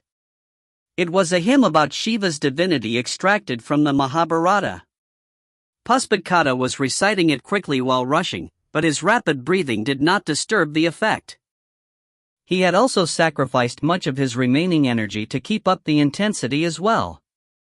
It seemed that the years he had spent before the barrier of knowledge had not gone to waste. At least now he could recite all of the music scores smoothly, regardless of what else he was doing. When Ye Qingxian turned and saw that Puspitkatta was getting closer and closer, he freaked out. He tried to speed up again by slapping flow runes onto his body without any hesitation. Suddenly, the old man rose up in the sky like a beam of light and jumped, and landed before them. Illuminated by the halo, his old face seemed majestic and great. "What a pity he's a naked freak," Ye Qingxian sighed, shaking his head. Bai Xi nodded. Puspitkatta practically spat out blood. His face was full of ferocity, furious like an angry Buddha. He could not wait to end their lives. Sherlock Holmes. He spat out the name, one word at a time. He roared, "I'm going to rip you to shreds." Just as he was about to recite the music and chant to call forth divine fire, electric arrows, and even God's dung to fight the D*Ned dark musician, he saw Ye Qingxian jump back with the saint's relic raised high above his head. "Back off!" Ye Qingxian cried.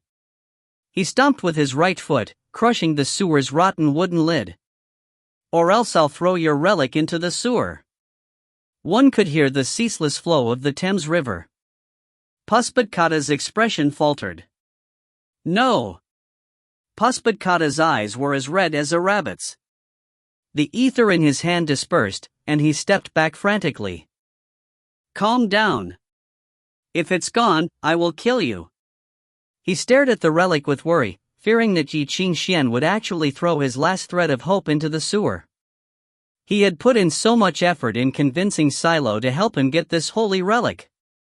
If it was thrown into the sewer, everything would be over. "You give me the Eye of Indra and I will let you go." Puspitkatta said through clenched teeth, "It is a holy item from my religion. It's no use to you." "So this is the Eye of Indra?" Ye Qingxian looked at the relic and suddenly, everything became clear.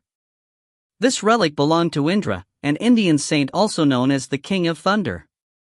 No wonder there was an electric shock. Why is it useless? Ye Qingxuan shrugged nonchalantly. My chair broke a few days ago. It looks about the right size for padding. How about you let me keep it as a gift? Oh, and I've just calculated that this thing is my toilet's reincarnation, and it's destiny for me to have stumbled across it. Just let me have it. Paspatkata's face turned beet red. His lips opened and closed, at a loss for words. At last, he crossed his hands before his chest, and the drum beats sounded again. Holmes, you are courting death. Be nice or I will throw it. Ye Qingxuan lowered his hand an inch while Paspatkata licked his lips, his eyes ruthless. I dare you. Okay. Ye Qingxuan nodded and loosened his grip. Paspatkata's features twisted, his eyes opened wide. As if it were in slow motion, his face distorted into a look of shock, then anger, then extreme grief. He really threw it? The B** seriously threw it? It was AF** King's sacred relic. No. Forgetting what he had said, Paspatkata dove at the relic without even caring about the ether. But it was too late. A few meters away, the ball spun in the air, then fell into the muddy drain. Paspatkata could not bear to look. His eyes were full of despair. At the last moment, a small, delicate hand stretched out from the side, and caught the eye of Indra. Yay! Bai Xi made a peace sign with her hand and threw the relic to Ye Qingxuan. The youth posed as well, and glanced at Paspatkata who was on the ground, close to tears. You B*****. You son of a B*****tch. It was just a joke. Take it easy. Ye Qingxuan teased in high spirits. I don't think you've had enough fun. Why don't we try again? Good idea. Bai Xi clapped. I promise I will catch it again. Old man, you have to trust me. Trust you? No way. Paspatkata stood up in resentment and shame, his eyes hardened. He had finally calmed down enough to understand that the two B** were just playing a trick on him. But if one wanted to play with fire, one needed to be prepared to get burned. What do you want? Paspatkata asked coldly. That's right, let's have a talk. Talking is better than anything. Ye Qingxuan slowly retracted the eye of Indra and demanded, now you have an idea of what it's like for a man to be hunted when he can't even explain himself, right? Paspatkata was furious but he repressed his anger. You can have the eye. All you have to do is promise me one thing, and I'll tell you the spell to activate it. Ye Qingxuan paused for a second with his eyebrow arched. Suddenly understanding something, he chuckled. What promise? He asked in a bargaining tone. Tell me. Kill the shaman. Something murderous flashed through Paspatkata's eyes. Join us, kill the shaman, then I'll voluntarily give this to you. We can even ask Silo to hire you as our sacrifice master. You can enjoy Ganlu City's yearly profits too. Are you kidding? Ye Qingxuan scoffed. You think too highly of me. I'm just a nameless musician.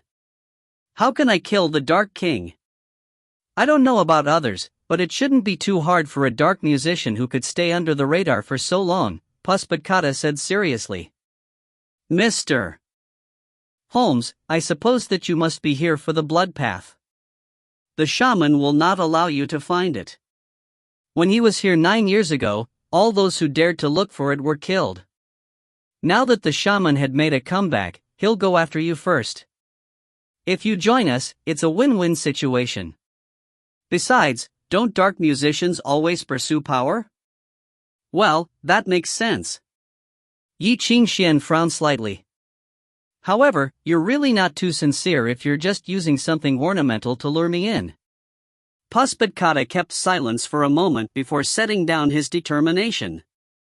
As long as you promise to deal with the shaman, I'll tell you the spell like I said before.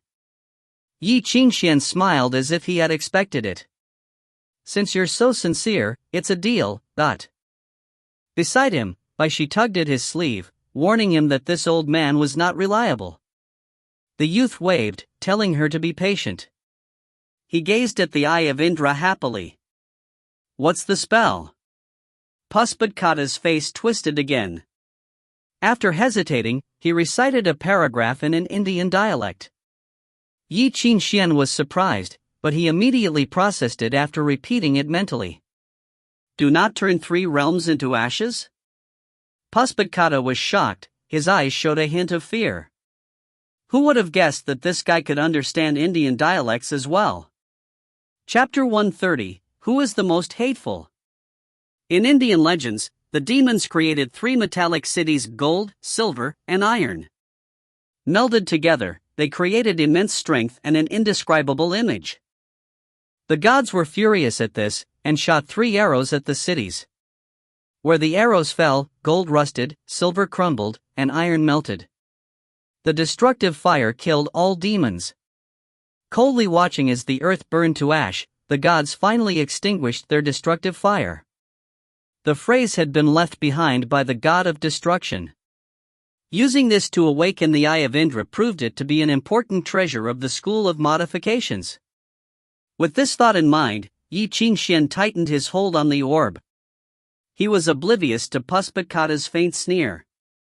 Then let me try it. Who knows if you're lying?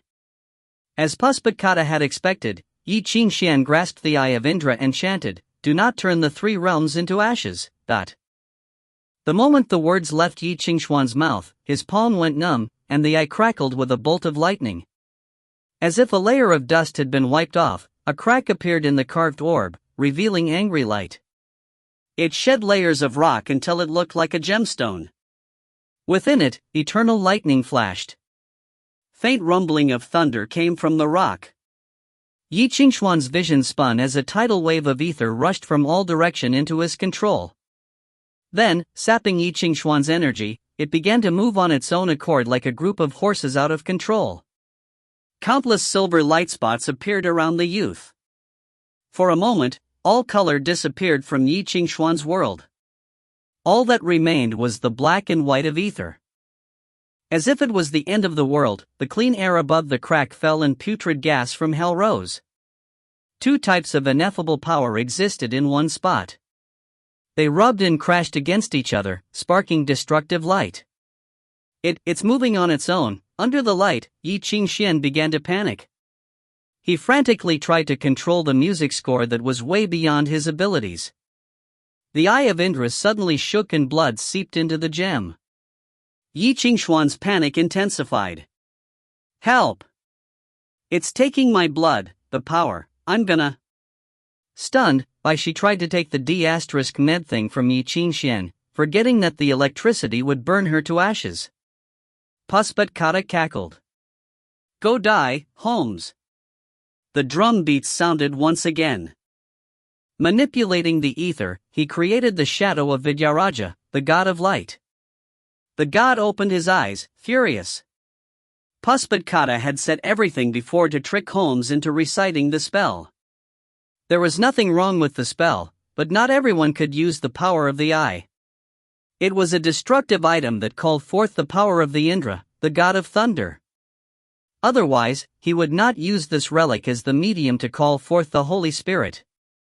The destructive thunder was definitely powerful, but not even a resonance-level musician could control unless he was very careful. The smallest distraction would cause the musician to burn to a crisp. Now, Holmes was standing at the edge of the cliff. Puspadkata no longer had to battle with this D*MN dark musician. He just had to give the man a light shove, and he would fall down the bottomless abyss. Do you feel the cost of greed now?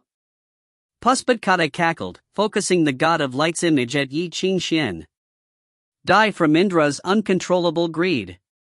The god of light attacked, but then someone snickered. Puspadkata froze. Behind the god of light, he saw the dark musician raise his head, his eyes full of mockery. With a smile, Holmes said, I was lying. He opened his hand. The ruby stone that seemed to be embedded in his hand lit up with destructive light. The wild electric current transformed into a dragon. It leapt into the night and roared with mighty power. The electricity instantly shattered the god of light's image and landed on Paspatkata, swallowing him whole. With a painful cry, the charred Paspatkata collapsed to the ground, writhing in pain. The holy-looking white hair and beard were all burnt now. His skin had cracked, and his body was numb. Ye Qingxuan walked over slowly and looked down at him. Why? Paspatkata sputtered, his eyes lost. Why, can you control? Yeah, why? The youth shrugged. Slowly, he put the eye of Indra into a groove on his cane. It fits snugly onto Jiao Shao Huan Pei with a click. Without a doubt, this thing was his from now on. Ye Qingxuan bet that Paspatkata had never thought there would be an instrument that could control Indra's thunder, or that Holmes had such an instrument. He had guessed Paspatkata's dirty trick the moment he was willing to hand the eye over. At first, he was worried that Paspatkata would keep chasing him. He had planned on parting with his beloved, and throwing the eye in the other direction while he and Bai Xi ran for their lives in the sewer. It wouldn't be the first time, after all. But who knew that this *** had ran out without bringing his instrument or defensive weapons and was struck by lightning? Seeing that Ye Qingxuan was unharmed, Paspatkata's eyes filled with anger. If not for his own injuries, he would do anything to kill the man, even willing to tear him up with his own teeth. I won't give up. He howled. That's supposed to be mine. Yeah, Ye Qingxuan snickered. And I'm not supposed to be chased by you all for no reason. If the world operated on supposed to be's, there would be no market for the medicine of regret. Oh, you're a monk, right? With that, he put the cane on Paspatkata's head. Have you counted how many sins you've committed after going against the creeds of your religion? Paspatkata froze, his eyes filled with despair. Don't kill me. I can give you the secrets of our school. I have 6 movements of Mahabharata. You can have them all. My uncle has the right eye of Indra too. I can trick him into giving it to you. Ye Qingxuan just laughed. Since you believe in reincarnation, try to be a better person in your next life. Paspatkata tried to say something, but his words were caught in his throat. A wailing melody sounded in his ear. The despair and frustration dug into his brain, and transformed into a dark river that practically drove him crazy. Sinful, sinful, sinful. He seemed to hear Azura's welcoming cheers from hell. Painful wails sounded in his memory as faces flashed by, drowning him in the dark river. They drowned him bit by bit. He struggled with all his might, but ultimately drowned in his own evil doings. Under the cane, Paspatkata trembled and then stopped. Is he dead? Bai Xi asked, stunned. Of course not. Ye Qingxuan knocked the side of her head. I may be underage, but I don't break laws. He paused, and gazed at Paspatkata's blank eyes without pity. I'm just sending him to the Arkham Asylum so he can make more friends, but... With that, he turned to leave, but his legs wobbled and he fell, almost landing beside Paspatkata. Bai Xi quickly caught him. What's wrong? I think I lost too much blood. His face as white as paper, Ye Qingxuan looked at the stone in his hands. This stupid thing really does use the musician's blood for electricity. I can't use this too much. Bai Xi pursed her lips. He should be glad he's from the dragon bloodline, she thought. Otherwise, he'd be sapped dry. With Bai Xi supporting Ye Qingxuan, they started on the way home. But when they left the alley, Ye Qingxuan halted. He looked up at the end of the street. A figure stood under the cold moonlight, the professor. He did not seem to be waiting to attack Ye Qingxuan. He just watched them silently. Seeing Ye Qingxuan, he scoffed. Listen, I don't care who you are, but stay away from the blood path, he warned. Or else you'll regret it. Ye Qingxuan laughed and shrugged carelessly. To be honest, I don't want to get into the mess, but sadly, I've been forced into it. The professor did not reply. As if too tired to fight, he gave one last glance and turned around. Ye Qingxuan watched him leave and turned in the opposite direction. Bai Xi looked at his eyes, then turned to look at the professor's silhouette. For some reason, her eyes became confused.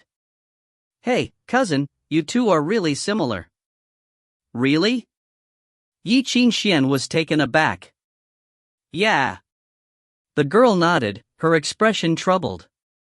"You said you'll follow me. Don't run off with that guy, alright?" Ye Qingxuan could not help but laugh and hit her lightly. "Bai Xi, you know who we all hate the most?" Bai Xi shook her head after thinking for a bit. "Ourselves."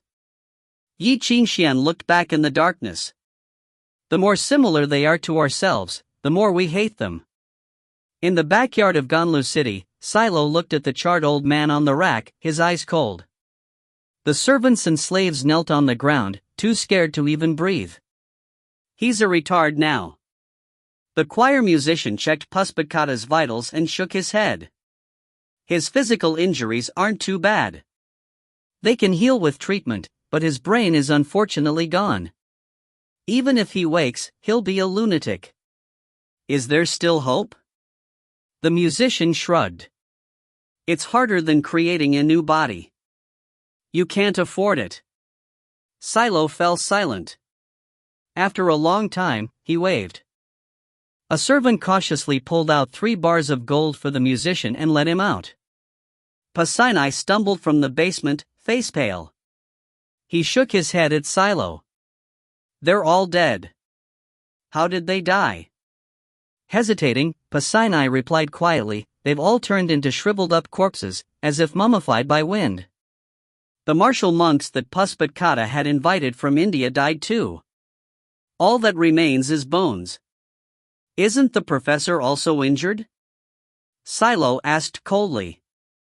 "They deserve to die if they couldn't fight against an injured man." "Yes." Pasinai could only lower his head. "Get rid of all guards tonight." "There's no point in keeping these failures," Silo ordered. "Doesn't the opiate factory need slaves?" "Send them all there.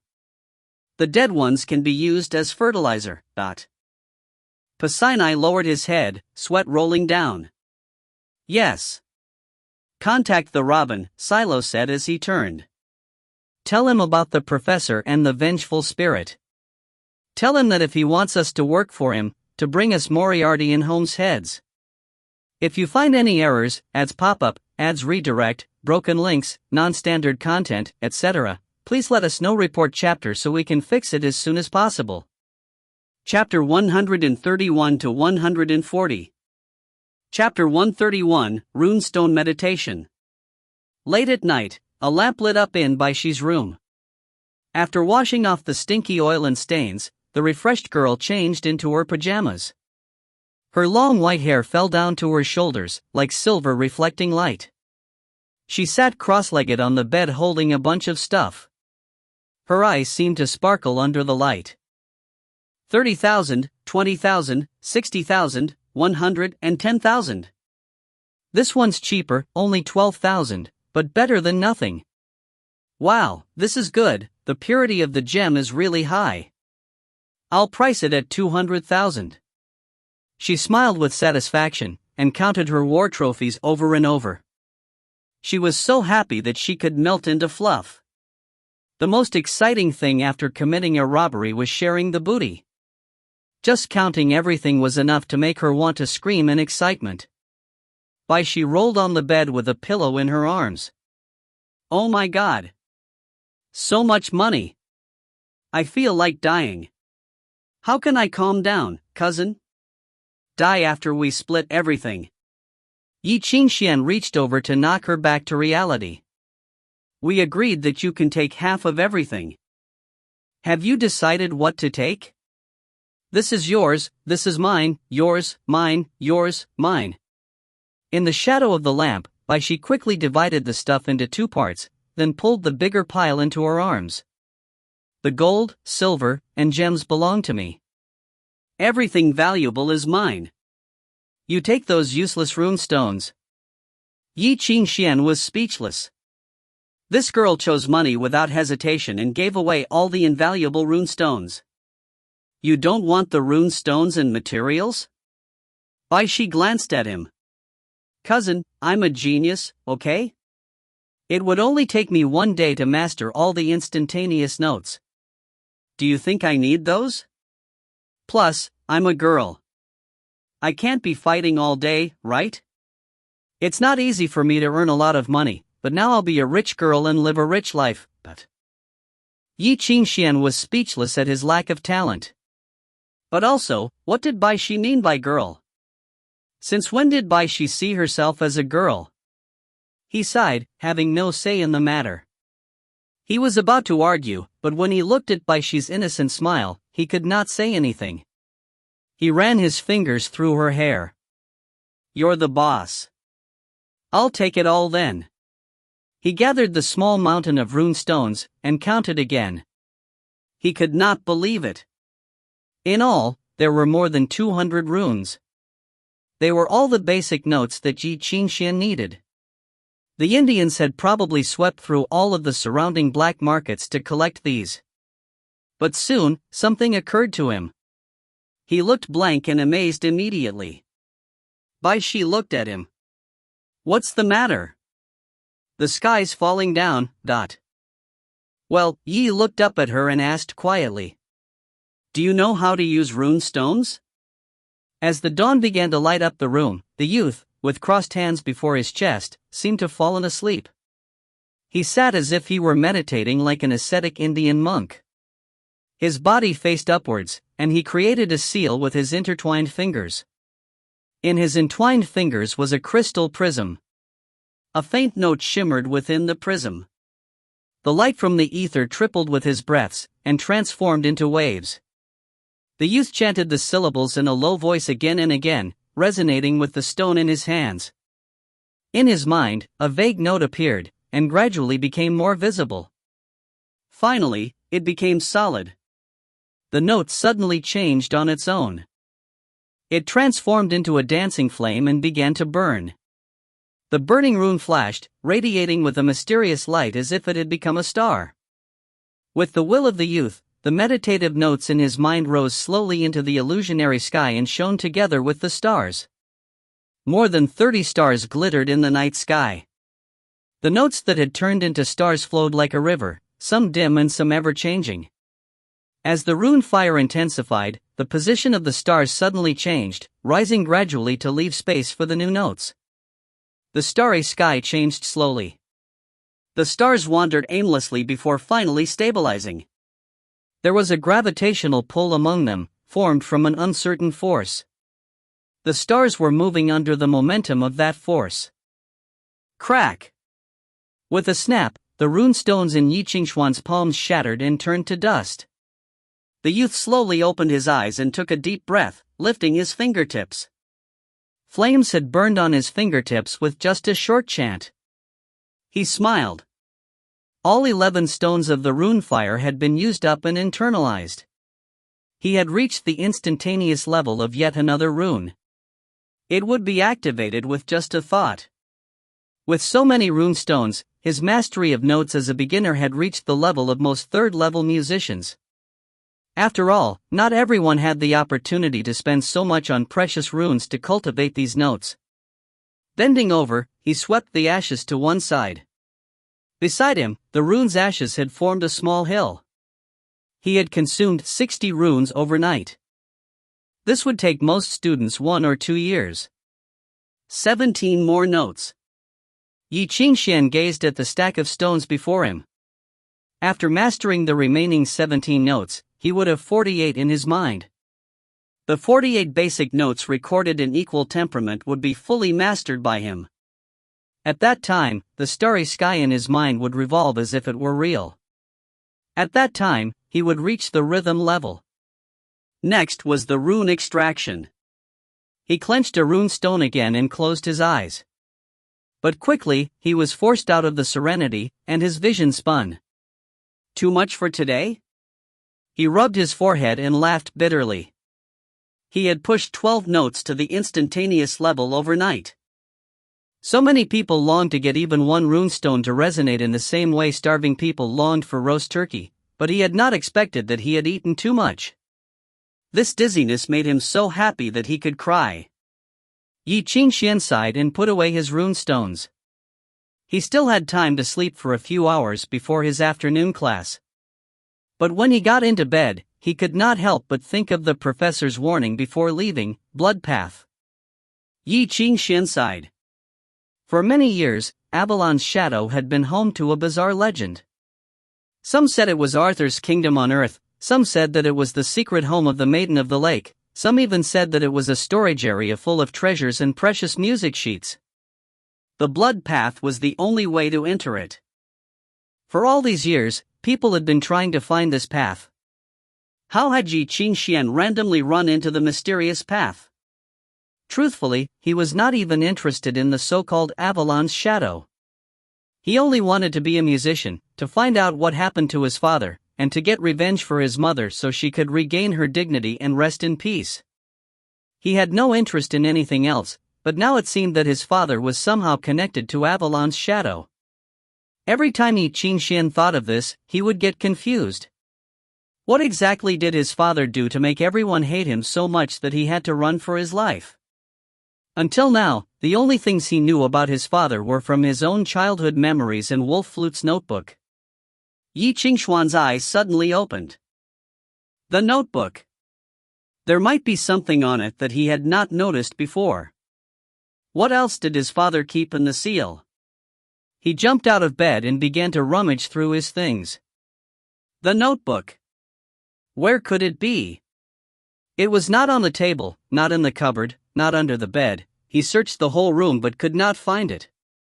In panic, he pushed the door open and ran to the living room to keep looking. Beside the table, Charles, who had gotten up early, yawned while stirring oatmeal. Seeing Ye Qingxuan rush downstairs, he could not help but spit and cough wildly. "Wow, Junior, you're just like me from a couple of years ago." Charles gave him thumbs up. Running around in just a pair of shorts is such a youthful thing to do, . "Senior, stop your nonsense, okay?"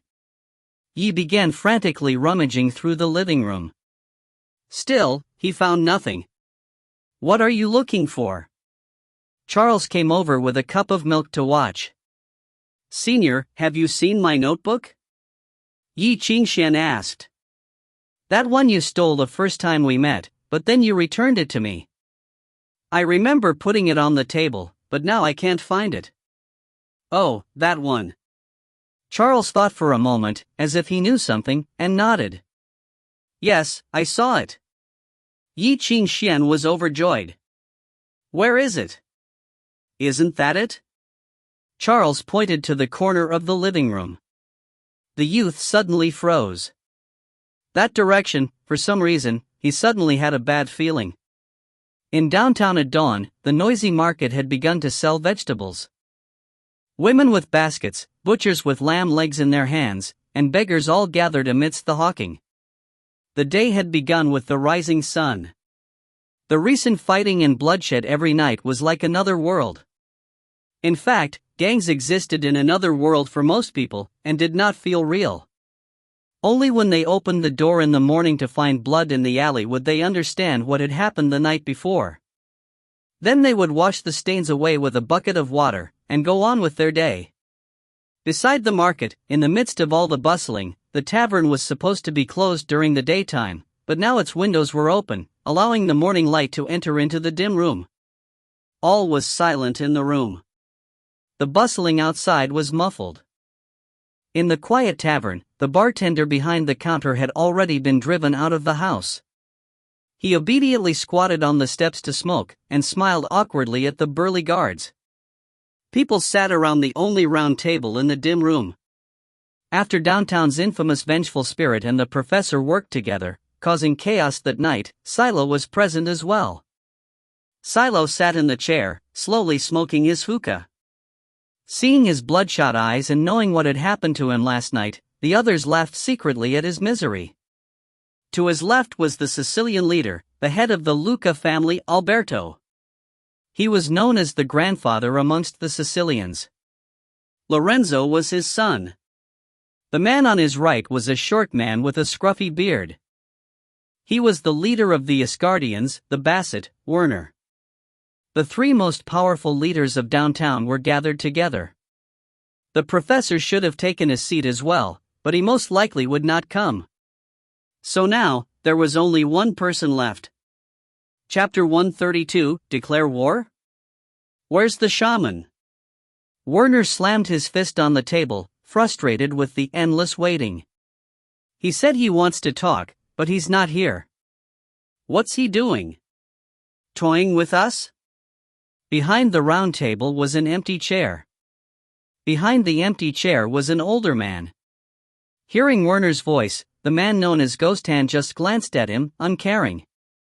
You can leave if you don't want to wait, he said. No one's forcing you to be here, but know that the moment you walk out the door, you'll be the shaman's enemy. He still thinks he's the Dark King? Werner scoffed, his expression scornful. Don't think we don't know that shaman has already been back for so long, but he still doesn't have anyone under him. If I were him, I'd really thank you. If you weren't such a loyal dog, he'd be a one-man band. Beside him, Alberto and Silo had similar mocking smiles on their faces. The shaman's era was over. Not many in the city could still remember him. The shaman seemed to know this too, and stayed hidden in his lair over the past few days. Not only had he not gained any power, but he had even lost some of Ghost Hand's territory. Those in arrival had been a bit worried at first, but now it seemed like a joke. The shaman was no longer the king from before, and yet he still wanted to pretend as if he were. It was laughable. Hearing their laughter, Ghost Hand's eyes hardened. In the silence, a knock suddenly sounded. A figure walked in, his back to the sun. He took off his hat and hung it on the coat rack, revealing his salt and pepper hair under the sun. His coat was old and looked as if it had not been washed in a long time. It was threadbare and worn. He seemed powerful at a glance, but if one looked closely, he seemed a bit pathetic and awkward. My apologies for being late. The man walked over and nodded at the others. Sorry for the wait. Ghost Hand pulled out the seat for him to sit in. Silo snickered. Mr. Shaman, you are very brave to come talk to us. Old Alberto looked over too. Long time no see, Mr. Shaman. What did you call us over to talk about? Not much, actually. The shaman shrugged. As a senior, I thought it was necessary to check up on the rookies. After all, it's always good to meet each other before the war. War? Werner burst into laughter. Are you declaring war on us? Just you two? Are we not enough? The shaman shrugged and gazed around. Everyone, you should consider coming to the right side and joining me. I will go easy on the ones who surrender now. Werner stopped laughing. Silo stopped laughing as well. The sleepy Alberto looked up too. His roomy eyes were serious as he studied the former king, trying to see if he was joking. But the shaman was not joking. He was serious, as if he were stating a fact. Even the wrinkles on his old face had a shade of wild graveness. Alberto could not help but sigh. The former Dark King, the one left behind by time, had he gone crazy? He was still caught in his golden age, and it was logical for him to reprimand the people who were supposed to respect him. He looked awe-inspiring, waiting for them to obey him. It was laughable. Alberto sighed. Shaman, have you gone insane? This isn't the place to joke, Shaman, Silo said. He put down his hookah and squinted like a snake. Don't speak nonsense. Instead of speaking, Werner chose to spit onto the ground. These men did not lose their temper yet because of the shaman's past glory.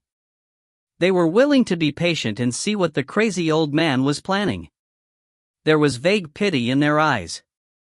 What's wrong? Sensing their gazes, the shaman froze.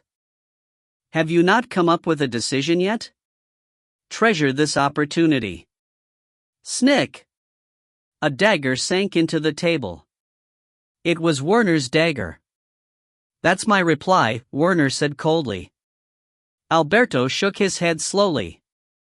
Maybe you were the Dark King before, but don't forget that your time has passed. Downtown isn't yours anymore. Get things straight, sir. Silo continued to smoke his hookah, his eyes cold. If you need money, I can give you some so you can go to the Arkham Asylum. I'm sure you can find people to talk to over there. The shaman suddenly realized, so you want to declare war? Since when did you think that we would just listen to you obediently? Alberto glanced at him with his watery eyes. Mr. Shaman, why don't you look out the window? The market outside was bustling and filled with life, but there seemed to be people stationed in the crowd, surrounding the place. These burly men had swords hidden. They only needed a signal to rush in and chop the former Dark King to bits. Ghost Hand furrowed his brow and stepped forward, but the shaman raised his hand to stop him. So it seems that you are keeping us here? The smile on the shaman's face faded. Do you know what you're doing? I suggest thinking about the consequences of angering me. Get it straight, shaman. There's no way out for you. Alberto nodded. Don't worry, we've hired 3 musicians out of respect. It doesn't matter that you're the shaman, Ghost Hand, or another legend. You won't be able to leave today. So can you finally wake up from your fantasy, former Dark King? Seeing as you took care of me before, I can let you go. But you must promise to never come back. The old man's eyes were cruel and fierce. Of course, we'll have someone give you a small curse so you can't go back on your word. You have to give up your resources too, Silo added. And the most important thing, I'm sure you understand what I'm talking about. The traitor has already told us that he gave you something. Oh? The shaman shook his head. I don't understand. The Basset was the most impatient. Slamming a fist on the table, he spat, what we mean is, give us the map of Avalon's shadow and then scram. Understand? The shaman chuckled and shrugged. Even if you had the map, you can't go in if you can't find the blood path. And anyway, the traitor gave it to me as a gift for my return. If I just gave it away, I'd be a bad friend. Seems that we have to go harder on you, Werner said coldly. He knocked on his dagger and pounding footsteps sounded above, along with the scraping sound of swords being pulled out of their sheaths. The thugs hidden in the market had already surrounded the tavern. This was the trap prepared for the shaman. Mr. Shaman, look at the situation clearly. This isn't your world anymore. Why don't you hand over the map and exchange it for your safety? Alberto advised quietly. Even if you're not going to think for yourself, at least think on behalf of Ghost Hand. Ghost Hand remained silent. The shaman sighed as if disappointed. Chapter 133, Declare War. Look at yourselves, gentlemen, what have you done? The shaman stared at the men in disappointment. I invited you all to come here out of respect for you all, to prevent more bloodshed, but you've disappointed me. Ever since my return to Avalon, I've smelled the stink you've left behind. You turned this city into a mess where there are no rules or dignity. All you can see is money and power. In order to obtain these, you even betrayed the professor, who has guided you for all this time. You let him be hunted down by others. In order to earn a tiny profit, you made every effort to flatter your new boss. I had hoped that my enemies would be stronger and purer. What a shame, the shaman shook his head. I'm disappointed in both you and the master behind the scenes. For a moment, everyone was silent. Alberto, Silo, and Werner did not reply. The silence was not one of speechless embarrassment, but one of extreme of rage with no need for words. I'm sorry, sir. Alberto sighed. I'm really sorry. He raised his cane and knocked on his wheelchair. The cane and the hollow wheelchair collided with a crisp sound. It was sharp yet distant, spreading in all directions. In the next moment, dozens of crossbows aimed at the shaman would shoot, burying two of Avalon's legends in the tavern forever. But the expected moment did not come. Nothing had happened. All was still, but the stillness was unsettling. Stunned, Alberto knocked again, but there was no response. It was as if the people he had brought with him had all vanished. The signal faded without an echo. Alberto's expression changed. "Gentlemen, you've gotten one thing wrong since the beginning." In the dead silence, the shaman lowered his head. He lit the cigar between his lips and exhaled the pungent smoke, laughing lightly. "My era has never passed." Surrounded by swords and crossbows, the shaman raised his eyes, gazing around at those who wanted to kill him. The men fell down immediately. One by one, they fell down on the ground for no reason. The heavy thuds kept repeating. The three men twitched with each thud. Then, there was silence. "Today, I just wanted to emphasize one thing." The shaman's voice was hoarse, like scraping iron, sharp enough to rattle one's core. "Even if I've been gone for 9 years, even if you have made this city into a mess, do not forget that I am the master here. And do not forget that there have been rules here." In the silence, Werner took the dagger out of the table and flew toward the shaman. The shaman reached out, grabbed his head, and slammed it down. Boom! Warner's face was crushed on the table by the seemingly frail old man. Now one could see how he had done it so easily. The shaman held him down as if scolding a disobedient child. His eyes were hard and cold as he said, "The rule is that when I say I'm back, you should kneel down and greet your king." Silo and Alberto's expression changed quickly in the silence. Both of them wanted to retreat now, but Ghost Hand looked at them with a smile. They could not leave. "Shaman, what do you want from us?" Alberto's voice shook. "Alberto, you told me to look out the window just now. Why don't you go and look yourself?" The shaman pointed to the window. "Go! Go and have a look, and tell me what you see." Alberto hesitated, then stiffly rotated his wheelchair, and rolled slowly to the window. It was silent outside the window. The once raucous market had lost all its voice. All sound was gone. The market was still crowded, filled with merchants, farmers, butchers, beggars in the sewers, civilians, and workers squatting in the corner. They were still in their original spots with no differences. Everything seemed to have stayed the same. But they were not speaking, only standing there silently. The people who had been among them had disappeared without a sound. Replacing them were the crowds, gradually gathering from all directions. They came from the alleys, the big roads, the rubbish heap, and the magnificent carriages. The crowd gathered in silence. Some of them were old, and some were young. There were also beggars and children. In the past, they laid in the ditch like garbage, looked down upon by everyone. But now, their eyes were terrifying. The day had begun in the morning, but now it seemed that all of downtown had finally been awakened from a 9-year sleep. It was as if an old beggar, who had gone through a long winter, finally opened his turbid and cloudy eyes, and gazed coldly at those who were stupidly attempting to take power. Their eyes were ruthless and downright vicious.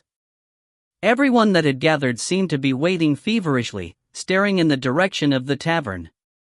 When they saw Alberto before the window, their eyes became scornful. Their lips were cracked open with a mocking smile. Under their stare, Alberto's lips trembled. The blood in his face drained bit by bit until he became ghastly pale. "How is it? Are you satisfied?" The shaman stood behind him, holding down his shoulders. He leaned over and smiled, and murmured in Alberto's ear, "See? They are my dogs. I don't need to recruit anyone, and I don't need to bargain with you. If I want to fight with you, then I will. If I say I gave you an opportunity, then I did." He patted Alberto on the face and shook his head. "Unfortunately, you missed the chance." The shaman passed Alberto and stood before the window. His eyes were full of pride as he inspected his troops. He opened his arms as if to embrace them. The wildly enthusiastic people began to cheer. The sound was like a rushing tide, making even the ground tremble, startling countless birds. The tide-like cheer resounded in the still area. It was as if a king had reappeared, shaking the entire city with the will of a single person. Amid the deafening cheers, the shaman raised his right hand and asked the cheering crowd, "My sons, my knights, tell them who is your master. Who is the true master of this place?" "Shaman!" the people roared. They raised their right hand and responded, shouting out the name, "Shaman! Shaman! Shaman!" It was a will that did not need to be described in words, an enthusiasm that could be felt without outright expression, an invisible crown and scepter of supremacy. The former Dark King, the shaman, had returned. In the incomparable frenzy, the shaman turned. Seeing the three pale faces, he smiled, genial and tolerant. "Don't be afraid. Today, I just brought my children with to say hello to you all. I will not do anything to you, but there is just one thing I want you to remember. Go back and tell your new master, Mr. Robin." The shaman held his head up as high as he overlooked the parliament in the shadows. "Eyes haughty and icy," he warned, "Avalon's shadow is not something you can touch. Don't play with fire." Soon, everything was over. The people who should have left did so, and the crowd that had gathered disappeared per the shaman's command. Stillness returned to the tavern. Behind the bar, Ghost Hand carefully wiped a glass and brought a shot of tequila to his master. "Sir, you have just returned. Is it okay to declare a war on Parliament?" Ghost Hand commented on his master's declaration of war without restraint. "After all, they're all important figures in Anglo. If they drive you away again, I'm afraid we'll have to wait many more years. The next time you come back, you might find my tombstone. Don't worry. Even if that's the case, I'll take your tombstone to battle." The shaman shrugged. "Remember to make your tombstone a little lighter than usual. Otherwise, I won't be able to carry it. I'll tell the craftsman to make the tombstone look like a turtle shell, so it can double as a shield." "Your loyalty is really comforting," the shaman sighed.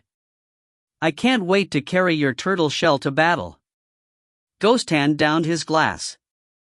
Rolling his eyes, he asked, "The more you do this, the more they'll try to speed up the search for the blood path. What if they do find the way, and open Avalon's shadow?" "That's impossible. Avalon's shadow is the power left behind by King Arthur in this world. Only King Arthur's will can activate the blood path. But King Arthur is dead." Shaman smiled. "Do you really think that there is nothing else left in this world that can represent King Arthur's will?" Ghost Hand fell silent. After a while, he whispered, "Do you mean the sword in the stone?" "Yes." The shaman nodded. Crazy King Arthur created it by imagining the sea demon, Leviathan, the king of all natural catastrophes, as his enemy. The souls of sinners and the dragon were sealed in the sword. They wail every night, never allowed to rest in peace. Isn't it a royal seal? Not entirely. The most important part is now lost. The shaman seemed to be drunk, speaking casually, oblivious to the fact that he had just uttered a deep and dark secret. "You know, King Arthur was a psycho. In the beginning, he was known as the virtuous king, but later, he became Crazy King Arthur.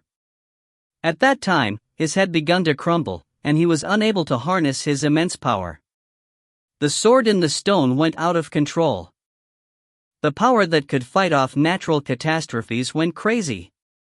9/10 of that power was controlled by Arthur's remaining strength, but the scabbard was lost. That's the most important part of the sword.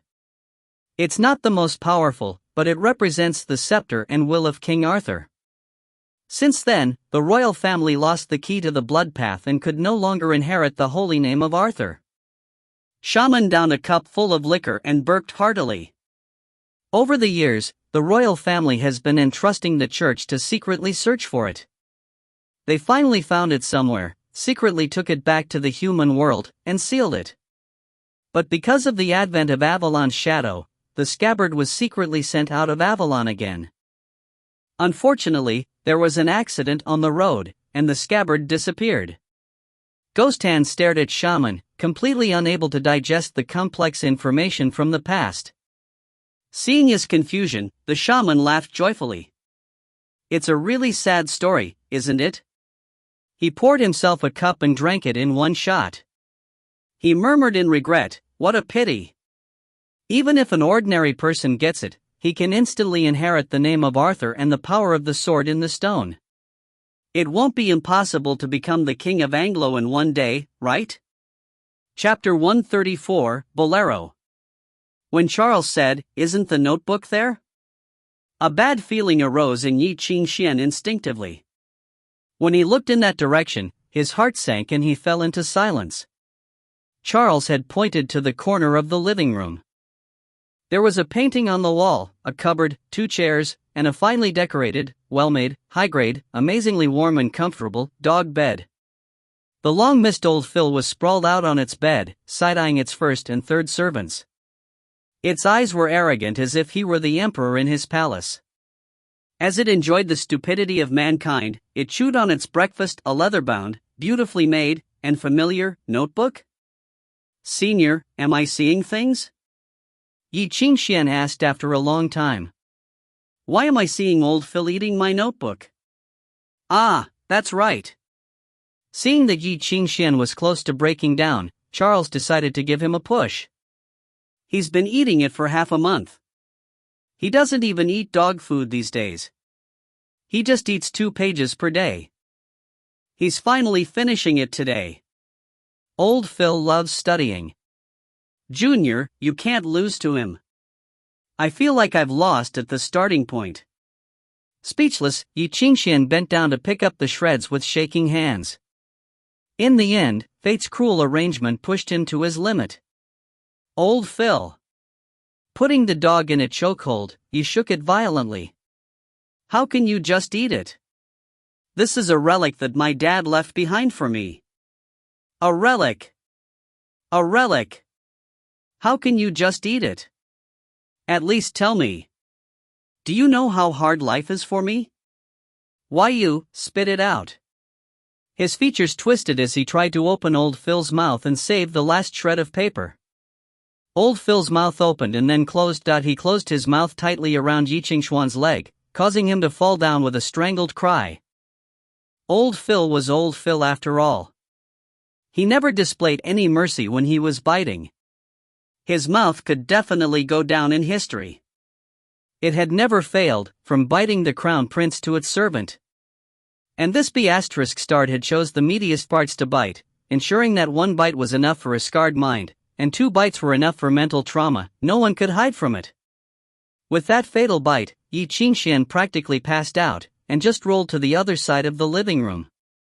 Taking advantage of this, old Phil walked over to stand on Ye Qingxuan. It slapped the youth without any hesitation, making sure that Ye Qingxuan would never talk back to his boss. His action was so furious and straightforward, sending chills down one's spine, but it was understandable. Ye Qingxuan had broken the rules and offended his boss. When Ye Qingxuan woke, it was already noon. "Hey, Junior. You awake?" Charles squatted beside him, eating a durian. Smiling, he asked, "Want one?" "It's fresh. I just got it from the backyard of the royal school." "What just happened?" Ye Qingxuan asked in a daze. "Why am I here?" He looked around and realized that he was lying on the living room floor. There was a mess around him, and his body hurt as if he had been beat up. "Oh, you forgot?" Charles gave him a sympathetic look. "This morning, you tried to steal old Phil's dog food and got punished. Even though you were beat up pathetically, I respect your courage. Come, good man, have a fruit." Ye Qingxuan refused with a polite shake of the head. "All right, Professor said to go to the library after you wake up." Charles pointed at the closed library door. "There's something important to discuss." Ye Qingxuan walked to the library nervously. He was ready to be scolded by the professor for not going to class for the past few days. However, Abraham seemed to be busy, seated behind his messy table with a giant stack of revised drafts. He did not look up until Ye Qingxuan coughed. "Oh Yezi, you're here? Sorry, I was working." It's okay. Feeling guilty, Ye Qingxuan had the urge to rush over and give his teacher a massage. "Professor, I shouldn't disturb you, but what are you writing? You look so focused." "Oh, this," Abraham chuckled shyly, though a glimmer of pride appeared in his wooden expression. "I got new inspiration for the translation method. I realized that if I used this method to decipher Voynich's manuscript, I might be able to translate the fragment at the end. If I'm successful, I can apply for a bigger budget. And then our budget won't be so tight." "Voynich's manuscript?" Ye Qingxuan was stunned. "Professor, you're going to be big." The Voynich manuscript had always been an important piece of literature for researching the history of the Dark Ages. Deciphering it had been a challenge for many scholars and Revelations musicians. Unfortunately, other than the scholar, Champollion, from centuries ago, and Miss Lola from recent years, nobody else had made progress on it. Others would go astray or be seen as fakes. If someone were able to use another method to decipher the remaining passages, it could be significant enough to shake up the entire academic world. Abraham's translation method would receive the sacred city's recognition and become its own discipline. The idiots at the School of Revelations would not be able to belittle them anymore. Maybe Abraham would receive commendation from the sacred city and the Academy's funds. If the church thought this method was an innovative breakthrough, he would definitely become a master musician. As his student, Ye Qingxuan felt honored as well. He might have been doubtful if someone else had said those words, but he believed Abraham completely. With the professor's wooden personality, he would never lie. He would never say anything he had no confidence in either. Since Abraham had said so, it would work. Thinking that Abraham would not be abject, and would receive recognition by everyone, righting the school of history of its awkward status, Ye Qingxuan could not help but feel overjoyed. His happiness at his successful robbery from the night before was nothing compared to this good news. "Professor, you've hit gold." Ye Qingxuan cheered. Then fluttering his lashes, he said, "Let's eat a good dinner tonight. Senior keeps asking for meat. I can go out and buy a kilogram or two and make something good." There's no need. It's not very certain yet," Abraham said, a little embarrassed. "Wait until I publish it. What if I miscalculated? It'll be bad to celebrate for no reason." "Professor, don't be so modest. I believe in you." Ye Qingxuan danced, already planning a celebration. "Let's talk about the important matters first." Abraham organized his notes and coughed. His expression turned serious. He studied the youth.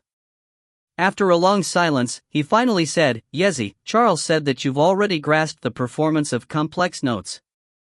Have you thought about what school to follow in the future?" "Look, you are considered to a rhythm-level musician now. You have to plan for the future." Abraham scratched his head. "I don't have that much experience, seeing as Charles has been stuck on the rhythm level all these years. I feel like he'll be stuck for a few more years, so I haven't prepared anything in that aspect. But if you have any schools you'd like to research, we can discuss it." To be honest, I haven't thought about it." Ye Qingxuan felt cold sweat forming. "There isn't a school that I really want to learn. Other than Black Friday, which I somehow learned, I haven't looked at the music scores from other schools. So I want to wait until I have a sturdier foundation. Reinforcing your foundation is one thing, but the earlier you choose your school, the better. Don't be like me and waste half your life before finally becoming a musician," Abraham said, a bit ashamed. "I was the best at the School of Abstinence, but I signed a confidential agreement with the military for this material, so I can't teach it." I started researching the School of Revelations halfway. You can see that I haven't accomplished much now. Don't be like me. Professor, I think you're really awesome already. If anything, just let me learn Revelations with you. Our major is with the School of Revelations anyway. Ye Qingxuan shrugged carelessly. I can read and decipher ancient texts easily, so I can be a scholar in the future. Abraham knocked the side of Ye Qingxuan's head. This is about your future, not some meaningless thing. Yezi, be more serious about it. Or you can just teach? Ye Qingxuan suggested. I'll learn whatever you teach. I'm just at the rhythm level now, and there's still a long time before I get to the third level. Maybe I'll find something that suits me as I learn. That is very irresponsible, but I guess there isn't a better solution. Sighing, Abraham warned, but you must keep in mind that different schools have opposing principles. You can't venture too deep when you're still experimenting. Take the school of mind and summoning for example. The first focuses on will and humanity, while the latter focuses on instinct and the beastly nature. If you learn the two at the same time, they will contradict each other, and you'll make no progress. The same applies to the school of modifications and illusions. One researches substances, and the other, emptiness. Compared to those, the differences between the school of choir and revelations aren't too obvious, but the former focuses on the nature of life, while the other focuses on the outside world. It's difficult to put them together as well. Hearing this, Ye Qingxuan became curious. What about abstinence? Is there nothing that contradicts the school of abstinence? It opposes every other school, Abraham sighed. That's why I don't want you to be like me. With that, he pulled out the blackboard and began to write with his prosthetic arm. The focus of the school of abstinence is on the nature of ether, so it contrasts with other schools. I am best at countering and deciphering, which is why I can find something similar in the school of revelations. Other than these two fields, there isn't much I can teach you. Here is a score that I've deciphered myself. It consists solely of common basic runes, which is rare. Musicians from any school can learn it. It can help you form your foundation.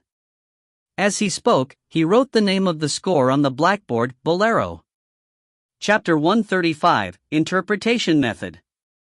In the basement, a gentle melody sounded from the youth's fingertips. The instrument's strings vibrated softly. The melody was like fine dust floating in the sunlight, peaceful and melodious. As Ye Qingxuan played, strands of water vapor slowly condensed in the air, latching onto his body and fluttering out in all directions. Across from him, Charles whistled while eating a fruit. The corner of his lips curled up into a smile. Good job. You succeeded on the third try? Ye Qingxuan controlled the threads of water floating in the air and replied. The melody is quite simple and only uses basic runes. The notes itself are difficult to understand, but you can use the interpretation method to figure it out. It's not so difficult in the beginning. I was just worried about your confidence. I guess I don't need to say anything now, Charles muttered. He picked up a screw from the ground and flicked it at the white wall behind Ye Qingxuan. The screw smashed onto the wall and bounced straight at Ye Qingxuan's head. In the air, a thread of water vapor had been grazed by the screw. Ye Qingxuan instantly reached behind as if he had eyes on the back of his head, and caught the screw easily. Oh? Charles laughed. Not bad. Ye Qingxuan shrugged and tossed the screw back into the box on the ground. The barely visible threads of vapor danced stiffly around his body. He was still trying to get used to this feeling. Now, the threads were like an extension of his body. He could detect even the slightest touch. Gradually, the water vapor lines became more agile, which made Ye Qingxuan nod in satisfaction. So far, the first measure of Bolero is not complicated. I'll be able to master it this afternoon. There is one thing you must be aware of, Yezi. Charles shook his head, patting the youth on the shoulder. The most difficult part of Bolero is not about playing it, but applying it. In the next moment, Ye Qingxuan's vision swam, and he fell down. Sorry, I did a sneak attack. Charles stretched his wrists out and showed Ye the slowly dissipating rune air. He shook his head provocatively. How about we practice together? The loser has to dress up like a girl and buy dinner. Ye Qingxuan stared at him blankly. After realizing that Charles was serious, there was a glimmer of vicious intent in his eyes. That means I can do whatever I want to you? Yes, come on, big man. Charles beckoned with his pinky finger. Let me see what the so-called vengeful spirit from downtown can do. I know you're just provoking me, but you have to know that I'm still going to get angry, senior. Ye Qingxuan stood up, cracked his knuckles, loosened his neck, then grinned. I've been waiting for this day for a long time. He. Charles laughed shyly, but a ball of blinding light shot out from his hands without warning. Blinded, Ye Qingxuan sensed that someone was in his arms, with their palms on his chest. Bingo! Charles grinned, his fingers tightened. Boom! Rune air exploded. Severe wind pressure lifted the youth up. He crashed against the wall, and finally landed on a pile of dust covers, causing a cloud of dust to rise. Forgot to tell you the rules. Charles had cheated skillfully. You're in as long as you're standing. In other words, if you want to surrender, just lie down. You're so considerate. Ye Qingxuan coughed violently and climbed out of the dust pile. But I will not give you the opportunity to lie down. In the next moment, he snapped his fingers, and the crisp sound was like frost cracking. Rays of frost shot out. As if Charles had foreseen this, he stepped to the side and jumped back, escaping the youth's attack. Before he got his footing back, Ye Qingxuan began to fight fire with fire, using the rune air. Boom! Ye Qingxuan flew through the air, his eyes wide open in shock. That's why people need to be careful of their steps. Charles shook his head and looked down at the runes dissipating on the ground. They were the notes he had left before leaping by using the technique of delayed release. It was easy to lure someone into the trap. Seems like you have no experience with musician duels other than the Concertmaster Challenge. Charles shook his head and waved at the youth with great enthusiasm. Hurry up, let me help you make up this lesson. Ye Qingxuan spat the dust out of his mouth and charged again. After 3 seconds, Charles withdrew his palm from Ye Qingxuan. The youth had lost his strength and knelt down on the ground, heaving violently. Sweat flowed freely from him, leaving wet stains on the ground. That was the note he excelled at, flow. Are you done resting? Charles leisurely paced around him. It's all right. Take a rest and drag it out until dinner time so you don't have to fight anymore.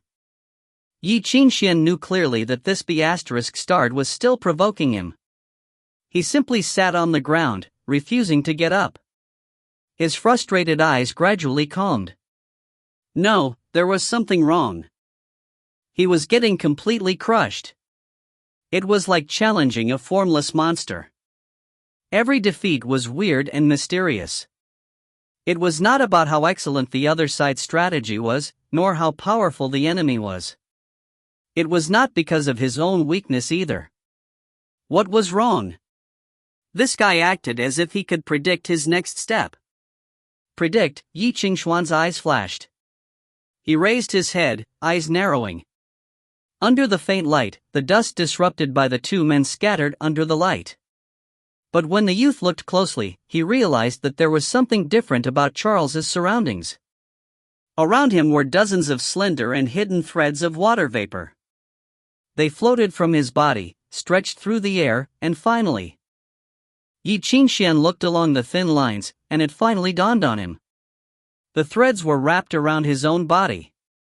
This is the application of Bolero? Great job. It only took you 5 minutes to realize. I wanted to play with you for half an hour before telling you. What a pity. Charles shrugged. Shall we continue? Ye Qingxuan pulled himself up. This time, he stood and stared at Charles. How do you do it? What? You mean prediction? It's just an illusion. Charles put up a finger. Everything I know is from you. Think about it, and think about it more closely. How do I know? Because of the perception threads created by Bolero's first measure? You're getting closer to the answer, but it's not enough. Charles wagged his finger. If I only relied on the threads, at most, I could determine your location. If I wanted to beat you up completely, I would need some other things that you haven't noticed yet. Think, Yezi, think. Don't stop, keep thinking. Never stop thinking when you're in a duel. If you stop, you lose. If you lose, you die. The next moment, Charles charged. Ye Qingxuan subconsciously stepped back and created a shield effect for himself. But then the image coming at him dissipated? Rune, mirror. Charles's hand sliced down on the back of Ye Qingxuan's neck like a knife, pushing him down easily. Under the boy's puzzled eyes, Charles whistled and wiggled his fingers. At his fingertips, a few threads connected to Ye Qingxuan glittered and flashed. Passive defense is useless, he said. I know all of your thoughts. A flame ignited on Ye Qingxuan's fingertip in reply. He was expressionless as he burned the connected perception thread and pulled himself up.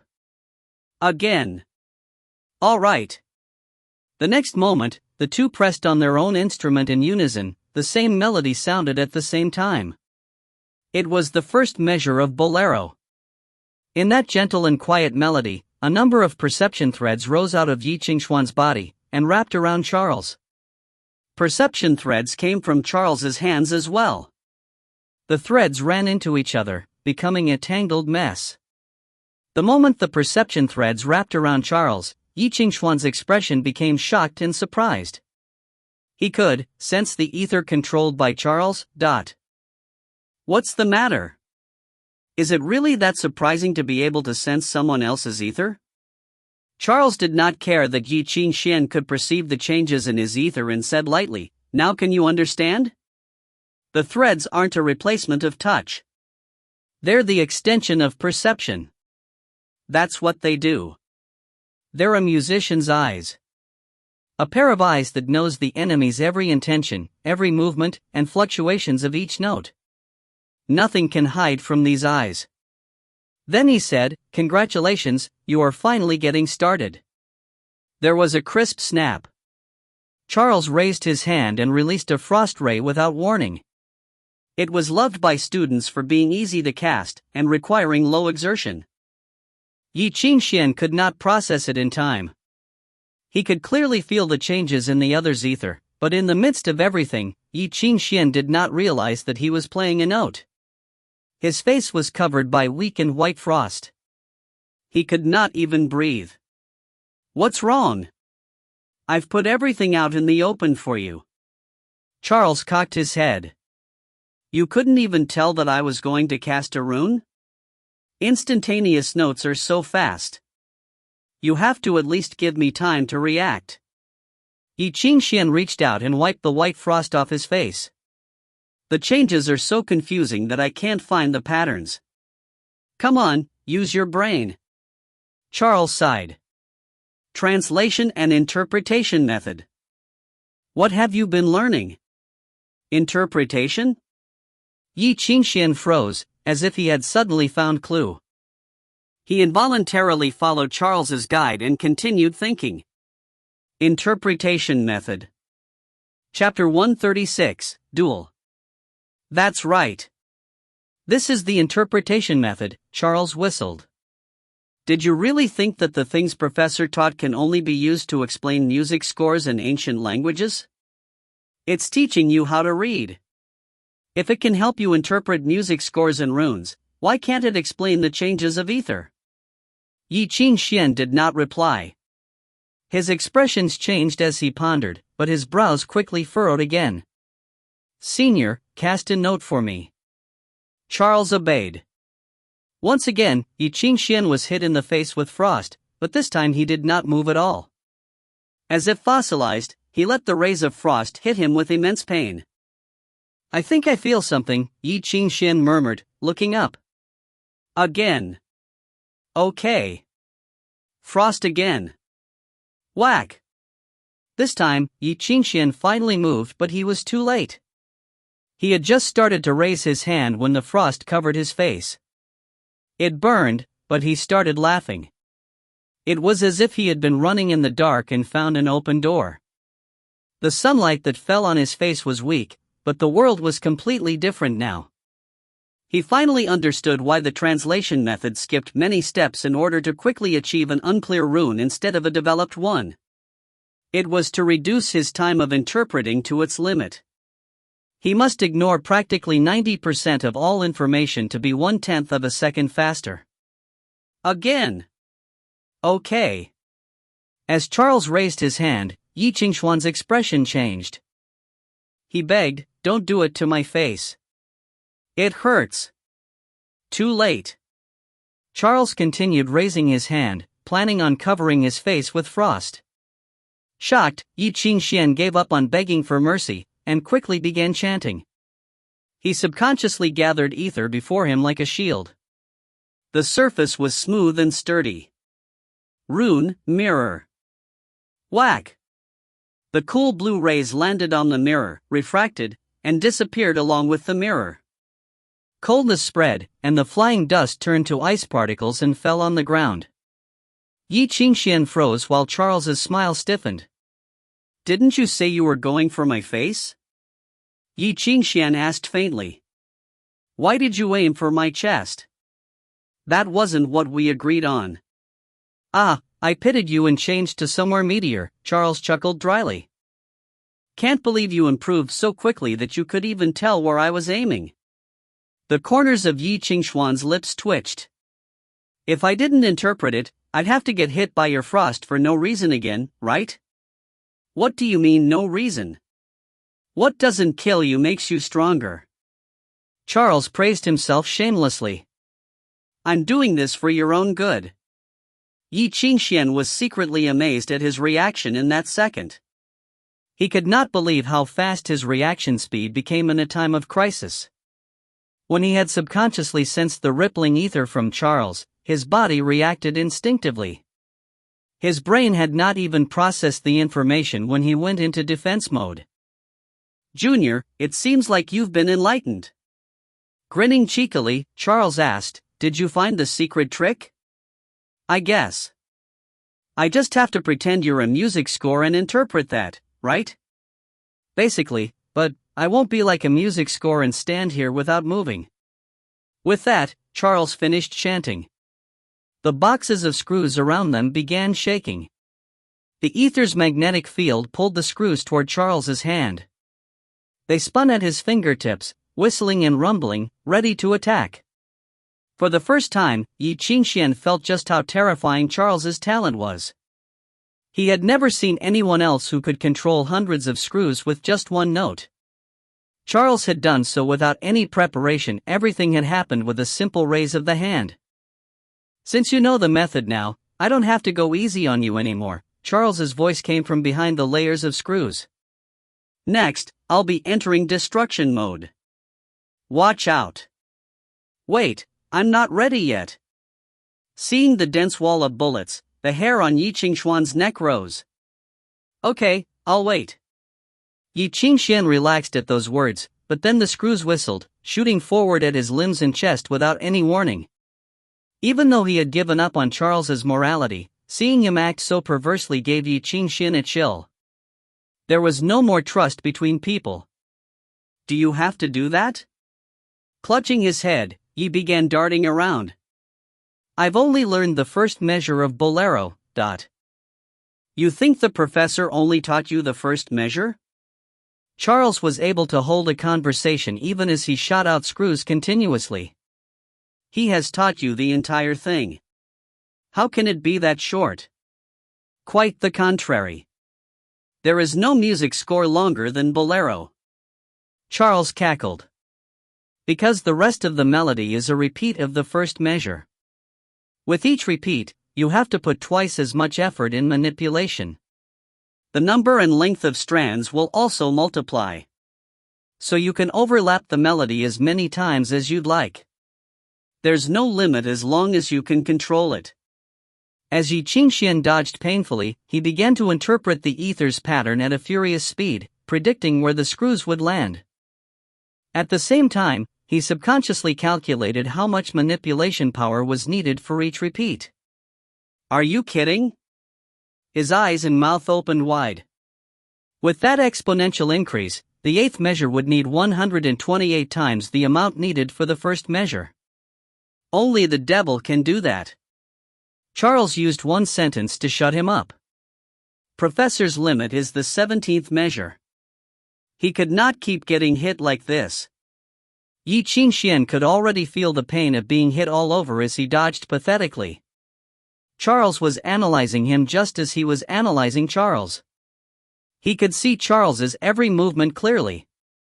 This meant that he could not hide his moves from him either. This training was tailored for him. He could get rid of the threads and use Black Friday to catch Charles off guard. But how was that different from admitting defeat? There were now two choices before him: surrender, put on girl's clothing, and buy dinner for this asterisk shoal, or actually fight him. You're going down. Ye Qingxuan jumped out toward the flying screws, eyes determined. Can't take it anymore? Behind the numerous hovering screws, Charles shook his head. He studied the youth, but his senses were faster than his eyes. He could feel everything, even the dust flying in the dim room. He did not need to see the threads to feel the change in ether. The ether flowed like a river under his feet, under the stone floor, under the dirt, even deeper, and it swirled like a hurricane above his head, above the building, high up in the sky. It changed freely in this vast world, joining together and scattering with sounds. Countless droplets of light hovered in this world, reflecting on everything and turning this world into something beautiful. It was a beauty that the average person would not be able to see, even with the help of perception threads, but to Charles, it was average and standard. He could analyze Ye Qingxuan's ether completely just with his instinctive feeling. That was why he felt sympathy. "Why are you still like that?" Charles asked. He sighed, thinking, a pity that you could use this on an idiot like Edmund, but it won't work here. Junior.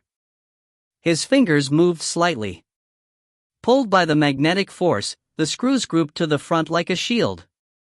It vibrated and reflected the screws that Ye Qingxuan had shot forward using the same rune magnet. Then he covered his eyes, ready to defend.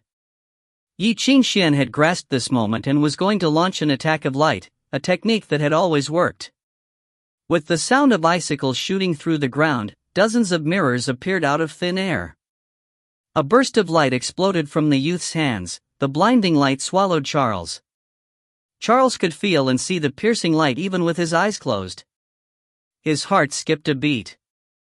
This light could seriously blind someone if looked at directly. How was Ye Qingxuan able to push the rune effect to this intensity after just becoming a student a month ago? Children could not be underestimated these days. He sighed inwardly. Ye Qingxuan had the upper hand now. But unfortunately, the essence of this game did not lie in the upper hand, but in the counterattack or even lying. This was a game more strategic than musician duels. It could not be won just by aggressive attacks. With both sides using Bolero, they were both in the same environment, receiving the same information, and knowing each other like the back of their own hands. It was like chess. When both knew their opponent's next step, the difficulty level would skyrocket. This was a technique that combined strategies from the school of revelations and abstinence. It could not be won by the school of modifications chaotic bombing. With the connection of perception threads, Charles knew everything about Ye Qingxuan's tactics. Sorry, Junior. He shook his head and sighed. You're definitely cross-dressing today. First blinding him with mirror and light and then magnet. Wait, was this multiple casting? Quickly, Charles felt a strange ripple through his thread. It was the chaos created by two runes forced together. Oh, no way, right? Charles was slightly stunned, thinking, where did you learn this? It's unique to the school of modifications, created by those lunatics crazy for destruction. Ye Qingxuan put his hands together. When he slowly pulled his hands apart, a blinding electric arc shot out. He smiled at Charles from behind the electric light. Don't be so impatient, who's going to crossdress hasn't been decided yet. Chapter 137, Gentle Moonlight. Bai Xi, I've witnessed many miracles and wonders in my life. I've seen saints turn into demons, and I've seen demons who received redemption. It's simple because love and hate all come so suddenly.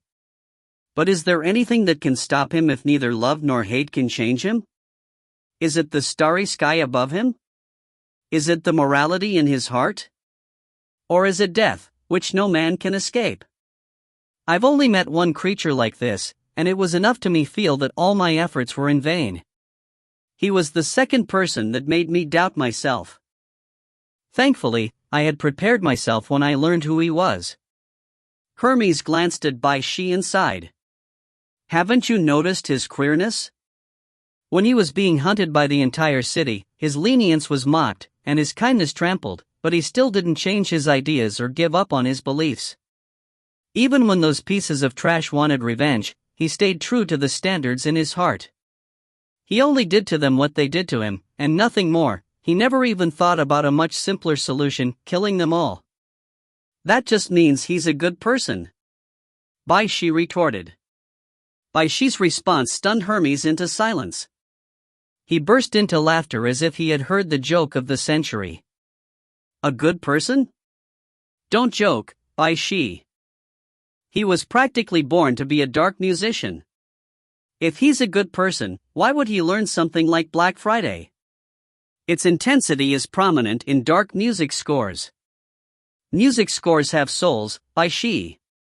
It helps them choose the most suitable master. If it chose Ye Qingxuan, it proves that he has a dark nature that even he can't perceive. Haven't you seen it? When he conducts the terrifying music, his movements are like flowing water. It's practically an art. For him, killing someone is easy. He stared at Bai Xi and uttered, the reason why he hasn't killed anyone yet isn't because of kindness or mercy. He simply looks down on them. He thinks that they aren't worthy enough to change himself. When he realized that this world conflicted with his ideals, he didn't try to change himself. Instead, he wanted to change the world into what he wants. He's that kind of monster. Bai Xi fell silent, unable to reply. In the silence, Hermes picked up his teacup and drank elegantly. My apologies for revealing the ugly truth. Pretend that I never said anything and forget about it, he advised gently. Go back, study hard, and stop fooling around with him. Stay in your refuge and don't worry. Downtown is an amusement park for these monsters. It's not a place for you to throw temper tantrums. If you're not willing to let go, sooner or later, you'll die because of him. You'll die in pain. Hermes. The girl's voice cut him off. Bai Xi stared at him with pure black eyes. There was thunder and lightning in those eyes, furious and destructive. As if she were giving the last warning, she emphasized each word as she uttered, "You can shut up now." Okay. Hermes smiled helplessly and raised his hands in surrender. Bai Xi looked away and continued reading the music score in her hands, returning to normal. It was as if nothing had happened. In the long afternoon, Bai Xi would sometimes look up and ask something, and Hermes would answer in detail. He seemed just like a responsible teacher, explaining the essence of the music scores in layman terms. Finally, the sun set in the sky. In the fading light, Bai Xi stuffed the music score from Hermes into her bag. Her fingers touched something cold and she hesitated. Looking up, she asked, "You're a really powerful alchemist, right?" "Not just powerful." Hermes pointed at himself. "You should say that no one in the past or future can be better than me." Bai Xi put something on the table. "Help me fix this up." On the table was an army crossbow with the serial code scraped off. Under the dying sunlight, the dangerous weapon looked calm. Stunned, Hermes looked at Bai Xi. He seemed to understand something in her eyes and he smiled. Yes, my monster princess. Picking up the bow, he walked to his workshop. His eyes softened when Bai Xi could no longer see him. They were full of tolerance, as if watching a stubborn child who wanted to scoop up the moon's reflection in water. But how long could she play the game with Ye Qingxuan if she did not want to dirty her hands? Charles had ultimately escaped the cross-dressing punishment after crying, throwing a tantrum, and threatening suicide, but Ye Qingxuan now had so much blackmail material in his hands. It would be much easier to communicate with this annoying senior in the future. Charles had agreed to practice with Ye Qingxuan whenever and wherever the youth wanted. He had also promised to get hit without fighting back so Ye Qingxuan could become more familiar with the music score. With a talented prodigy like Charles to coach him, Ye Qingxuan would be able to make up for his lack of experience quickly. By that time, he would have consumed the rest of the rune stones, and he would be able to enter the rhythm level within 1 month, recreating Charles's terrifying achievement. Of course, it was nothing to Charles, who had told the public it had taken him 1 month when it was only 2 days and actually. But it still sounded good. Maybe Ye Qingxuan could get some more money from the Shoal School Board too. Late at night, Charles squatted in the corner of the basement, crying after not being able to fight back. Ye Qingxuan, who had basically grasped Bolero, pushed the door open in high spirits. As he turned back to see Charles, he could not help but hold his belly and laugh. Charles could fall to such a state too. Humming, Ye happily headed toward his bedroom. There was a pile of rune stones waiting for him there. But when he passed by the living room, he noticed the lonely girl on the sofa. As if she had finally come back after playing, she had washed up and was now curled on the sofa. She stared at the night sky, deep in thought. In the night, moonlight fell on the steps. It was silver white, just like the girl's long hair. But she was not supposed to be so quiet. Stunned, Ye Qingxuan asked softly, "Bai Xi?" The girl jolted up. She stared at Ye Qingxuan for a long time and then looked down, seeming unhappy. "Cousin, you haven't gone to sleep yet? What's wrong?" Ye Qingxuan reached for her forehead. "Do you have a fever?" Bai Xi swatted his hand away and rolled her eyes. "No." "Then what's wrong? You're so serious and quiet, I thought I saw you wrong." "I'm thinking," Bai Xi said grumpily. "Thinking?" Ye Qingxuan did not know what to say. He did not know what expression to put on his face. He just wanted to say, "Cousin, you just have to play without care. Thinking doesn't suit you."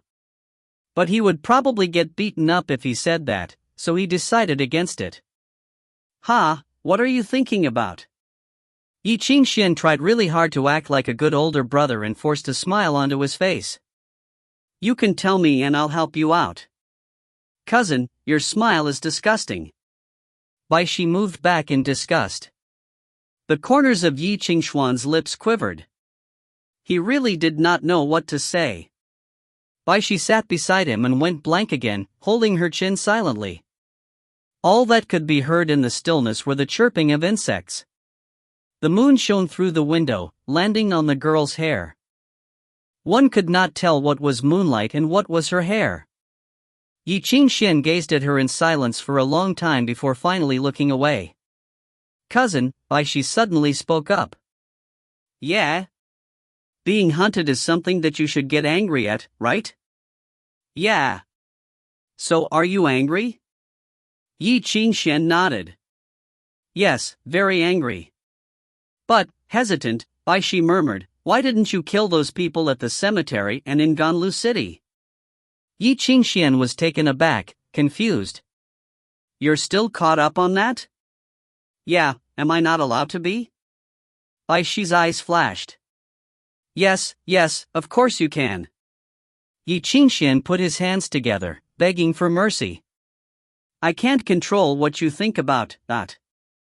So why didn't you kill them?" Bai Xi got up close to him, staring deep into his eyes as if looking for his disguises and lies. The orbs that were her eyes were so close and so full of pure focus that Ye Qingxuan leaned back subconsciously. He was nervous for some reason. Bai Xi studied him and murmured, "Do you have some unspeakable difficulties? Childhood trauma? Made some kind of vow? Or under someone else's influence?" Unable to reply, Ye Qingxuan could only shake his head. "It's not that complicated. You're overthinking." He reached out to stroke her hair, laughing at her grumpiness. "That's all you wanted to ask me?" "Yeah." Bai Xi looked away. "Since you're not going to tell me, just pretend I never asked." "It's not unspeakable." Lying on the sofa, Ye Qingxuan stared up at the moon. His expression softened. "It's because I promised my mom that I'd be a good person." "Oh," after a long time, Bai Xi nodded as if she understood. She did not quite understand, but, for some reason, she suddenly became happy. There was nothing to worry about. Maybe because it was too tiring to be curled up in a ball, she stretched and sprawled out on the sofa. Her feet rested on the armrest, and her toes curled an opening as if she were playing a game. Her hair fell on Ye Qingxuan's body, covering him like moonlight. "Your mom, what was she like?" Bai Xi suddenly asked. She peered at the youth's silhouette. After a pause, Ye Qingxuan said quietly, "Kind and gentle, but never had a choice." "Oh, just like my mom." Bai Xi nodded in agreement. "What about your dad?" An asterisk shoal. After hearing Ye Qingxuan's straightforward reply, Bai Xi laughed. "Oh, just like my dad. Yeah, we're all the same. What's so different about everyone?" Ye Qingxuan murmured as he got up. "Go to sleep. It's getting late." He was walking up the stairs toward his bedroom when Bai Xi's voice sounded behind him. "Cousin." "Yeah?" He looked back. Bai Xi was sitting cross-legged on the sofa, staring in his direction. She asked seriously, "Take me with you when you go out, all right?" Ye Qingxuan thought for a moment and smiled. "Okay, I will." Satisfied and happy, the girl sprang up from the sofa and ran to her room. In the silence, Ye Qingxuan gazed at the moon outside the window. The moonlight was gentle. Chapter 138, Who is the Monster? While Charles was still stunned, the currents flew out under the guidance of magnet. Without any deliberate control, they thrashed onto the nearest metal items like long whips. The screws suspended around Charles. With a crisp sound, the screws in Charles's control immediately went wild and shot out. It was fortunate that Charles had escaped from the range beforehand and was unharmed, but cold sweat seeped from the back of his neck, rolling down. An electric current thrashed the place where he had stood like a whip. "Wait. When did you learn so many instantaneous notes?" "This morning," Ye Qingxuan said vaguely. "It doesn't matter that you can read anyway. I'm faster. There's no skill in this at all. I don't need any skills. I just need to win. A flame then swept from Charles's side and dissipated after crashing into the barrier formed by air. The corners of Charles's lips twitched, and his body became blurry. Rune blur. Next, a frost ray brushed past him.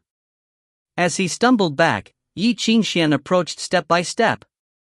In this perilous situation, Charles's expression finally became slightly serious.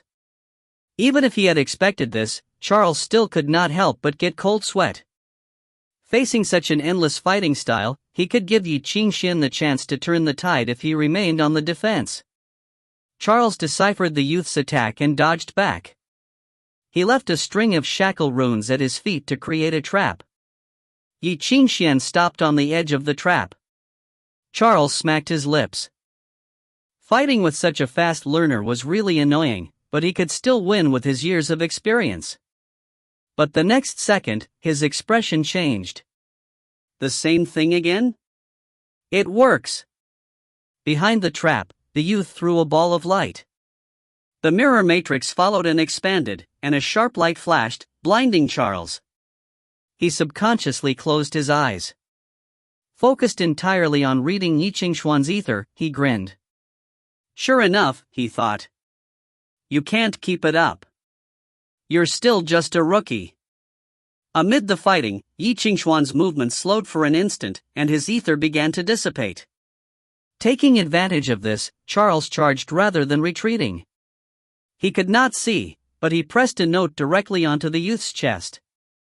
In an instant, air and flow collided, setting off a terrifying wave. Boom! Wait, it did not feel right. He opened his dazed eyes and saw Ye Qingxuan flying upside down. In midair, Ye Qingxuan's body cracked onto mirror shards. It was an illusion created by the rune mirror. When the illusion was gone, Ye Qingxuan was revealed. He stared at Charles's startled look and smiled. Hey! He had fallen into the trap. The corners of Charles's mouth twitched. His vision swam and the shadow of a fist zoomed. Boom! Charles fell down, his vision went black. When he woke up, it was evening. There was beef stewing in the pot, emanating the scent of meat. He heard the sound of his belly rumbling. He was hungry. He climbed up from the couch with difficulty and rubbed his sore cheek. Wow, I thought we were brothers. Why did you have to be so cruel? You lured me over there so you could punch me? Where's your dignity as a musician? Ye Qingxuan rolled his eyes. I knew that your sense and control were all better than mine, and clearly you knew my strategies. Why would I stupidly fight you with runes? Am I a retard? Your ability can only be improved when you are exposed to the fight itself. Well, I would rather not improve in this way. Ye Qingxuan put a bowl of beef stew in front of him and said with concern, Come on. Eat while it's still hot. Charles was suddenly moved. Rare to see that you also care about me. No, I just don't want to waste time. Ye Qingxuan smiled and raised a pink dress. After all, you still have a little skirt to wear when you finish this. Half a day before, it was just an average afternoon. Tick-tocks sounded in the clock shop as always. It was peaceful and quiet, of course. It was yet another day without much business. But the boss was not impatient at all. He drank his afternoon tea at ease. Sometimes he would raise his head and say something to the little girl who was reading behind the counter. Most of the content was nothing important, like how the ice cream vendor did not sell today or that the old man deserved to not make any money and so on. At 2 o'clock in the afternoon, an old man with one black glove came in and chatted with him for some time. The conversation seemed to be somewhere between pleasant and unpleasant. Soon he left. Watching him leave, Hermes shook his head and smacked his lips. Shaman, that old man, seems like he's really going to do it. I've underestimated him. Is he really not afraid that the royals will be provoked and force him out again? Or is he really certain they're too caught up on the curse to care about him? But his declaration of war has already made those dogs desperate. I'm afraid they've come to the point that they'll get outside help. At this point they'll probably accept any help, even the power of Satan. You are so noisy. The girl behind the counter looked up emotionlessly. I'm reading. Haven't seen you in a few days and you've become one of those musicians who love learning? I'm so happy to be your teacher.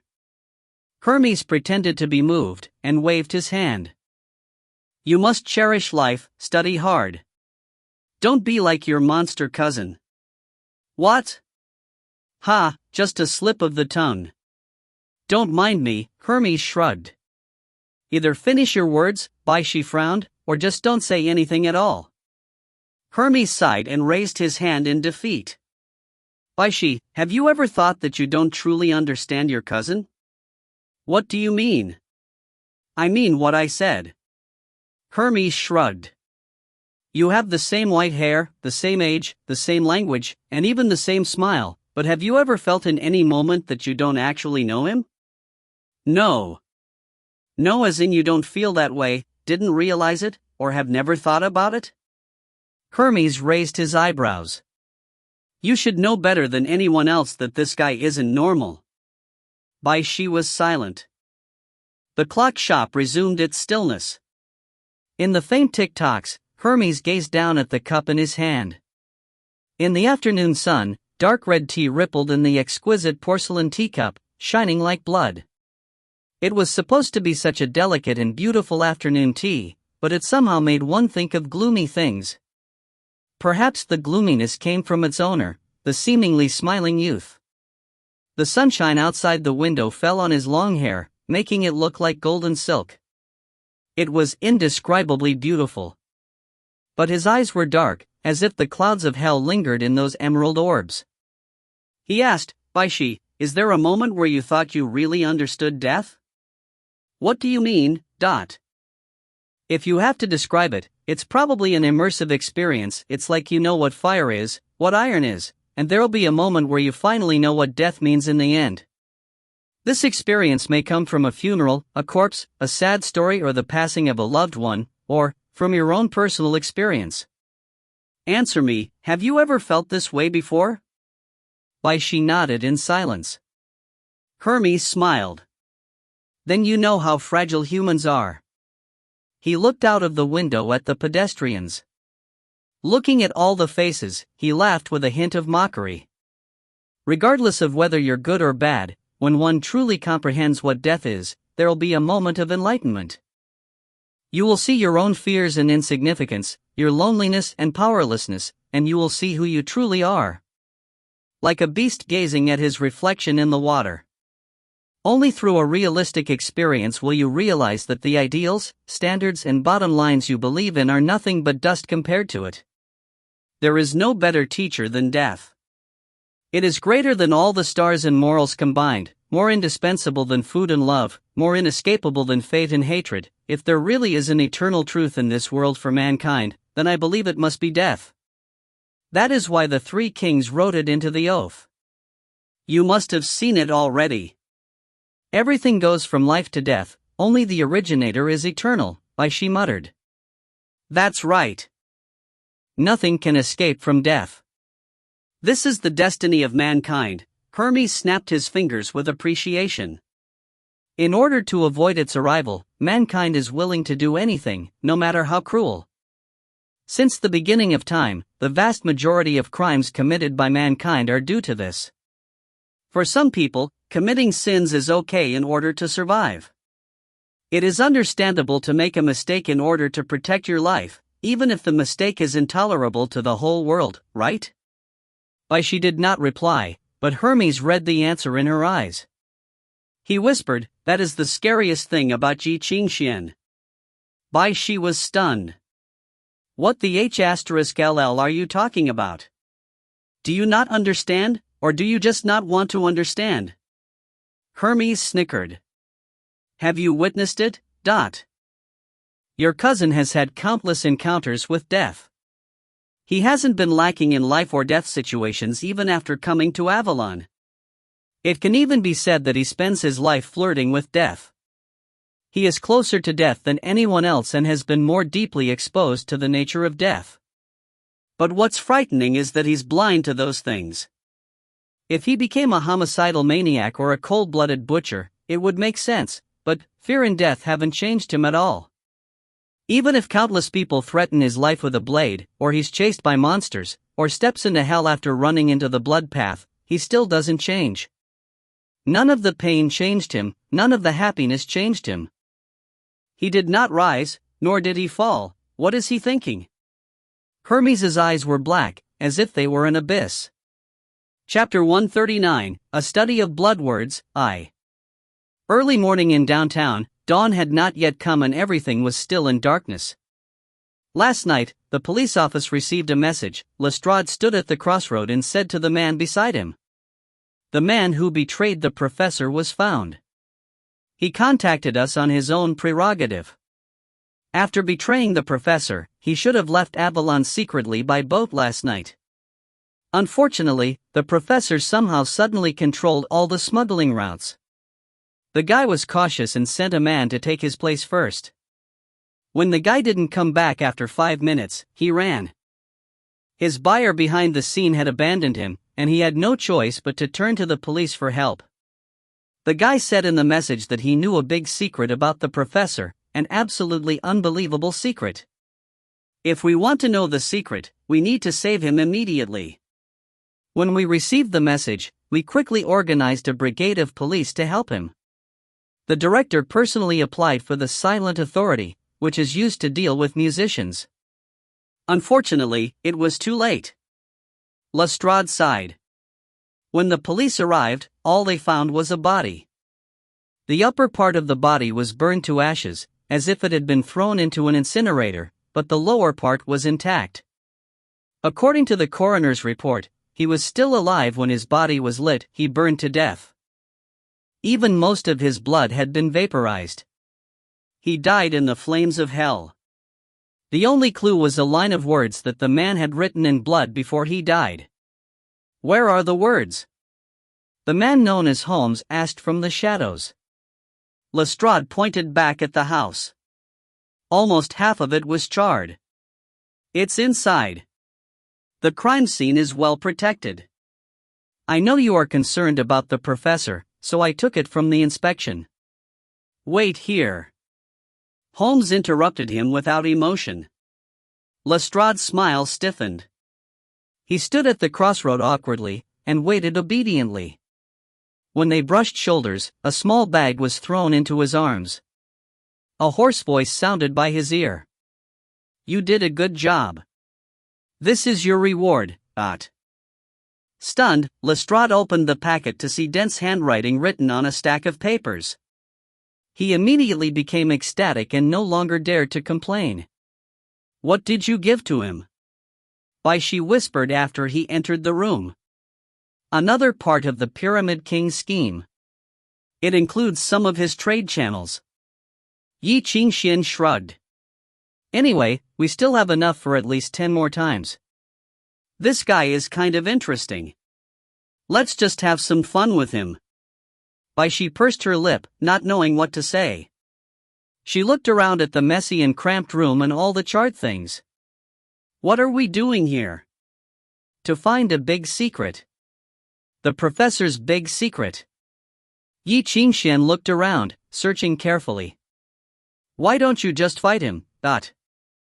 There's already a big difference between our abilities. If you don't even know your enemy well, and you try to fight him, there's no way you'll win. Our aim is to force the professor to withdraw from the fight for the blood path. Or at least ask him to let go of me, the Eastern kid. Ye Qingxuan stopped searching suddenly. He looked at the center of the wall and exclaimed, "That's it." In the dilapidated room, Ye Qingxuan looked up and gazed at the vague handwriting on the wall. It had been 2 days since the crime was committed. The blood at the scene had faded, but the original shape could still be seen. The walls had been painted white. Now they were blackened by flames, but one could faintly see the dried blood. That was the mark the traitor had left before his death, but it seemed to have no patterns and no meaning at all. Even as Ye Qingxuan thought of all the languages he knew, he still could not figure out one that matched with the strange handwriting. The music notes were the same, but the handwriting looked as if it had been written casually, like a child's doodles. If one was forced to explain it, it could be understood as a variant of calligraphy, but that type of writing required time and energy. How could a dying person who was on fire write something like that? How bizarre. Ye Qingxuan gazed at the bloodstains on the wall and shook his head slowly. By his side, Bai Xi was bored enough to roll her eyes. What if he did it for fun? How could a man getting burned to death and suffering to that extent have the energy to write something like that for fun? Ye Qingxuan understood that this was the guy's revenge. Even if he was killed, he would reveal the professor's Achilles heel and let others kill the professor to avenge his own death, but why would the professor appear? It was too reckless if it had been just for revenge. If he were the professor, he would definitely take it for now and find another chance. It could be concluded that the traitor must have been the professor's confidant who knew many things that he should not have known, including the professor's biggest secret. The professor was badly injured now and needed to recuperate. All of his allies had abandoned him, betraying him under the hunt by the parliament. It could be said that he was weak as never before. How important must the secret be for the professor to personally go out and risk being killed by the police? The policemen might not be very powerful, but one must not forget that they were from the police department. As long as they had the silent authority, they could send a signal at any time and call up the silent enchantment over Avalon. At that time, the ether would be suppressed until it was useless. A musician would essentially be powerless. Moreover, the musicians stationed at the headquarters could arrive at any time. If the commotion became messy, it could attract the attention of the garrison corps. If he had bad luck, the leader of the garrison that day would be a knight of the Round Table, and then the best solution for the professor would be to commit suicide. The Knights of the Round Table were the defenders of the knight's virtues and the supremacy of the armed forces in Anglo. Before King Arthur had died, he had sealed his phantom beasts into 12 sacred sets of armor. He gave them to his knights who were asked to guard the empire he had established for eternity. The knights vowed to guard Anglo with their lives, gaining the recognition of the 12 sacred armors, and came to possess extraordinary powers. The terrifying power that the armor contained was equal to that of the saints. Just 1/1,000,000th of the power was enough to defeat any musician. So, what secret was big enough for the professor to risk being besieged to personally kill the traitor? Ye Qingxuan fell into deep thought. Why are you so interested in the professor? Bai Xi asked. Is it because you two are fated? Stop kidding. That guy is still after my head. Ye Qingxuan rolled his eyes. I was thrown into all this for no reason, you know. I obviously need to find out who started the rumors. I'm also curious about whose attention I've caught. You suspect the professor? It's possible. When everyone was still skeptical, he was the first person to declare that he wanted the kid. He must have evidence to prove that I have something to do with Avalon's shadow. Or does he want me to join him because I'm so attractive? Cousin, your self-love is getting to be as shameless as Charles. I'm flattered. Ye Qingxuan accepted the praise unabashedly. The result was getting kicked on the shin by Bai Xi. Then you have figured something out? Almost. Ye Qingxuan rubbed his painful shin. Let me look again. Bai Xi pursed her lips. Looking around at the ruins, she shook her head. Look at this mess. Only a saint could find anything. Not necessarily, Ye Qingxuan muttered. Sometimes, a ruined site reveals more. He looked around in the silence.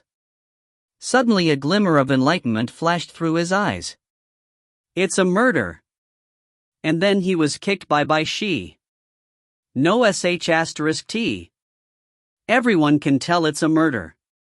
Would you believe me if I said I even know who the murderer is? Ye Qingxuan shook his head. No, I mean the whole process was part of the professor's plan, including the traitor's escape. Are you saying that the professor deliberately let the traitor go? Bai Xi was stunned. How do you know? It's easy. Look at the whole room. Ye Qingxuan stood at the door. If I have some dirty secrets, I'll choose somewhere to hide and prepare everything. The least I'll do is conceal enclosure, right? No sh*t. Then here is the question. Ye Qingxuan looked around and asked, how did the professor get in? Bai Xi thought for a while and looked at the broken door. It's obvious.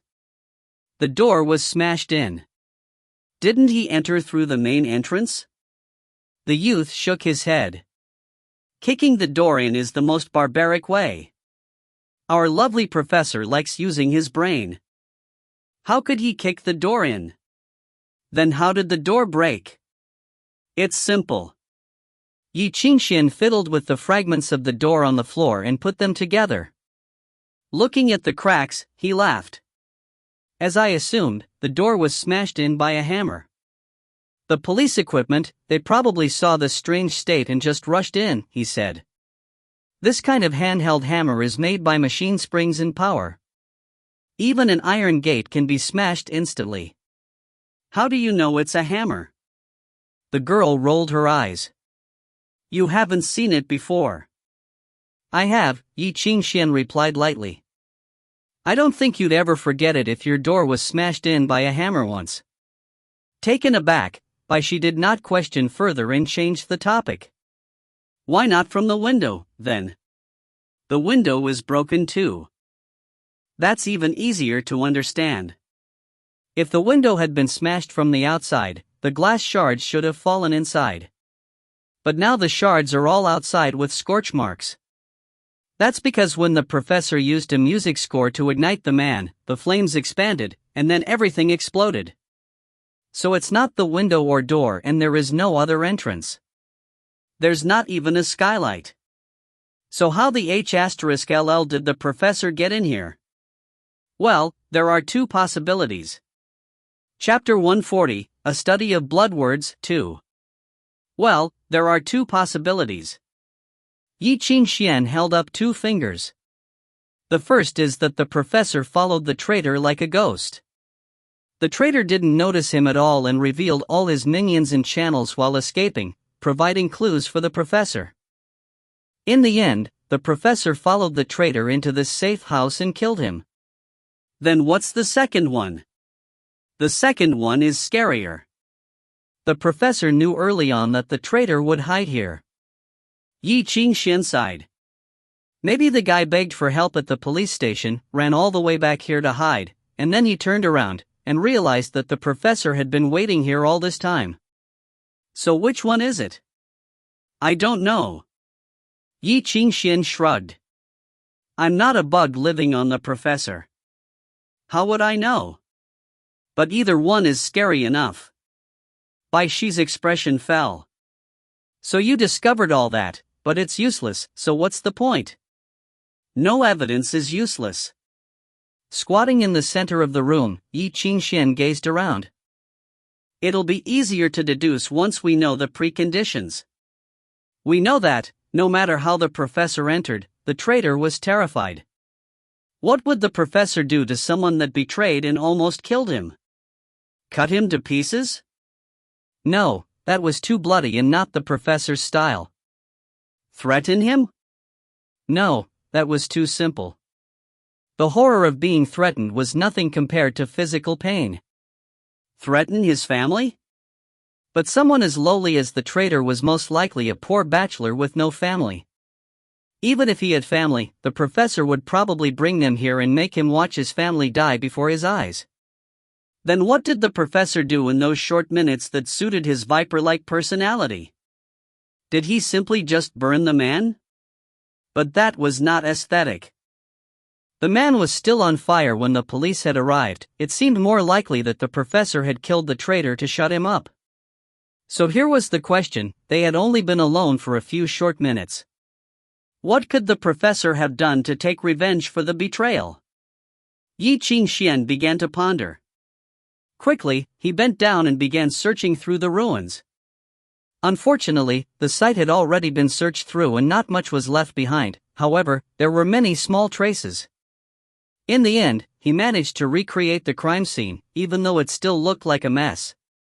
He squatted, staring at the empty space littered with shards. He stepped onto it carefully and swung his arms before finally concluding that this is where the man stood when he was set ablaze. It was laughable. He had betrayed the professor and fled with the last shred of hope to this secret hiding spot. Then he closed the door, turned around, and saw the terrifying face. It was the professor standing behind him. You betrayed me. The professor must have said that, right?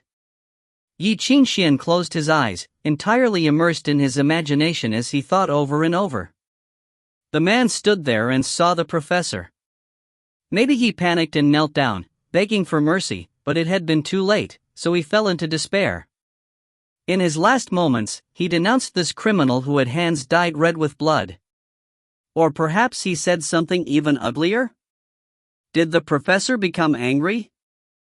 Then the professor. Ye Qingxuan turned around and looked at the broken chair on the ground. Perhaps the professor had sat there, listening quietly. His expression would have been calm and composed, his face gentle and elegant.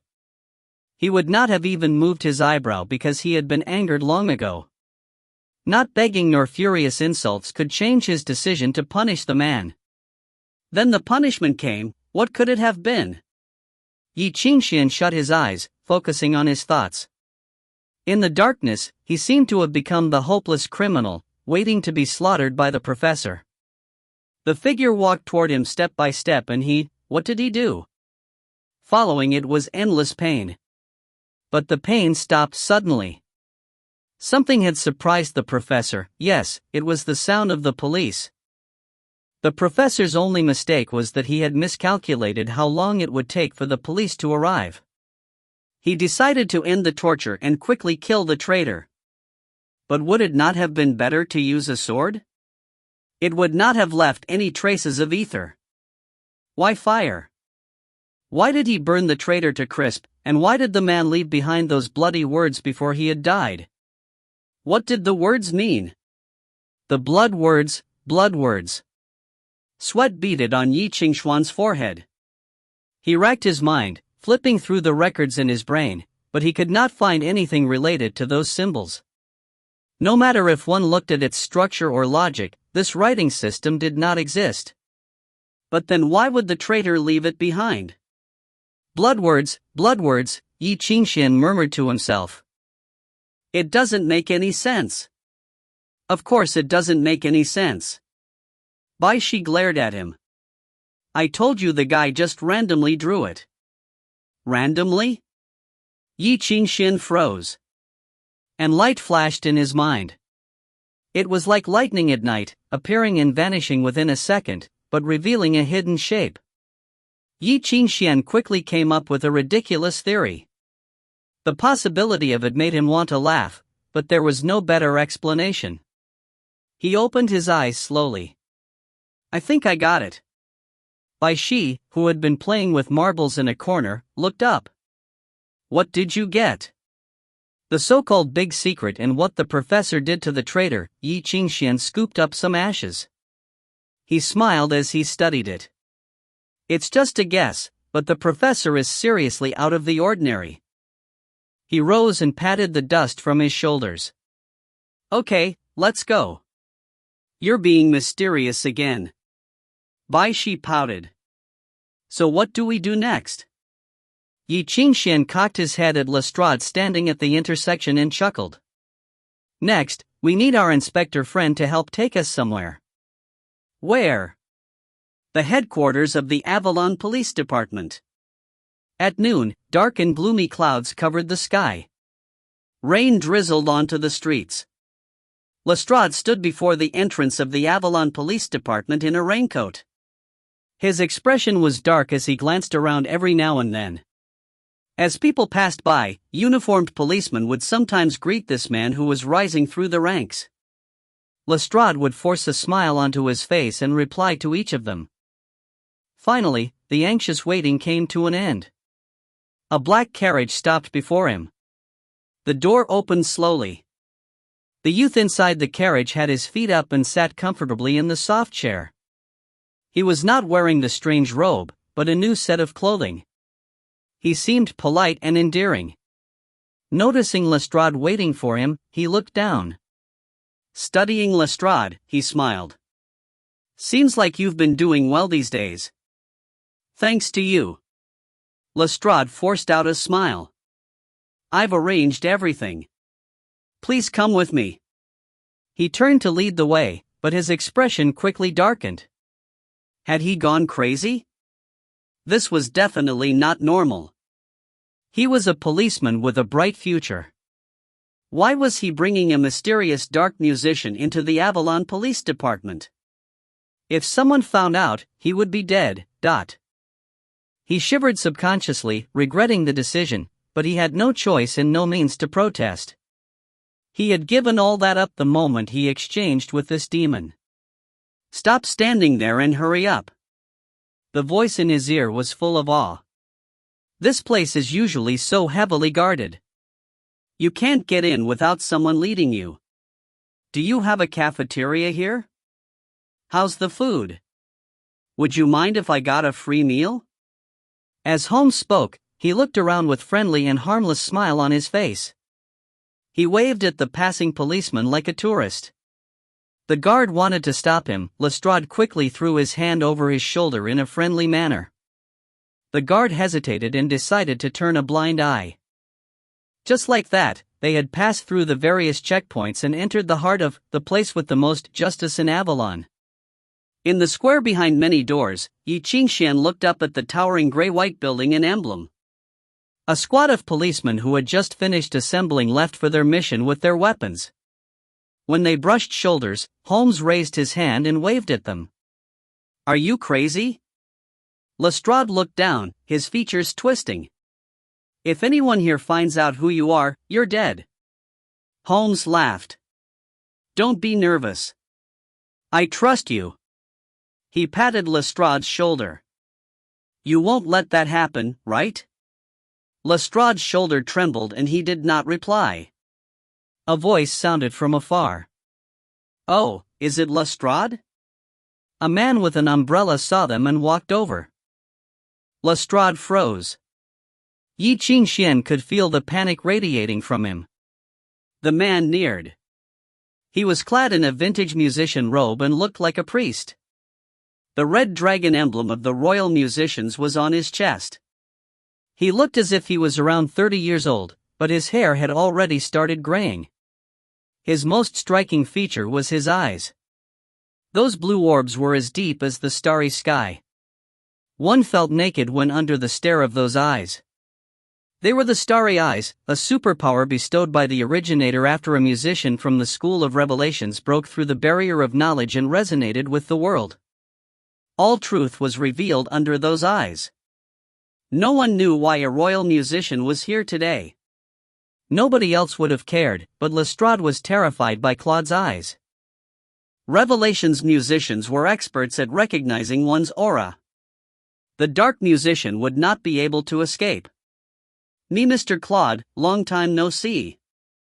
I didn't expect to see you here, Lestrade stammered. Claude nodded at him. His expression changed when his gaze moved to the youth, as if he sensed the darkness. **T. Despair and regret flashed through Lestrade's mind. He was going to be discovered. If you find any errors, ads pop up, ads redirect, broken links, non-standard content, etc., please let us know. Report chapter so we can fix it as soon as possible. Volume 2. Chapter 141 to 150. Chapter 141, A Study of Blood Words, 3. Hello, Mr. Claude. Faced with Claude's gaze, Ye Qingxuan took the initiative to greet him with a calm look. However, Lestrade was pale, his lips trembled. He looked as if he wanted to run right then and there. Perceiving his discomfort, Claude frowned slightly, a flicker of suspicion in his eyes. He looked to Ye Qingxuan, brow slightly furrowed. Are you from here? Why don't you have a badge? This is my fault. Ye Qingxuan hesitated with an awkward look. It was me. I begged Mr. Lestrade to bring me here. Please do not blame him. It's because I have always wanted to join the police and become a good detective. Unfortunately, my family won't let me. I will go back to my hometown in a few days, but I can't just let it go. So, I asked Mr. Lestrade whether he could bring me here to have a look, so that I can be comforted. Seeing Ye Qingxuan's gentle appearance and skilled manners, Claude seemed to understand something and nodded in agreement. Your family wants the best for you. No matter in what field you enter in the future, you can always make a career. There is no need to feel regret. Thank you for your advice. Just the right amount of relief was present in Ye Qingxuan's eyes, and Claude nodded with satisfaction. Take it easy, Lestrade. Claude patted Lestrade on the shoulder. I came here to visit my friends and relatives. I'm not your superior today and I am not as strict as others. These small infractions are harmless to the secretary too, so just relax.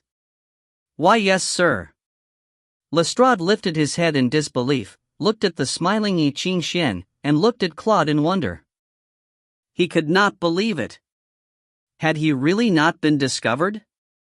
How powerful must the dark musician be that even the starry eyes of the School of Revelations could not see through him? After a while, Lestrade finally snapped out of thoughts and realized that Claude had already left. In the light drizzle, the youth who had pretended to be a young elite looked at him with a smile, but his eyes were chilling. Just now, I was almost exposed. Ye Qingxuan sighed softly. You were really nervous. I thought you would just turn around and run away. Lestrade's hands trembled. He dared not to look at the man, and lowered his head, not knowing what to say. I don't want something like this to happen again. The hoarse voice came to him as amnesty. Lestrade nodded fiercely. I assure you, sir, I promise. Then let's continue. Ye Qingxuan took the lead, as if he was the man who was the most familiar with this place. Time is precious. We better not waste it. They were in the morgue of the Avalon police station. The acrid smell of disinfectants emanated from the silent cellar. Everything seemed ghastly under the dim overhead light. Here, even the moss in corner was dry due to the disinfectants. If a normal person stayed here for too long, he would feel as if he was lying in a coffin. The loneliness and silence was eternal. Lestrade whispered something to the man who was guarding the morgue. The old policeman, who seemed to be limping, left obediently, dragging his lame leg. Here we are. Lestrade opened the freezer of corpses for Ye Qingxuan. Despite the chilly air conditioning, he pulled out the charred corpse. Ye Qingxuan nodded. Go out. Lestrade wanted to say something, but he could find no words under Ye Qingxuan's gaze. All he could do was walk out. The door was closed now. Ye Qingxuan took off his hunting hat, placed it next to the corpse, and then shakily put on a pair of gloves. He looked down at the charred corpse and smiled. Since you left that signal, it means that there must be other traces. Whether or not your ridiculous revenge can be done depends on this now. He reached out to lift the victim's wrist. On the charred upper body, the arm was still intact. Held in Ye Qingxuan's hand, it felt the same as holding a living person's hand, only if one ignored the coldness and absence of a pulse. Unfortunately, the dead are dead and the difference in feel was obvious. Ye Qingxuan did not put in much effort to dissect the body. Instead, he just looked at the dead limbs. They were pale and very dead, of course, but were too withered. They were practically a bag of bones. Had the professor evaporated all of this guy's blood? That was too cruel. Ye Qingxuan was even more sure of his hypothesis. He took out a ballpoint pen from his pocket, unscrewed the cap and took out the core. Sorry, he apologized to the body, and then pierced the hollow pen straight into the heart of the corpse. There was a sound like cutting leather. He pulled out the pen. Looking at the practically charred heart, he smiled in satisfaction. Next is the last step. He reached toward the neck, feeling along the charred skin. After a long while, he took a deep breath. As expected, it's a small world. He took off his gloves and tossed them onto the corpse in disinterest, muttering, Mr. Professor, counting you, I've dealt with most of Avalon legends now, but I never thought that the self-proclaimed professor was once like a demon. He did not know where the professor was hiding, but he already knew how the professor had punished the traitor, what the bloody word on the wall meant, and the professor's big secret. Just as he was about to turn and leave, he suddenly heard a cracking sound from the corpse. He looked back in shock, and saw that a part of the charred body, the part that he had touched, had cracked and caved in. Outside the morgue, Lestrade waited patiently with his head down. At times, he would look up at the steel door, his expression changing. Other times, he would look back down sadly to continue waiting. This was the Avalon police station, the headquarters for all Avalon policemen. All he needed to do was send out a small signal and thousands of armed men would surround this place. Even a dark musician, even Holmes, would not be able to escape. And if he moved quickly and shot Holmes, there would be no evidence. Only brand new glory would be left behind. Then he would not only have small and random cases on his resume. The dark musician that had been terrorizing the city would become a beautiful point in his profile. But just as he was hesitating, the door opened. Holmes walked out. Lestrade quickly adjusted his expression and caught up to the man, giving a flattering smile. "Sir, did you discover anything?" "Just a small secret," Ye Qingxuan said lightly. "In a while, your resume will have a new case." "Congratulations." Lestrade was overjoyed to receive Ye Qingxuan's guarantee. "Thank you, sir." "No problem. You deserve it." Walking ahead, Ye Qingxuan turned and suddenly asked, "Mr. Lestrade, do you know where a man's biggest suffering comes from?" "Huh?" Lestrade's heart skipped subconsciously. Slightly panicking, he forced out a smile and shook his head stiffly. Holmes laughed hoarsely as if he had seen Lestrade's deepest thoughts. He reached out, patting Lestrade's shoulder. "It comes from thinking that you're clever when you're not."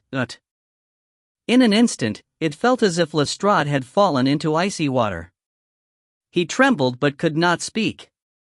After berating Lestrade, Ye Qingxuan changed the subject. "Did anyone else come?" No. Lestrade shook his head reflexively. Perceiving the angry flash in Holmes's eyes, he quickly explained, "Everyone who enters the morgue must register. I asked the guard, and no one came before us." Ye Qingxuan thought for a moment before saying lightly, "There are many ways to enter without being discovered by that old man. If you're a musician, it's easy to deceive his eyes. There are 6 musicians here. Other than the head's office and highly classified files, they can go anywhere they want. There's no need to deceive the guard. What if they come from outside?" Ye Qingxuan chuckled. "Like the man we just ran into coincidentally, Mr. Claude. He already knew who had just been here, as well as why the professor turned the corpse into that state. Just then, when the body's charred ruins broke apart in a strange way, turning to powder, Ye Qingxuan instinctively knew something was off. After examination, he discovered that it was just as he had expected. There were signs of ether erosion. A large amount of ether had been forced into the body after the man had died. Although the body was still intact, the ether had weakened it to the point that it crumbled to dust as soon as Ye Qingxuan touched it. If one used Bolero to analyze it carefully, one could even deduce that it had happened half an hour ago, based on the spread of the ether. That was to say that, half an hour ago, someone came here and used music on the body. Coincidentally, a royal musician, who had nothing to do with the Avalon Police Department, came here to meet friends and relatives half an hour ago. Ye Qingxuan would rather throw his brain onto the ground than believe it was a coincidence. So a musician with the starry eyes, a Revelations musician who was skilled at deciphering the marks of all organisms, had suddenly come to the morgue, played music to a corpse burned by the professor and then hurried away. What did he do?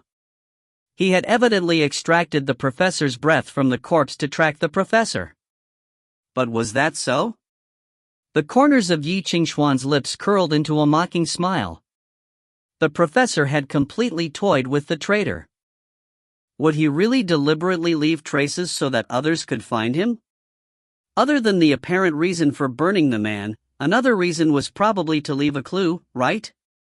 He had left a clue so that the Parliament would continue to hunt him down. Then he could prepare an ambush, quietly waiting for the killer hired by the Parliament to arrive. After being betrayed by all, the professor's counterattack had begun. "Well then, let me join the fun too," Ye Qingxuan whispered softly, and smiled subconsciously. Avalon was getting more and more interesting. Chapter 142, Danger in the Rainy Night. Late at night, clouds covered the sky and faint thunder rumbled. After the stars and moons had vanished, the only light in the entire city came from the dim street lamps. The morning drizzle had intensified rather than disappearing. Layers of thick clouds hung over the city. Rain poured into every corner. Under a street lamp in downtown was a figure seated on a bench. Clad in a raincoat, he was as still as stone. Droplets of rain rolled down his body into the puddle with soft pitter-patters. He seemed to melt into the shadows. As the sheets of rain fell, he became more and more unnoticeable. Only the puffs of white air from under his hood showed that he was still breathing. After who knows how long, Bai Xi arrived with an umbrella. She tossed a bulging parcel onto his lap. "Here's what you wanted." I searched through a bunch of shops before I could find it all. Ye Qingxuan reached into the leather parcel and scooped out a handful. Feeling the crude sand-like objects, he nodded in satisfaction. Then he rinsed his hands in the rain. Drops of silver light fell from his fingertips, joining the water flowing into the sewer. "How much longer are you going to wait for?" Bai Xi felt annoyed. "Until midnight." "It'll be exactly 12 hours, Ye Qingxuan said lightly. The professor's breath extracted from the corpse can only be kept for that long. It will be ineffective after that, and the professor will disappear back into the darkness. The Parliament won't be able to find him ever again. If the Parliament can bear it, we'll wait a little longer too. There's still more than 1 hour." "It's just an hour," Ye Qingxuan replied. Then his shoulder trembled under the raincoat. "He's here." He heard the distant sound of a carriage. In the deep night, an unmarked carriage rushed out from a mansion, galloping down the street. "Don't look up. Stare at your feet.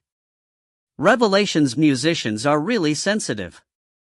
Don't even think about them." Ye Qingxuan looked down at the puddle beneath him. In the water, he could vaguely see the reflection of a black carriage getting closer. The wheels rolled quickly through the puddles, creating splashes as it galloped away. The moment it swept past him, a blurry thread soundlessly shot through the heavy rain and stuck onto the carriage. The faint melody and thin rippling of ether were covered by the rainwater and condensation. No one could sense it. Watching as the carriage went off into the distance, Ye Qingxuan rose and reached out to Bai Xi. "Let's go." On the carriage, Claude suddenly felt unsettled for some reason. He sat elegantly in his carriage. The soundproof walls blocked out the sounds of the rain. He lowered his head, closed his eyes, and fell into deep thought. A starry sky appeared in his mind. The stars shifted as if reflecting fate. He felt unsettled as he communicated with the ether, but he could not lay a finger on why. He subconsciously caressed the bone flute in his hands. It was heavy like gold and iron, looked like bone, but felt sturdy like steel. The coldness spread through his hands and the slight ripple in his heart calmed. All was still. He had entered a state of serenity. He was extremely peaceful, but he could burst out with all his strength at any time. His slightly furrowed brows relaxed. How enviable. This is the silver Virgo from the 12 zodiacs. It is a famous weapon created from the blueprint left behind by legendary divine artisan. It's the most suitable for musicians of the School of Revelations. With the silver Virgo in your hand, you'll be at the most perfect state for battle at any time. It can remove any disturbances on your mind. There is neither fear nor panic. With it, your ability will increase at least tenfold, would it not, Mr. Claude? At the light voice, Claude furrowed his brows slightly and opened his eyes. Before him was the hovering apparition of the robin. Revelation's musicians are naturally unsuitable for battle. As per our agreement, I've helped you trace the professor. But why do I have to join the mission? Claude huffed angrily. Can you not find anyone for the dirty work? This is about the professor. We must be careful. He has always been mysterious, and if we slip up in the slightest, he will escape again. Then it will be even harder to find him, the robin replied smoothly. You are the best choice. The professor is skilled in the schools of illusions and mind, but your starry eyes can see through all illusions and influences. He is nothing to fear. But we've agreed that I am only responsible for aid and observation. I will not approach the site at all. If it fails, I'm leaving. Don't think that I'll continue slaving for you. Of course. Musicians are very precious and cannot be compared to assassins. You are even a royal musician with a great future. The robin gazed at the flute and said, "But the silver Virgo is an invaluably precious instrument. The blueprint and material are all quite expensive. We've put in much and you must prove that it was worth the cost." I will. Claude nodded and closed his eyes again. He needed to ensure the most perfect conditions before it all began. The robin nodded as well and the apparition dissipated. 5 minutes later, the carriage stopped. The door opened and a thin figure arrived with an umbrella. It was an old woman clad in a black robe that covered her body, but her beautiful curves still caught one's eye. "Mr. Claude? We've been expecting you." She led Claude into an empty room. The only light source was the flame inside an oil bucket. A sharp and burly figure beside the fire caught Claude's eye. He gazed at the scriptures tattooed on the old man's face and the ring on his finger. There was a skull on the band and it seemed crude and worn. "The Chainsaw Fraternity?" he murmured. The old man looked up at him, nodded, and pointed at his neck. There was a ring of rust around his neck. It seemed as if something had been implanted into his body, restricting him from speaking. Claude thought of something and his eyes flashed. He looked away from the throat and subconsciously moved away. He looked at the pale-faced woman beside him. "There's only two of you?" "And I." A hoarse voice sounded from the corner, causing Claude to stiffen. As an experienced Revelations musician, there were not many who could pass under his radar. He had even broken past the barrier of knowledge and resonated with the world, receiving the power that could see through anything, the starry eyes. And yet he did not sense that there was another person in this cramped room. The man sitting cross-legged in the shadowy corner cracked a smile. There was no warmth in the menacing smile. Like a snake, his mouth opened from ear to ear, and two thin tongues peeked out. "You smell good," the man murmured to himself. The beastly eyes stared at Claude, forcing him to gasp subconsciously. A dark musician. Only a dark musician would betray the musician's vow and sell himself to the devil for power and forbidden knowledge, turning his body into a demon. "You are Blue Teeth?" Recognizing the man, cold sweat beaded on the back of Claude's neck. Blue Teeth, Yellow Foot, and Red Eye were three dark musician brothers who had entered the wanted list 10 years ago.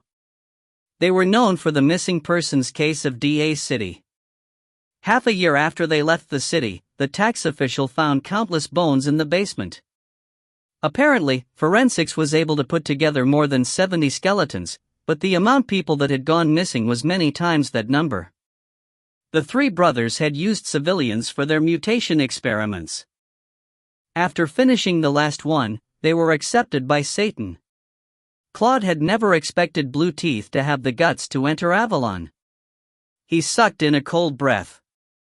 The musician union watches over the entire city at all times. "Are you not afraid of being captured?" No. Blue Teeth shook his head. "Isn't there another shameless fellow around nowadays, stealing everyone's attention?" "Since the robin said that you're safe, I'll need you to cover for me later." Claude's hand trembled and he managed to look away. Under the starry eyes, the man was entangled in strings of blood and hate. If not for something that had blocked the enchantment's sensors, he would have set off the alarm as soon as he neared Avalon's borders. Claude finally knew why the robin had forced him to be here. It was so he could cover up for this D*med dark musician. Otherwise, the entire military would be alerted. "It's getting late. We must finish before midnight, otherwise it will be difficult to escape." The pale woman looked at Claude. Claude forced himself to ignore the eyeball in Blue Teeth's mouth and grasped the silver Virgo, calming his mind. Following the whistling melody of the flute, the ether changed, connecting the souls of those present. He played a soundless melody and his body trembled. His pallor changed from dark to red, finally turning ghastly white as if he had lost blood, but his eyes brightened, reflecting the brilliant stars in the sky.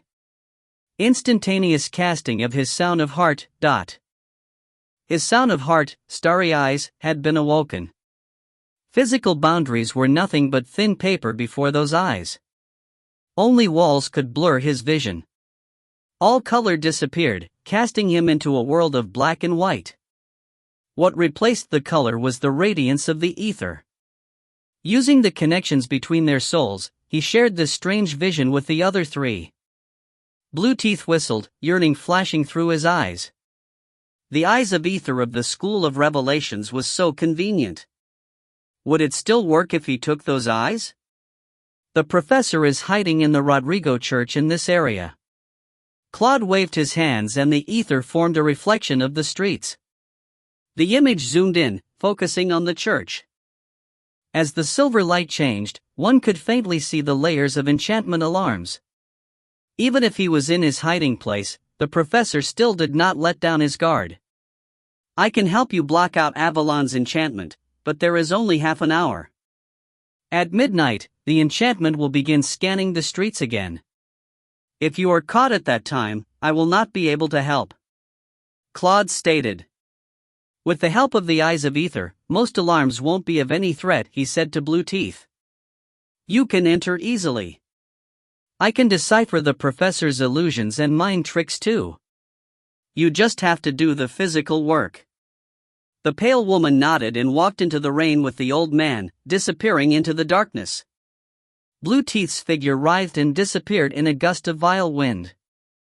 Claude sat in the empty room, focusing on blocking the enchantment scans. Everything was going as planned, but for some reason, he grew more and more unsettled. A figure stood quietly on a roof in the torrential rain, gazing at the people approaching the church. Occasional lightning snaked through the clouds, bringing with it blinding white light. The flash of light illuminated his dark eyes. The vengeful spirit, Sherlock Holmes. Chapter 143, Alarm. The rain from the sky fell endlessly as the sound covered everything. In the midst of the storm, the white-faced woman and old man walked down the street as the rain splashed on their black clothes. The woman lowered her head as she walked and tore off the ribbon wrapped around her waist. The large black robe slipped off, and as it fell, her naked body was exposed to the storm. Rain washed over her pale skin. Raindrops rolled down her slender neck and onto her chest, following a faint scar down her slender legs to the puddles on the ground. The wind picked up the black robe, and it tossed and turned before finally flying up to the sky. The bear woman drew two slender steel objects from the lining of the flying black robe. One was short, the other long. The set of double swords seemed to come to life in her hands. They easily cut through the rain, setting off a wave of water vapor. The blades had a strange design. There were many upturned pieces like the scales of a cold-blooded creature. As her blood flowed into the blade, the scales vibrated slightly. The spitting of snakes cut through the wind. Alchemy double swords, snake scales. This was a weapon of alchemy, forged by the bones of a famous assassin from a century ago. It contained the assassin's soul and murderous intent.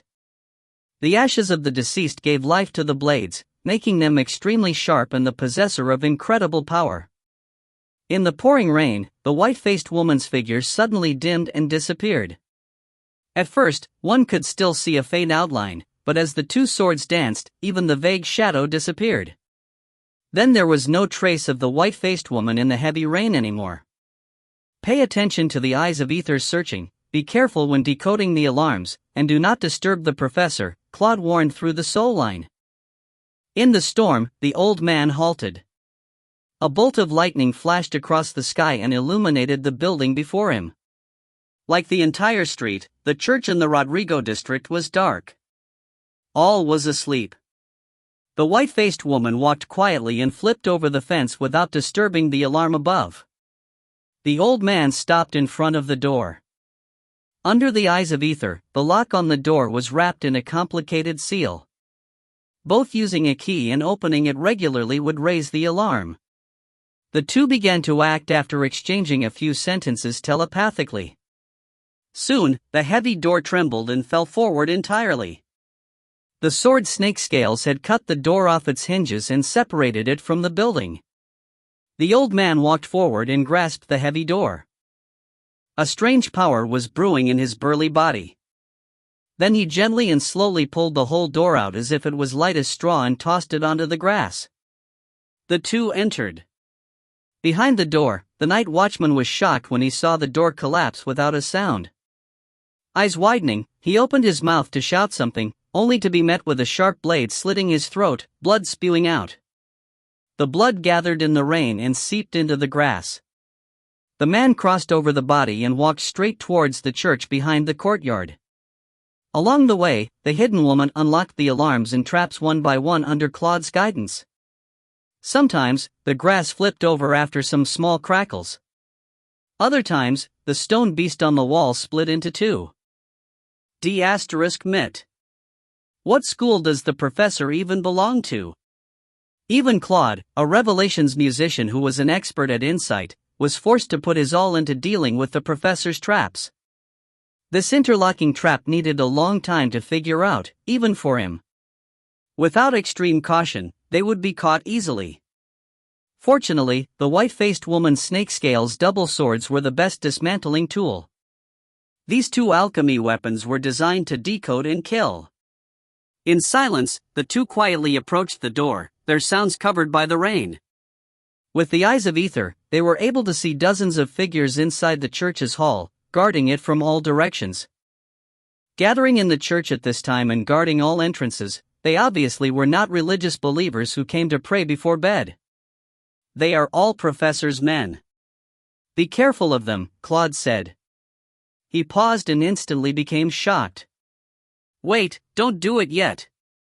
He squinted, his starry eyes penetrated the wall and focused on a red light that represented danger. As he continued to probe, more and more red lights lit up from inside the hall. Practically the entire hall was covered in the light.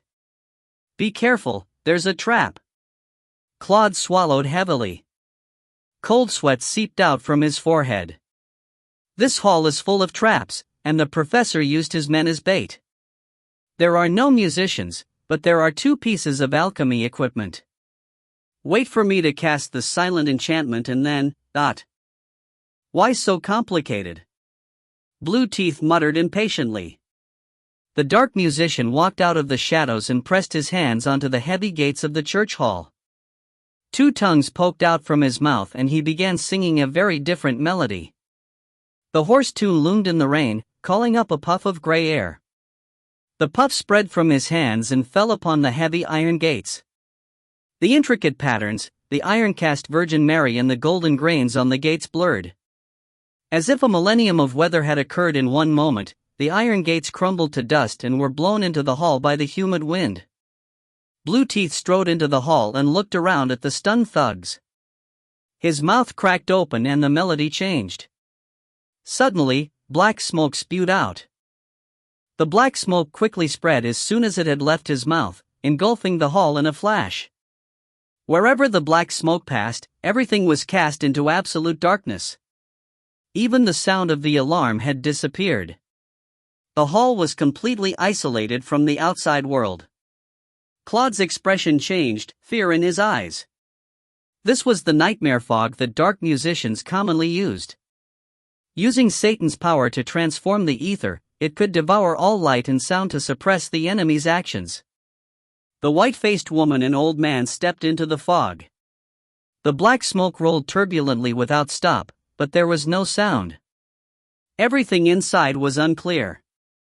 Soon, the black smoke dissipated, revealing the blood and mutilated limbs scattered on the ground. The burly old man stood in the blood. His palms reached out from his heavy raincloak, grasping the head of a survivor. The lucky survivor stared at him in great horror. He tried to scream but could make no sound. Then the old man clasped his fingers and the skull exploded. Boom! What a waste, Blue Teeth said as he glanced at the old man. Does the Chainsaw Fraternity not know to treasure these materials? The old man remained silent and just glanced at him. Hurry up! Let's get out of here. The trap could be triggered at any time, Claude urged, gazing in the professor's direction. Kill him while he's still unprepared. He has begun his treatment, and a great deal of ether is gathering in the prayer room. His complexion suddenly changed before he finished his words. Be careful! A shrill scream burst out. The alarm had been triggered. Under the starry eyes, the entire hall quivered. The glowing red light began moving, trembling, and then it exploded. A piercing ray of ether light burst through the entire hall. Dozens of traps were being triggered at the same time. In an instant, an invisible force attacked the mind. The little doll at Claude's waist shattered. Blood drained from his face and oozed out from his nostrils, dripping onto the ground. He had taken all the psychological pain for the others. F***ck, I told you to be careful. Claude looked at his precious secret treasure and exploded in rage. Which B**** triggered the trap? Bai Xi stood on the rooftop outside the church. As the shrill alarm rang, she lowered the crossbow in her hand and whistled proudly. Sneaking in is too boring, so let me help you make it more interesting, Ye Qingxuan thought. Seeing the chaotic ether in the church, he gloated. How could he enjoy being the mastermind if he did not take the initiative to make a mess? He must admit that it felt really D***mn good. In the hall, a piercing melody suddenly sounded in the air. The fiery and manic music echoed between the pillars, creating tidal waves in the still ether. Notes flashed on the walls, stone carvings, and columns. It was the grand movement that described the image of hell. A gust of crazed wind blew violently for no reason. The burning air was like a blade, sweeping through the wind. Seemingly out of nowhere, a strong wind blew ferociously like a blade with a burning breath. It was just an instant sweep, and the hair curled up. Feign wind! Claude cried. He stared blankly at the trap, a chill running down his spine. This is fire cellar. The next moment, a crack appeared in the air. A drop of red light fell down like water. What followed was an incredible red tide. It was molten iron and lava.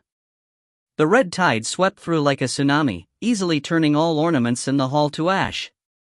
Blurry figures rose in the flames. Lava oozed from their bodies. As the flames rolled, the fire demons slowly gathered from all directions. We've been discovered! Claude shouted. Don't hold back and attack. Break through or you'll die. As the firelight wavered, Blue Teeth's expression changed, pain flashing past his eyes. Facing the incoming flames, he opened his mouth wide. Behind his sharp teeth, his two tongues began chanting crazily. The most strident and eccentric melody came from his mouth. The strange tune directed the ether, suddenly creating a suction force. The rolling flames were pulled by that horrible suction, flooding into his mouth. The dark mouth devoured the flames wildly as if it was bottomless. Even standing beside him, the heat practically ignited the old man's hair. The heavy raincloak was burned to ashes instantly. In the formless flames, the giant demons made of molten lava and iron burst out in shrill roars and darted toward Blue Teeth. They were demons born from the flames. The ether had endowed them with this strange life. The minstrels of Canaan named them Ifrits. Only heroes and demons could control and overcome their power. Amidst the thundering, the old man stepped forward. The scriptures on his face shone brightly. His heavy raincoat was ripped from the inside. A saber that shone like black obsidian was raised. As he waved his arms, the blade, which had no sharp edge, sliced the air, sweeping toward the front. The Ifrits in front were instantly chopped in half. The formless spirit was about to group together again, but a terrible quake ripped them apart completely. After a scream, the Ifrits were defeated. They melted into a hot metal liquid and dripped onto the ground, sizzling. The sighing sword that can cut through ether? Claude muttered. As expected of the Chainsaw Fraternity. Chapter 144, The Death of the Professor. If the white-faced woman with the double swords had come as a quiet assassin, then the old man with scriptures tattooed on his face was there to demonstrate hard and true attacks. Boom! Boom! Boom! Boom! Boom! Surrounded by dozens of fiery ifrits, the sighing sword slashed, creating a chilling wind. The old man seemed to be over 70 years old, but the wild power within him was demonic. The steel mechanics implanted in him provided limitless strength. As the ether fire burned, the old man's body expanded. His muscles swelled and his skin burned red as if his blood was boiling from the strength. With a single strike, the sighing sword cut down 2 ifrits. The chainsaw monk stepped into the flames, wielding his black sword. Where the wind from the sword blew, the ifrits began trembling and dimming. The robin had prepared well in order to kill the professor. The sighing sword was the natural predator of these formless spirits. It was a secret weapon of the Chainsaw Fraternity and tied with the chainsaw of punishment in terms of power. The air around the sword wavered. If one looked carefully, one would see that the crude sword was constantly vibrating. The thousands of vibrations per second could tear apart the ether's structure and turn these immortal spirits to dust. Within seconds, the dozens of ifrits were extinguished. The flames were swallowed by blue teeth. His upper body was burnt to a crisp, but the vitality that he had stolen from his experiments helped him recover quickly. Under his charred clothing, hot air poured out from his pores, as if there were a giant stove. "Stop fighting!" Blue Teeth roared. "Claude, where's the professor?" "Behind the middle hall. He's hiding in the prayer room 40 meters away from you." Before he could finish, the chainsaw monk raised his sword and rushed toward the end of the large hall. As he ran, the hall shook with a thunderous roar, as if a giant steel puppet was stomping on the ground. Under the sighing sword, a row of saints' statues shattered. He raised his fist and slammed it down. Boom! A gaping hole appeared in the steel wall. Under the chainsaw monk's fist, the wall cracked as if it was made of paper. Something behind the wall rushed forward but was destroyed by the sighing sword. The white-faced woman in blue teeth followed without waiting for a command. Since the sneak attack had failed, they decided to charge openly. They definitely had the upper hand. The closer they got, the brighter the light in the eyes of ether. They could clearly feel the immensity of ether and the gentle singing in the air. The voice seemed to come from heaven, as if countless angels bathed in the sacred hymn. The rebirth ceremony? Hearing the melody, Claude's expression changed. The professor is undergoing the rebirth ceremony. Without a doubt, he's gravely wounded. The rebirth ceremony was an extremely high-level healing ceremony from the school of choir. As long as the head was still attached, even the most maimed body could be regenerated. Of course, there was a price to pay. The materials alone were enough to bankrupt a man. It seemed that the robin's first attack had really hurt the professor. As the last wall shattered, the sacred and pure light flowed from the prayer room like water. Merely being within the light was enough for their small cuts and wounds to start recovering. In the prayer room, countless runes were carved into the ground, set with numerous alchemy materials. Together, they created the angelic chant. Pure white light fell from the sky, shining on the professor. He knelt in the center of the room, purging his rotting blood and dead organs. He was in the most important step of the ceremony, but sensing their presence, the professor looked up, fury appearing on his face. As he moved, a formless barrier appeared out of thin air, blocking the room from the outside world. Under the holy light, his body continued to recover. The weak ripples of ether transformed into crashing waves, entering the field of the resonance level. And there were still signs of further transformation. What level was this guy, before he had been hurt? Resonance? Disturbance, or was it distortion, the level second only to Scepter? He can't fight back right now. Hurry! Claude's face was pale as a sheet. Stop the ceremony first. If he recovers fully, we'll. Before he could finish, the snake scale's double sword slashed through the air, piercing the flowing mercury and cracking the runes. Ding, dot. Burning power radiated from the ceremonial cracks, scalding half of the woman's face, but she did not retreat. Her muscles writhed like snakes, and her swords crossed, cutting through the bright light. The entire ceremony paused as the white light flickered unsteadily. Boom! A burly figure crashed onto the barrier. He spun the sighing sword and smashed the enchantment with the hilt. The inlaid diamond at the end of the hilt was pulverized, but the terrifying vibrations sealed by it traveled into the barrier. Boom! With a second crash, the barrier shattered. No! At the center, the professor's head flew up, his eyes bloodshot. He moved his hands toward the front and a broken melody sounded. It stirred the frenzied ether. Hot flames appeared out of thin air, going from red to blue and blue to white. The extreme heat from the heart of the furnace gathered in his hands and swept toward the front. The chainsaw monk roared. Hoisting his sword up, he then brought it down. The obsidian sword trembled and shone with blinding light. The light cut through the flames, splitting the wave of fire into two. Behind him, a figure sprang up and leapt toward the professor. In midair, 6 holes appeared in each of Blue Teeth's arms. The 12 holes were like the openings of a flute. Furious winds swept into the holes and resonated inside the empty bones, whistling. He had turned his arms into alchemy equipment with Satan's technology and various experiments. This was Blue Teeth's instrument, skeletal flute. Like the cry of a beast, the frantic melody sang in the air, performing the symphony of predestination by the musician, Saint Saëns, from centuries ago, Danse Macabre. As the melody played, his body changed.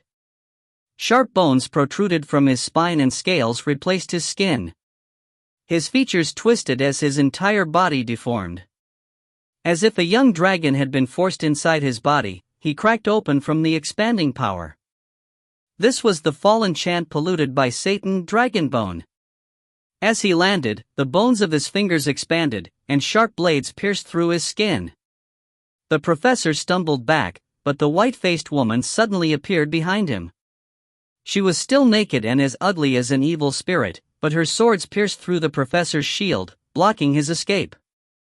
In the next moment, the blades of Dragonbone fell from the sky. In the beastly dance, the professor's limbs snapped in half.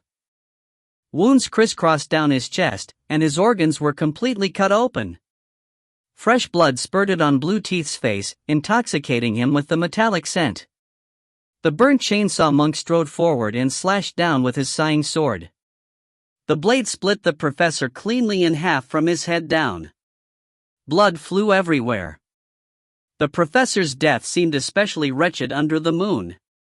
For a moment, no one spoke. Is this real?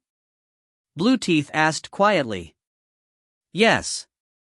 Claude nodded slowly after analyzing the breath in the air. He stared at the puddle of blood flowing under the moonlight, leaving behind a ghastly red. The proud professor had just died in, wait, moonlight? Claude froze. It was a night of pouring rain and dark clouds. How could there be moonlight? Using the thread connecting their souls, Claude saw the sight. Mysterious moonlight shone on the corpse and the fresh blood. It felt as if he was struck by lightning. Illusion. Be careful. It's an illusion. Claude howled. We were tricked. He opened his starry eyes wide, vigorously searching for any sign or flaw, but he could not find anything.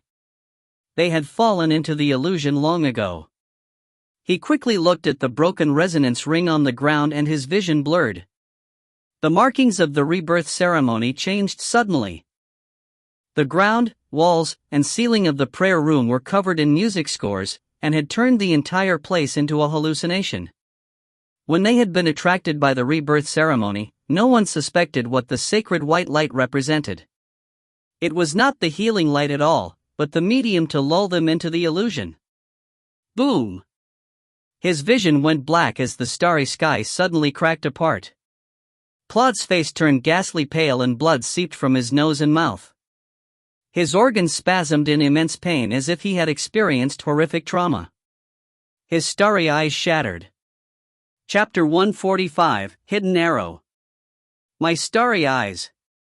My heart beat, Claude wailed, staggering back. His drowsy eyes held extreme fear. Without even physically fighting, his sound of heart had been destroyed by the professor with an illusion. Having lost the sound of heart and being gravely wounded, he suddenly fell from the resonance level, and returned to the category of a third-order musician. If he did not quickly find a choir musician who could heal him immediately, not only would he never be able to return to the resonance level, but his organs would be at risk of necrosis. He suddenly turned pale and spit up a mouthful of blood. His body had suffered a heavy blow. In the sky far away, Ye Qingxuan sensed his situation and gloated. "Cousin, get ready. Let's give him a surprise arrow." His posture was too perfect not to shoot at. At the scene, the entire picture changed suddenly. The dead professor had disappeared and was replaced by the chainsaw monk who had been cut apart by Blue Teeth. The chainsaw monk's skull had been torn by Blue Teeth's dragon blade, while his sighing sword was buried inside the white-faced woman's chest. The double swords in the woman's hand had disappeared. Blue Teeth sluggishly lowered his head and saw two blades protruding from his chest. Behind him, a shadow with a pair of swords gave a strange smile. "Thanks for the warm greetings from the Parliament and your uninvited guests." The professor slowly pulled out the double swords and began to weave them skillfully in his hand before assuming the standard pose for royal swordsmanship. Under the reflection of moonlight, his lips curled into a mocking smile. "I have been waiting for a long time." Blue Teeth's face suddenly became ferocious. The swords in his body wriggled and clenched tightly. For dark musicians, mere destruction of the physical body was nothing. The rain artist from before was able to make a comeback even when his instrument had backfired and his entire body exploded. Without saying a word, the bone flute on Blue Teeth's arm began whistling again. His body transformed into something demonic, and the dragon blade lit up with the light of runes. He appeared at the professor's back like lightning and chopped his head off with the dragon blade, but the professor's figure shook and disappeared. His complexion changed as he looked up reflexively. Poof! Snake scales pierced through his jaw and out under his cheekbone, leaving a bloody hole. He swept away the professor instinctively and retreated, shouting, "Claude! Help me get out of the illusion." There was no response on the other end of the soul connection. "Claude!" His complexion changed. "Claude, where are you?" Claude did not reply. No one knew when the soul connection had broken. Then he heard a scream. Half a second ago, Claude was stunned. For some reason, a strong sense of uneasiness flashed through his heart. He subconsciously raised his hand, wanting to find the source. But then a suppressed roar sounded over the rain. The walls began shaking, and a cold arrow pierced through the rain, darting toward his chest like a viper. Boom! There was a crisp snap. A faint shield appeared on his arm, deflecting the arrow, but the huge impact almost made him lose feeling in his arm. A cold sweat seeped from his back as the feeling of ferocious hostility made him numb. Who is it? In the dark, Claude clutched his right arm in horror and curled up in the corner. Who's out there? No one responded. The walls shook again. Feeling another crisis looming, he gave up on keeping his dignity and rolled in the dust. An arrow scraped his calf and shot into the wall, leaving behind a hole the size of a pinky finger. It was terrifying. On a roof outside the empty house, Ye Qingxuan closed his eyes in the rain, receiving information from the perception thread. With the rain, water vapor was everywhere, making it perfect for Bolero. Beside him, Bai Xi was kneeling on the ground.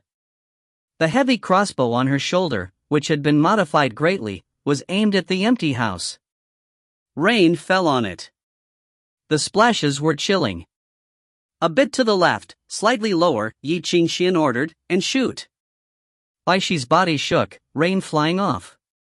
The arrow silently shot out and drilled out a hole in the sheet of rain. The silver crossbow arrow was like lightning. It flew across the long distance in the blink of an eye and entered the wall silently. Only Ye Qingxuan felt the enemy's pathetic state. These crossbows are too powerful nowadays. The precision is crazy. Who knows, maybe mine just happens to be a good one. Bai Xi huffed and elbowed him a bit. Stop wasting time. I just got into the swing of things. Where did he go now? 2 centimeters to the left, keep the height, he's in the corner. In the dilapidated empty house, Claude's premonition flashed constantly. He rolled from the corner without thinking. An arrow brushed past his ear immediately after and buried into the wall, twanging. The sharp, icy sound stung his eardrums as goosebumps rose all over his skin. His sound of heart had been destroyed and he was greatly wounded, but he still had the strong intuition of Revelation's musicians. He was keenly aware of the danger and crisis. It was said that the voyeurs of the School of Revelations could even sense when others said their names in the context after reaching the scepter level. Their fighting ability might not have been the best, but perception and insight were the key skills of the School of Revelation. But he could not remain trapped here. Claude's features twisted. He could not believe that as a Revelations musician, he was trapped in a corner and could not even find the enemy. If he remained here, he was waiting for death. Were these D*MN killers arranged by the professor? Hiding beyond his range of perception, they wanted to make him die in humiliation, like a mouse in a ditch. In your dreams. His eyes were bloodshot. He took a deep breath, but a sharp pain stabbed his organs. In his eyes, the broken stars gathered again. Like a candle in the wind, he temporarily restored the power of the starry eyes, but at the cost of serious injury. In the soon-to-be extinguished starlight, he looked around and it suddenly dawned on him. Is it because of this?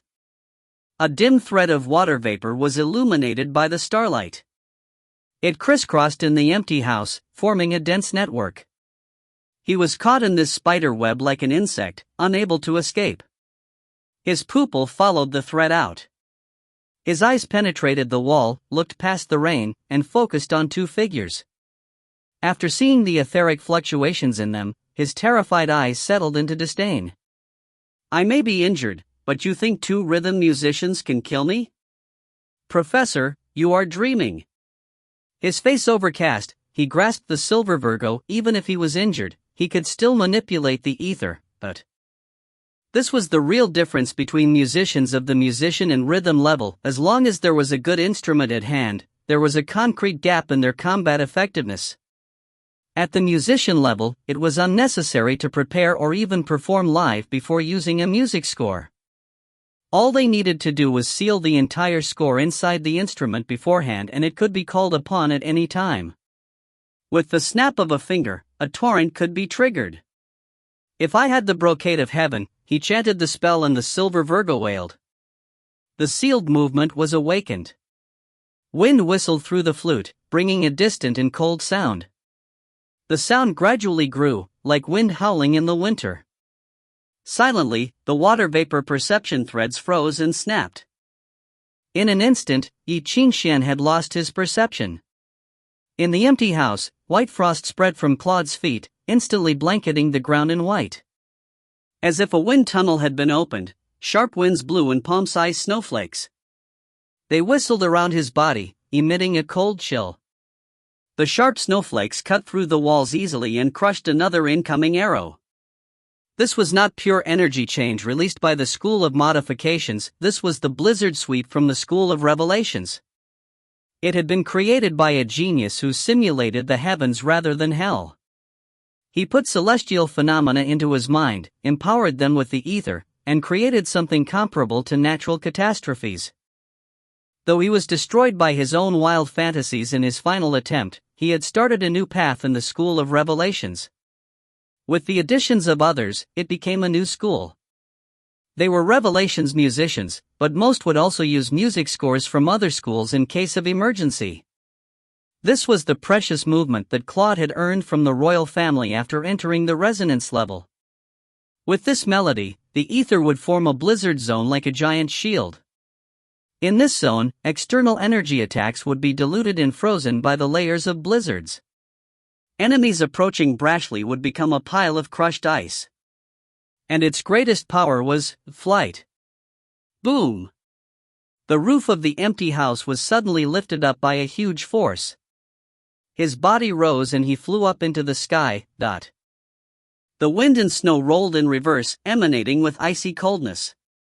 The icicles cut into countless water droplets and Claude was instantly dozens of meters above ground.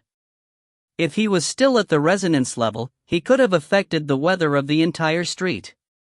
Now, flying in the air, he was invincible. "Cousin, he's flying," Bai Xi murmured. "Just as you said." Ye Qingxuan smiled and did not reply. He slowly lifted up his cane. Bolero's perception threads extended from his body again and spread in all directions. A plaintive melody sounded faintly. Chapter 146, The Divine Horn. As Claude looked down on the two standing on the roof, hate flashed across his menacing features. He seemed to have sensed Ye Qingxuan's defense, but his expression was still one of scorn. He awoke the music score in his bone flute once again and began playing. In an instant, the lion began to roar like an angry copper elephant. It was a fulmination. As if thousands upon thousands of horns were blown at once, the ether rushed together amid the avalanche-like melody. The light was dazzling. When the horrible melody seemed to shatter eardrums and evaporate the rainwater in the sky, the storm ended under the melody's deterrence. It was logical. The Divine Horn, this was a hymn created by saints centuries ago during the era of mission art. The song praised the mighty sounds created by divine power as it acted upon earth. "Before long, I will shake the oceans and lands of the heavens and earth once again. I will shake the universe." It was a majestic roar that exploded from nothing and controlled every organism, forcing them to sway with the melody. Everything in its path shook until it crumbled to powder. In the next moment, music burst from the horn. A thin ripple shook through the air from Claude's fingertip. The chaotic ether surged forward, instantly transforming the heavy sheets of rain into thick fog. The cone-shaped ripple advanced toward Ye Qingxuan without a sound. The walls in the ripple's path was reduced to powder, the water vapor evaporated, and even dust particles cracked apart. Even the air seemed to break with a sound like glass shattering. Everything in the path of the ripple was pulverized. The white fog billowed. Destruction was coming. Claude cackled in the air. He focused on controlling the destructive ripple. He would surround the 2D *met ants, close in on them, and finally squash them. This way, the professor's plan would completely fail. He would be able to receive some consolation as well. He was ecstatic about his clever attack on the professor, but for some reason, guilt arose in his heart. He would survive, but his partners would most likely die in the professor's hands. Even the strange blue teeth would have a hard time fighting back. He did not do anything during the time when they needed him the most. The guilt and humiliation surged, and expanded without control. When he finally came back to his senses, he had already sunk into the guilt. Even his control over the divine horn had slacked. A wailing melody sounded in the rain, as if the dead were roaring in his ears. The dark melody had already burrowed into his heart. It was like mercury, seeping into every pore. As his emotions swung from fear to excitement, the melody snuck into his heart and slowly began stirring chaos. The darkness in his soul was awoken by the frantic yet hopeless melody. He sank into confusion and pain. If he was still a Revelations musician at the resonance level and could sense the changes in ether, he would have noticed this poisonous snake in his mind, but his sound of heart had shattered, and there were gaping holes all over his defense. He did not know how many holes he had left as he swung between emotions. D***mn it. D***mn it. In the air, Claude struggled. The remaining starlight in his eyes was extinguished without a sound. His expression changed continuously. Sometimes it was innocent, sometimes menacing, sometimes crazed. He had sunk deeply into the darkness of his soul, as if he would drown in the dark river at any time. Pain, loneliness, and despair. Just as he was about to break down, coldness spread from the silver Virgo. He shook, keeping his mind clear with difficulty. What was happening? He looked around in shock, and discovered that the power of Divine Horn had disappeared. It was storming again. The rain drove away the thick fog, revealing a dark figure. Sensing Claude's eyes, the figure smiled mockingly. In an instant, the wailing melody rose amid the sound of the rain. The murmurs in his ears transformed into howls. The rain began to pour wildly as if the skies had gone crazy. Claude could barely keep his balance in the air. The area with the blizzard began quaking. A formless force was trying to take his body. The dark melody had seeped into him, shaking his tenacity, forcing him down. Suddenly, the ecstatic soul fell into the abyss. He finally realized that it was a dark musician. Another dark musician. The person who had attacked him was just a distraction.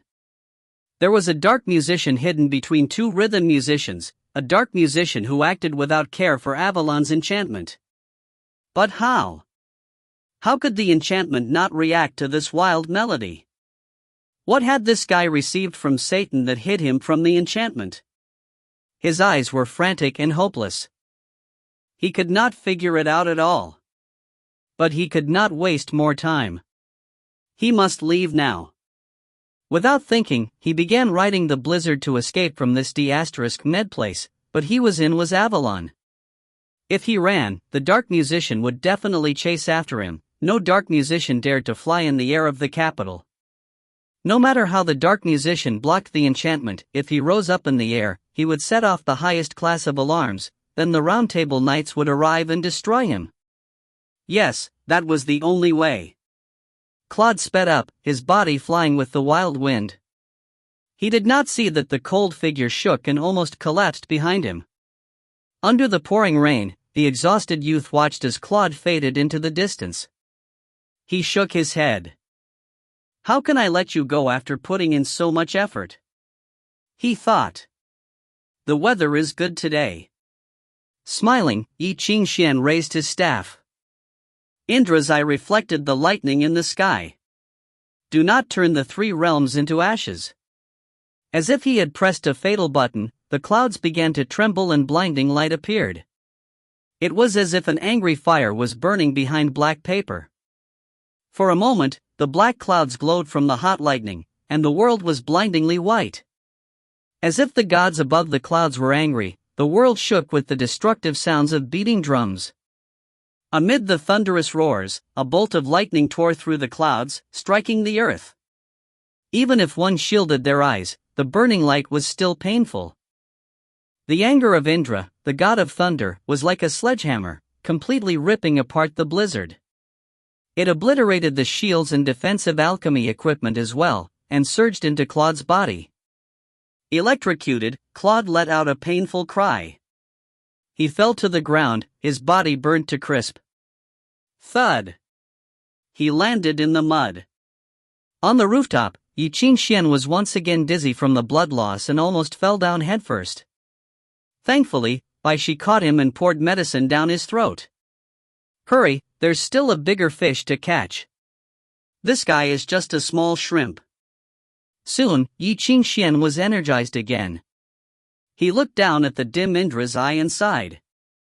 But this thing seriously is powerful. If an average person used it, they would probably be sapped on the first try. Even Ye Qingxuan, with his dragon blood, suffered from blood loss. But its power was definitely worth the price. Because of the weather, Indra's eye was able to manipulate the lightning and thunder in the clouds. Just as a resonance musician used the world's strength, Indra's eye used blood, but its power was incomparable. This was what Ye Qingxuan relied on. With Indra's eye, he was confident even facing 3 musicians, not to mention someone like Claude, who had fallen from the resonance level and was badly injured, and could only fight using his instrument. Ye Qingxuan's plan was going smoothly. He first used the arrow to lure Claude over, purposely let the man discover him, and used 2 rhythm level measures so he would lower his guard and walk out. Ye Qingxuan had won the battle the moment Claude shot up to the sky, laughing maniacally. The empty room was in ruins. After the blizzard had swept through, everything had turned to ice. Then in the aftermath of the quakes, it had all turned to dust. That was Indra's fire. Everything in its path would shatter to pieces. Ye Qingxuan dragged Claude into the room and tossed the man onto the ground. The raging thunder landed on his body, and all the alchemy equipment was destroyed instantly. Ye Qingxuan had miscalculated and used a bit too much force. He had almost burned this guy to ashes. Even so, the man was barely alive. Thankfully, musicians were accustomed to ether, and after years of penetration, their bones were strengthened. And when a musician resonated with the world, his physical strength would soar too. His vitality would be as strong as a cockroach. If musicians did not have such vitality, Ye Qingxuan would seriously go crazy. He had worked so hard just to have someone he could question. After having a vessel of medicine poured down his throat, Claude moaned painfully and spat out black blood. He opened his eyes with difficulty. They were filled with confusion and resentment. Who are you? Ah, you can still talk. That's great. A foot stepped onto his body and a smile appeared on the shadow's face. It was first time using that technique, so I didn't control it well. My apologies. But you're so powerful, what if I don't kill you and you fight back? Who's there? Claude's face was shockingly white. He tried to see what the man looked like, but it was all a blur. You can't see? The youth with the cane stooped down, politely lowering his hunting hat. We meet again, Mr. Royal Musician Claude. It's you. When he finally saw the smiling face clearly, fear enveloped Claude. He could still remember the scared and confused youth from the daytime, but now, the smiling face was filled with a terrifying strangeness. He tried to speak, but could only cough violently. Who are you?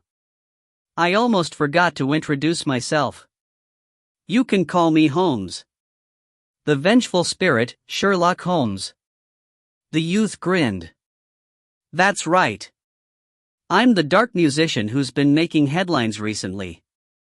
Chapter 147, Moonlight. That's right. I'm the dark musician who's become a bit famous in recent days.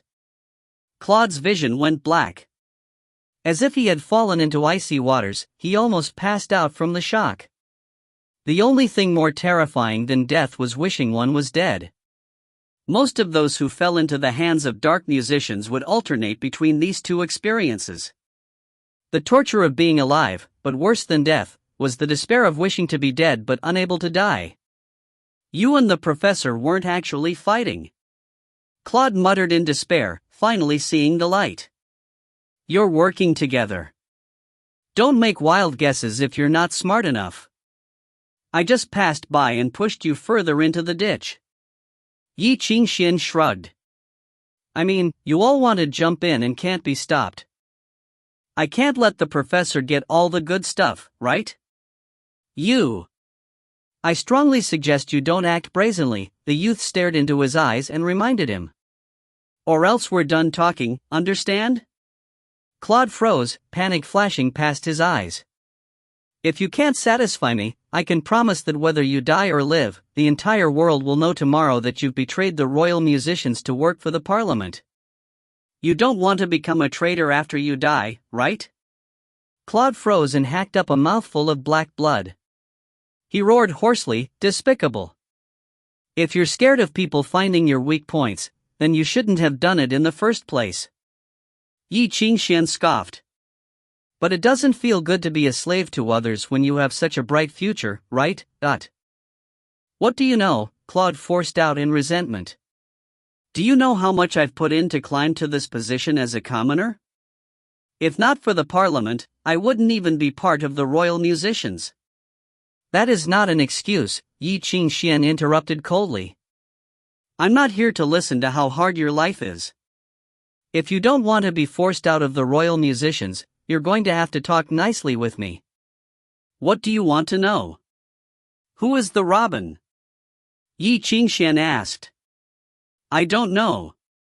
Claude laughed, mocking both Ye Qingxuan and himself. You've made a mistake. I've never seen him in person. I don't know anything about the parliament. You think I'll believe that? Ye Qingxuan asked. Claude's eyes rolled back, his gaze unstable. If I'm not injured, I can resonate with the world and swear to the originator, but if I wasn't injured, why would I compromise with you? Seems like you're not giving up. Ye Qingxuan stared at him. Suddenly, he grasped Claude's chin and reached into his mouth. With a snap, he broke off a fake tooth and yanked it out. Ye Qingxuan crushed the porcelain tooth in his hand, revealing the blood-red crystal inside. Seeing that the crystal was in Ye Qingxuan's hand, Claude's face grew pale, and his eyes dimmed with defeat. The crystal of virtue? It's been 10 years and you still haven't changed where you hide it? Ye Qingxuan scraped off a bit of powder with his nail and flicked it into his mouth. The powder melted in his saliva and transformed into heat, spreading through his body. Ye Qingxuan shivered. His face, pale from blood loss, instantly turned ruddy. In fact, the blood had come back so strongly he almost had a nosebleed. The crystal of virtue was a precious medicine known as the second life. As long as they promised to be loyal to the royal family for life, all royal musicians could receive one. As long as the musician was not completely dead, he could be brought back to life with this medicine. What a good thing, Ye Qingxuan praised as he stuffed it into his pocket without hesitation. I'm keeping it. Seeing that his last shred of hope had been stolen, Claude screamed in anger. He tried to climb up and take it back. Besides fury and hate, an ineffable fear rose in him. Why did the dark musician know so much about royal musicians? Why could he see every move? Did he have the starry-eyed sound of heart too? But Satan's power was supposed to deform the sound of heart. Why could this guy act so brazenly in Avalon? Sensing his thoughts, Ye Qingxuan's eyes turned mocking. Under those scornful eyes, any struggle became laughable. It was the humiliation of having every thought read by the other, it was the fear of walking up naked under the blazing sun. If you're good and tell me about the parliament, I can bring you to the doctor. You might be able to return to the resonance level with the help of the chant musicians. Otherwise, you know how valuable you are to dark musicians, right? Claude did not reply. His burnt face was filled with despair. Finally making his decision, he said hoarsely, I'll talk. I know how to contact the robin. Every time I contact him, for some reason, his voice trailed off and his broken face suddenly bloated. Ye Qingxuan reacted quickly, yanking Claude's collar. He cursed you and you didn't even know? Talk. Time's running out. Because he had spoken the forbidden words, Claude's body quickly expanded to twice its original size. He looked like a balloon now. When? Claude struggled in panic as the curse within him was awakened. Robin, my body. Finish what you're saying. I'll avenge you. Ye Qingxuan stared deeply into those hopeless eyes. Where is the robin? What does the parliament have to do with Ye Lansao? Claude's blood vessels were about to explode. Lansao. Spit it out. Ye Qingxuan stared at him, eyes wild and frantic. But a hand grabbed him and dragged him out of the house before he could react. Then Bai Xi tackled him. Boom! The ground behind Ye Qingxuan shook like an earthquake. Scalding blood and fire spewed from the crack in the wall. Claude had exploded from the curse within his body. Are you crazy? Bai Xi glared at him as if looking at a madman. He was going to explode and you just stayed there. If I didn't drag you out, you would have died with him. Ye Qingxuan pulled himself up. He watched as the rain washed the blood away in silence. He lowered his head, disappointed. I'm sorry. I had some questions to ask. He clearly didn't know anything. Bai Xi eyed him. I've seen a lot of people like him, stupid people who think they're clever and work so hard for the people who betrayed them. Stunned, Ye Qingxuan chuckled bitterly.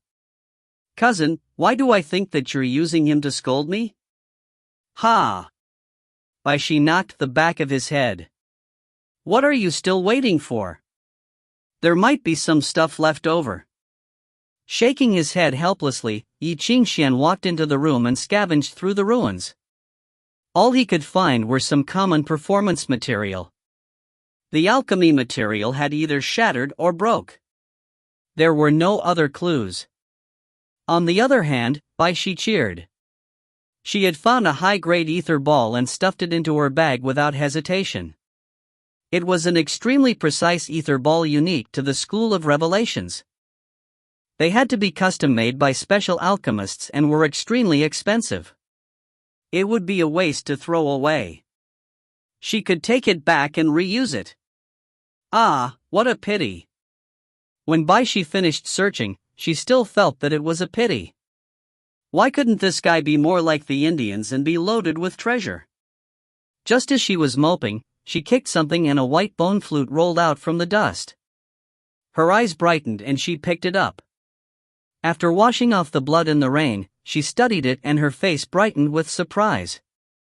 She did not care anymore that Ye Qingxuan had almost got himself killed.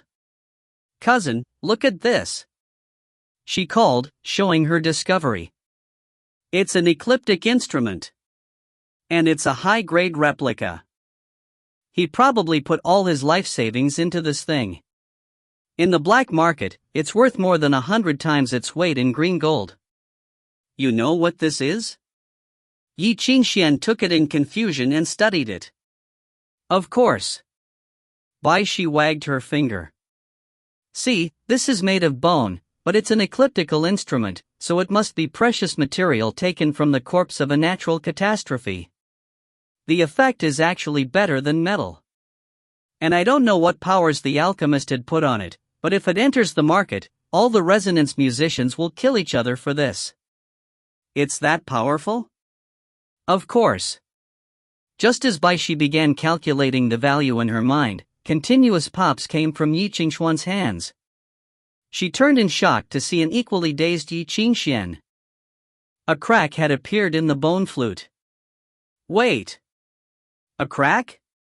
This was a rare instrument. It was sturdier than green gold and could withstand the force of ether. It should not have just broke like that. But the cracks did not stop. Instead, more and more appeared. The bone flute shook and a hole began to appear.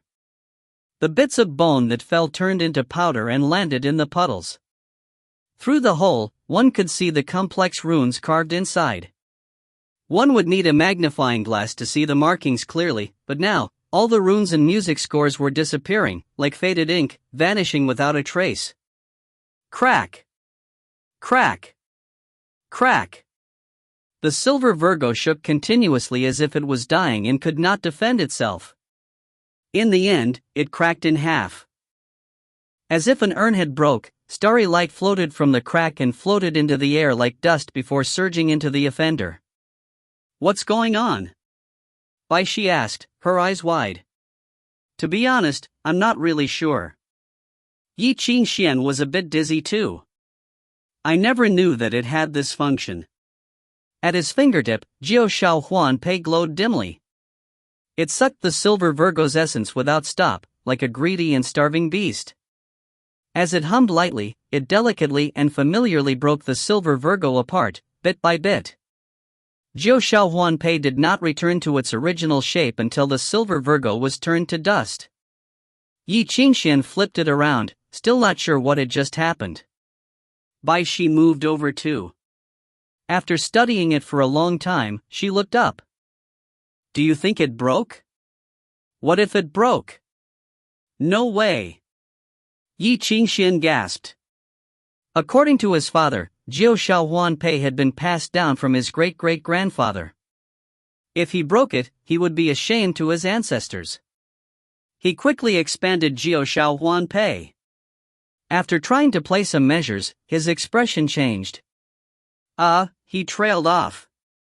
What's wrong? I don't know why, but I suddenly remembered an extra section. He looked at Bai Xi with a strange expression.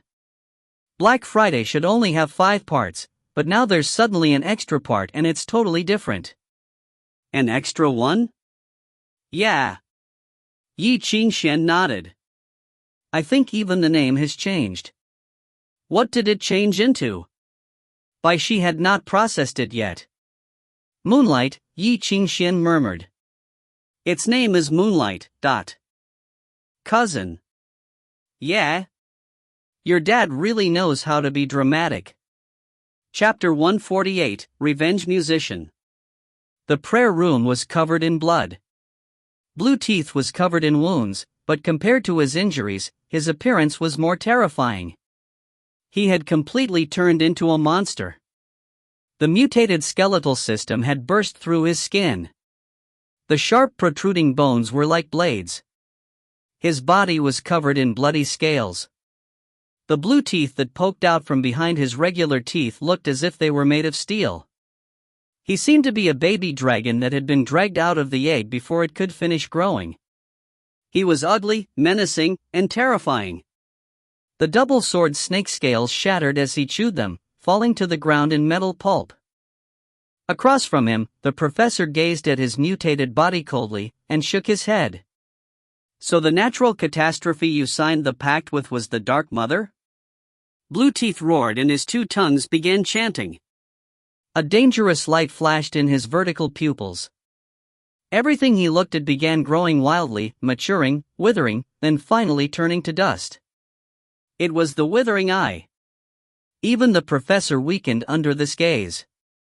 The surrounding illusions were destroyed without a direct attack. Blue Teeth had been forced to his limits by the professor. He had opened his mouth wide and swallowed the white-faced woman and the chainsaw monk, and began growing until he turned into this monster. Not caring about Avalon's enchantment at all, he transformed into a dragon, mutating into a demon. But even so, he did not have any confidence in winning. He was so fast that one could barely see his movements anymore. He chased after the professor, toppling many walls in the process. The traps that the professor had set were all ineffective in the face of the strong and aggressive body. Not even the acid, crossbows, and spears protruding from the ground could damage the demi-dragon. For the first time, Blue Teeth had the upper hand, but he still did not have a grasp. He wanted to escape, but he feared that he would be dead as soon as he showed his back to the professor. Oh, you're scared? You want to escape? The professor taunted him after noticing the fear in Blue Teeth's eyes. He laughed mockingly.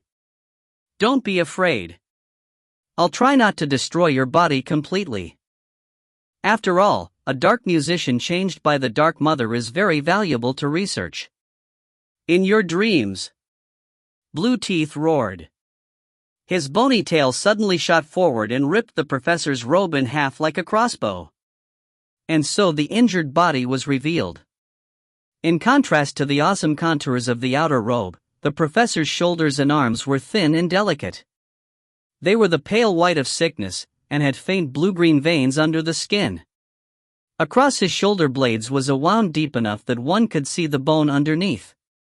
Blood still flowed from the various wounds. The fresh blood flowed in complex lines, like a thread sewn into the skin. They crisscrossed until it formed a chain wrapped around his body. The oath of revenge? Blue Teeth gasped in a hoarse voice. He stumbled back as if he had seen a ghost. When he looked at the professor again, it was as if he was looking at a creature crazier than himself. His eyes were full of awe and fear. You're crazy. You pledged your soul to the indigo moon? Blue Teeth exclaimed. If I really have a soul, why not? The professor looked down, taking in his wounds. It's a pity. I had wanted to get some answers from you, but I guess I can't keep you around since you've seen this. With that, he faced Blue Teeth and thanked him. Thank you for giving me so much information about the Parliament. Blue Teeth stumbled back. Panic and shock were written in his beastly face. Only maniacs who had no hope for the world would choose the power of the oath of revenge. After resonating with the world through a complex abstinence ritual, the musician would swear an oath to the indigo moon, which represented death and catastrophe, pledge everything he had, give up any pleasure, and become an apprentice of the moon. He would then transform into a revenge musician. From that moment on, there was no meaning in life other than revenge. Even if he died, he would become a demon and chase after his enemies. Only catastrophe and nothingness existed in that life.